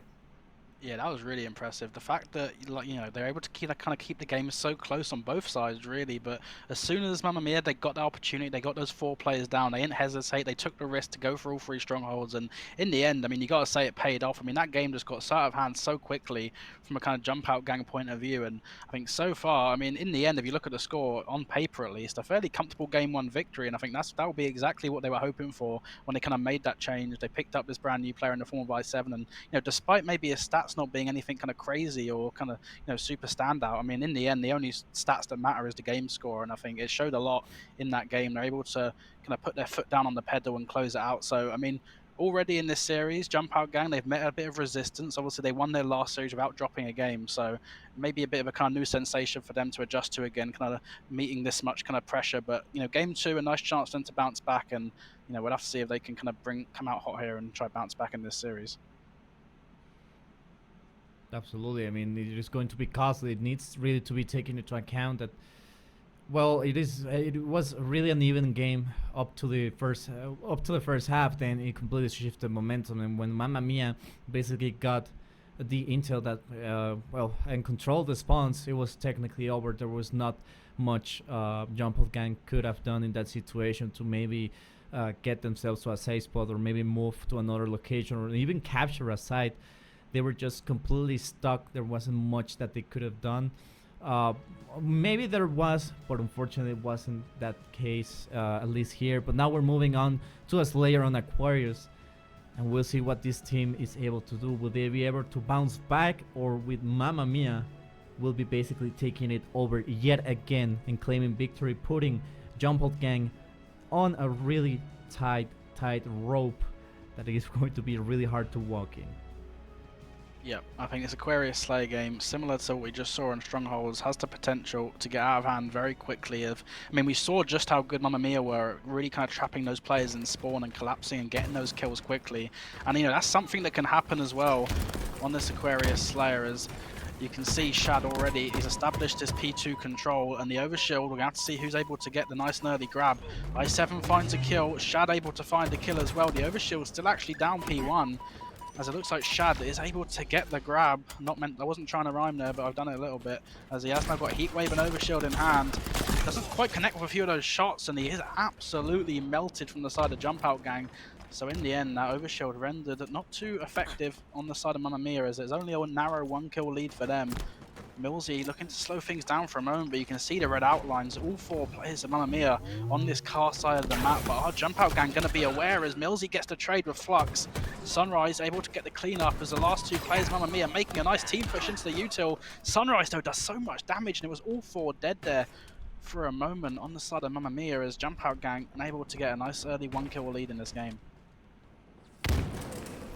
Some nades going off, but still Millsy will throw some plasma ones that could do way too much damage. Still, they're starting. Mamma Mia is starting to get stuck in that zone right there, and it's going to be costly. Millsy able to get the assist. We'll try to get it. Ooh, watch the slide. Another nice slide, but still Slayer so far now being controlled by Jump Out Gang, as they are having quite the 5-kill advantage, and they're not letting them, and not letting Mamma Mia approach or even try to get them some kind of easy pick right there. We saw the plasma nades going off right on top of Moose, but still not able to get any damage because he was on the roof, well, on the platform ahead. But great nade, that's going to be also a great kill. Unfortunately, Millsy will take him down. Millsy will try, ooh, not able to get a kill, suffering from the T-Rex arms. And now Sunrise will try to push forward. No shields, no help, but now back at it again, and all he needs is just a single pick in order to get stuff rolling, and that's going to be it. That's going to be a great kill moving forward. Kimbo with active camo, and of course the other weapon is going to be the knife with that plasma pistol, just really quickly and effectively making sure that overshield gets taken down. Now we see, of course, Jump Out Gang starting to move in motion, in sync, to get stuff done, and they're just trying to go with a really aggressive push trying to make sure every single kill count, and of course they get the best map placement as possible. Yep, good job though from Armia to get those 2 kills, and it was a fairly substantial lead here for the last few moments from a Jump Out gang, really trying to snowball their control into a nice lead of their own. But Mamma Mia maybe looking to slow this game down now and try kind of link up as teammates, try to isolate a few of these players, as Kimbo does get taken down first. As you can see, Zove actually able to clean up the kill onto Flux. Really good job from him, as those are not easy shots to hit from him. I7 though putting down some nice damage towards the car side. Kimbo and Sunrise are going to be trapped in the util, and looks like I7 electing to maybe wait for a bit of help here before making his move, and Shad in a position car free. The collapse now looks to be coming in potentially from Mamma Mia, but a grenade is going to slow it down from the point of view of Shad, but repositions, gets some nice damage down. Millsy finds 2 kills as well. It's back and forth trades at the moment between these 2 teams, no one able to get a kind of clean wipe of kills, and you can see just how much the score's already evened up. It's only a 2-kill lead now for Jump Out Gangers. I7, the young gun, able to get a trade onto the util side. Shad able to get a kill as well, and it's about to be a tie game here at 25-25, despite the strong start from Jump Out Gang. Mamma Mia doing a really good job keeping composure, and even in this one up, as somehow Shad stays alive and he gets the killing spree as well. The overshield's going to be up in about 10 seconds time, and this could be such a big moment already in this game. It's a 2-kill lead, Mamma Mia, and if they can get this overshield as well and use it effectively, this is a chance for them to really open up a big lead here and give themselves a great chance of winning game 2. But the fight for the overshield rages on. Kimbo just goes for the grab, and he's going to get it. A little bit surprising to see Kimbo just run onto that overshield and basically get the pop fairly uncontested, and that's a big play from Kimbo. And now maybe a chance for Kimbo with overshield in hand to bring back his team and give them a lead. Kimbo trying to push in with the overshield, able to get the kill, will now try to get another one. 30-30, Jump Out Gang able to reclaim the lead, but 4 down for Mamma Mia. It is going to be quite the difficult feat to pull off yet again. 2 kills lead. Jump Out Gang now making sure the game goes back to a crawl, letting them hunt, letting them kill, letting them look for them. Heatwave in the hands of Moz. Might be able to get a shot and a kill basically. But still Moz getting a lot of damage done to himself, able to get a kill on Sabe. Now pushing forward, going up. And only a 1 kill disadvantage will make it a tie, and now the lead has switched yet again to Mamma Mia. It's only just a 1 kill lead, making a 3-kill lead. And of course they are going to try and utilize this lead to its fullest advantage and try to deny Jump Out Gang from coming back over, so they are not able to push or maybe do something that could mean that this lead will be shrinked. It's a big part in the game. When it gets to these kind of last stages in the Slayer, things can really get out of hand very quickly, and this is usually when you see a game slow down, but it looks like Moz and co are not wanting to let this game slow down, as Moz gets a double kill to get his 16th kill of this game already, and you can see he's thinking about the overshield. 41-35. Arguably Jump Out Gang need this overshield so much more than Mamma Mia, and Moz is going to know that. He's going to choose to kind of bait this overshield, but a few missed heatwave shots isn't actually going to turn out too badly, as he's able to get 1 kill. Millsy though able to get the cleanup. The overshield's still up, and I7 I think maybe going for the grab. I think he might have got taken down here potentially. Yes, he did. Overshield's still up. Flux now looking to get the grab, and he is going to get that clean pop on the overshield. It's a 45-38 lead. Overshield in hands here for Flux, and this should be basically an impossible position to lose a game of Halo from if you're on Southern Mamma Mia, and we'll have to see if Flux can just continue to put down the damage, but the overshield does get 1. He does get taken down, but the push is now on. Moz wins the 1v1 against Sunrise. How has he won that 1v1 for his 18th kill of this game, as it's now only 1 more kill to go for them to close out this game 2 and take a 2-0 series lead.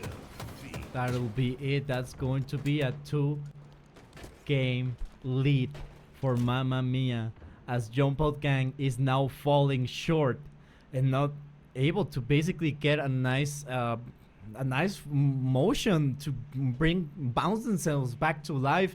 It has been really complicated, and it's been complicated for them because they start off really strong. They start off really without strategies going on. And I'm sorry if I started a little bit. You must know English is not my first languages. So, I mean, it was really difficult for them to just completely adapt, especially on the second half. Once Mamma Mia had them completely grasp and see how they were doing, and they were coming up with a counter strategy, basically Jump Out Gang wasn't able to fully comprehend how to get around that adaptation. It's something I say a lot, not only here, but also back in Mexico and of course in NA. If you're able to adapt, you're gonna win. There's no better counter attack than being able to adapt as quickly as possible, and that will give you quite the ability to just bounce back to life, and at the same time being an unstoppable force. If you're able to coordinate with your teams and just adapt on how the enemy team is playing and just move around that strategy and try to deny it, and of course at the same time make it yours, it is going to be really difficult for them to be able to just walk around that. And of course that'll make the game yours. But Stallion, I want to hear your thoughts on this. Oh, gentlemen, where do we even start? I mean, this is Moses' world and we're living in it, right? I think I must have heard you both cast during that game saying, how has Mose done this? How has he done that? Team on the back, 18 kills. And from what looked to start as a Jump Out Gang pull away, and even mid-game when I think it was Kimbo who just walked in, got a free overshield. You know, I can't imagine what the breakdown was in terms of communications there, not to pick the player off as they was going for that. But even with that and the early game advantage, Mamma Mia, get it done. The 3 plus the new player in I7 really locking it down together, showing some great synergy between them. And I mean, we expected a game 5 here, gentlemen. I don't even know if we're going to a game 4. Yeah, this has been really impressive, and I think a lot of us were really looking at this Mamma Mia team and thinking, like, how is this new pickup going to work out? And, you know, the series isn't over yet, but so far at least, I think it's looking like a potentially good pickup, and I think it's almost been like deja vu these first 2 games. Like, it looks really closely contested to about halfway through, and it just seems like something clicks halfway through, and Mamma Mia just go on these crazy runs of getting loads of kind of kills uncontested, getting the spawn kills in, and, I mean, you look at the final score of both those games, and in the end, it's looking comfortable, but the games, they seem to start off so close, but yeah, Jump Out Gang, they're gonna have to find something. They're gonna have to find a way to bounce back. I mean, thankfully for them, it is a best of 5 series, and it is gonna be 2 objective games coming up next if they want to think about making this comeback. But so far, Mamma Mia have just looked so strong in this series, and I'm really liking what I'm seeing. Absolutely. I mean, it has been really difficult for them to just continue with that strong first half, and we're seeing it. Both teams have been really strong, have been starting really good. But the thing is, when it comes to adaptability, when it comes to basically being able to just push forward, being able to just deny pushes, deny kills, deny everything possible, then we have to give it up for Mamma Mia, giving basically no room for improvement from Jump Out Gang, and making it really difficult for them to just be able to just move around, adapt the strategy. Like I said, adapting is a key strategy to do.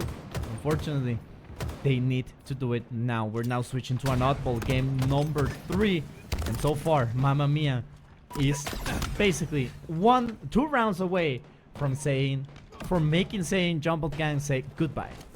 Yeah, I think this is, to be honest, the perfect game type for Jump Out Gang, because these first 2 games, they're game types that they can get out of hand very quickly if one team really kind of gets rolling. Whereas, you know, thankfully for them, oddball, it's a round-based game type. You know, you can have a bad round and you can bounce back strong in the second. So there's not maybe as much kind of pressure on now Jump Out Gang to have to come out the gates hot in this game. But I mean, Mamma Mia, they're going to be feeling so confident already in this series. I mean, they've been looking so strong already in these first 2 games. I think the thing as well that stands out to me is, you know, I7 picked up as this kind of brand new talent, this slaying power phenom, but you know, he's not really had to have any kind of crazy games for them to be already winning these first 2. So, you know, what's going to happen when he starts popping off as well? So, you know, this Mamma Mia team so far, we can't say enough about how good they've looked, but, you know, Jump Out Gang, you know, it's not a team you can ever count out of a series.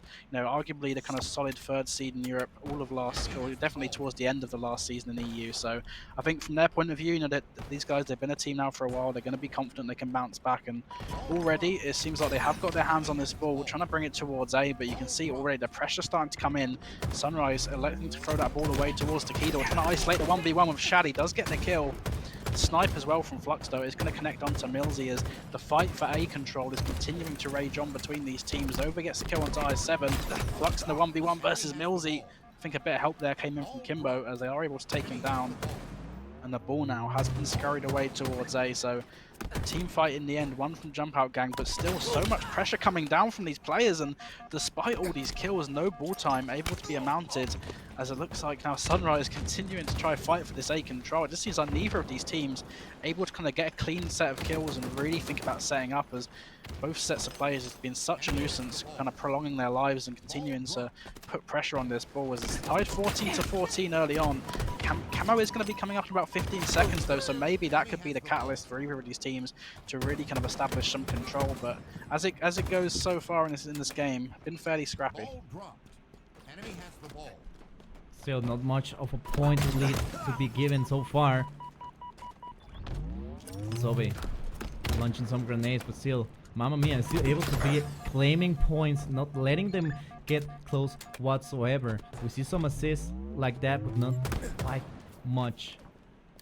As right now, Jump Out Gang wants badly to get close, and it seems that it will go Millsy with the camo, but won't be able to get it. We see the little dance, but will get taken down. Unfortunately, not going to be quite able to make it. The active camo is going to be a nuisance. He's starting to make up some trouble, but he's finally taken down. No more active camo. 45-15 so far. Mamma Mia is starting to put a good lead, and this could be over in any given moment. So now Sunrise able to get a little bit of a room to breathe, but gets taken down. 2 down for Mamma Mia, 1 down for Jump Out Gang. 15-45. See the nades going down. This might be a kill, but at the same time won't be for most. 2:40 remain, and still the ball hasn't been touched yet.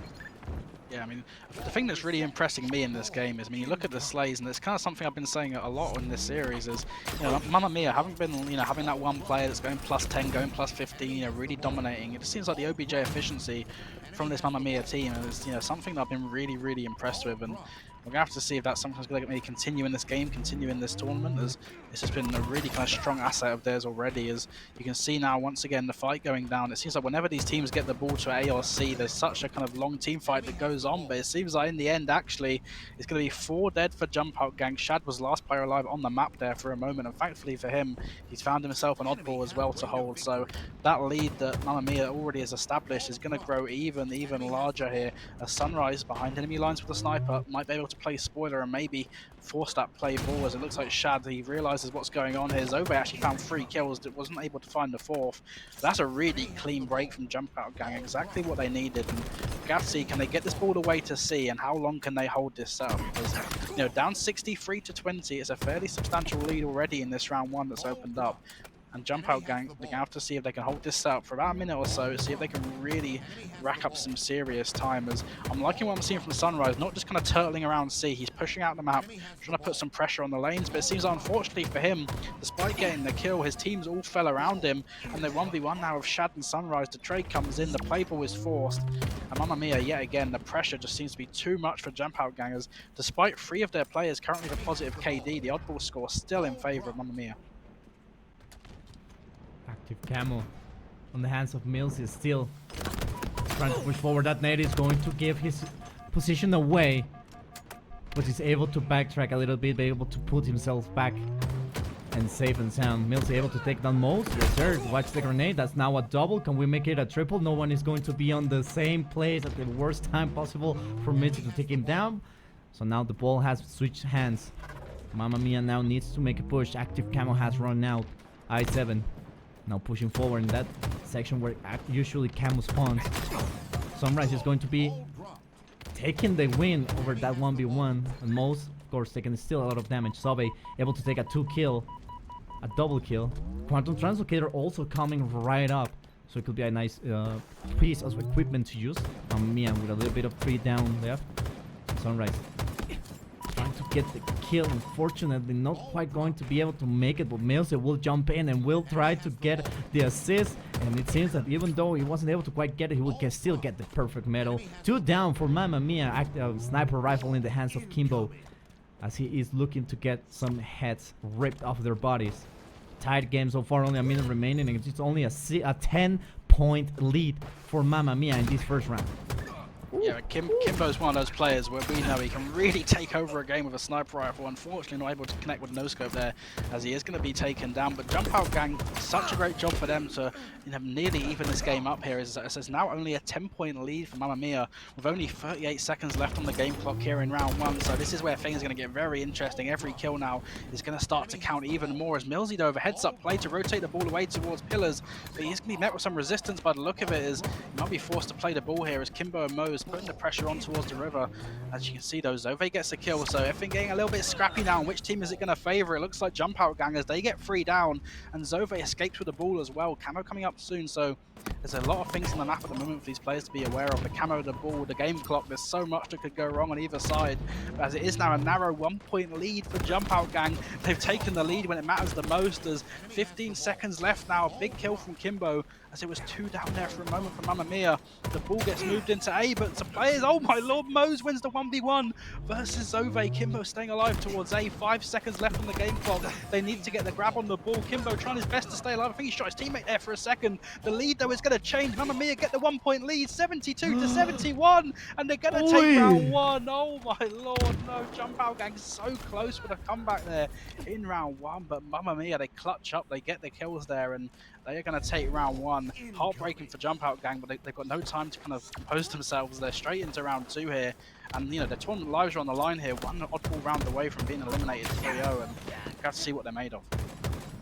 Absolutely. I mean, what a nail-biter ending was that one. I mean, they were able to just grab that last necessary point in order to claim victory. And now we're switching now to the second round, as now Jump Out Gang is basically walking on really thin ice, trying to get the shot. Kimbo not quite able to make it. Now the sniper has switched hands. Now it's over on Mamma Mia's side. Shad with the sniper will try to get Soba. But Soba will get the assist. I7 will be the one that takes him down. Active Camo is up on the field. Who will be able to grab it? We see that there's a 3-man push coming over that brute side, and Shad will be able to take it. Will get interrupted, but still not going to quite make it, as the sniper rifle, no inventes, que buen tiro. Oh my god, even the Spanish came out of me, but still Shad able to get a double kill with the sniper, and this team starting to gain points. 2 down for Mamma Mia, but still they are able to put themselves ahead in these first couple of moments of this second match, making another snipe. Can I get a third one, please, for the love of God? Por favor, Shad, dame otro snipe, por favor. Gracias, but not quite gonna make it with that headshot. He's still going to get taken down finally, but still, what an opener of a series, of a round rather. We have been seeing a little bit of betrayal, but we love to see those. We love to see it from time to time. A little bit of funny, if I had to say so myself. Yeah, really good starts to this round from Mamma Mia, and it's something we see so commonly, right? You see a team kind of narrowly close out a round, narrowly close out a game, and it just, it can change the momentum so much. And it must have been such a heartbreaking way to lose that round 1 for Jump Out Gang. You can see Mamma Mia, they've rode that momentum, and they've had a really strong start to this round 2, already about 20-point lead. But as I say that, Jump Out Gang starting to rack up a little bit of time of their own. Kimbo looking to win the 1v1 here, but no, Shad, he's going to be there again with the help. 22 kills already in this game for Shad, as he's trying his best to stay alive towards the screens. Nice placed grenade though from Zove. Is going to help clean up that kill. I7 there for the trade. It seems like whenever the ball gets to this A position, both teams just doing such a good job keeping it scrappy, not letting the other team get set up cleanly. And you can see it's for Jump Out Gang, it seems to be so difficult for them to rack up a score towards this A position. But Sunrise looking to make the push now. Does put down a lot of damage, but unfortunately not able to secure the kill. Wants the player on the A plat. It is 3 dead though for Mamma Mia. Shad, last player left alive. The camo as well about to be up, so if Zove can get this camo cleanly, this could be a big play. He does stay alive. Shad not able to hit the 5 shot in time. As now Zove with camo, ball towards A. Kimbo staying alive. This should be prime position now for Jump Out Gang to get this ball and rack up some time. Maybe think about changing this lead, but you can see, the players in Mamma Mia are trying to keep it scrappy. A few individual pushes. It is going to get shut down, and now this is the chance for Jump Out Gang. They've got a clean setup. They've got the camo. They've got the ball in A. They're rotating it towards B now. Everything is in position now for Jump Out Gang to rack up some time. And we have to see if Mamma Mia can play spoiler here. But it was 2 down again. Zove getting 2 kills. Found himself the sniper rifle as well to play with. Hits the body shot onto Shad. I7 and Kimbo in a 1v1. Oh my lord, Zove hits a nice headshot there. Wants to play a back B. But unfortunately, again, Jump Out Gang, despite all these kills, not a lot of ball time has really been racked up. Shad, yet again, finding someone. But still, now the ball is yet again on the hands of Mamma Mia. they're going to put a setup right there over at B, so they're not able to basically push through and do something. But we see that there's a 3-man push, and they're starting to get a little bit aggressive now. Mamma Mia is now being pushed on the defensive. We have one down. They're trying to protect the ball. And it will be Flux. They want to be able to do it with a nice double kill, denying the approach, and now 3 down for jump up down. Those are like 15 to 20 seconds of time that they're going to be able to milk in order to claim victory. This is what Mamma Mia wants. This is what they are expecting to do. And what we are going to be seeing is Jump Out Gang probably not being able to get that that third seed moving forward. And it seems that Mamma Mia, like you said, with that new pick, i7, has been doing wonders, has been doing an amazing job, and it's clicked so well that now we're seeing that they are yet again waiting to get that push going so they can deny basically this capture this round. I don't know, it's been a back and forth of emotions that's just been really difficult to just put myself really in motion. Yeah, I mean, this has been really impressive, Mamma Mia. Obviously, they haven't closed this game out yet, but the thing that's most impressive to me, and I've said it already, but I need to say it again, it's like Mamma Mia and Jump Out Gang last season had so many closely contested series. The amount of times these guys went to game 5, back and forth, and Mamma Mia look about to potentially be able to 3-0 this Jump Out Gang team. And i7, you know, he's the player that's been picked up as the superstar slaying power, but you know, he's only got 15 kills, but he must be doing so much on the map that's kind of not being shown in the stats, because, you know, despite that, his team has been looking so strong this whole series. And only 18 points needed now for Mamma Mia to 3-0 Jump Out Gang, which is not something I think that most of us expected to see against a team of Jump Out Gang's caliber. So we're going to have to see, can they close it out? It was 3 dead there for Jump Out Gang for just a moment, and Shad with this ball back B, looking to rack up these last 10 seconds and close this series out. As you can see, no one from Jump Out Gang is going to be anywhere near this ball. Only 5 more seconds. It looks like Jump Out Gang might have given up potentially, as that is going to be a 3-0 series for Mamma Mia, taking out Jump Out Gang, eliminating them from the tournament, booking their ticket to the losers bracket final to match up against Quadrant. What an impressive performance from Mamma Mia. I mean, I don't really know what else to say. I'm a little bit shocked, to be honest, because that was just incredible Halo all around that series for Mamma Mia. That was an amazing performance. They were able to basically get an upset, if we can actually call it that, because it was a really close game. There was a 3-0 sweep. Unfortunately, not going to be the game 5 that we wanted. But what a series that we just saw. Basically, Mamma Mia being now the underdog and beating Jump Out Gang 3-0. Easier said than done. What a way, what a series. And we saw Jump Out Gang coming from a really strong series in a 2-0 fashion, and now without dropping a single map, and now we're seeing that Mamma Mia just completely was able to take the win away from them in a 3-0 fashion. And Stallion, friend, my man, how would you be able to explain this? Like how? I mean, Ferzella, you took it to the Mediterranean, so I'm going to take it to the Mediterranean with you. Macchiato in Italian means what the hell was that? Mamma Mia showing up what they are all about. And I think you guys basically nailed it on the head. You said about i7, supposed to be brought in for the slaying power, not even really having to go positive, but keeping the game consistently scrappy. Jump Out Gang could not get a setup held for anything more than what looked to be around 10 or 20 seconds at the time. I think you guys explained it perfectly when you were saying about there was just always a player to fend with. Every time that you thought that you had a setup locked in, whether it's at back garage or kind of just in the corner of the map, playing up to win there, where the oddball is, they just couldn't get anything going. And Mamma Mia really showing their stability there. I think winning that first round, gents, by that 1 point on the pickup at the very end might have just been the tilt that Jump Out Gang needed to unfortunately jump out of this tournament, as we get a 3-0 sweep, and something that we didn't see. Well, let's be honest, nobody saw this coming. Yeah, I was very surprised that result. I really thought Jump Out Gang, of how strong they looked last season, would definitely make this a closer series. And I thought if Mamma Mia were going to be able to win it, it was going to be like an i7 masterclass, putting out some crazy kills, some crazy damage. But I think, you know, like you said as well, it's just the fact that he's not had a kind of crazy stats performance and they've still won 3-0. It must just show how much he brings to the team, the pressure he's able to put down on the map. You know, people talk about the intangibles all the time, don't show up on the stat sheet. And I think that is just such an all-around great performance from Mamma Mia. And I think, you know, this sets up our next match so nicely after the break. I think, you know, Mamma Mia versus Quadrant and FOE, we speak about it so much, have been that kind of clear top 2 in EU Halo. But, you know, if Mamma Mia are playing like this, freeing a team like Jump Out Gang, you know, they're going to be filled with so much confidence heading into this next series that it might be a better time than ever for them to really kind of take a good go at these top 2 teams. And yeah, I'm really excited to see how it goes once we get into it.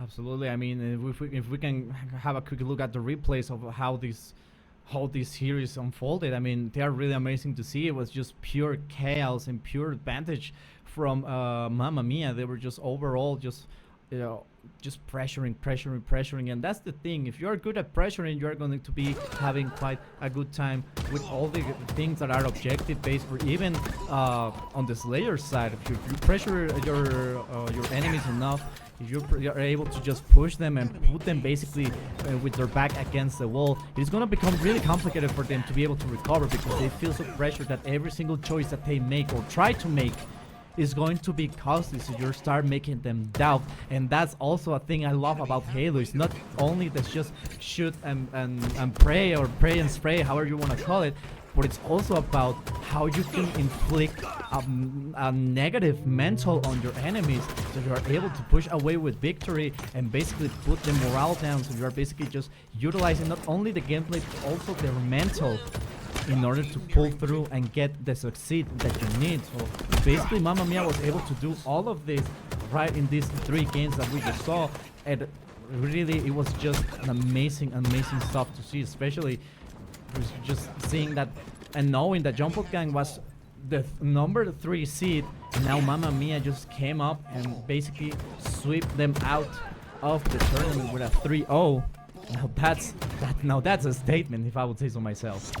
Yeah, I totally agree, and I think that, you know, there's 3-0ing a team, and sometimes, you know, 3-0 can be a flattering scoreline because you can see the games are really close, and maybe the 3-0 doesn't tell the whole story. But I think in this series, the 3-0 does tell the whole story. I think game 1 in the end fairly comfortable, game 2 a 10-kill difference, and even game 3 it was a 2-0 in oddball. I think Mamma Mia just looking so strong from start to finish in this series, and, you know, maybe this new kind of pace, this new aggression that i7's brought to this roster might have just kind of brought a whole new dynamics to this team, and we're gonna have to see how it matches up with Quadrant in our next series.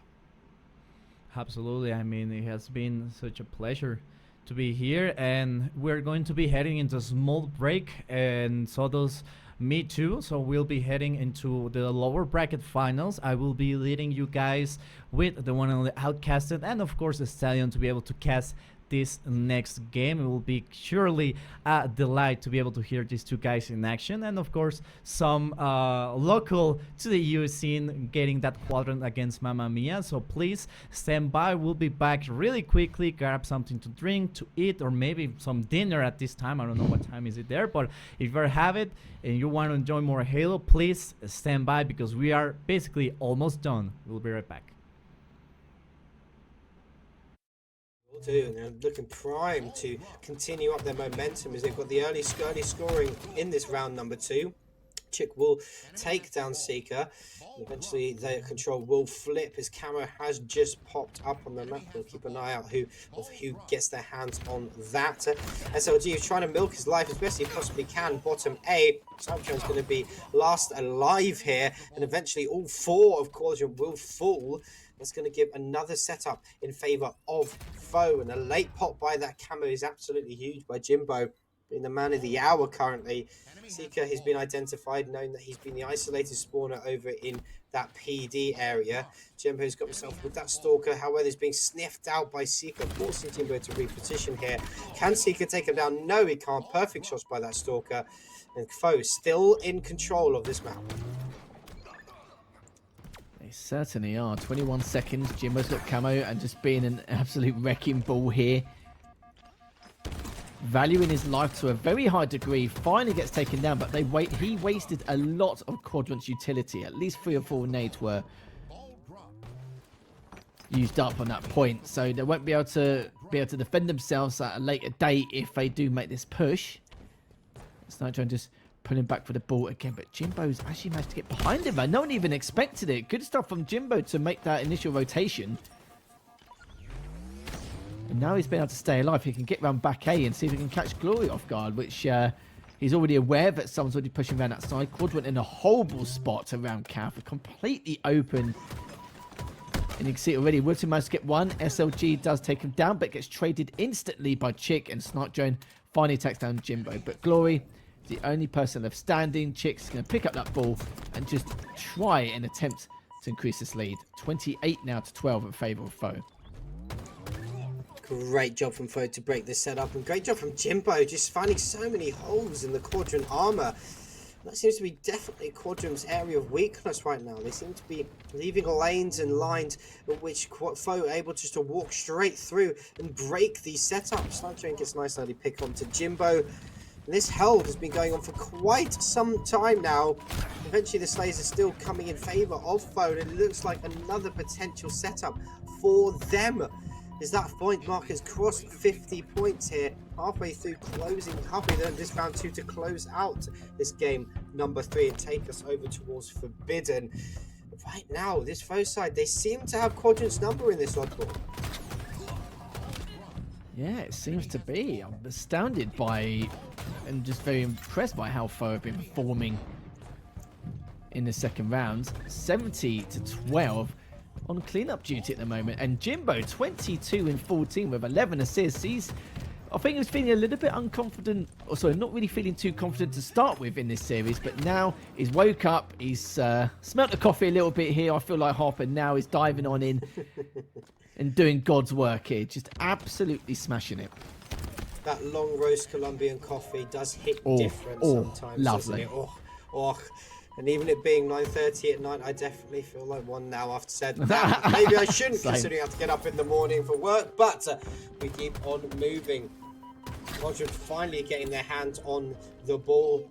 They're surmounting some points of their own, but they've got a long way to catch up to this Foe squad.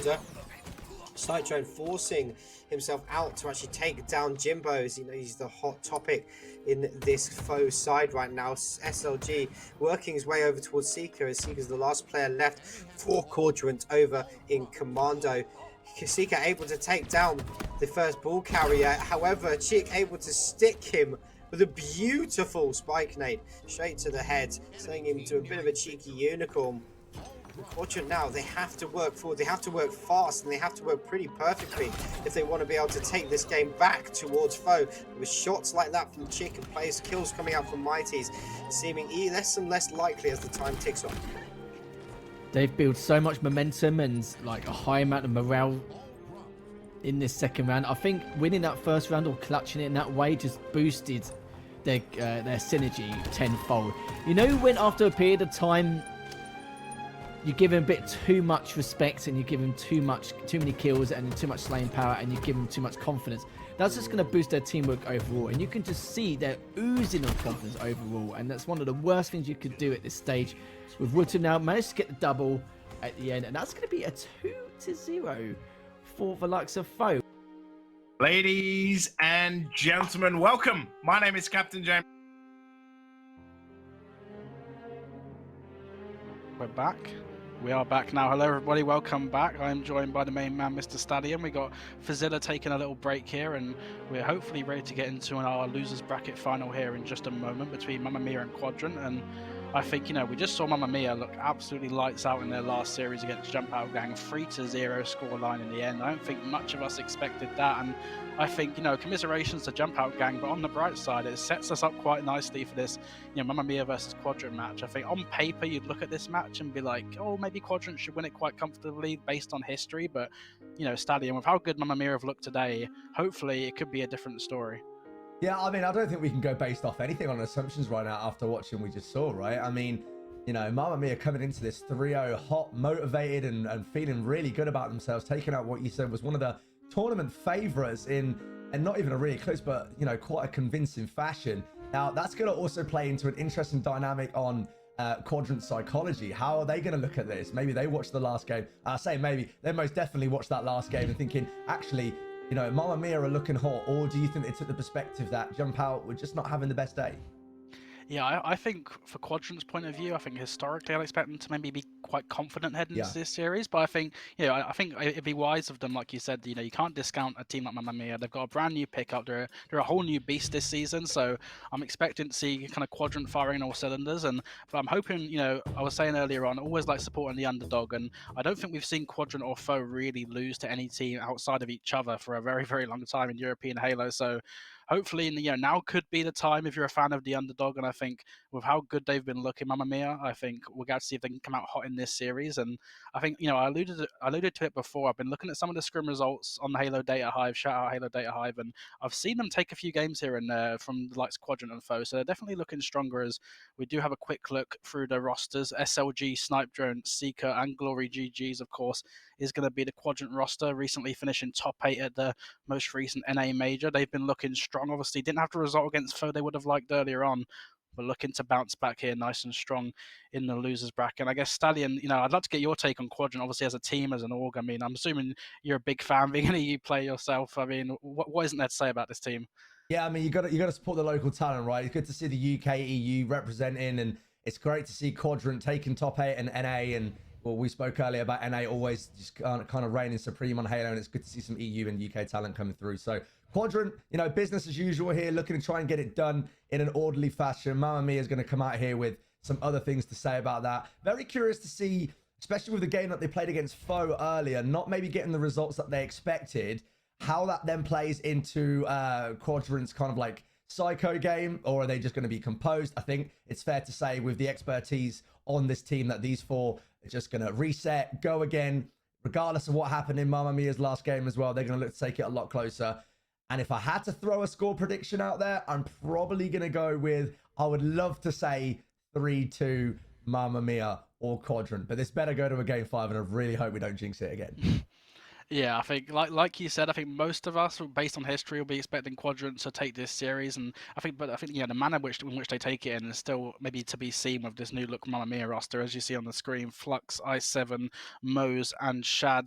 I think, you know, the big talking point for this Mamma Mia team has been that brand new pickup in the form of i7. You know, for anyone who's been watching EU Halo a while, there is sometimes a theme of, you know, the kind of same players getting picked up over and over again, and kind of different combinations of these veterans. But you know, it's nice to see that they've taken a risk. They've picked up a younger, kind of more inexperienced player in the form of i7. But you know, anyone that frequents EU Halo matchmaking will know i7 is an absolute demon on the map, and I think it's a great pickup for them. And so far, at least in this tournament, you know, he's been putting up some big, you know, moments. Maybe not necessarily the stats in the last series, but I mean, he's helping bring his team to these kind of unseen results almost. And Mamma Mia, you know, 3-0ing a team like Jump Out Gangers. Having a quick look at the game types, Forbidden CTF is going to be our game 1, followed by Recharge Slayer and Live Fire Strongholds, and then if they are needed, game 4 and 5, Streets Oddball and Solitude Slayer. So nice series layout here, and I guess, Stallion, any of those game types to stand out to you? Any personal favourites amongst those 5? You got to love a little bit of Forbidden CTF. Straight away, this is the map where we're going to see some dominance getting held out. Which team can hold it down? Watching the snipers fighting it across long to see who can really just reign supreme here. We're going to see probably some wacky flag routes. I imagine it's going to get quite chaotic. For some reason, I've got this weird feeling about this game that we're going to go to potentially an overtime here.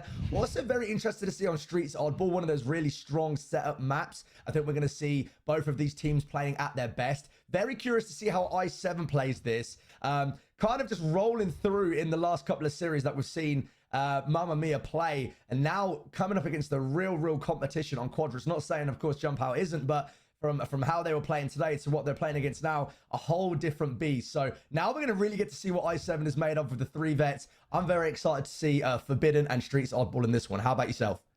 Yeah, I think, like you said, Forbidden, definitely a favourite of mine, especially when it comes to watching it, as, you know, 2 sniper rifles on the map at the same time is always going to hopefully guarantee a nice bit of action. I think it's going to be interesting to see who's going to grab that sniper on the side of this Mamma Mia roster. Is it going to be the young gun i7, or is it going to be one of the veterans potentially kind of backing themselves with that weapon? We're glad to see who's going to go for the overshield off the start as well, top mid. There's a lot of kind of power weapons, power-ups off the start that could play a big factor. And if either of these teams can maybe have a bit of a kind of unexpected starting strat, maybe catch the other team off guard, you know, we know how quickly that could result in an early flag cap. So kind of curious to see what the starting strat's going to be from both of these teams. I think, you know, SLG on the side of Quadrant is a player I'm definitely looking at with that sniper, with the ability to really kind of take over a game. And, you know, on the other side, definitely a few players as well you think can do a lot of damage with that weapon in hand. So, yeah, Forbidden CTF going to be game 1 of this best of 5 series. A lot of games to play potentially between these 2 teams. Mamma Mia hot off the back of a 3-0 in their last series. Quadrant, on the other hand, off the back of a loss to FOE in the winners bracket final. So, you know, maybe a bit of a different dynamic mentally between these 2 teams, but I'm sure Quadrant, like you said earlier on, the veterans they aren't going to be overlooking a team like Mamma Mia, as it is going to be i7 by the look of it, the young gun, going straight for the grab on that sniper, and already he's got a headshot to Glory and a headshot on the snipe drone. Oh my lord, that's why they picked him up, as it's 3 dead already for Quadrant, and there should be a chance now, you'd think, for Mamma Mia to get the overshield as well. Mamma mia, what a start. They keep making me say it over and over again. I7, if there was any doubt in the young man's mind as he continues to pick off heads. I don't know about you, Outcast, but you do not want to be in this guy's line of sight right now. No scopes, quick scopes, it doesn't matter. I7 doing it all. Already overshield taken. Mamma mia. Not making or wasting any time here, picking up exactly where they left off. I think it's perfectly right with what you said. The mental game coming into this. Mamma mia coming in hot off a 3-0. Absolutely no issues here. Treating Quadrant as they did with the jump out gang in the previous game. I7 already 4 kills. The flag now in a bit of a standstill position. Players getting a little bit scrappy as we go on board to snipe drone, trying to get a position to hold this flag. Good bank nade. Going to force the player to go kind of like back off here. And I think that might just be a flag return. That is surprising them. Mamma mia, like you said, basically a perfect start. I mean, I7 looked like he was aimbotting, for God's sake. I mean, that guy was not missing, but despite that, a flag cap wasn't the result of that spree, and it looks like on the other side, Quadrant actually running a flag of their own. This looks like it could be a counter cap coming in here. So despite I7 with a hot start, 5 kills already in this game, it is going to be Quadrant, the veterans, taking the 1-0 lead already in this game, and maybe now looking to slow things down back to a bit of normality on their side. You can see Overshield coming up again in about 15 seconds time. SLG being a nuisance, staying alive. Glory playing ring around the rosy here. I7 around the statue. By the look of it, is going to jump up. I7 though looking to get the trade. The trade does come in. Flux as well behind enemy lines with a sniper rifle. Overshield up in about 3 seconds time. No one quite yet in position to go for the grab, and who's going to make that first move and potentially give up their life here? As you can see, Quadrant being quite careful. Flux hits the no-scope. Seems like nobody's missing at the moment on this Mamma Mia roster, as Flux unfortunately does run out of that sniper ammo. Snipe drone with the 1v1 gets taken down. It's going to be 2 dead on the side of Quadrant, and Overshield, I assume, must be in the hands of a player of Mamma Mia, and it looks like the flag's on the move as well. Glory getting pressured down in his own hut, and look at that. Mose in the bottom left of your screen has already got that flag so far across the map, and they're looking to even this game up at 1-1. Wow, that was a big kill right there. Huge trade to try and get the player to go back, but unfortunately the flag's going to then get pulled off. It's going to have to be a return for a flag to get capped here. Flux trying to make the play, staying alive, waiting for his teammate to come up here. We've got SLG Connor in the back, trying to play that roaming position as they try and get the flag return. And you can see here, Mamma Mia trying to sniff this player out. Know that there's somebody on the flank. Snipe drone playing that annoying position top middle as the sniper's about to come up, which is going to put even more pressure on. Both players, both sets of teams now fighting for these flags. Desperate, trying to get a return here. As you can see, Seeker showing in that veteranship. Once again, Quadrant, when they should have conceded a flag, Mamma Mia can't get it done as Glory showing why they call him Glory. Triple kill, snipes up. It doesn't matter. Give it to this man because he is ripping heads right now. I7 with 9 kills, but unfortunately Glory matching that on his side, and it's still 1-0 to Quadrant when it could have been 2-0 to Mamma Mia. Yeah, this must be such a difficult position mentally to be in, this Mamma Mia team. Like you said, they so easily could have capped the first flag, arguably should have capped the second flag, but unfortunately for them it's gone the other way, and both flags have been counter-capped 2 times in a row, and Quadrant 2-0 up in this game despite so many strong plays on the side of Mamma Mia. This must be absolutely heartbreaking, and definitely a change of pace from things going their way the whole of last series. So I'm going to see, you know, what these players are made of on the side of Mamma Mia. Maybe a little bit of, you know, difficulty early on in this series, already down 2-0, but I mean, we've seen some strong individual plays from Mamma Mia. We've already seen 2 flags basically get all the way back to the base, so you know, they can take confidence from that, and there's still 7 minutes or so left on the game clock. The Overshield though, Glory GG's looks like he's got the grab there, fairly uncontested. SLG with a sniper in hand as well. This could be a chance for Quadrant to get 4 dead if they can collapse onto these players. Sniper drone finds the opening kill, SLG finds a kill as well. Mose nearly gets taken down. SLG does get the trade. Shad is going to be last player left alive here. Doing a good job to stay alive, but you can see Snipe drone on the other side has got all the way behind enemy lines here, and looks like Shad is going to be aware of his positioning. Potentially a Snipe drone hidden behind that pillar. I7 snuffed out though, going for the beatdown kill. He is going to secure it. So good job from Mamma Mia. They've cleared Snipe drone off their side of the map, and now is their chance to push up the map themselves and try establish a little bit of map control here. As you can see, I7 already 11 kills in this game, having a strong game in the slaying department, but unfortunately for his team, not quite resulting in the flag caps they need. if they want to win this game, as Mo's in the 1v1 with Glory, but Glory with some nice shots does come out on top of that one.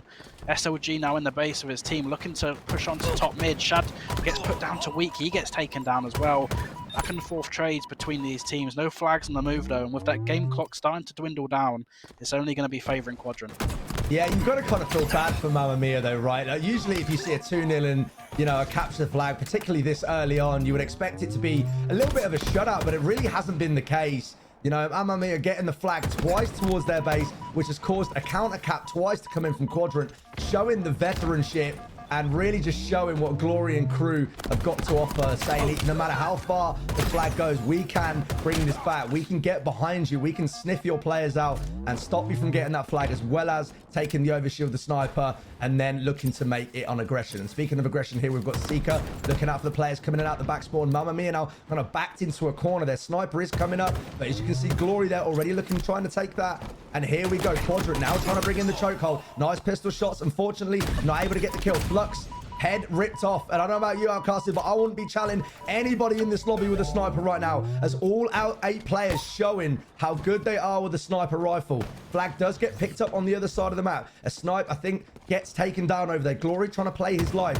Stay alive. Can they keep the flag cap going? As I think it might be a little bit of a dead flag now. SLG might be looking to get something here. Nice 2-piece there from Flux, trying to just calm the situation down. Desperate to make sure that this doesn't get out of hand, because as long as it doesn't get the 3 caps, I mean, is it even possible at this point that Mamma Mia can really bring it back and take this to a 3-2?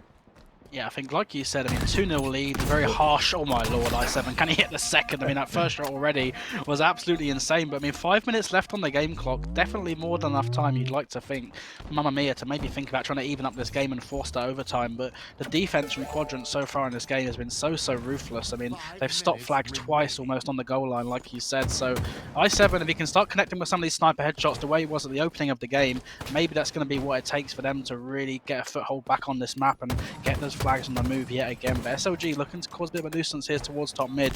You can see in the kill feed, Glory able to take down i7 as well, so that's not going to be great from a Mamma Mia point of view, as SLG is continuing to lock down top mid, putting down these pop shots on these players, trying to pin them back, as the new overshield is going to be coming up in about 30 seconds time, and that's going to be in the back of all 8 players' heads as they elect to make their decisions about pushing into the base, or maybe just trying to carry on holding top mid and get a clean grab on the overshield. Shad here looking to flank all the way around by the look of it, but is he going to get spotted on the way? It looks like maybe Sniper, not quite seen him yet. He's been spotted now though, with the overshield coming up in 10 seconds. With only 4 minutes left in this game, you've got to say Mamma Mia need this overshield. They need something to go in their way if they want us to think about getting closer to this flag. As Seeker now looking to get closer, 2 seconds till it's up. Is he going to get contested? He gets the grab and he gets the pop, and that is not what Mo's wanted to see, as he gets taken down. i7 gets taken down as well. It's 2 down now, and the push from Quadrant coming in. This could be the 3rd and final flag cap for them. Oh, Seeker just going in, getting the overshield. It must be the most frustrating thing on Halo when you see the player opposition in front of you take that overshield, and as soon as you're about to pop that last shot, unfortunately they pop it off and they're able to get away. And speaking of getaway here, we have a flag cap run going down towards the right-hand side of the map as Shad gets taken out by Snipe Drone, just playing this top mid position, covering the sniper. That's now Mose, get out of my way. Snipe Drone not missing a shot, as a game that we thought was going to be close, which was close for the first 2, but Quadrant just once again showing resilience, showing everybody why they're the veteran team. You have to feel for Mamma Mia though, in terms of resilience, being that close to going 2-0 up, getting snuffed out with the flag right there at the base ready to go.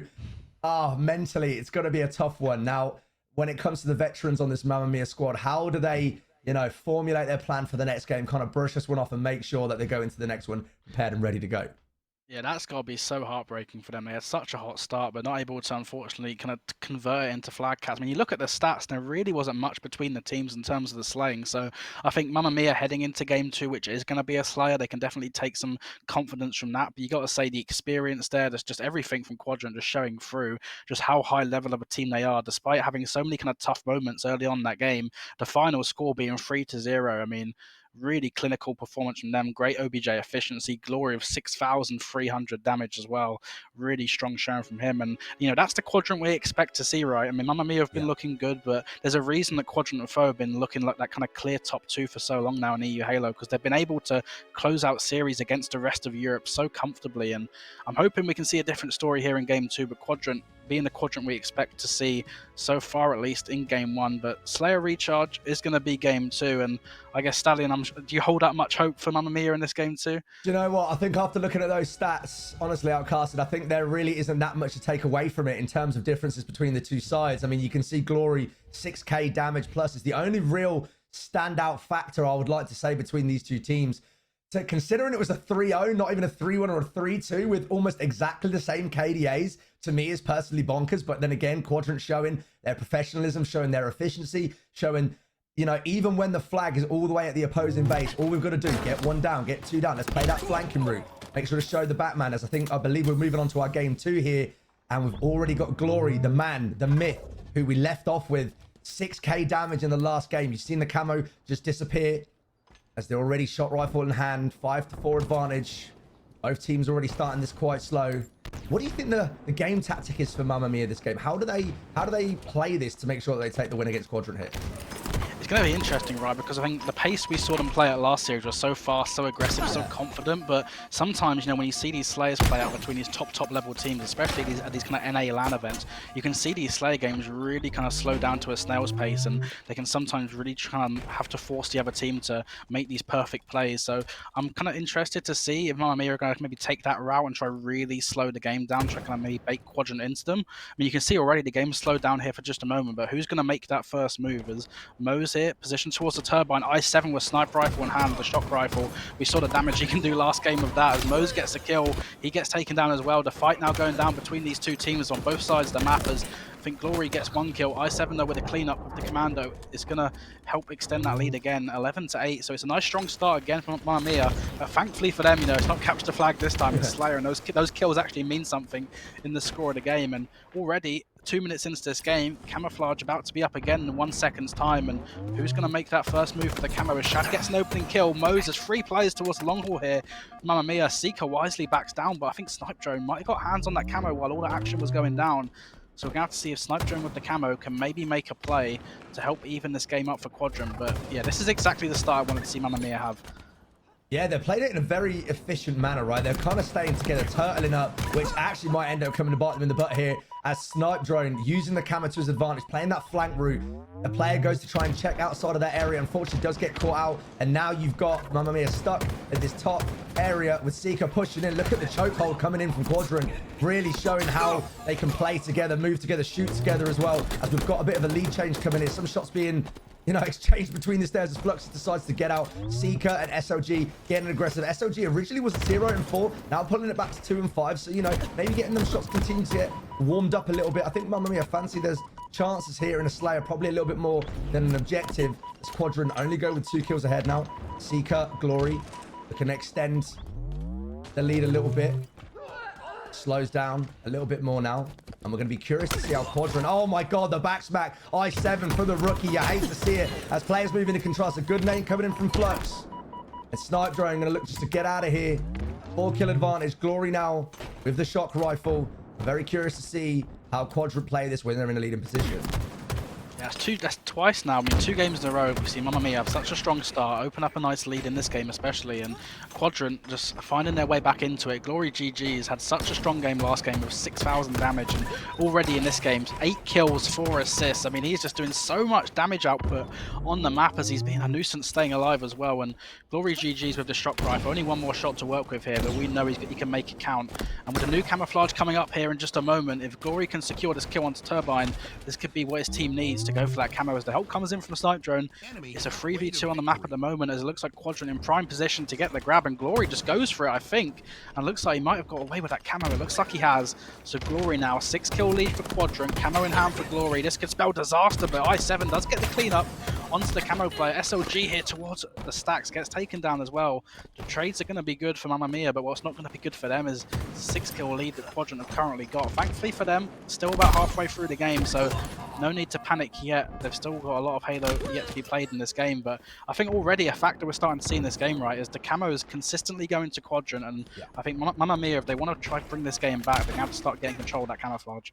Yeah, Quadrant just squeezing their grip on the game now, just kind of watching them long lines of sight, not taking any pointless trades. As you can see, SLG picking up another kill. I think you're absolutely right in what you're saying, Outcasted. Does clean shots, coming in from Seeker there as they continue to get the camo, which puts you in a precarious, you know, position, not knowing where that player could be flanking or moving around. Seeker seems to think there's somebody over at gold. SOG with another kill, playing really well with his team this game. Snipe Drone with 7 assists as well. Let's not forget about that. The player putting shots all across the map as i7 and crew look to get a little bit of control back in this game. Now 9 points behind, keeping it to around a 9-kill game. Quadrant, since they took the lead, have not let go as Glory, Snipe Drone continue to push as a 2, putting pressure all around the map. Chad, unfortunately, starts putting shots into 1, starts getting shot by 2, and that seems to be the real theme of the game right now. Start putting a shot into a player, and you start getting received shots by 2 as a new camo is going up. Snipe Drone with a great stick on the way out. Flux, unfortunately, gonna go with him. Camo in 15, and it's an 8-kill game. Surely Quadrant, potentially, well, I say potentially, surely Quadrant have got this one in the bag. Yeah, this is the really important part in the game. You got to think 39 to 32. Camo's about to be up here. Mamma Mia need to gap this camo. And I think Quadrant are going to know that in the back of their heads. Quadrant know they don't need this camo as much as the other team needs it. But look at this play from i7. He grapples the camo from top tower. That's such a heads-up play from him. And not only that, he's got the shock rifle in hand as well. But Seeker with the flank here isn't going to connect with a headshot, but the help comes in from Shad. i7 with shock rifle and camo in hand narrowly misses the headshot onto Glory. Doesn't miss that one though as he finds a double. i7, big double kill from him to hopefully think about closing this lead, but no, Quadrant continuing to put the pressure on despite those kills coming in. Quadrant just non-stop aggression, cleaning up these kills, making it so difficult for Mamma Mia. And despite getting that camo, despite getting that shock rifle, it's still a 10-kill lead for Quadrant. Only 3 more kills needed for them to close out this game and go 2-0 up in the series. And yeah, Quadrant have just looked so impressive in this Slayer game. Yeah, playing it literally perfect. Doesn't matter if they pick up the camo or not, because as soon as the player reveals himself, they're just going to get double chowed anyway as we go down to 1 kill and it gets traded out and it is done, ladies and gentlemen. 50 to 38. Quadrant once again grip hold on the game and they never let go. It started off good for Mamma Mia. They played this interestingly slow pace, getting a couple of kills, backing off, trying to force Quadrant to come out, and every time they go for a chow, it would be a sort of 2-3 players looking to get a trade-off. But at some point, which I believe it was Snipe Drone getting the camo, making that move towards mid-map, really opened the game up. And then once Quadro got a foothold into the game, well, unfortunately for Mamma Mia, they never let go as Glory once again picking up where he left off. 16 kills, 8 assists. Snipe Drone with 9 assists, and you got to give it to i7, right? The rookie on the enemy, on the opposing team here, 13 kills. Unfortunately, it doesn't equate to much, but considering it's the new player, really got to give him a round of applause for how he's playing.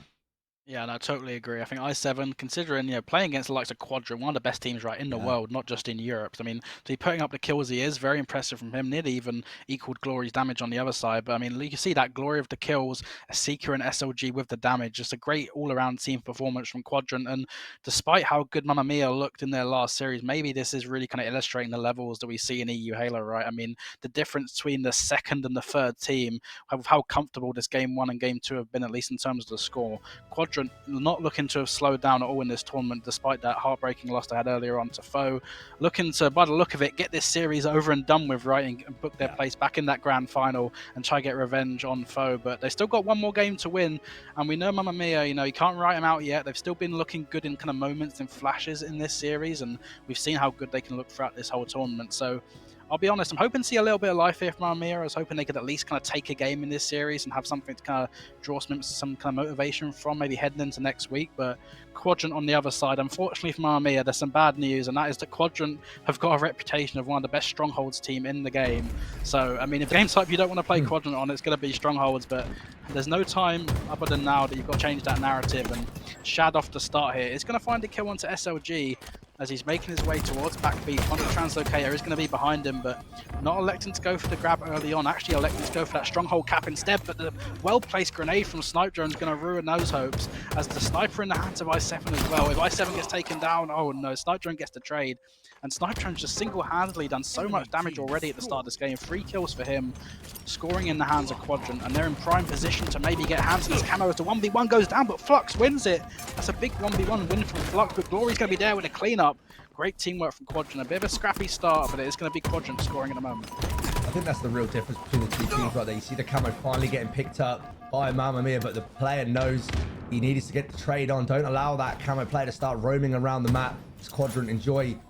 Well, as I say that, B starts to go and swap hands, but they are taking A here, so it looks like it's going to be another 2-section pickup. The snipe drone looking to lock this down. It's got a little bit of assistance here, and it's interesting to see his Glory with a snipe kill. Unfortunately, not able to get through there. Shad is stuck in a little bit of a rock and a hard place, and Quadrant once again showing why they are dominating.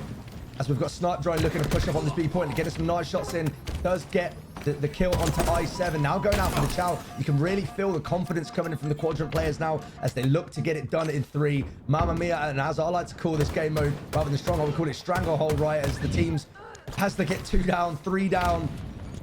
It's how do you pull it back? How do we make it happen? Like you said, there's no time like the present. Mamma Mia's tournament lives, let's say, are on the line. Quadrant can smell victory. Going for A. So he's getting exchanged over as it slows down a little bit now. And I think Flux, 6 kills already, trying to put the team on his back. It's finally Mamma Mia established a little bit of control in this game. Yeah, despite we've seen some good kind of moments already from Quadrant in this game, but it's not really amounted to too much in terms of the score at the bottom of your screen. So there's still a lot of this game to be played from Mamma Mia, and in terms of the slays, they've kept it fairly competitive. They do convert A, but Quadrant already with a heads-up play to rotate to B, trying to once again establish that scoring. But you can see the camo about to be up in about 8 seconds time, so maybe Mamma Mia are going to turn their attention towards the camo. Quadrant have had the majority of the success in this series so far when it comes to these power-ups, so we're going to see if that can really start to change now. But Glory gets a kill. Snipe Drone's going to be there for the grab, and this is worst-case scenario now for Mamma Mia. It's a trip cap in, it's a camo in hand for Snipe Drone. It's all to play for, really, for Quadrant. If they can execute this push correctly, this score could continue to mount up very, very quickly. When the trip cap ensues, the game can be over in a matter of minutes. So we're going to have to see if Mamma Mia can stem this bleeding. And as I do capture A to slow down the scoring for just a moment, but you can see Snipe Drone, he's got snipe in his name for a reason. The sniper rifle was about to spawn up behind him, but actually elects to leave the sniper, continue to push up and put pressure on these players towards the A plat. I7, the perfect kill from Snipe Drone, is going to take him out. And Snipe Drone sliding in to get the double. Really nice play from Snipe Drone. Already 8-2 in this game. Make it 9-2. Can he get the overkill onto Flux? There's no way he gets it. Seekers are going to be there with the help. The trip cap is maintained, and Quadrant look like they might be running away with this game here. Oh, I'd love to hear the communications coming in from Quadrant right now. At this point, if you're Snipe Drone, you're probably shouting at Seeker there for not allowing him to get the overkill, to pad those stats. And Mamma Mia just getting heads, getting sniped, getting taken out. SLG looking to play clean up here. Snipe Drone, Seeker, and Glory already with 8 and 9 kills apiece, resetting the point. Mamma Mia just kind of look down and out here. How do you come back from this situation against our top 2 EU teams? Like you said before this particular match started, there's a big discrepancy between first, second, and third, and fourth. And ladies and gentlemen, you are witnessing it here. 159 and counting to 11. Let's not understate the level of this closeout coming in, as Mamma Mia are coming in hot from a 3-0. Quadrant coming in from a loss. And looking at the scores right now, you definitely wouldn't be able to tell that that is the situation, as once again, it's just another day in the office for the boys. Snipe Drone already on 10 kills. Looks like a little bit of life coming out from Mamma Mia here, though. Taking B and C. Mo's now looking to get the challenge. SLG gets a nice clean up there. Unfortunately, does take the nade. Glory now going to make that push on C. Looking to get that flank route. Gets a call out. Shad, unfortunately, taken out. And this is once again what we were saying and kind of like encapsulating from the last game. Quadrant just so effective at trading, at getting double shot, even across the map. You're always fending against 2 players. And the score almost 200 locked in for Quadrant now, as Mamma Mia desperately clawing to stay into this game.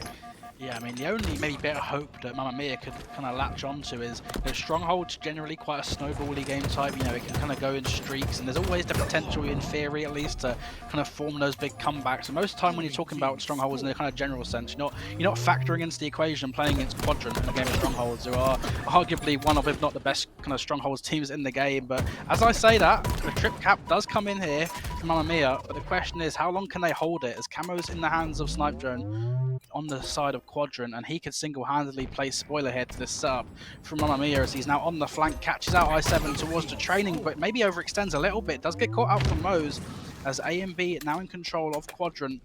two dead on either side of the map at the moment as SLG looking to reposition towards this pillars area, maybe get a sneaky angle. Flux though elects to take the 1v1. SLG wisely is going to be backing down as Mo's now capturing A. SLG, is he going to take the 1v1 with Mose? Is Mose going to be wherever it's positioning? The pre-nade from Mose, great awareness from Mose as the help comes in from I7 as well. A and B now back in the control of Mamma Mia, but 202 to 42. There's a lot to be done for them to bring this game back, but you gotta respect the resilience they're showing to try to stay alive in this series. Yeah, this is a gargantuan task to get into. And the sniper is up top mid now. Very curious to see if anybody goes for that, as I7 just too busy challenging SLG here. SLG just playing W. He doesn't care about his health. As we start to see a little claw and a climb back. Glory putting damage on everyone, including his own teammates. Gonna nade back toss snipe drone. As we go over on board with snipe drone now. Like you said, he got snipe in his name for a reason. Unfortunately, gets naded out. We're seeing a little bit of, you know, difference in momentum starting to shift here for Mamma Mia, as they've currently got 2, been holding on to 2 for a little while, but surely you would think that Quadrant, you know, start to play cleaner, calm it down a little bit. SLG just saying, look, here we go. I'm gonna just put this game in the back right here. He gets a 3. If he hit that one, I would have absolutely screamed down the microphone there as they go towards the trip cat once again. B is half done. Shad desperately trying to stay alive here. He knows how much this one means, but unfortunately, snipe drone able to get the kill, able to get the convert. C is switching hands. B once again switching hands. Mamma Mia are not done yet. Consistently trying to bring the fight in. Players trading. It's very scrappy game right now. No team, unfortunately, able to get set up as SLG trying to play his life. Getting double champ from front. Almost doesn't die there. Shad does get the kill, so the game will continue. Once again, C, B, and now A all trading hands, but it looks like Mamma Mia are holding on, scraping by the skin of their teeth. Getting A, trying to get B locked in. Unfortunately, that still doesn't happen. All it takes is a player from Mamma Mia to go in there and reset this as Quadrant look to go in, get the take. Mamma needs to stop this from happening. Unfortunately, it does get reset. Quadrant now looking to get this ticked off as the quantum is coming soon, but I don't know how much of a factor it's going to play in this game as Mamma Mia once again clawing on all their tournament lives. Yeah, Quadrant looking to close this game out, looking to close this series out. Mamma Mia showing such good resilience to stay alive in this game, and nearing the 100-point mark now. A nice stick though from Glory is going to slow things down for just a moment, but you can see the game slowed down here for just a second. Maybe Quadrant starting to realize they might have to kind of refocus for a second. This game's not over yet as I7 wins the 1v1 back tower and he stays alive as well.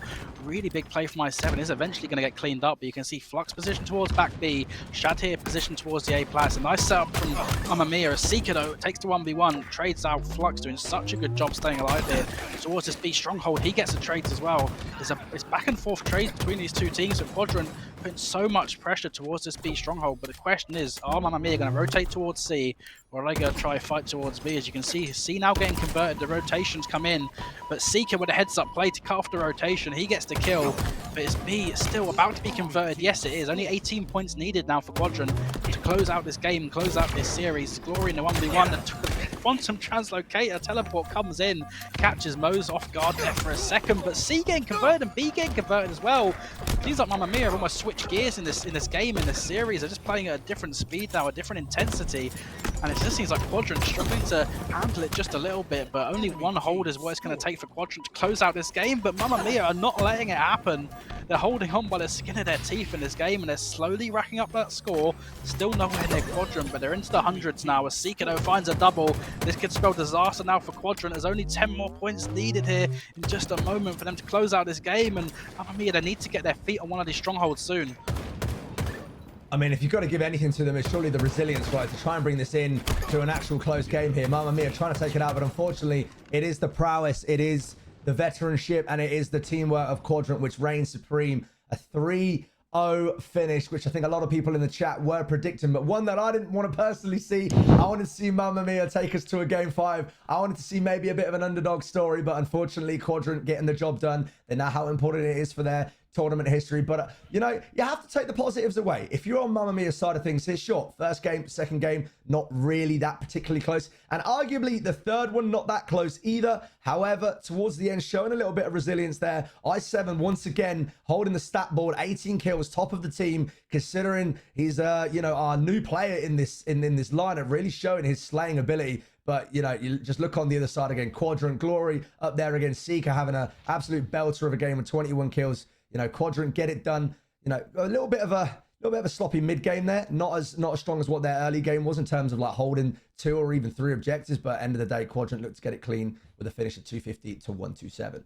Yeah, I think, like you said, maybe a bit of a disappointing end to the tournament for Mamma Mia, but I think heading into today, their main objective would have been secure that kind of third spot in European Halo again, and kind of show that they are the third best team at least in European Halo. Kind of take back their mantle, and prove that I7 was a good pickup. And I think that they've achieved all those things today. And I think maybe a bonus objective might have been to put up a fight against the top two, but there's still a few more weeks to play yet in the kind of EU Open series, so they've not got they haven't got to achieve everything all at once. And I think in the end, Quadrant, as you'd expect, a strong showing from them, kind of showing why they are considered one of the best teams in European Halo. And yeah, 3-0 for them in the end. As we'll get the replays ready to go here in just a second, as I'm excited to see some of the highlights. And I think especially the start of that Forbidden CTF game, right? I7 with the sniper rifle hit some absolutely insane shots, and I was like, wait a second, what's happening here? I mean, I really thought that first flag cap was going to go in, but I think Quadrant, this is what makes them so dangerous, right? They've got that perfect mix of kind of game sense and strategy mixed in with just so much individual talent. I think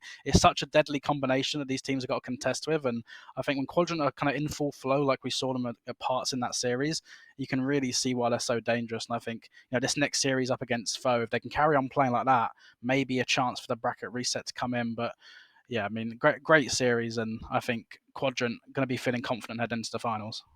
Yeah, I mean, I'm very curious. I know you brought up the Forbidden CTF. Now, I would love to know how games would have gone if that 2-0 flag cap went the other way to Mamma Mia at the start. The start that we thought we were going to get. Unfortunately, Quadrant had some other things to say about it. But what a start for this young man. I7, scopes, quick scopes, no scopes, it doesn't matter. 5 kills straight off the bat, locking it in. But unfortunately, even when the flag was so close, Quadrant once again showing resilience, showing the teamwork, how important it is, consistently throwing Mamma Mia's flag off of the pillar. They couldn't get the return every time they tried to. Unfortunately, Glory and crew, amassing streaks of their own. Snipes, I think every single player was absolutely on fire that game, trading out with snipes. But unfortunately, all the overshields, or most of the overshields, definitely went over to Quadrant. We moved over to our recharge Slayer game here, where it started strong for Mamma Mia, but unfortunately, once Quadrant once again got the lead, they never let go of it. Really good camo control,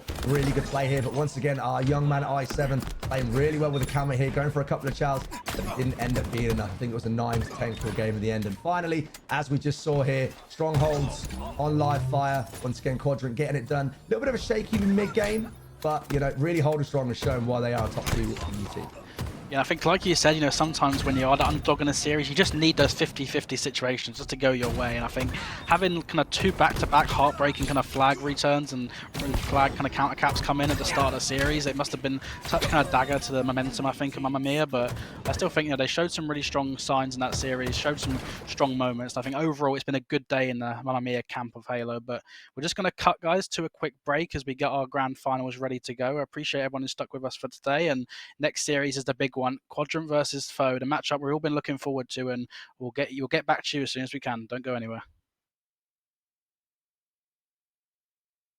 With the awesome tutor, and this is the UHL Spring Series 2023. So the oddball is in their vicinity. They're pushing up over the C stairs. Oh, they're stacked up. Double kill. And How gets away with life? He actually gets the stick.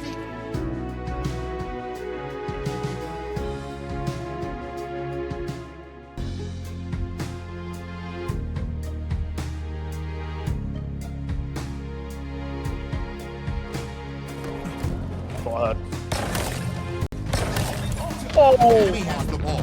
Ball dropped. M41 Saber. Inbound.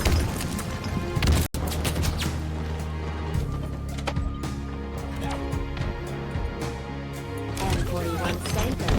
Available.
What's it been like integrating Chick into this team? Obviously, you had quite a comfortable thing going with Snapdragon and everything on there. What's the transition been like? Because yeah, they play similar, but yes, they don't at the same time. What's it been like bringing him in?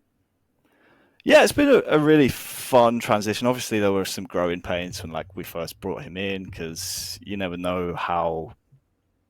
I mean, I myself, I think I've spoken to Seb maybe once or twice prior to him joining the team. So you never know how he wants to play. You never even know how well he can speak English, how quickly he can pick up the terms that we use in the game. But we clicked pretty fast. But then it was just about ironing out what game plans we want to put into place, and that took a little bit of time. Quadrant definitely hit the ground running with their new roster, but we're getting there. We're getting there. Seb is incredibly vocal. So what we lost in Mike, we gained similarly with Seb, and then we also gained a lot more communication, which has kind of taken the onus off of Jim a little bit. It allows him to focus on his own gameplay, which, as you've seen in that last grand final and the reset, it's helping us all around. So yeah, we're pretty happy with Seb. It's quite interesting you say that in terms of the language barrier, because could you imagine him around me with my terminology in English? It'll be... Hey, I can't understand you. I mean, I don't really know. understood you this card. I don't know what he would say. He probably wouldn't say anything. He'll be like, what's this bloke on about? Well, what I wanted to say, I want to ask you some of the major changes we witnessed from the upper bracket final going into the grand finals. Now, obviously, there must have been something in particular which just switched on for you guys. It seemed a bit odd how you guys were coordinating not as well as you should be. I kind of felt like the synergy was there, but you guys were just not really on the same wavelength. The spawn cycles were a bit out of place. What changed? What was the 2 or 3 biggest changes you noticed from the upper bracket final going to the grand final, making such a huge leap? Because we saw players like Jimbo going from average to slaying out of his skull. We saw Mighty making some godlike rotations, and of course Chick and Whittam just supporting really well. But is there maybe 2 or 3 big changes you witnessed which kind of solidified that grand final victory? Yeah, we don't really like winning from winners bracket, so we lost on purpose, and then no. Well, I would say the biggest changes I saw. I mean, obviously, the ideal is you win from winners, and then you make it easy. You get an early dinner, and then you're able to go to bed at a reasonable time. But the big differences I saw were, and we spoke about this, mainly trust in the calls. If everyone has an idea of how things are going to go, and they're all different ideas, then it's very difficult to assert your will on the map. The other thing we really worked on was staying alive. Quadrant are so aggressive, but the way they play is actually taking 1v1. Hello, welcome back, guys. It's time for the grand final, with the one we've all been waiting for between Quadrant and FOE. I mean, Quadrant we saw looking really, really strong in their last series, and I think this series will be the big test for them. And we spoke a lot today about the kind of levels in the EU Halo, and I think this is the match that really we're all excited for. FOE recently a top 6 team in the world at the last NA major. Quadrant just behind them at top 8. These two are the 2 powerhouses of the scene, and I think this series hopefully will be a barn burner. Obviously, FOE with a winners bracket advantage. You got a bit of a advantage in the series, but Quadrant, with how strong they looked last series, I'm excited to see if they can, really kind of bring it to FOE. But I guess Stallion, looking at this final, I guess with how good Quadrant have been looking in the last series, how do you think this one might go? I mean, FOE are just, well, by the name really, a whole different FOE, right? You're playing now for top 2. Now is the real time to see if we've learned from our mistakes. When we got beat earlier, can we come back and really turn this around? Obviously, Quadrant just playing right now, going to feel hot, coming in on 3-0, taking down a very good Mamma Mia squad. But, as we see the lineups coming up here, SLG, Snipe Drone, Seeker, and Glory, 4 veterans really looking to put Quadrant back on top as they go against, who is my personal favorite, if we're allowed to have favorites here, Wooter, mouse and keyboard, right, rocking it down for the Evan K crew. Very curious to see on how the guys do today with the top 6 versus a top 8 finish at our last HCS tournament. So very curious to see how this one's going to play out. Any early score predictions? Any thoughts coming into this one? Oh, it's going to be tough. I mean, I think I definitely would say I do favour FOE when it comes to this grand final. I think, you know, FOE have just been looking so strong the last few kind of weeks and even the last kind of month of Halo. Obviously, that top 6 placement, I think, in North America must have given them a lot of confidence. As we'll get the team change on the screen in just a moment. It is going to be FOE versus Quadrant, of course, guys. But yeah, FOE, I think, you know, they've been looking great. I think, like you mentioned, Wootum is to pick up the MNK kind of demon. I think he made such a name for himself, you know, internationally in the Halo scene. And I think, you know, he's one of those players that seems to be the real X factor for this team. I think, you know, a lot of people were, you know, a little bit worried for FOE when, you know, their players kept almost getting taken away from them towards the Quadrant team. And, you know, there's not always a huge pool of, you know, big EU Halo talent that can compete against the likes of Quadrant. So I think for them to be able to pick up Wootum, I think he's just almost saved this team. And I think, yeah, he's been such a big pickup for them. I think he definitely is a player that I'm really excited to watch in this series. And I see we are now joined by Fazilla, if you can hear me. And welcome back. And I guess, are you excited for this grand final between Quadrant and FOE? Oh, it is going to be a great grand final. Of course, I've been really waiting to see how it will go. I was watching the last series, and it was quite fun. Unfortunately, it was 3-0, and Quadrant, of course, putting through and, well, showing that they are still the second or even the first strongest team in the EU. So now going against FOE, it's going to be quite the amazing grand finals, and I can't wait to see how it goes. Yeah, I think in Quadrant, I do wonder a little bit, you know, how are they going to adjust to kind of step up in competition? You know, going from a series they just won 3-0, didn't really have too much kind of contention. Now it's playing against FOE. I think, you know, it's going to be a difficult one, as you can see Aquarius, CTF, Solitude, Slayer, Livefire, Strongholds, and then if we need them, Recharge, Oddball, and Aquarius Slayer. For anyone who's not aware of the format as well, because FOE did come from the winners bracket side, they only need to win one series to win the tournament. On the other side, though, Quadrant, if they want to be champions today, they will need to win back-to-back best-of-5 series. So a bit more pressure on Quadrant, maybe a bit more of a longer road potentially if they want to close out this tournament and come out as champions. But, you know, we've seen it happen many times before in the grand final between these two teams, the bracket reset take place. So I'm sure that'll be something in both teams' minds as they head into this series. But I guess, Stallion, looking at these game types, anyone that stands out to you? Oh, who doesn't love an Aquarius CTF, right? The absolute chaos that you usually see on this map. Hopefully, again, we get a little bit of a closer game. I feel like every time we've spoken about any capture the flag match going close, it's ended up being a 3-0 sweep. So let's hope for a 3-2 or an overtime here. Again, we've got Livefire on Strongholds, a game that really runs to a quite, you know, strong pace if a team gets 2 or 3 points locked in for a long sequence of time. We see what Quadrant were just able to do against Mamma Mia. I think you said it a second before, against FOE is a whole different, you know, a whole different cake. And hopefully we go back to Aquarius for that game 5 to find out who's going to win this. Hopefully get the bracket reset. Yep, totally agree. And I guess, Fazilla, have you got? I'm kind of curious. What's your prediction for this series? Right. I mean, you're looking at both these teams. Do you think FOE are going to close it out, or maybe can you see Quadrant maybe forcing that bracket reset? Oh, I mean, it can go a lot of ways, if I'm being completely honest. We can even see something that happened basically on that winners finals where basically FOE took it against Quadrant 3-1, or even Quadrant might be able to pull it off and maybe give us a 3-2 bracket reset, or maybe a 3-0 altogether. It all depends on basically how they're able to adapt and learn from the past mistakes that they did back in the winners brackets. Like, they come fresh, they come from a really nice series, and all they have to do right here is basically just adapt, overcome, and of course succeed, because that's what's going to be really wondering. But guys, I'll let you have this one. Hopefully we can see what goes. I'll see you guys later. We have FOE against Quadrant. Thank you, Mr. Fazilla. Yeah, we're into the action already, and Aquarius CTF, first to 5 captures between these two teams, and it's a perfect kind of game one, I think, in this series. And I think, you know, maybe the only factor I'm thinking about is, you know, FOE, they've been sat on the sidelines, you know, watching Quadrant play for the last hour or so.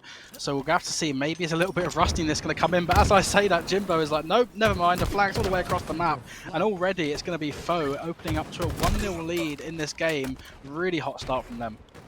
Yeah, they're just not fazed by this at all, right? The team coming in that haven't even just played the last series, already 1-0. So we don't even need a warm-up, you know, first against second here in the EU. So this is going to be a really tight fighting game, or at least you'd like to think so. There's some nice team shots coming in here. Wootum, the mouse and keyboard warrior, already with 4 kills, but is that a flag that I'm seeing falling from the other side? And just as I speak, Quadrant say, hold on, Mr. Caster. We're going to bring this back to 1 apiece now. As Snipe Drone already with 3 kills to his name. Wootum, as I was just mentioning, with 4 kills to his name now. As we go on board with Mighty's here. Good trade out. His teammate next to him goes. Snipe Drone looking to back off from this fight. Mighty's convinced that there's still a player close to him, but not able to see him. And I think this one is going to go down just to some trades and players and teams fighting for map positioning. Yeah, really kind of hot start. You know, the objective efficiency from both of these teams is really impressive so early on, as Chick gets a nice kill and he gets the flag touch as well to keep that one alive. Potentially, Seeker though gets a kill, the flag on the move as well, and Seeker somehow staying alive with just an extra moment. He is eventually taken down, but you can see Overshield in about 5 seconds time is going to be available on the map, and we're going to have to see if these teams maybe going to elect to go for the grab. Wootum does get some nice damage before he is eventually taken down.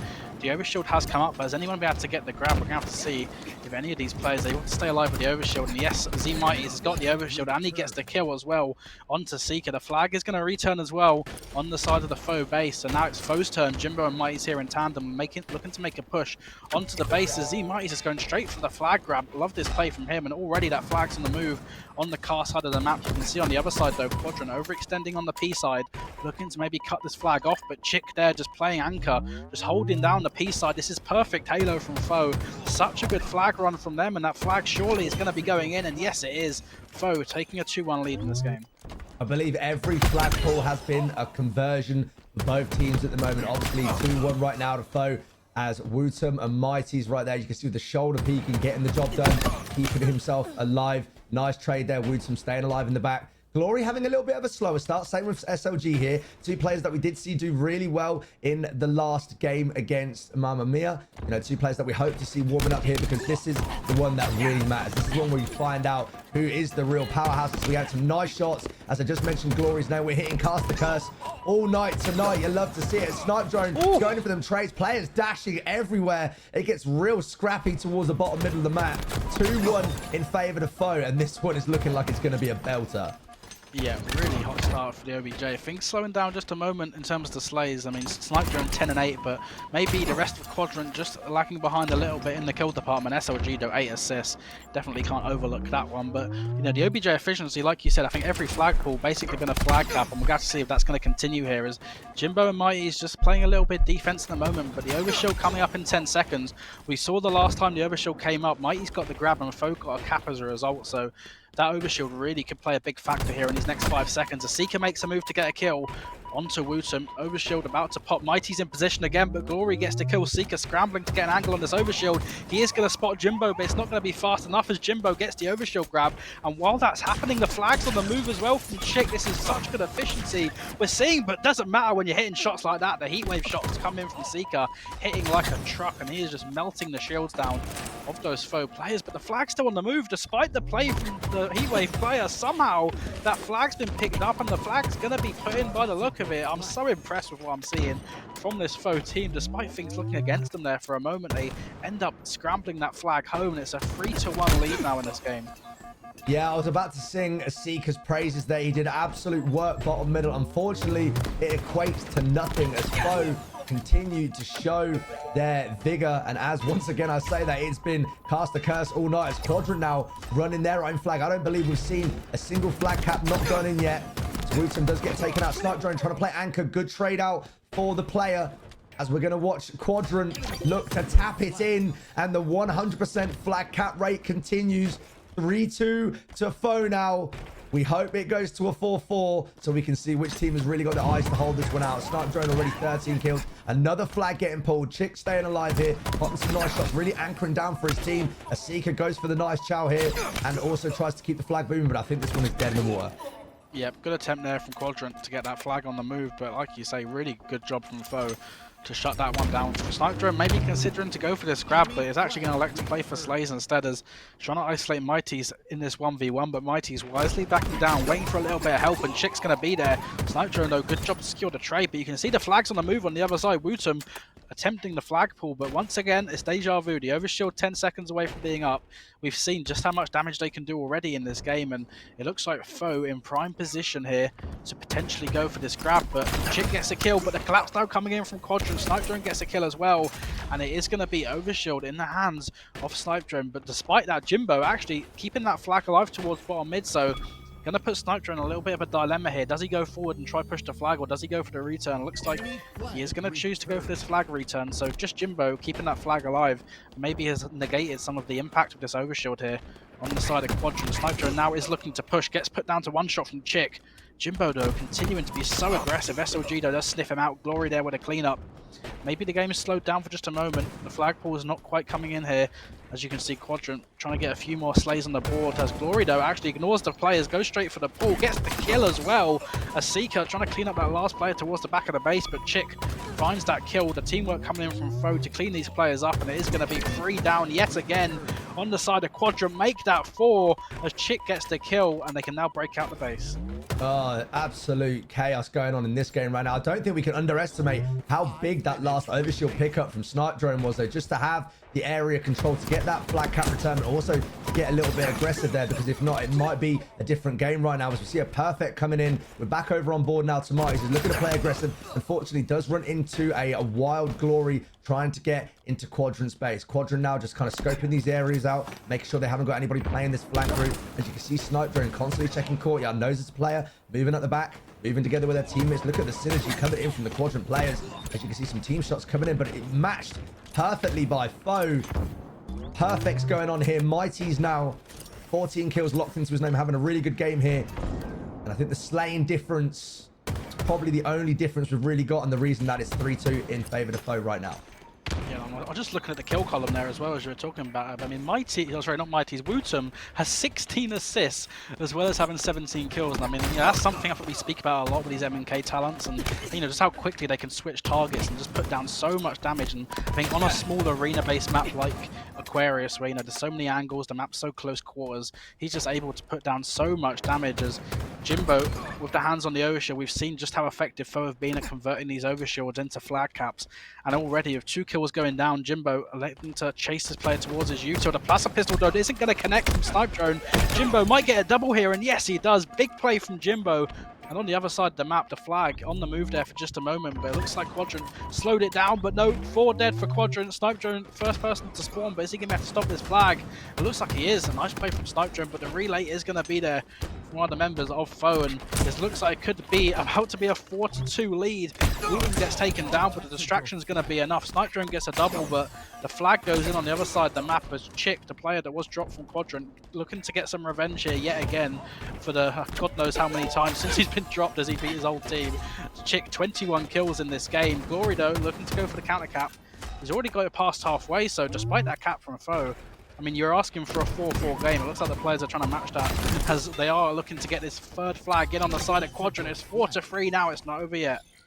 Ladies and gentlemen, we are witnessing chaos here. And how important has the overshield been, right? We saw 2 overshields ago, Snipe Drone making the play to get the flag return, and then Jimbo there, plasma pistol, unfortunately does not connect, and that leads to a double kill, which ends up leading to a flag cap. Sure, Quadrant have managed to pull this one back, but you think theoretically, if that didn't happen, if he was taken out there, you might be looking at a 3-3 game here, as Jimbo coming off another perfect hit, playing a really solid game. Chick, 21 here in Snipe Drone, leading the lobby with 25 right now, as the flag once again leaves the base. Foe looking to see if they can make a move here with the flag, also trying to get some momentum moving now. We've got a 4-3 scenario. We know how important it is at this point as we get a flag push potentially coming in here. Quadrant keeping it alive. That's 3 down for Foe, as Quadrant are potentially going to look to tie this one up, as well as getting the overshield. We wanted a 4-4. It looks like it's going to a 4-4. This is an incredible game 1 of this grand final between Quadrant and Foe. Both these teams are showing so much resilience, staying alive in this game. The overshield in the hands of SLG there on the side of Quadrant, but Wootum getting 2 kills and getting so much damage once that overshield play. But Mighty's here behind enemy lines, doesn't quite get the kill on Glory. Yes, he does smartly reach out. I don't think Glory is expecting that one. And can he round the corner? No, he can't. Big kill from Seeker to slow that flag down, as it's just trades back and forth between these teams. 2 dead on either side there for just a moment. As it looks like, I think that's Glory, or I think that's Seeker trying to make a push towards the enemy side of the map. Seeker behind enemy lines here could be a really big impact player here in this situation, but Jimbo gets a kill, somehow stays alive. How is Jimbo not been taken down? It's such an incredible set of plays there on the side of foe as he is eventually taken down, but Mighty's looking to continue that flag run. Seeker gets taken down as well, and this could spell disaster now for Quadrant as that flag is on the move. This could potentially be the 5th and final flag, but Quadrant don't want to look to let that happen as SLG here on the yellow brick, looking to stay alive as long as he can. Jimbo eventually takes him down. Glory gets a kill as well. It's absolute pandemonium as Jimbo's trying to ninja people. This game, everyone's starting to lose their heads, including me, as Glory gets the grab on the flag. He's moving it now towards the util. Can he round the corner? Yes, he can. But no, Wootum's going to be there with the stop. This game, it's getting so scrappy. Is it going to reach overtime potentially? Oh, I don't even know how you're casting this at this point, Outcast. I don't think even the team can keep up from spectating point of view, as we've got another flag being pulled. Wootum, can we just appreciate somehow on 22 assists, almost matching his kill rate with just popping shots across the map. Jimbo has been absolutely instrumental every time he's picked up the overshield. The way he just plays his life, stays alive, runs this flag now. Unfortunately, Chick in front of him taken out. Wootum cleaning up across the map, and that, like you said, might spell disaster as the game is looking to end there for one absolute show that we will provide, and let's hope we see more of this in the series. Wow, that is, what a game one. I don't think you could ask for a better game of Aquarius Flag. That was literally just textbook, just incredible Halo. I mean, heartbreaking for Quadrant though. I mean, the team that's got to win 2 best-of-5s to lose game 1.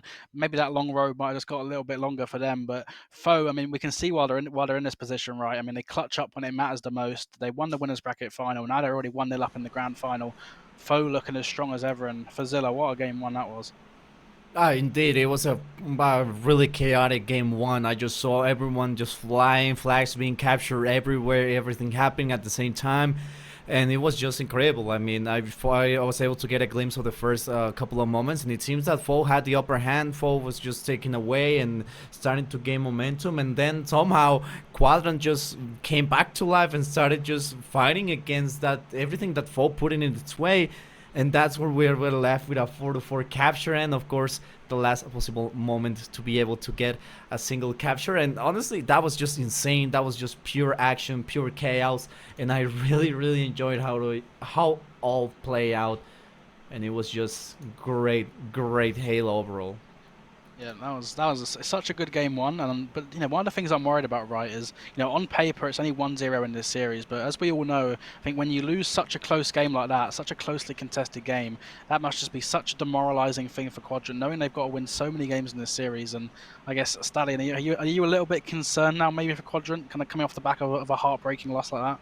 Do you know what, for any other team potentially, but if you're playing at the top 2 level of the EU and UK, and you know, just for this region as well, you're used to these situations, right? End of the day, you've got to get the job done. We've got Solitude coming in next, a chance to reset. We saw the kill feed between the 2 teams wasn't really that much of a difference last game. 5-4. There's no reason that Quadrant should be going into this game with anything but their heads held high. As if they get this one now, it goes to a 1-1, and then obviously we look to go from game 3 and onwards. But I think Quadrant will go into this, reset the mindset, and get ready to go again.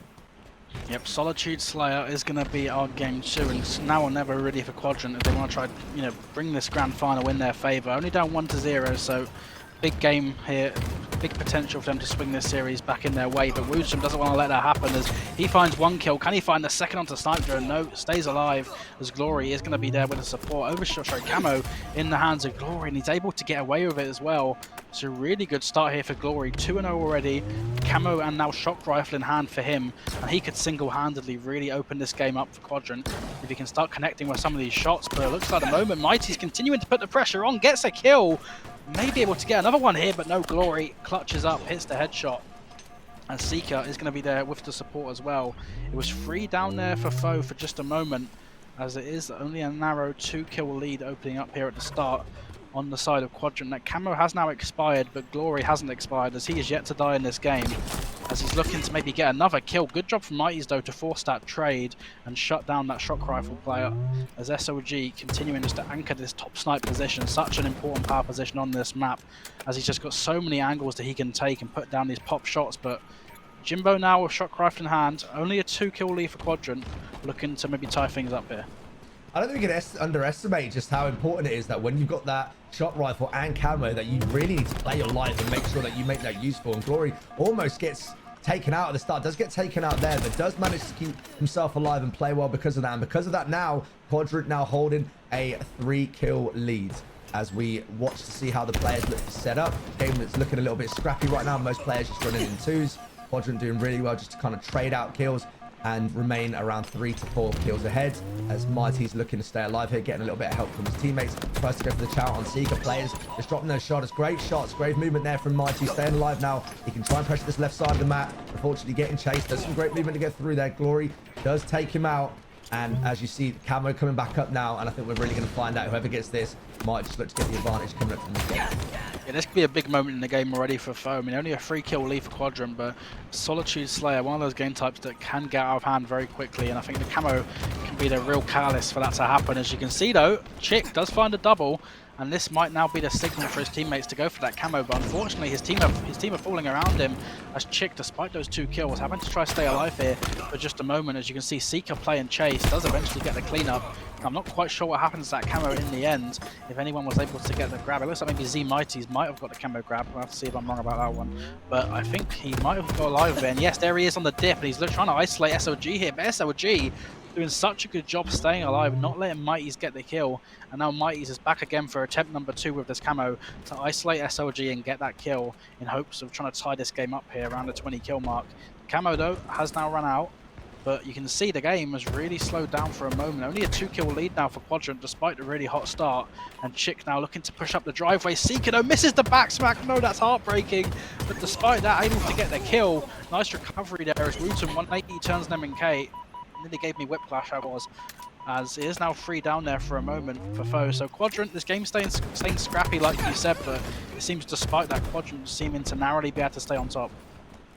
If Seeker didn't get that kill there, I might have cried for him like physical tears, because that was the back smack that almost got away. Quadrant remain 2 kills ahead as the teams continue to trade. Nobody really able to get into a setup that can give them the competitive advantage here. Camo in 15, and you can see both sets of teams now just watching lines of sight, really trying to get a pick off. All it takes is 1 down or 2 down, and finally the team can push up, get a bit of a stranglehold, and secure the camo. Be really curious to see how they play his Glory in a very interesting position. Bottom middle now could play spoiler here for FOE, as Chick consistently trying to look across.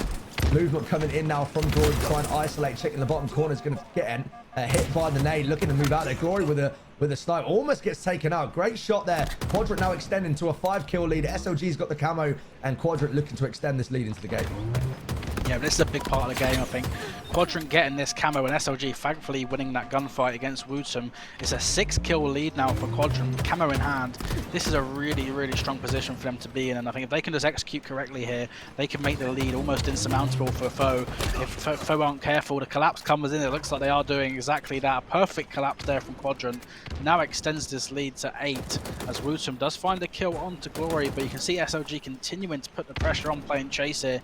Wootum expertly though playing as live, trying to flip the map almost, and it seems like FOE for now do have map control. They have top yellow ledge, they have snipe control, they're in the preferred positions, but you know the impetus really now is going to be on FOE to have to make these pushes, have to secure these kills, as they've got to try and tie this game up if they can. As Chick though does push yard, does get the kill, and he stays alive as well, so they have narrowed this lead just a little bit, but Quadrant not laying up here as they're continuing to push these kills. Wootum might get caught out here in the 1v1, but no, Wootum gets the kill. Glory though gets the trade. It's a great job from Glory. Still a 38-31 lead though, and FOE, they've still got a lot to do if they want to bring this one back. Yeah, we came into the game really questioning Quadrant, right? And how we saw that 5-4 slight tilter of a capture the flag match on Aquarius, but so the team doing really well here just to kind of hold this lead. Only up 5 now, excuse me. Make that 4, as once again, Cast the Curse seems to be hitting us for the entire series, as make it 2. Back up to 3 now. Quadrant, who were in the lead for 6 to 7 kills, now just down to 3. FOE looking to bring this one back. Not out yet. Camo in 5. I believe the Shockwave also up in 5 as well. Jimbo, Chick, both put down to 1 health. Quadrant looking to get this trade, and Wootum holding that top middle position, as all the players now really trying to fight for this camo. I'm not sure where that camo went exactly. 3 kills up for Quadrant, and surely they hold on to this one.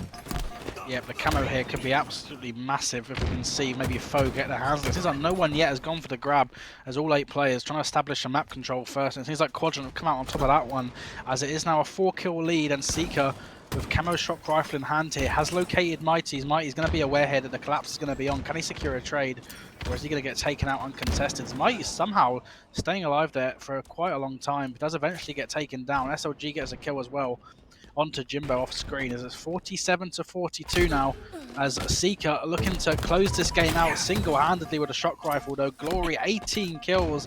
Can he get 1 or 2 more here? There's only 2 more kills needed for Quadrant, but wait a second, Foe starting to collapse on some of these kills. They get 1 kill, they get a second onto Glory, 48-45. It's not over yet, there's only a few more kills needed for Foe here to potentially tie this game up. Chick with a shock rifle, though, narrowly is going to miss a shot, and that means Quadrant's going to be aware of his location. The grenades come in. That's 2 grenade kills at the end there for Quadrant, and that is going to close this game out 50-45. It was a valiant effort at the end from Foe to try and bring that one back, but maybe just a little bit too late as Quadrant close out and they tie up the series 1-1 for Zither. And yeah, what have been 2 very close games so far, and I think the 1-1 series score definitely does it justice.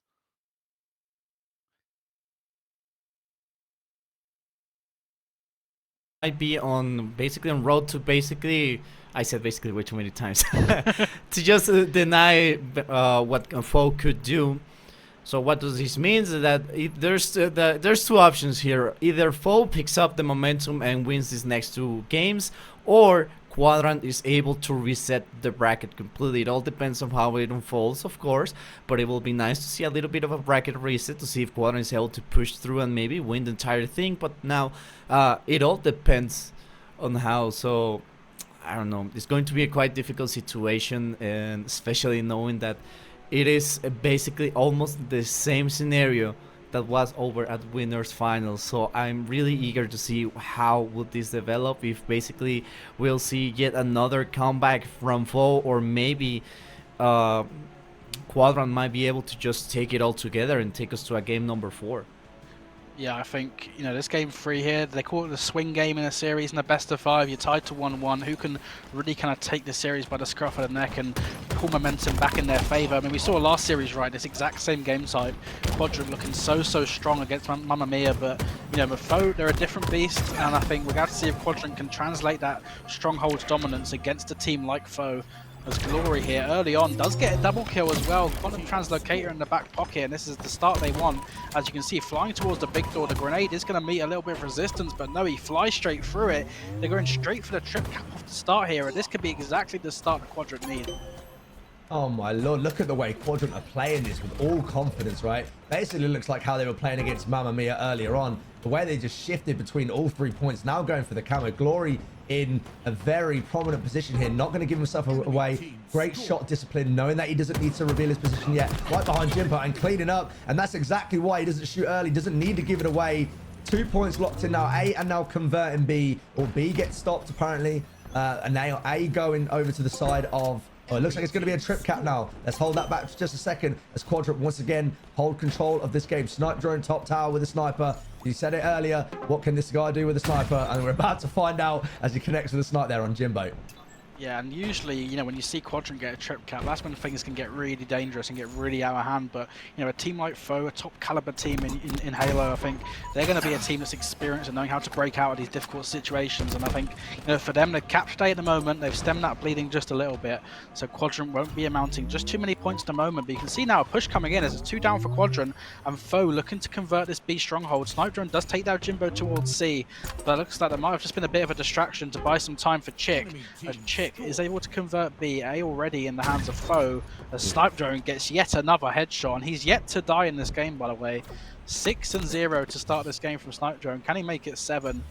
As he's trying to line up this next shot with the sniper rifle. Jimbo, though, coming off spawn, now looking to make a push towards this A-plat area. Quadrant perfectly set up at the moment with presence on both C and B, but it looks like Seeker's been snuffed out here, hiding in the corner. He somehow wins the 1v1, though. There's no way he should win that fight. That is such an incredible win from Seeker, and that could really put the pain now onto foes. You can see Mighty is caught scrambling after that call-out. Snipe drone expertly with the flank, and this is exactly the start the Quadrant need. I want to see how long Snipe drone can go about without dying, by the way, because that is not an easy feat against a team like Foe, as it seems like 75-16. Snipe Drone yet to die. So this is a really great start for Quadrant, and we're going to have to see if Foe can start getting a foothold back into this game soon. Yeah, Quadrant fans will be rejoicing at that one. How on earth does Seeker stay alive there? They knew where he was. They tried to nade him out. Doesn't matter. Recharges it anyway and gets the kill. This is a good trade coming out from Chimbo right now, but we need a little bit of some bleeding reset here. They are finally going to establish a little bit of control, or you'd like to think so. Wutum holding it down for the mouse and keyboard crew now takes B. See, looks like it's going to be getting traded over here.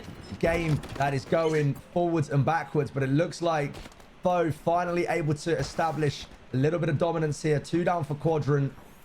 Glory just going to wait for his teammates to spawn. Doesn't want to make a push on his own. We're going to see what's going to go on with the sniper here. See if Jimbo can match what Snipe Drone was doing. Trying to chow SLG. But unfortunately getting shot up by 2 players. They're going to have to back off this tower. And now Jimbo in a bit of a precarious situation, knowing there's a player trying to sniff around him. Does hit the shot. Hits this one, I'll go crazy. Unfortunately doesn't. Want to play his life now, and it's taken down. As we're getting a little bit chaotic over at C. Yeah, really chaotic, like you said, but it seems like for now at least it might have favoured Foe, as they were trip capping there for just a moment, but now Quadrant looking to converge onto B. Wutum though does shut that one down with the help of Chick.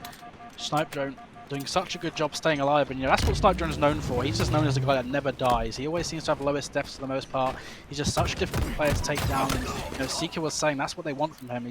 He can just make the game so much easier for them by just constantly being that last player alive, constantly being a nuisance. And so far in this game at least, only 3 deaths from him, and it seems to have converted into a lead in this game for Quadrant. But you gotta say, the last minute or so we're seeing Foe slowly start creeping up in that score at the bottom, and it looks like it might be about to be a tie game here if Foe can maintain control of this A and B hold. Snipe Drone though does eventually flank around towards B. It is now going for the conversion.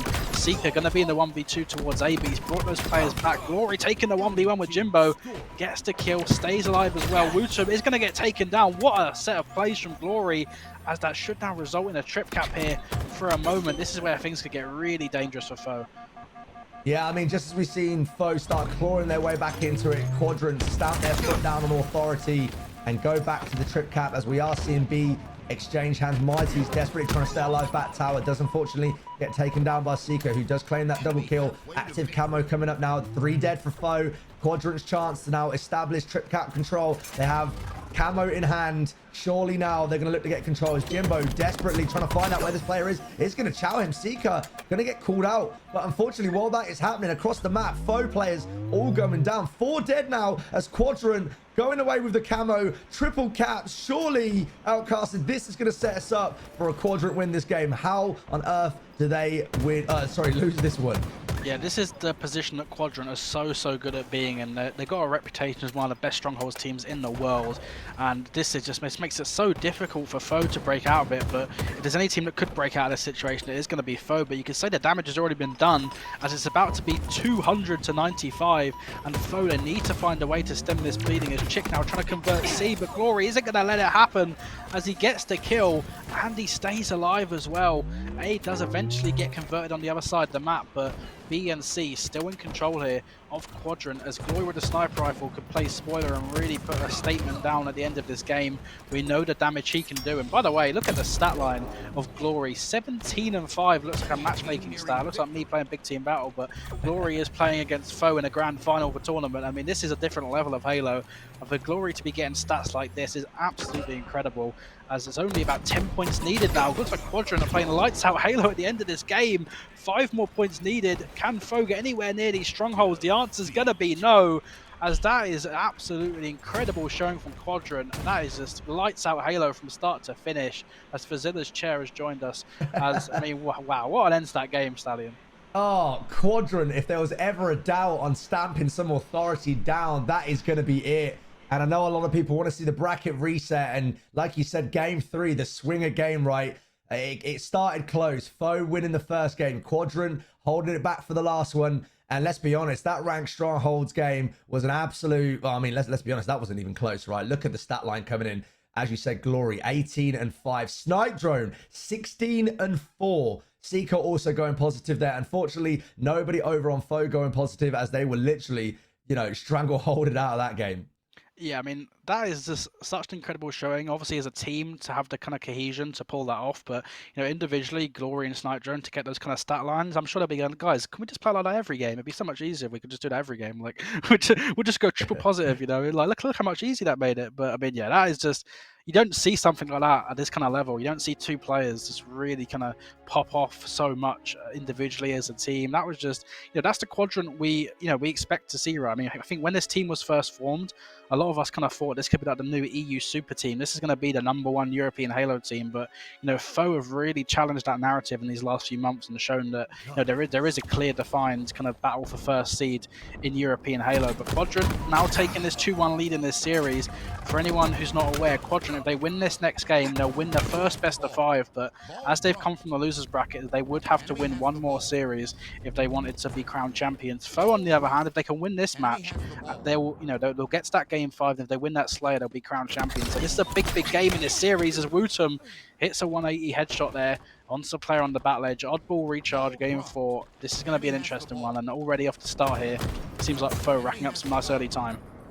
That 180 spin headshot shows the power of mouse and keyboard, right, when it comes to flick plays. Wootum, again, holding it down for the mouse and keyboard crew, showing his skills on how he can just snap on the people like that. Kind of looks like aimbot at times with just how quick the snap is. Some good early time coming from FOE here as Mighty's already with 4 kills. Chick with 3. Chick laying down a lot of fire. Players can't even get to the ball as they're now going to have to play for the reset as 4 go down, and Quadrant is surely going to look to establish some positional control now. Glory getting the ball, going to move and rotate around towards with his team now. You know that the enemy are spawning not too far away from Pipes. You've got Seeker popping up some shots, and finally a little bit of chance for Quadrant to get a bit of respite and claw their way back into the start of this game. Yeah, I love that play as well from Glory. I mean, you can see at the kind of highest level on recharge of ball, one of the most difficult things can be just getting that ball grab off the spawn. It's in such an open area, it's so exposed, and I think for Glory to kind of make that heads-up play, get control of the grapple, and use the grapple to get the ball away into safety, and it's a really, really good play from him, and you can see it's resulted in some serious time already racking up here for Quadrant as they are now just about to take the lead. But unfortunately for Glory, his team's falling around him here, and FOE doing such a good job collapsing. But as I say, that Glory somehow stays alive and finds himself a kill as well, as he's using that grapple now to force this kill onto Mighty's. Can he hit the headshot? Oh my lord! It's the Glory GG show in this grand final by the look of it, as he's just playing lights out Halo. He's getting the kills, he's getting the ball, his team's getting the camo, and look at that selflessness as well to drop the shock rifle for his teammate Snipe Drone, who's got camo in hand. It seems like Quadrant just hitting a different gear in these last 2 games. I thought that was going to be a class snipe there. Did you see the heads perfectly lined up for the camo player in Snipe Drone there as he gets another kill there? Does finally get that double kill that he was looking for. But you're absolutely right. Glory playing lights out Halo, just showing what he's all about, staying calm, composed, making it look like it's just a ranked matchmaking match now as Quadrant finally get a sizable lead here. 60-35. Snipe Drone finally taken down with the shot rifle.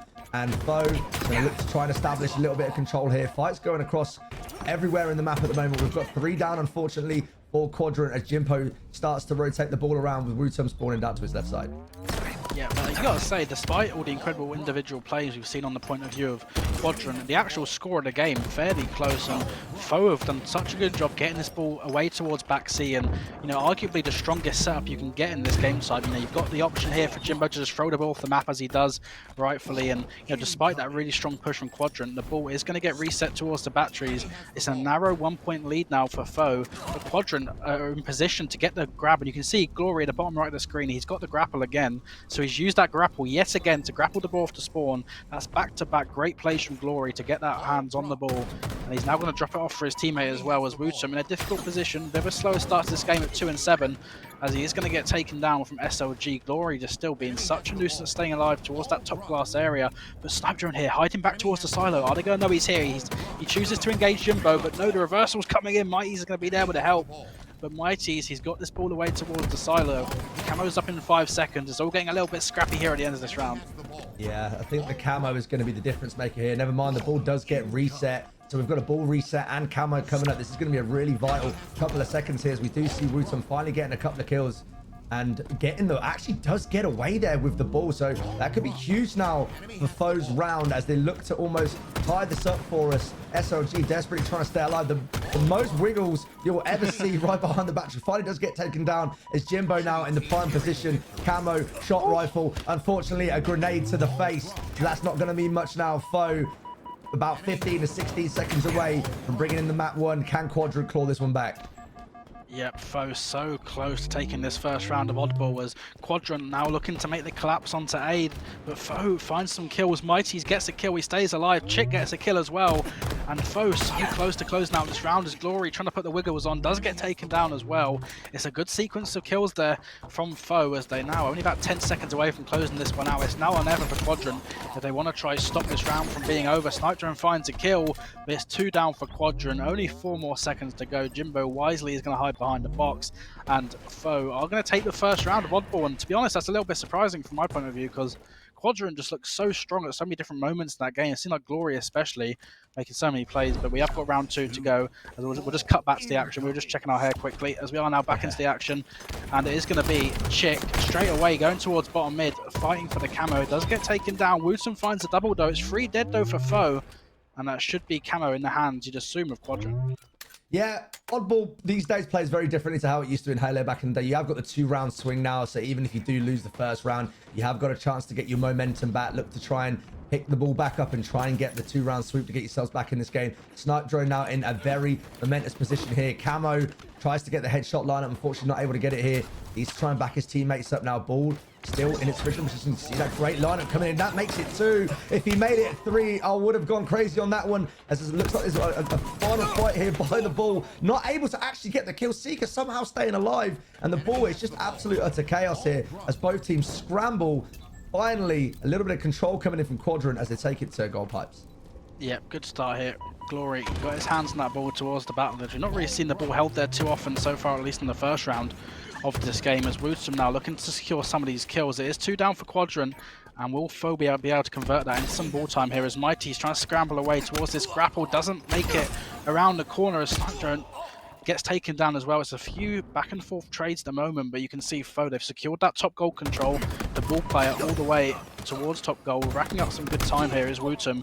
As I think I mentioned, he had a bit of a slow start to the game in terms of the slays, but he's really picked up here as this game's gone further on. Now with 10 kills and 8 assists as well, and 53 seconds of ball time.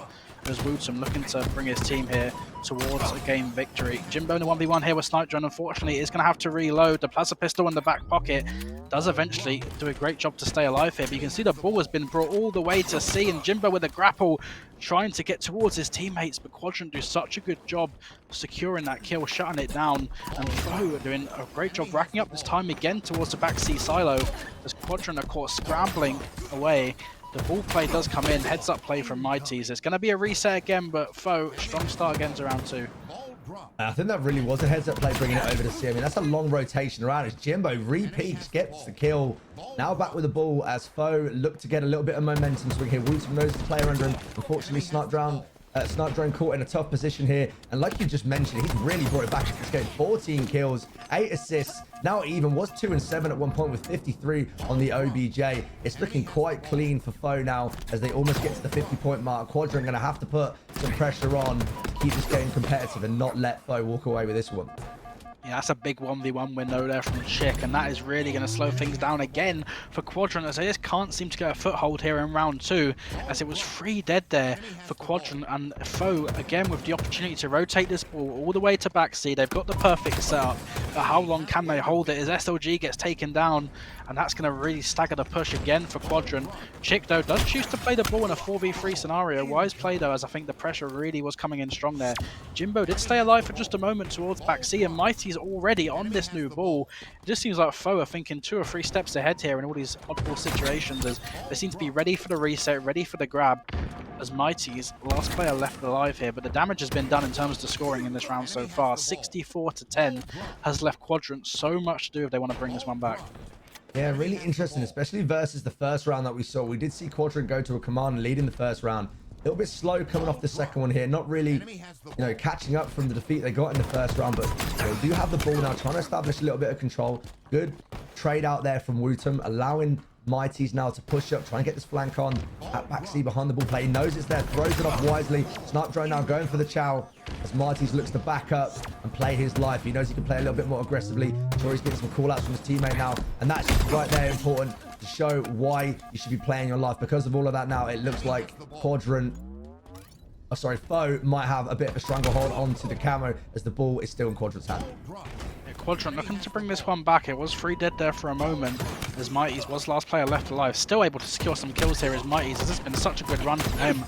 Does eventually get taken down, but off the back of all those kills from Quadrant, Woosum, you can't move your mouse quicker than that as he does go straight for the headshot.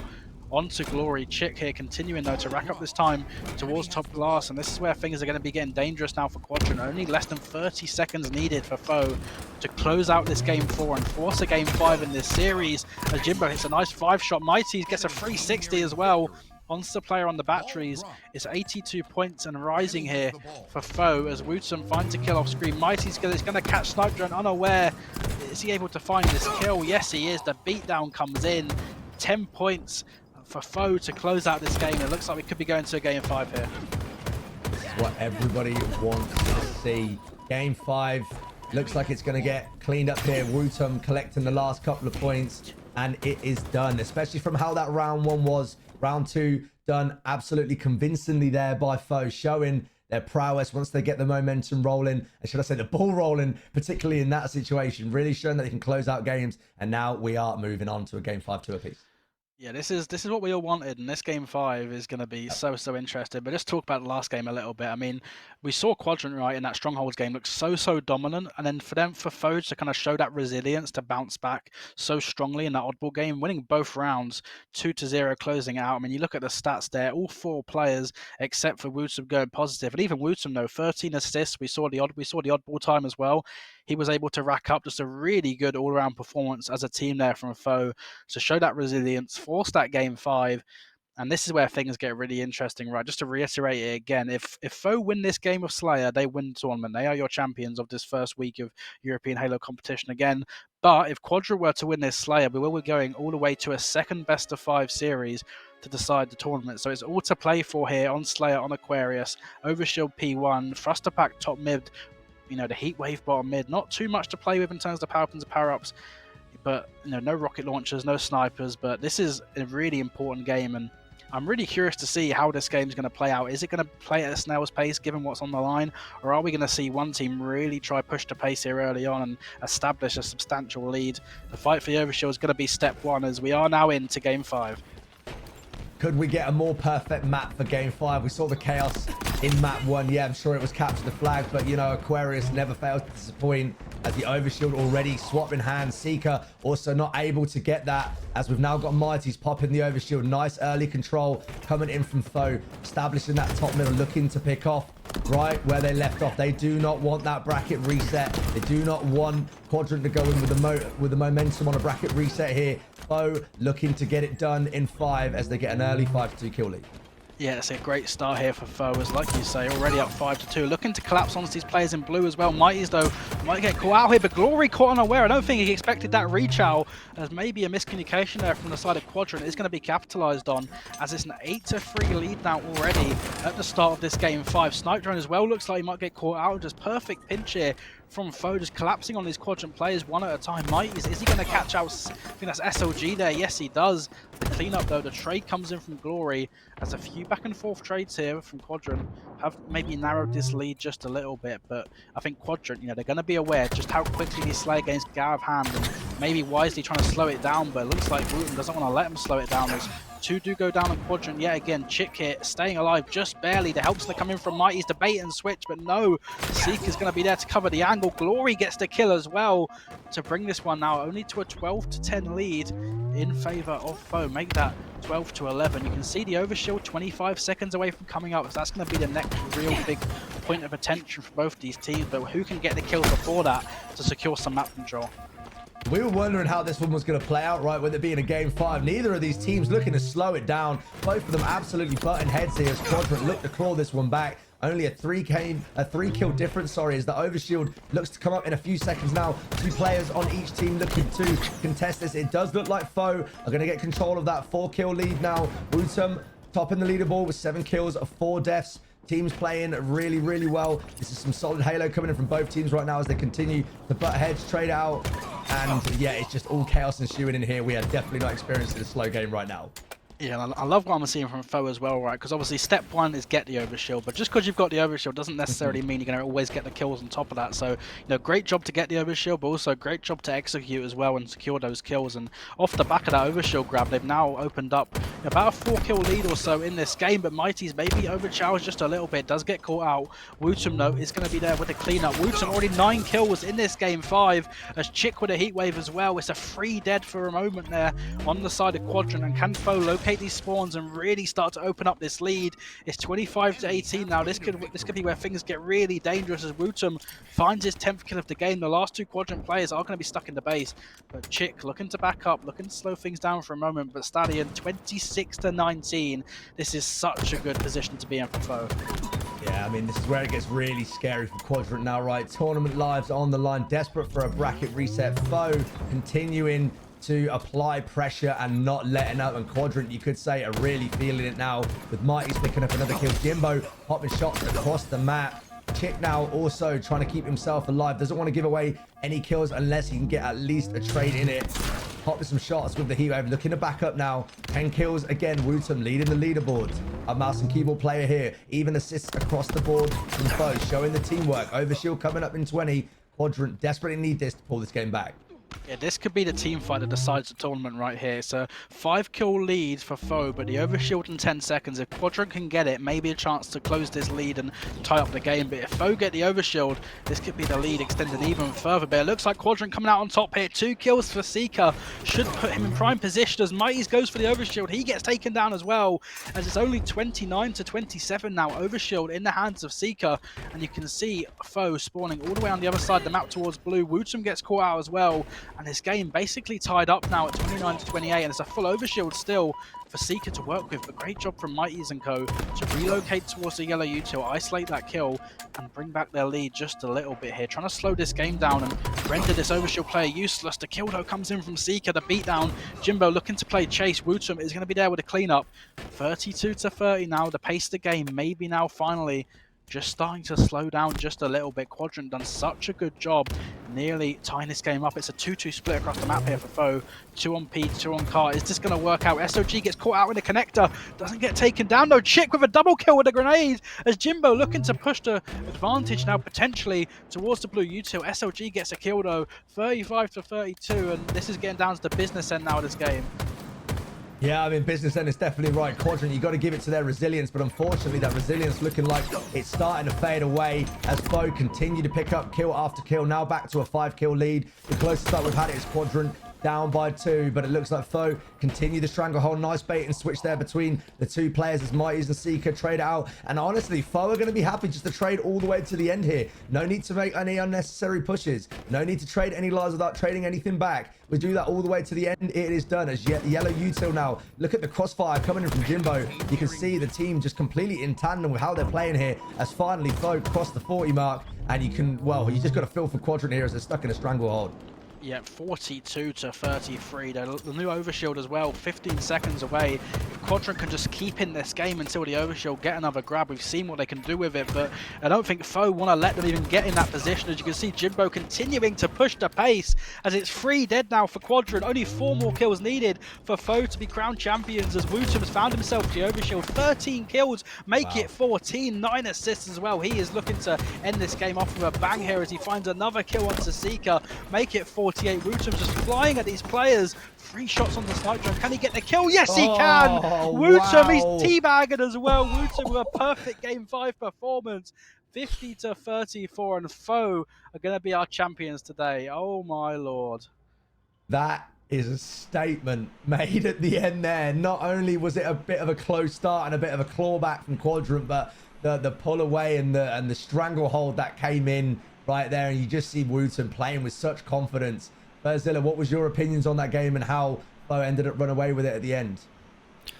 Oh, I mean, it was really, really amazing to see overall. They were really trying for it. I was amazed by Quadrant just overall trying to get over and trying to go and push for that game number 5, and also tried to reach the bracket, but unfortunately, well, We see how FOE was able to handle things, especially Wudum. I must say Wudum was for me really an MVP.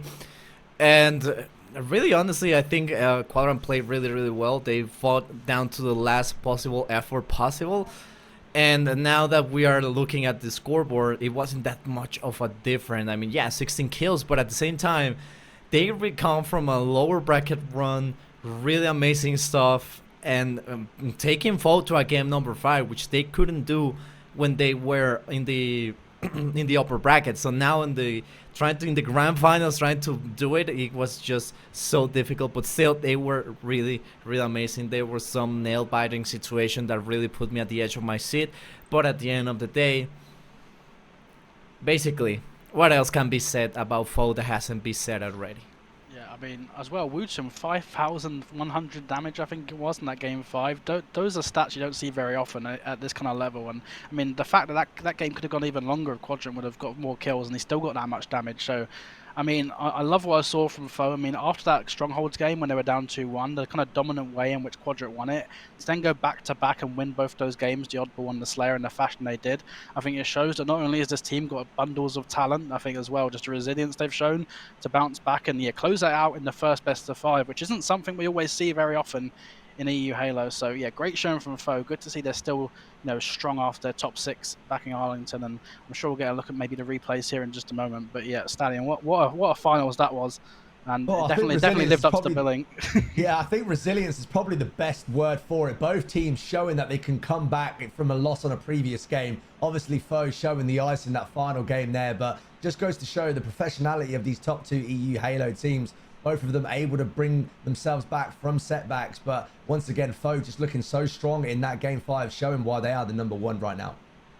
Yeah, and I think the storyline continues, I think, between these top 2 teams. I think, EU Halo is at its best when you're not quite sure who's going to win week in, week out. And I think to see the top 2 teams kind of push each other in the manner they did, go into this game 5, I think, it's a good sign for EU Halo, good sign for international Halo, kind of heading into the next major in London to be playing at the level they are. And I think, Mamma Mia, just talk about the tournament as a whole, for them to get that 3rd place, looking strong in the losers semis. I think, there's quite a lot of interesting storylines at the moment to follow with these EU Halo teams, and I'm happy that only week 1 back again in these cups, and things are already looking at their best. Absolutely. I mean, I wish I could go to London, if I'm being completely honest. I wish I could go to London. Unfortunately, costs are going to make it next to impossible. But yeah, I mean, watching the EU Halo scene grow and have their own major has been amazing, and just seeing the overall growth that they've been having. I mean, we have Legend going over a space station, Wudum being the highest and youngest placing mouse and keyboard player over at a major when it was in Arlington. So a lot of stuff are happening with the EU Halo and also international Halo, I must say. Yet again, Mexico was able to get out of pools, get themselves into bracket play, and put themselves out with the big dogs that we call them. So I mean, it's never been a greater time to be a Halo esports fan than now.